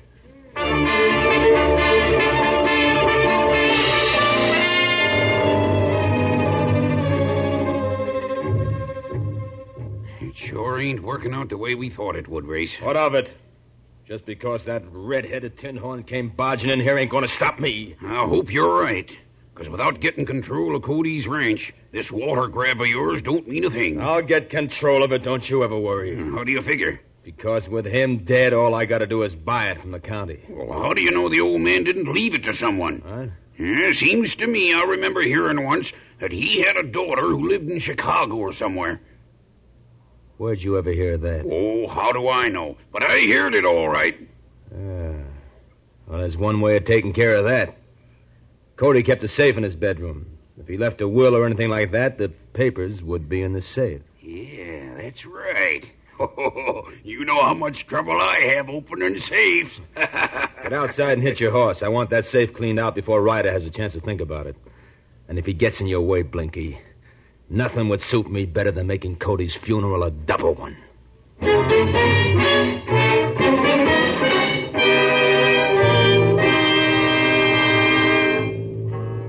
Well, you two youngsters must be kind of tired after that long ride today and all the excitement that went with it. Me tired, all right, but don't know where to sleep here in Mr. Cody's house. Well, there are plenty of rooms. All we have to do is pick out a comfortable one for you. Come on, we'll do a little looking around. Red Ryder, look 'em. Man, it's safe. Stand up, mister, and reach. I said reach. I didn't mean for your gun. Who are you? What's the idea of breaking in here like this? Seems to me if there was any breaking in, you're the one who did it. You're crazy. I was just opening the safe to take some of Cody's papers down to the sheriff's office. Yeah? Well, supposing we look at those papers first. I'll take those, mister. You're taking nothing. I said I'm taking those papers. Here's all you're gonna take. You're a glutton for punishment. Suck 'em good, Red Ryder. Well, that makes it unanimous, and here's my vote. Those papers must be pretty valuable for a man to take that kind of a beating to keep them. Well, I never knew that. Never knew 'em what, Red Ryder? Jim Cody has a grandson living in Chicago. Well, we'd better get out of here and down to the telegraph office.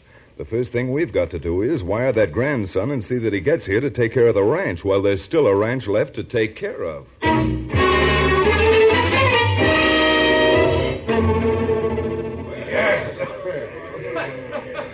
Hey, Reese, come here a minute, will you? Well, Blinky, did you take care of it? I sure did. When that train from Chicago arrives, there's going to be a lot of people around here awful surprised. Well, there better be. Because if there's any slip up this time, I'm going to start cutting a few new notches in my gun. One of them for Ryder, and the other for you.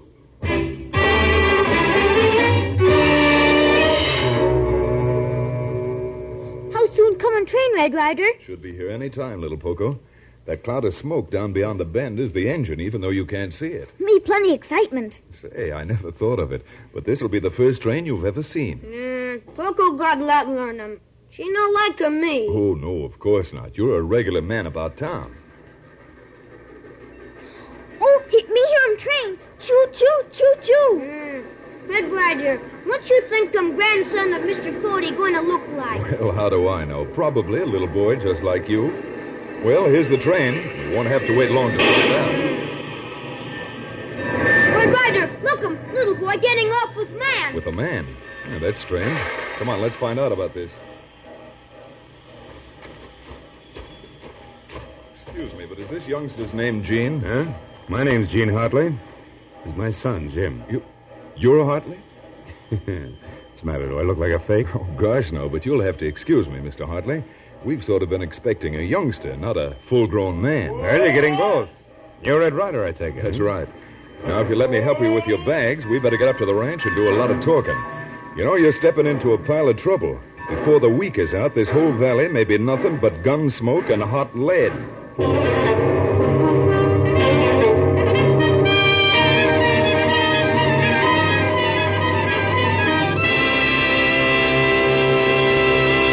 We return to the adventures of Red Ryder in just a moment.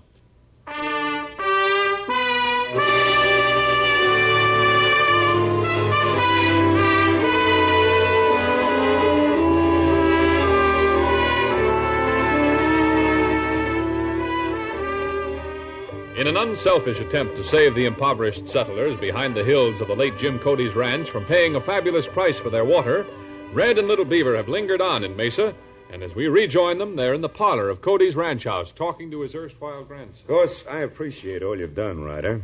All you're trying to do for both my son and myself, but my whole interest in this ranch is purely a financial one. I see. Not being a Westerner, I'm afraid I can't have much sympathy for the so-called poor settlers on the other side of the hill. I can see no reason why, if I join this combine to dam up the water and then sell it to them, I shouldn't do it. You put me in an embarrassing spot, Hartley. Here I am with these two little partners of mine, guests in the house you've inherited. But I can't just sit by and see the homesteaders squeezed dry just for the few miserable dollars you or anybody else might make out of them. No, that's a very altruistic speech, Ryder. But it leaves me perfectly cold. If it leaves you cold, it must be because your blood is the same way. Now, see here. Never mind. I'll save you the trouble. If you want to be the cause of fights and bloodshed, go ahead. Little Beaver, Poco, and myself would be only too happy to pack up and get out. But I'm warning you. Block off that water, and those settlers are not going to sit by and take it.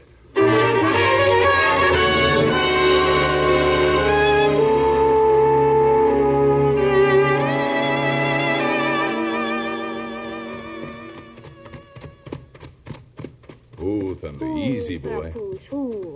Why we stop him here, Red Ryder? Because this is where we're going to spend the next few days. Just off Mr. Hartley's ranch, but close enough to it to find out just what's going on. Don't you hope him to find out? I wish I knew. But the whole thing looks and sounds so fishy, I can't believe a grandson of Jim Cody's would be as miserly and as mean as Hartley is. Mr. Hartley's little boy, him very different from father. Him cute. Him much fun. Yeah. You stay him away from Hartley boy, Poco. Your father no good, probably boy no good either. Well, now, that's not very sporting of you, Little Beaver. Any man worth his salt would be mighty proud to have a little competition. Yeah. If Hartley boy try pull him funny trick, me take care of him. Good. You pick him fight with Jim Hartley, we never talk to you again. Oh, time. We've got more important things to do right now than let the green-eyed monster get in our way. And if I knew Jim Cody and the blood that flowed through his veins, we're going to find us a mess of trouble before this thing is settled.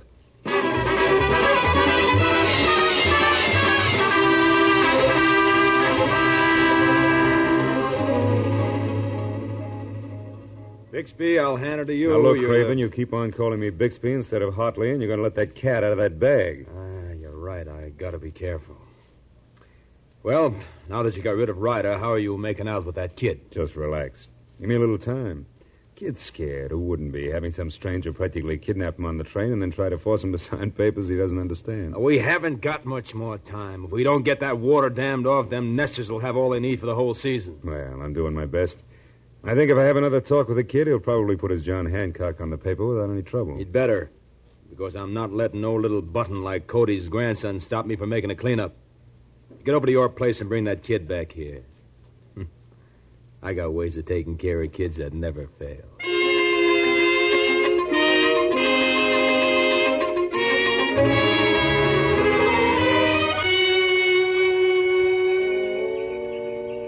Either of you want any more bacon? Me got him enough, thank you. Me too, Red. Oh, look him. Here come little Jim Hartley, other side of fence. What do you want stick him nose in here for? Now, look, Little Beaver. You act like a little gentleman, or else. Hello, Jim. Come on over. Hello, little Poco. What are you doing camping out here? Howdy, Jim. How is it that they let you wander away from the ranch house? They didn't let me. I sneaked out. Me glad. You listen to me, Jim. You know what's good for you. You go back to ranch house. Quick. Think you can make me? You betcha. Here, you two bantam roosters. Now cut it out. Oh, that's better. Little Beaver, you put out your hand and apologize to Jim. What for you got to come butt him in, huh? I got just as much right. Uh-oh, here comes trouble. It's Hartley riding up. Jim, come here. Is you, Ryder? I thought I told you to clean out of here. I'm off your ranch, and that's just as far as your authority goes. Jim, did you hear me? I told you to come here. I'm not going to. I'll say you will, you little... That's the kind of a man you are, Hartley. Picking on children, huh? Would you be interested in someone more your size? Now, that's one invitation I'm accepting. And this is only a sample of what you'll get if you try to bottle up that water. Yeah, well, I got a few samples myself.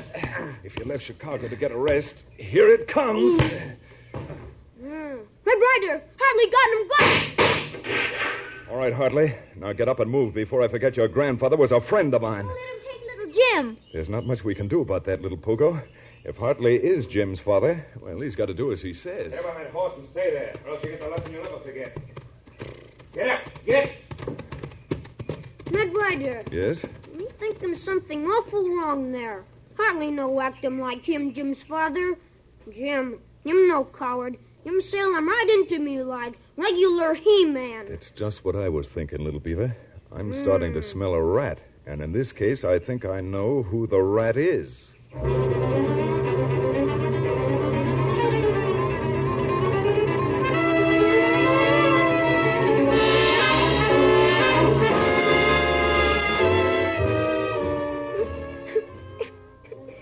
Are you going to cut out that bawling and sign that paper, kid? No, I'm not. You want another walloping? Go on, wallop me all you want, but I'm not going to sign any papers. You wouldn't want your mother to get hurt, would you? My mother? You heard me. You sign that paper, you'll never see her again. All right, I'll sign it. Now you're making sense. That does it. Now the only thing left is to dam up that water before it's too late. Hartley, take that kid into the back bedroom and lock him up. I want to make sure where he is until this scrap's over.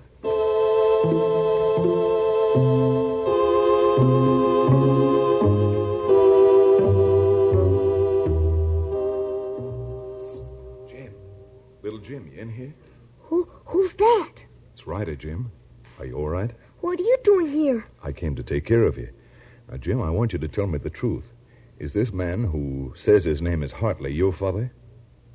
Now, Jim, you've got to tell us. I can't tell you anything. Well, I was hoping Craven hadn't scared you so much that you wouldn't talk. But since everything hangs on that, you're going to have to come with us. I can't. I've got to stay here, Mr. Ryder. Now, don't worry. I'm going to leave Little Beaver here in your place. All right, come on, Little Beaver. You and Jim change clothes and make it fast. We may be too late even now.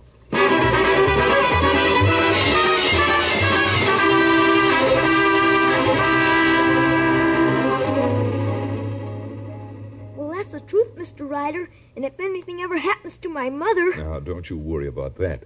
Because if this works out the way I hope it will, there won't be any of that gang left to do any hurting. But what about the paper I signed? Well, that's the bad part of it. With that paper in his hands, Craven can block off that water and start a range war that'll mean dozens of lives before we can prove that he forced you to make the deal. But what we do about Little Beaver when they find out him in Jim's bed? Poco, you know the way into town from here, don't you? You betcha. Well, I'm going to write a note for the sheriff and give it to you. Then I want you and Jim to ride double on your horse and make tracks for his office. Do whatever you can to make him hurry. I'll do what I can with the few minutes that are left. Now, scoot.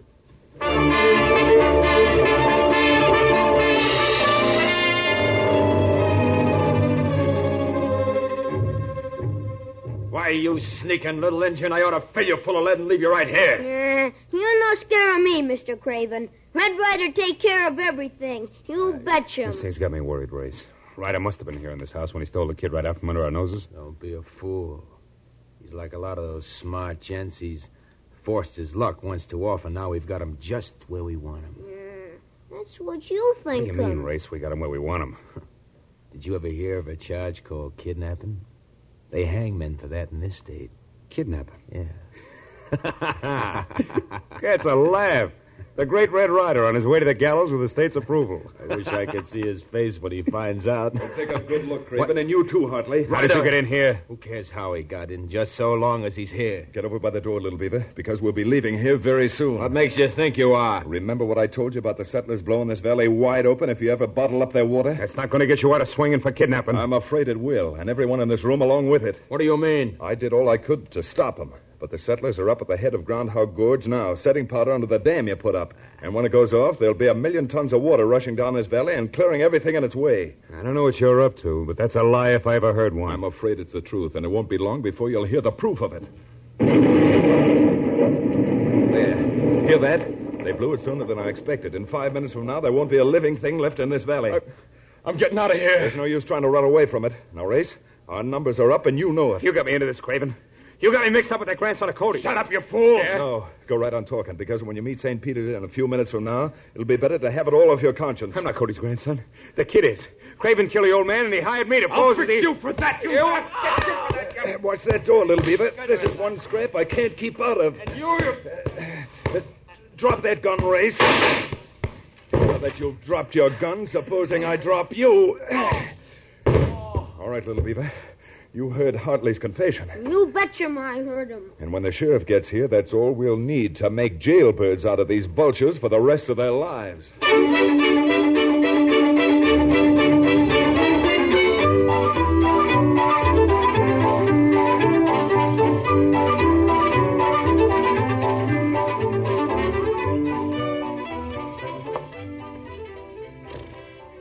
Me still no can figure him out, Red Ryder.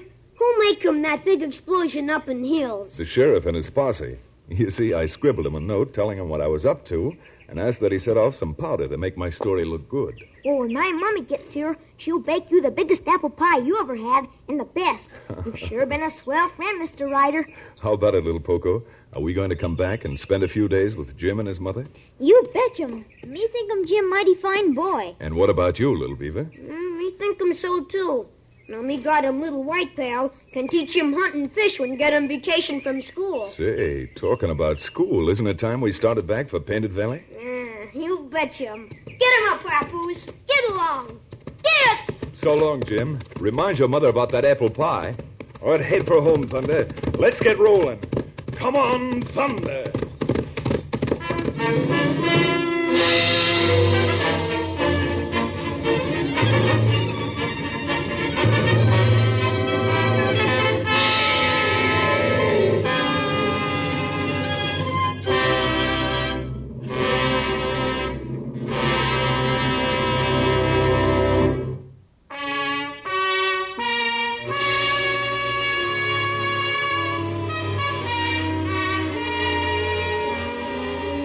Don't miss the next exciting episode of Red Ryder.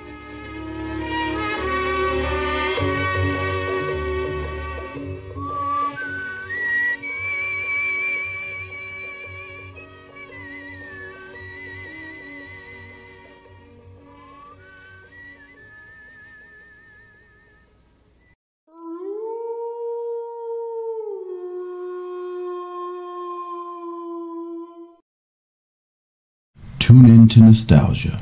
Tune in to now. Golden Radio Hour.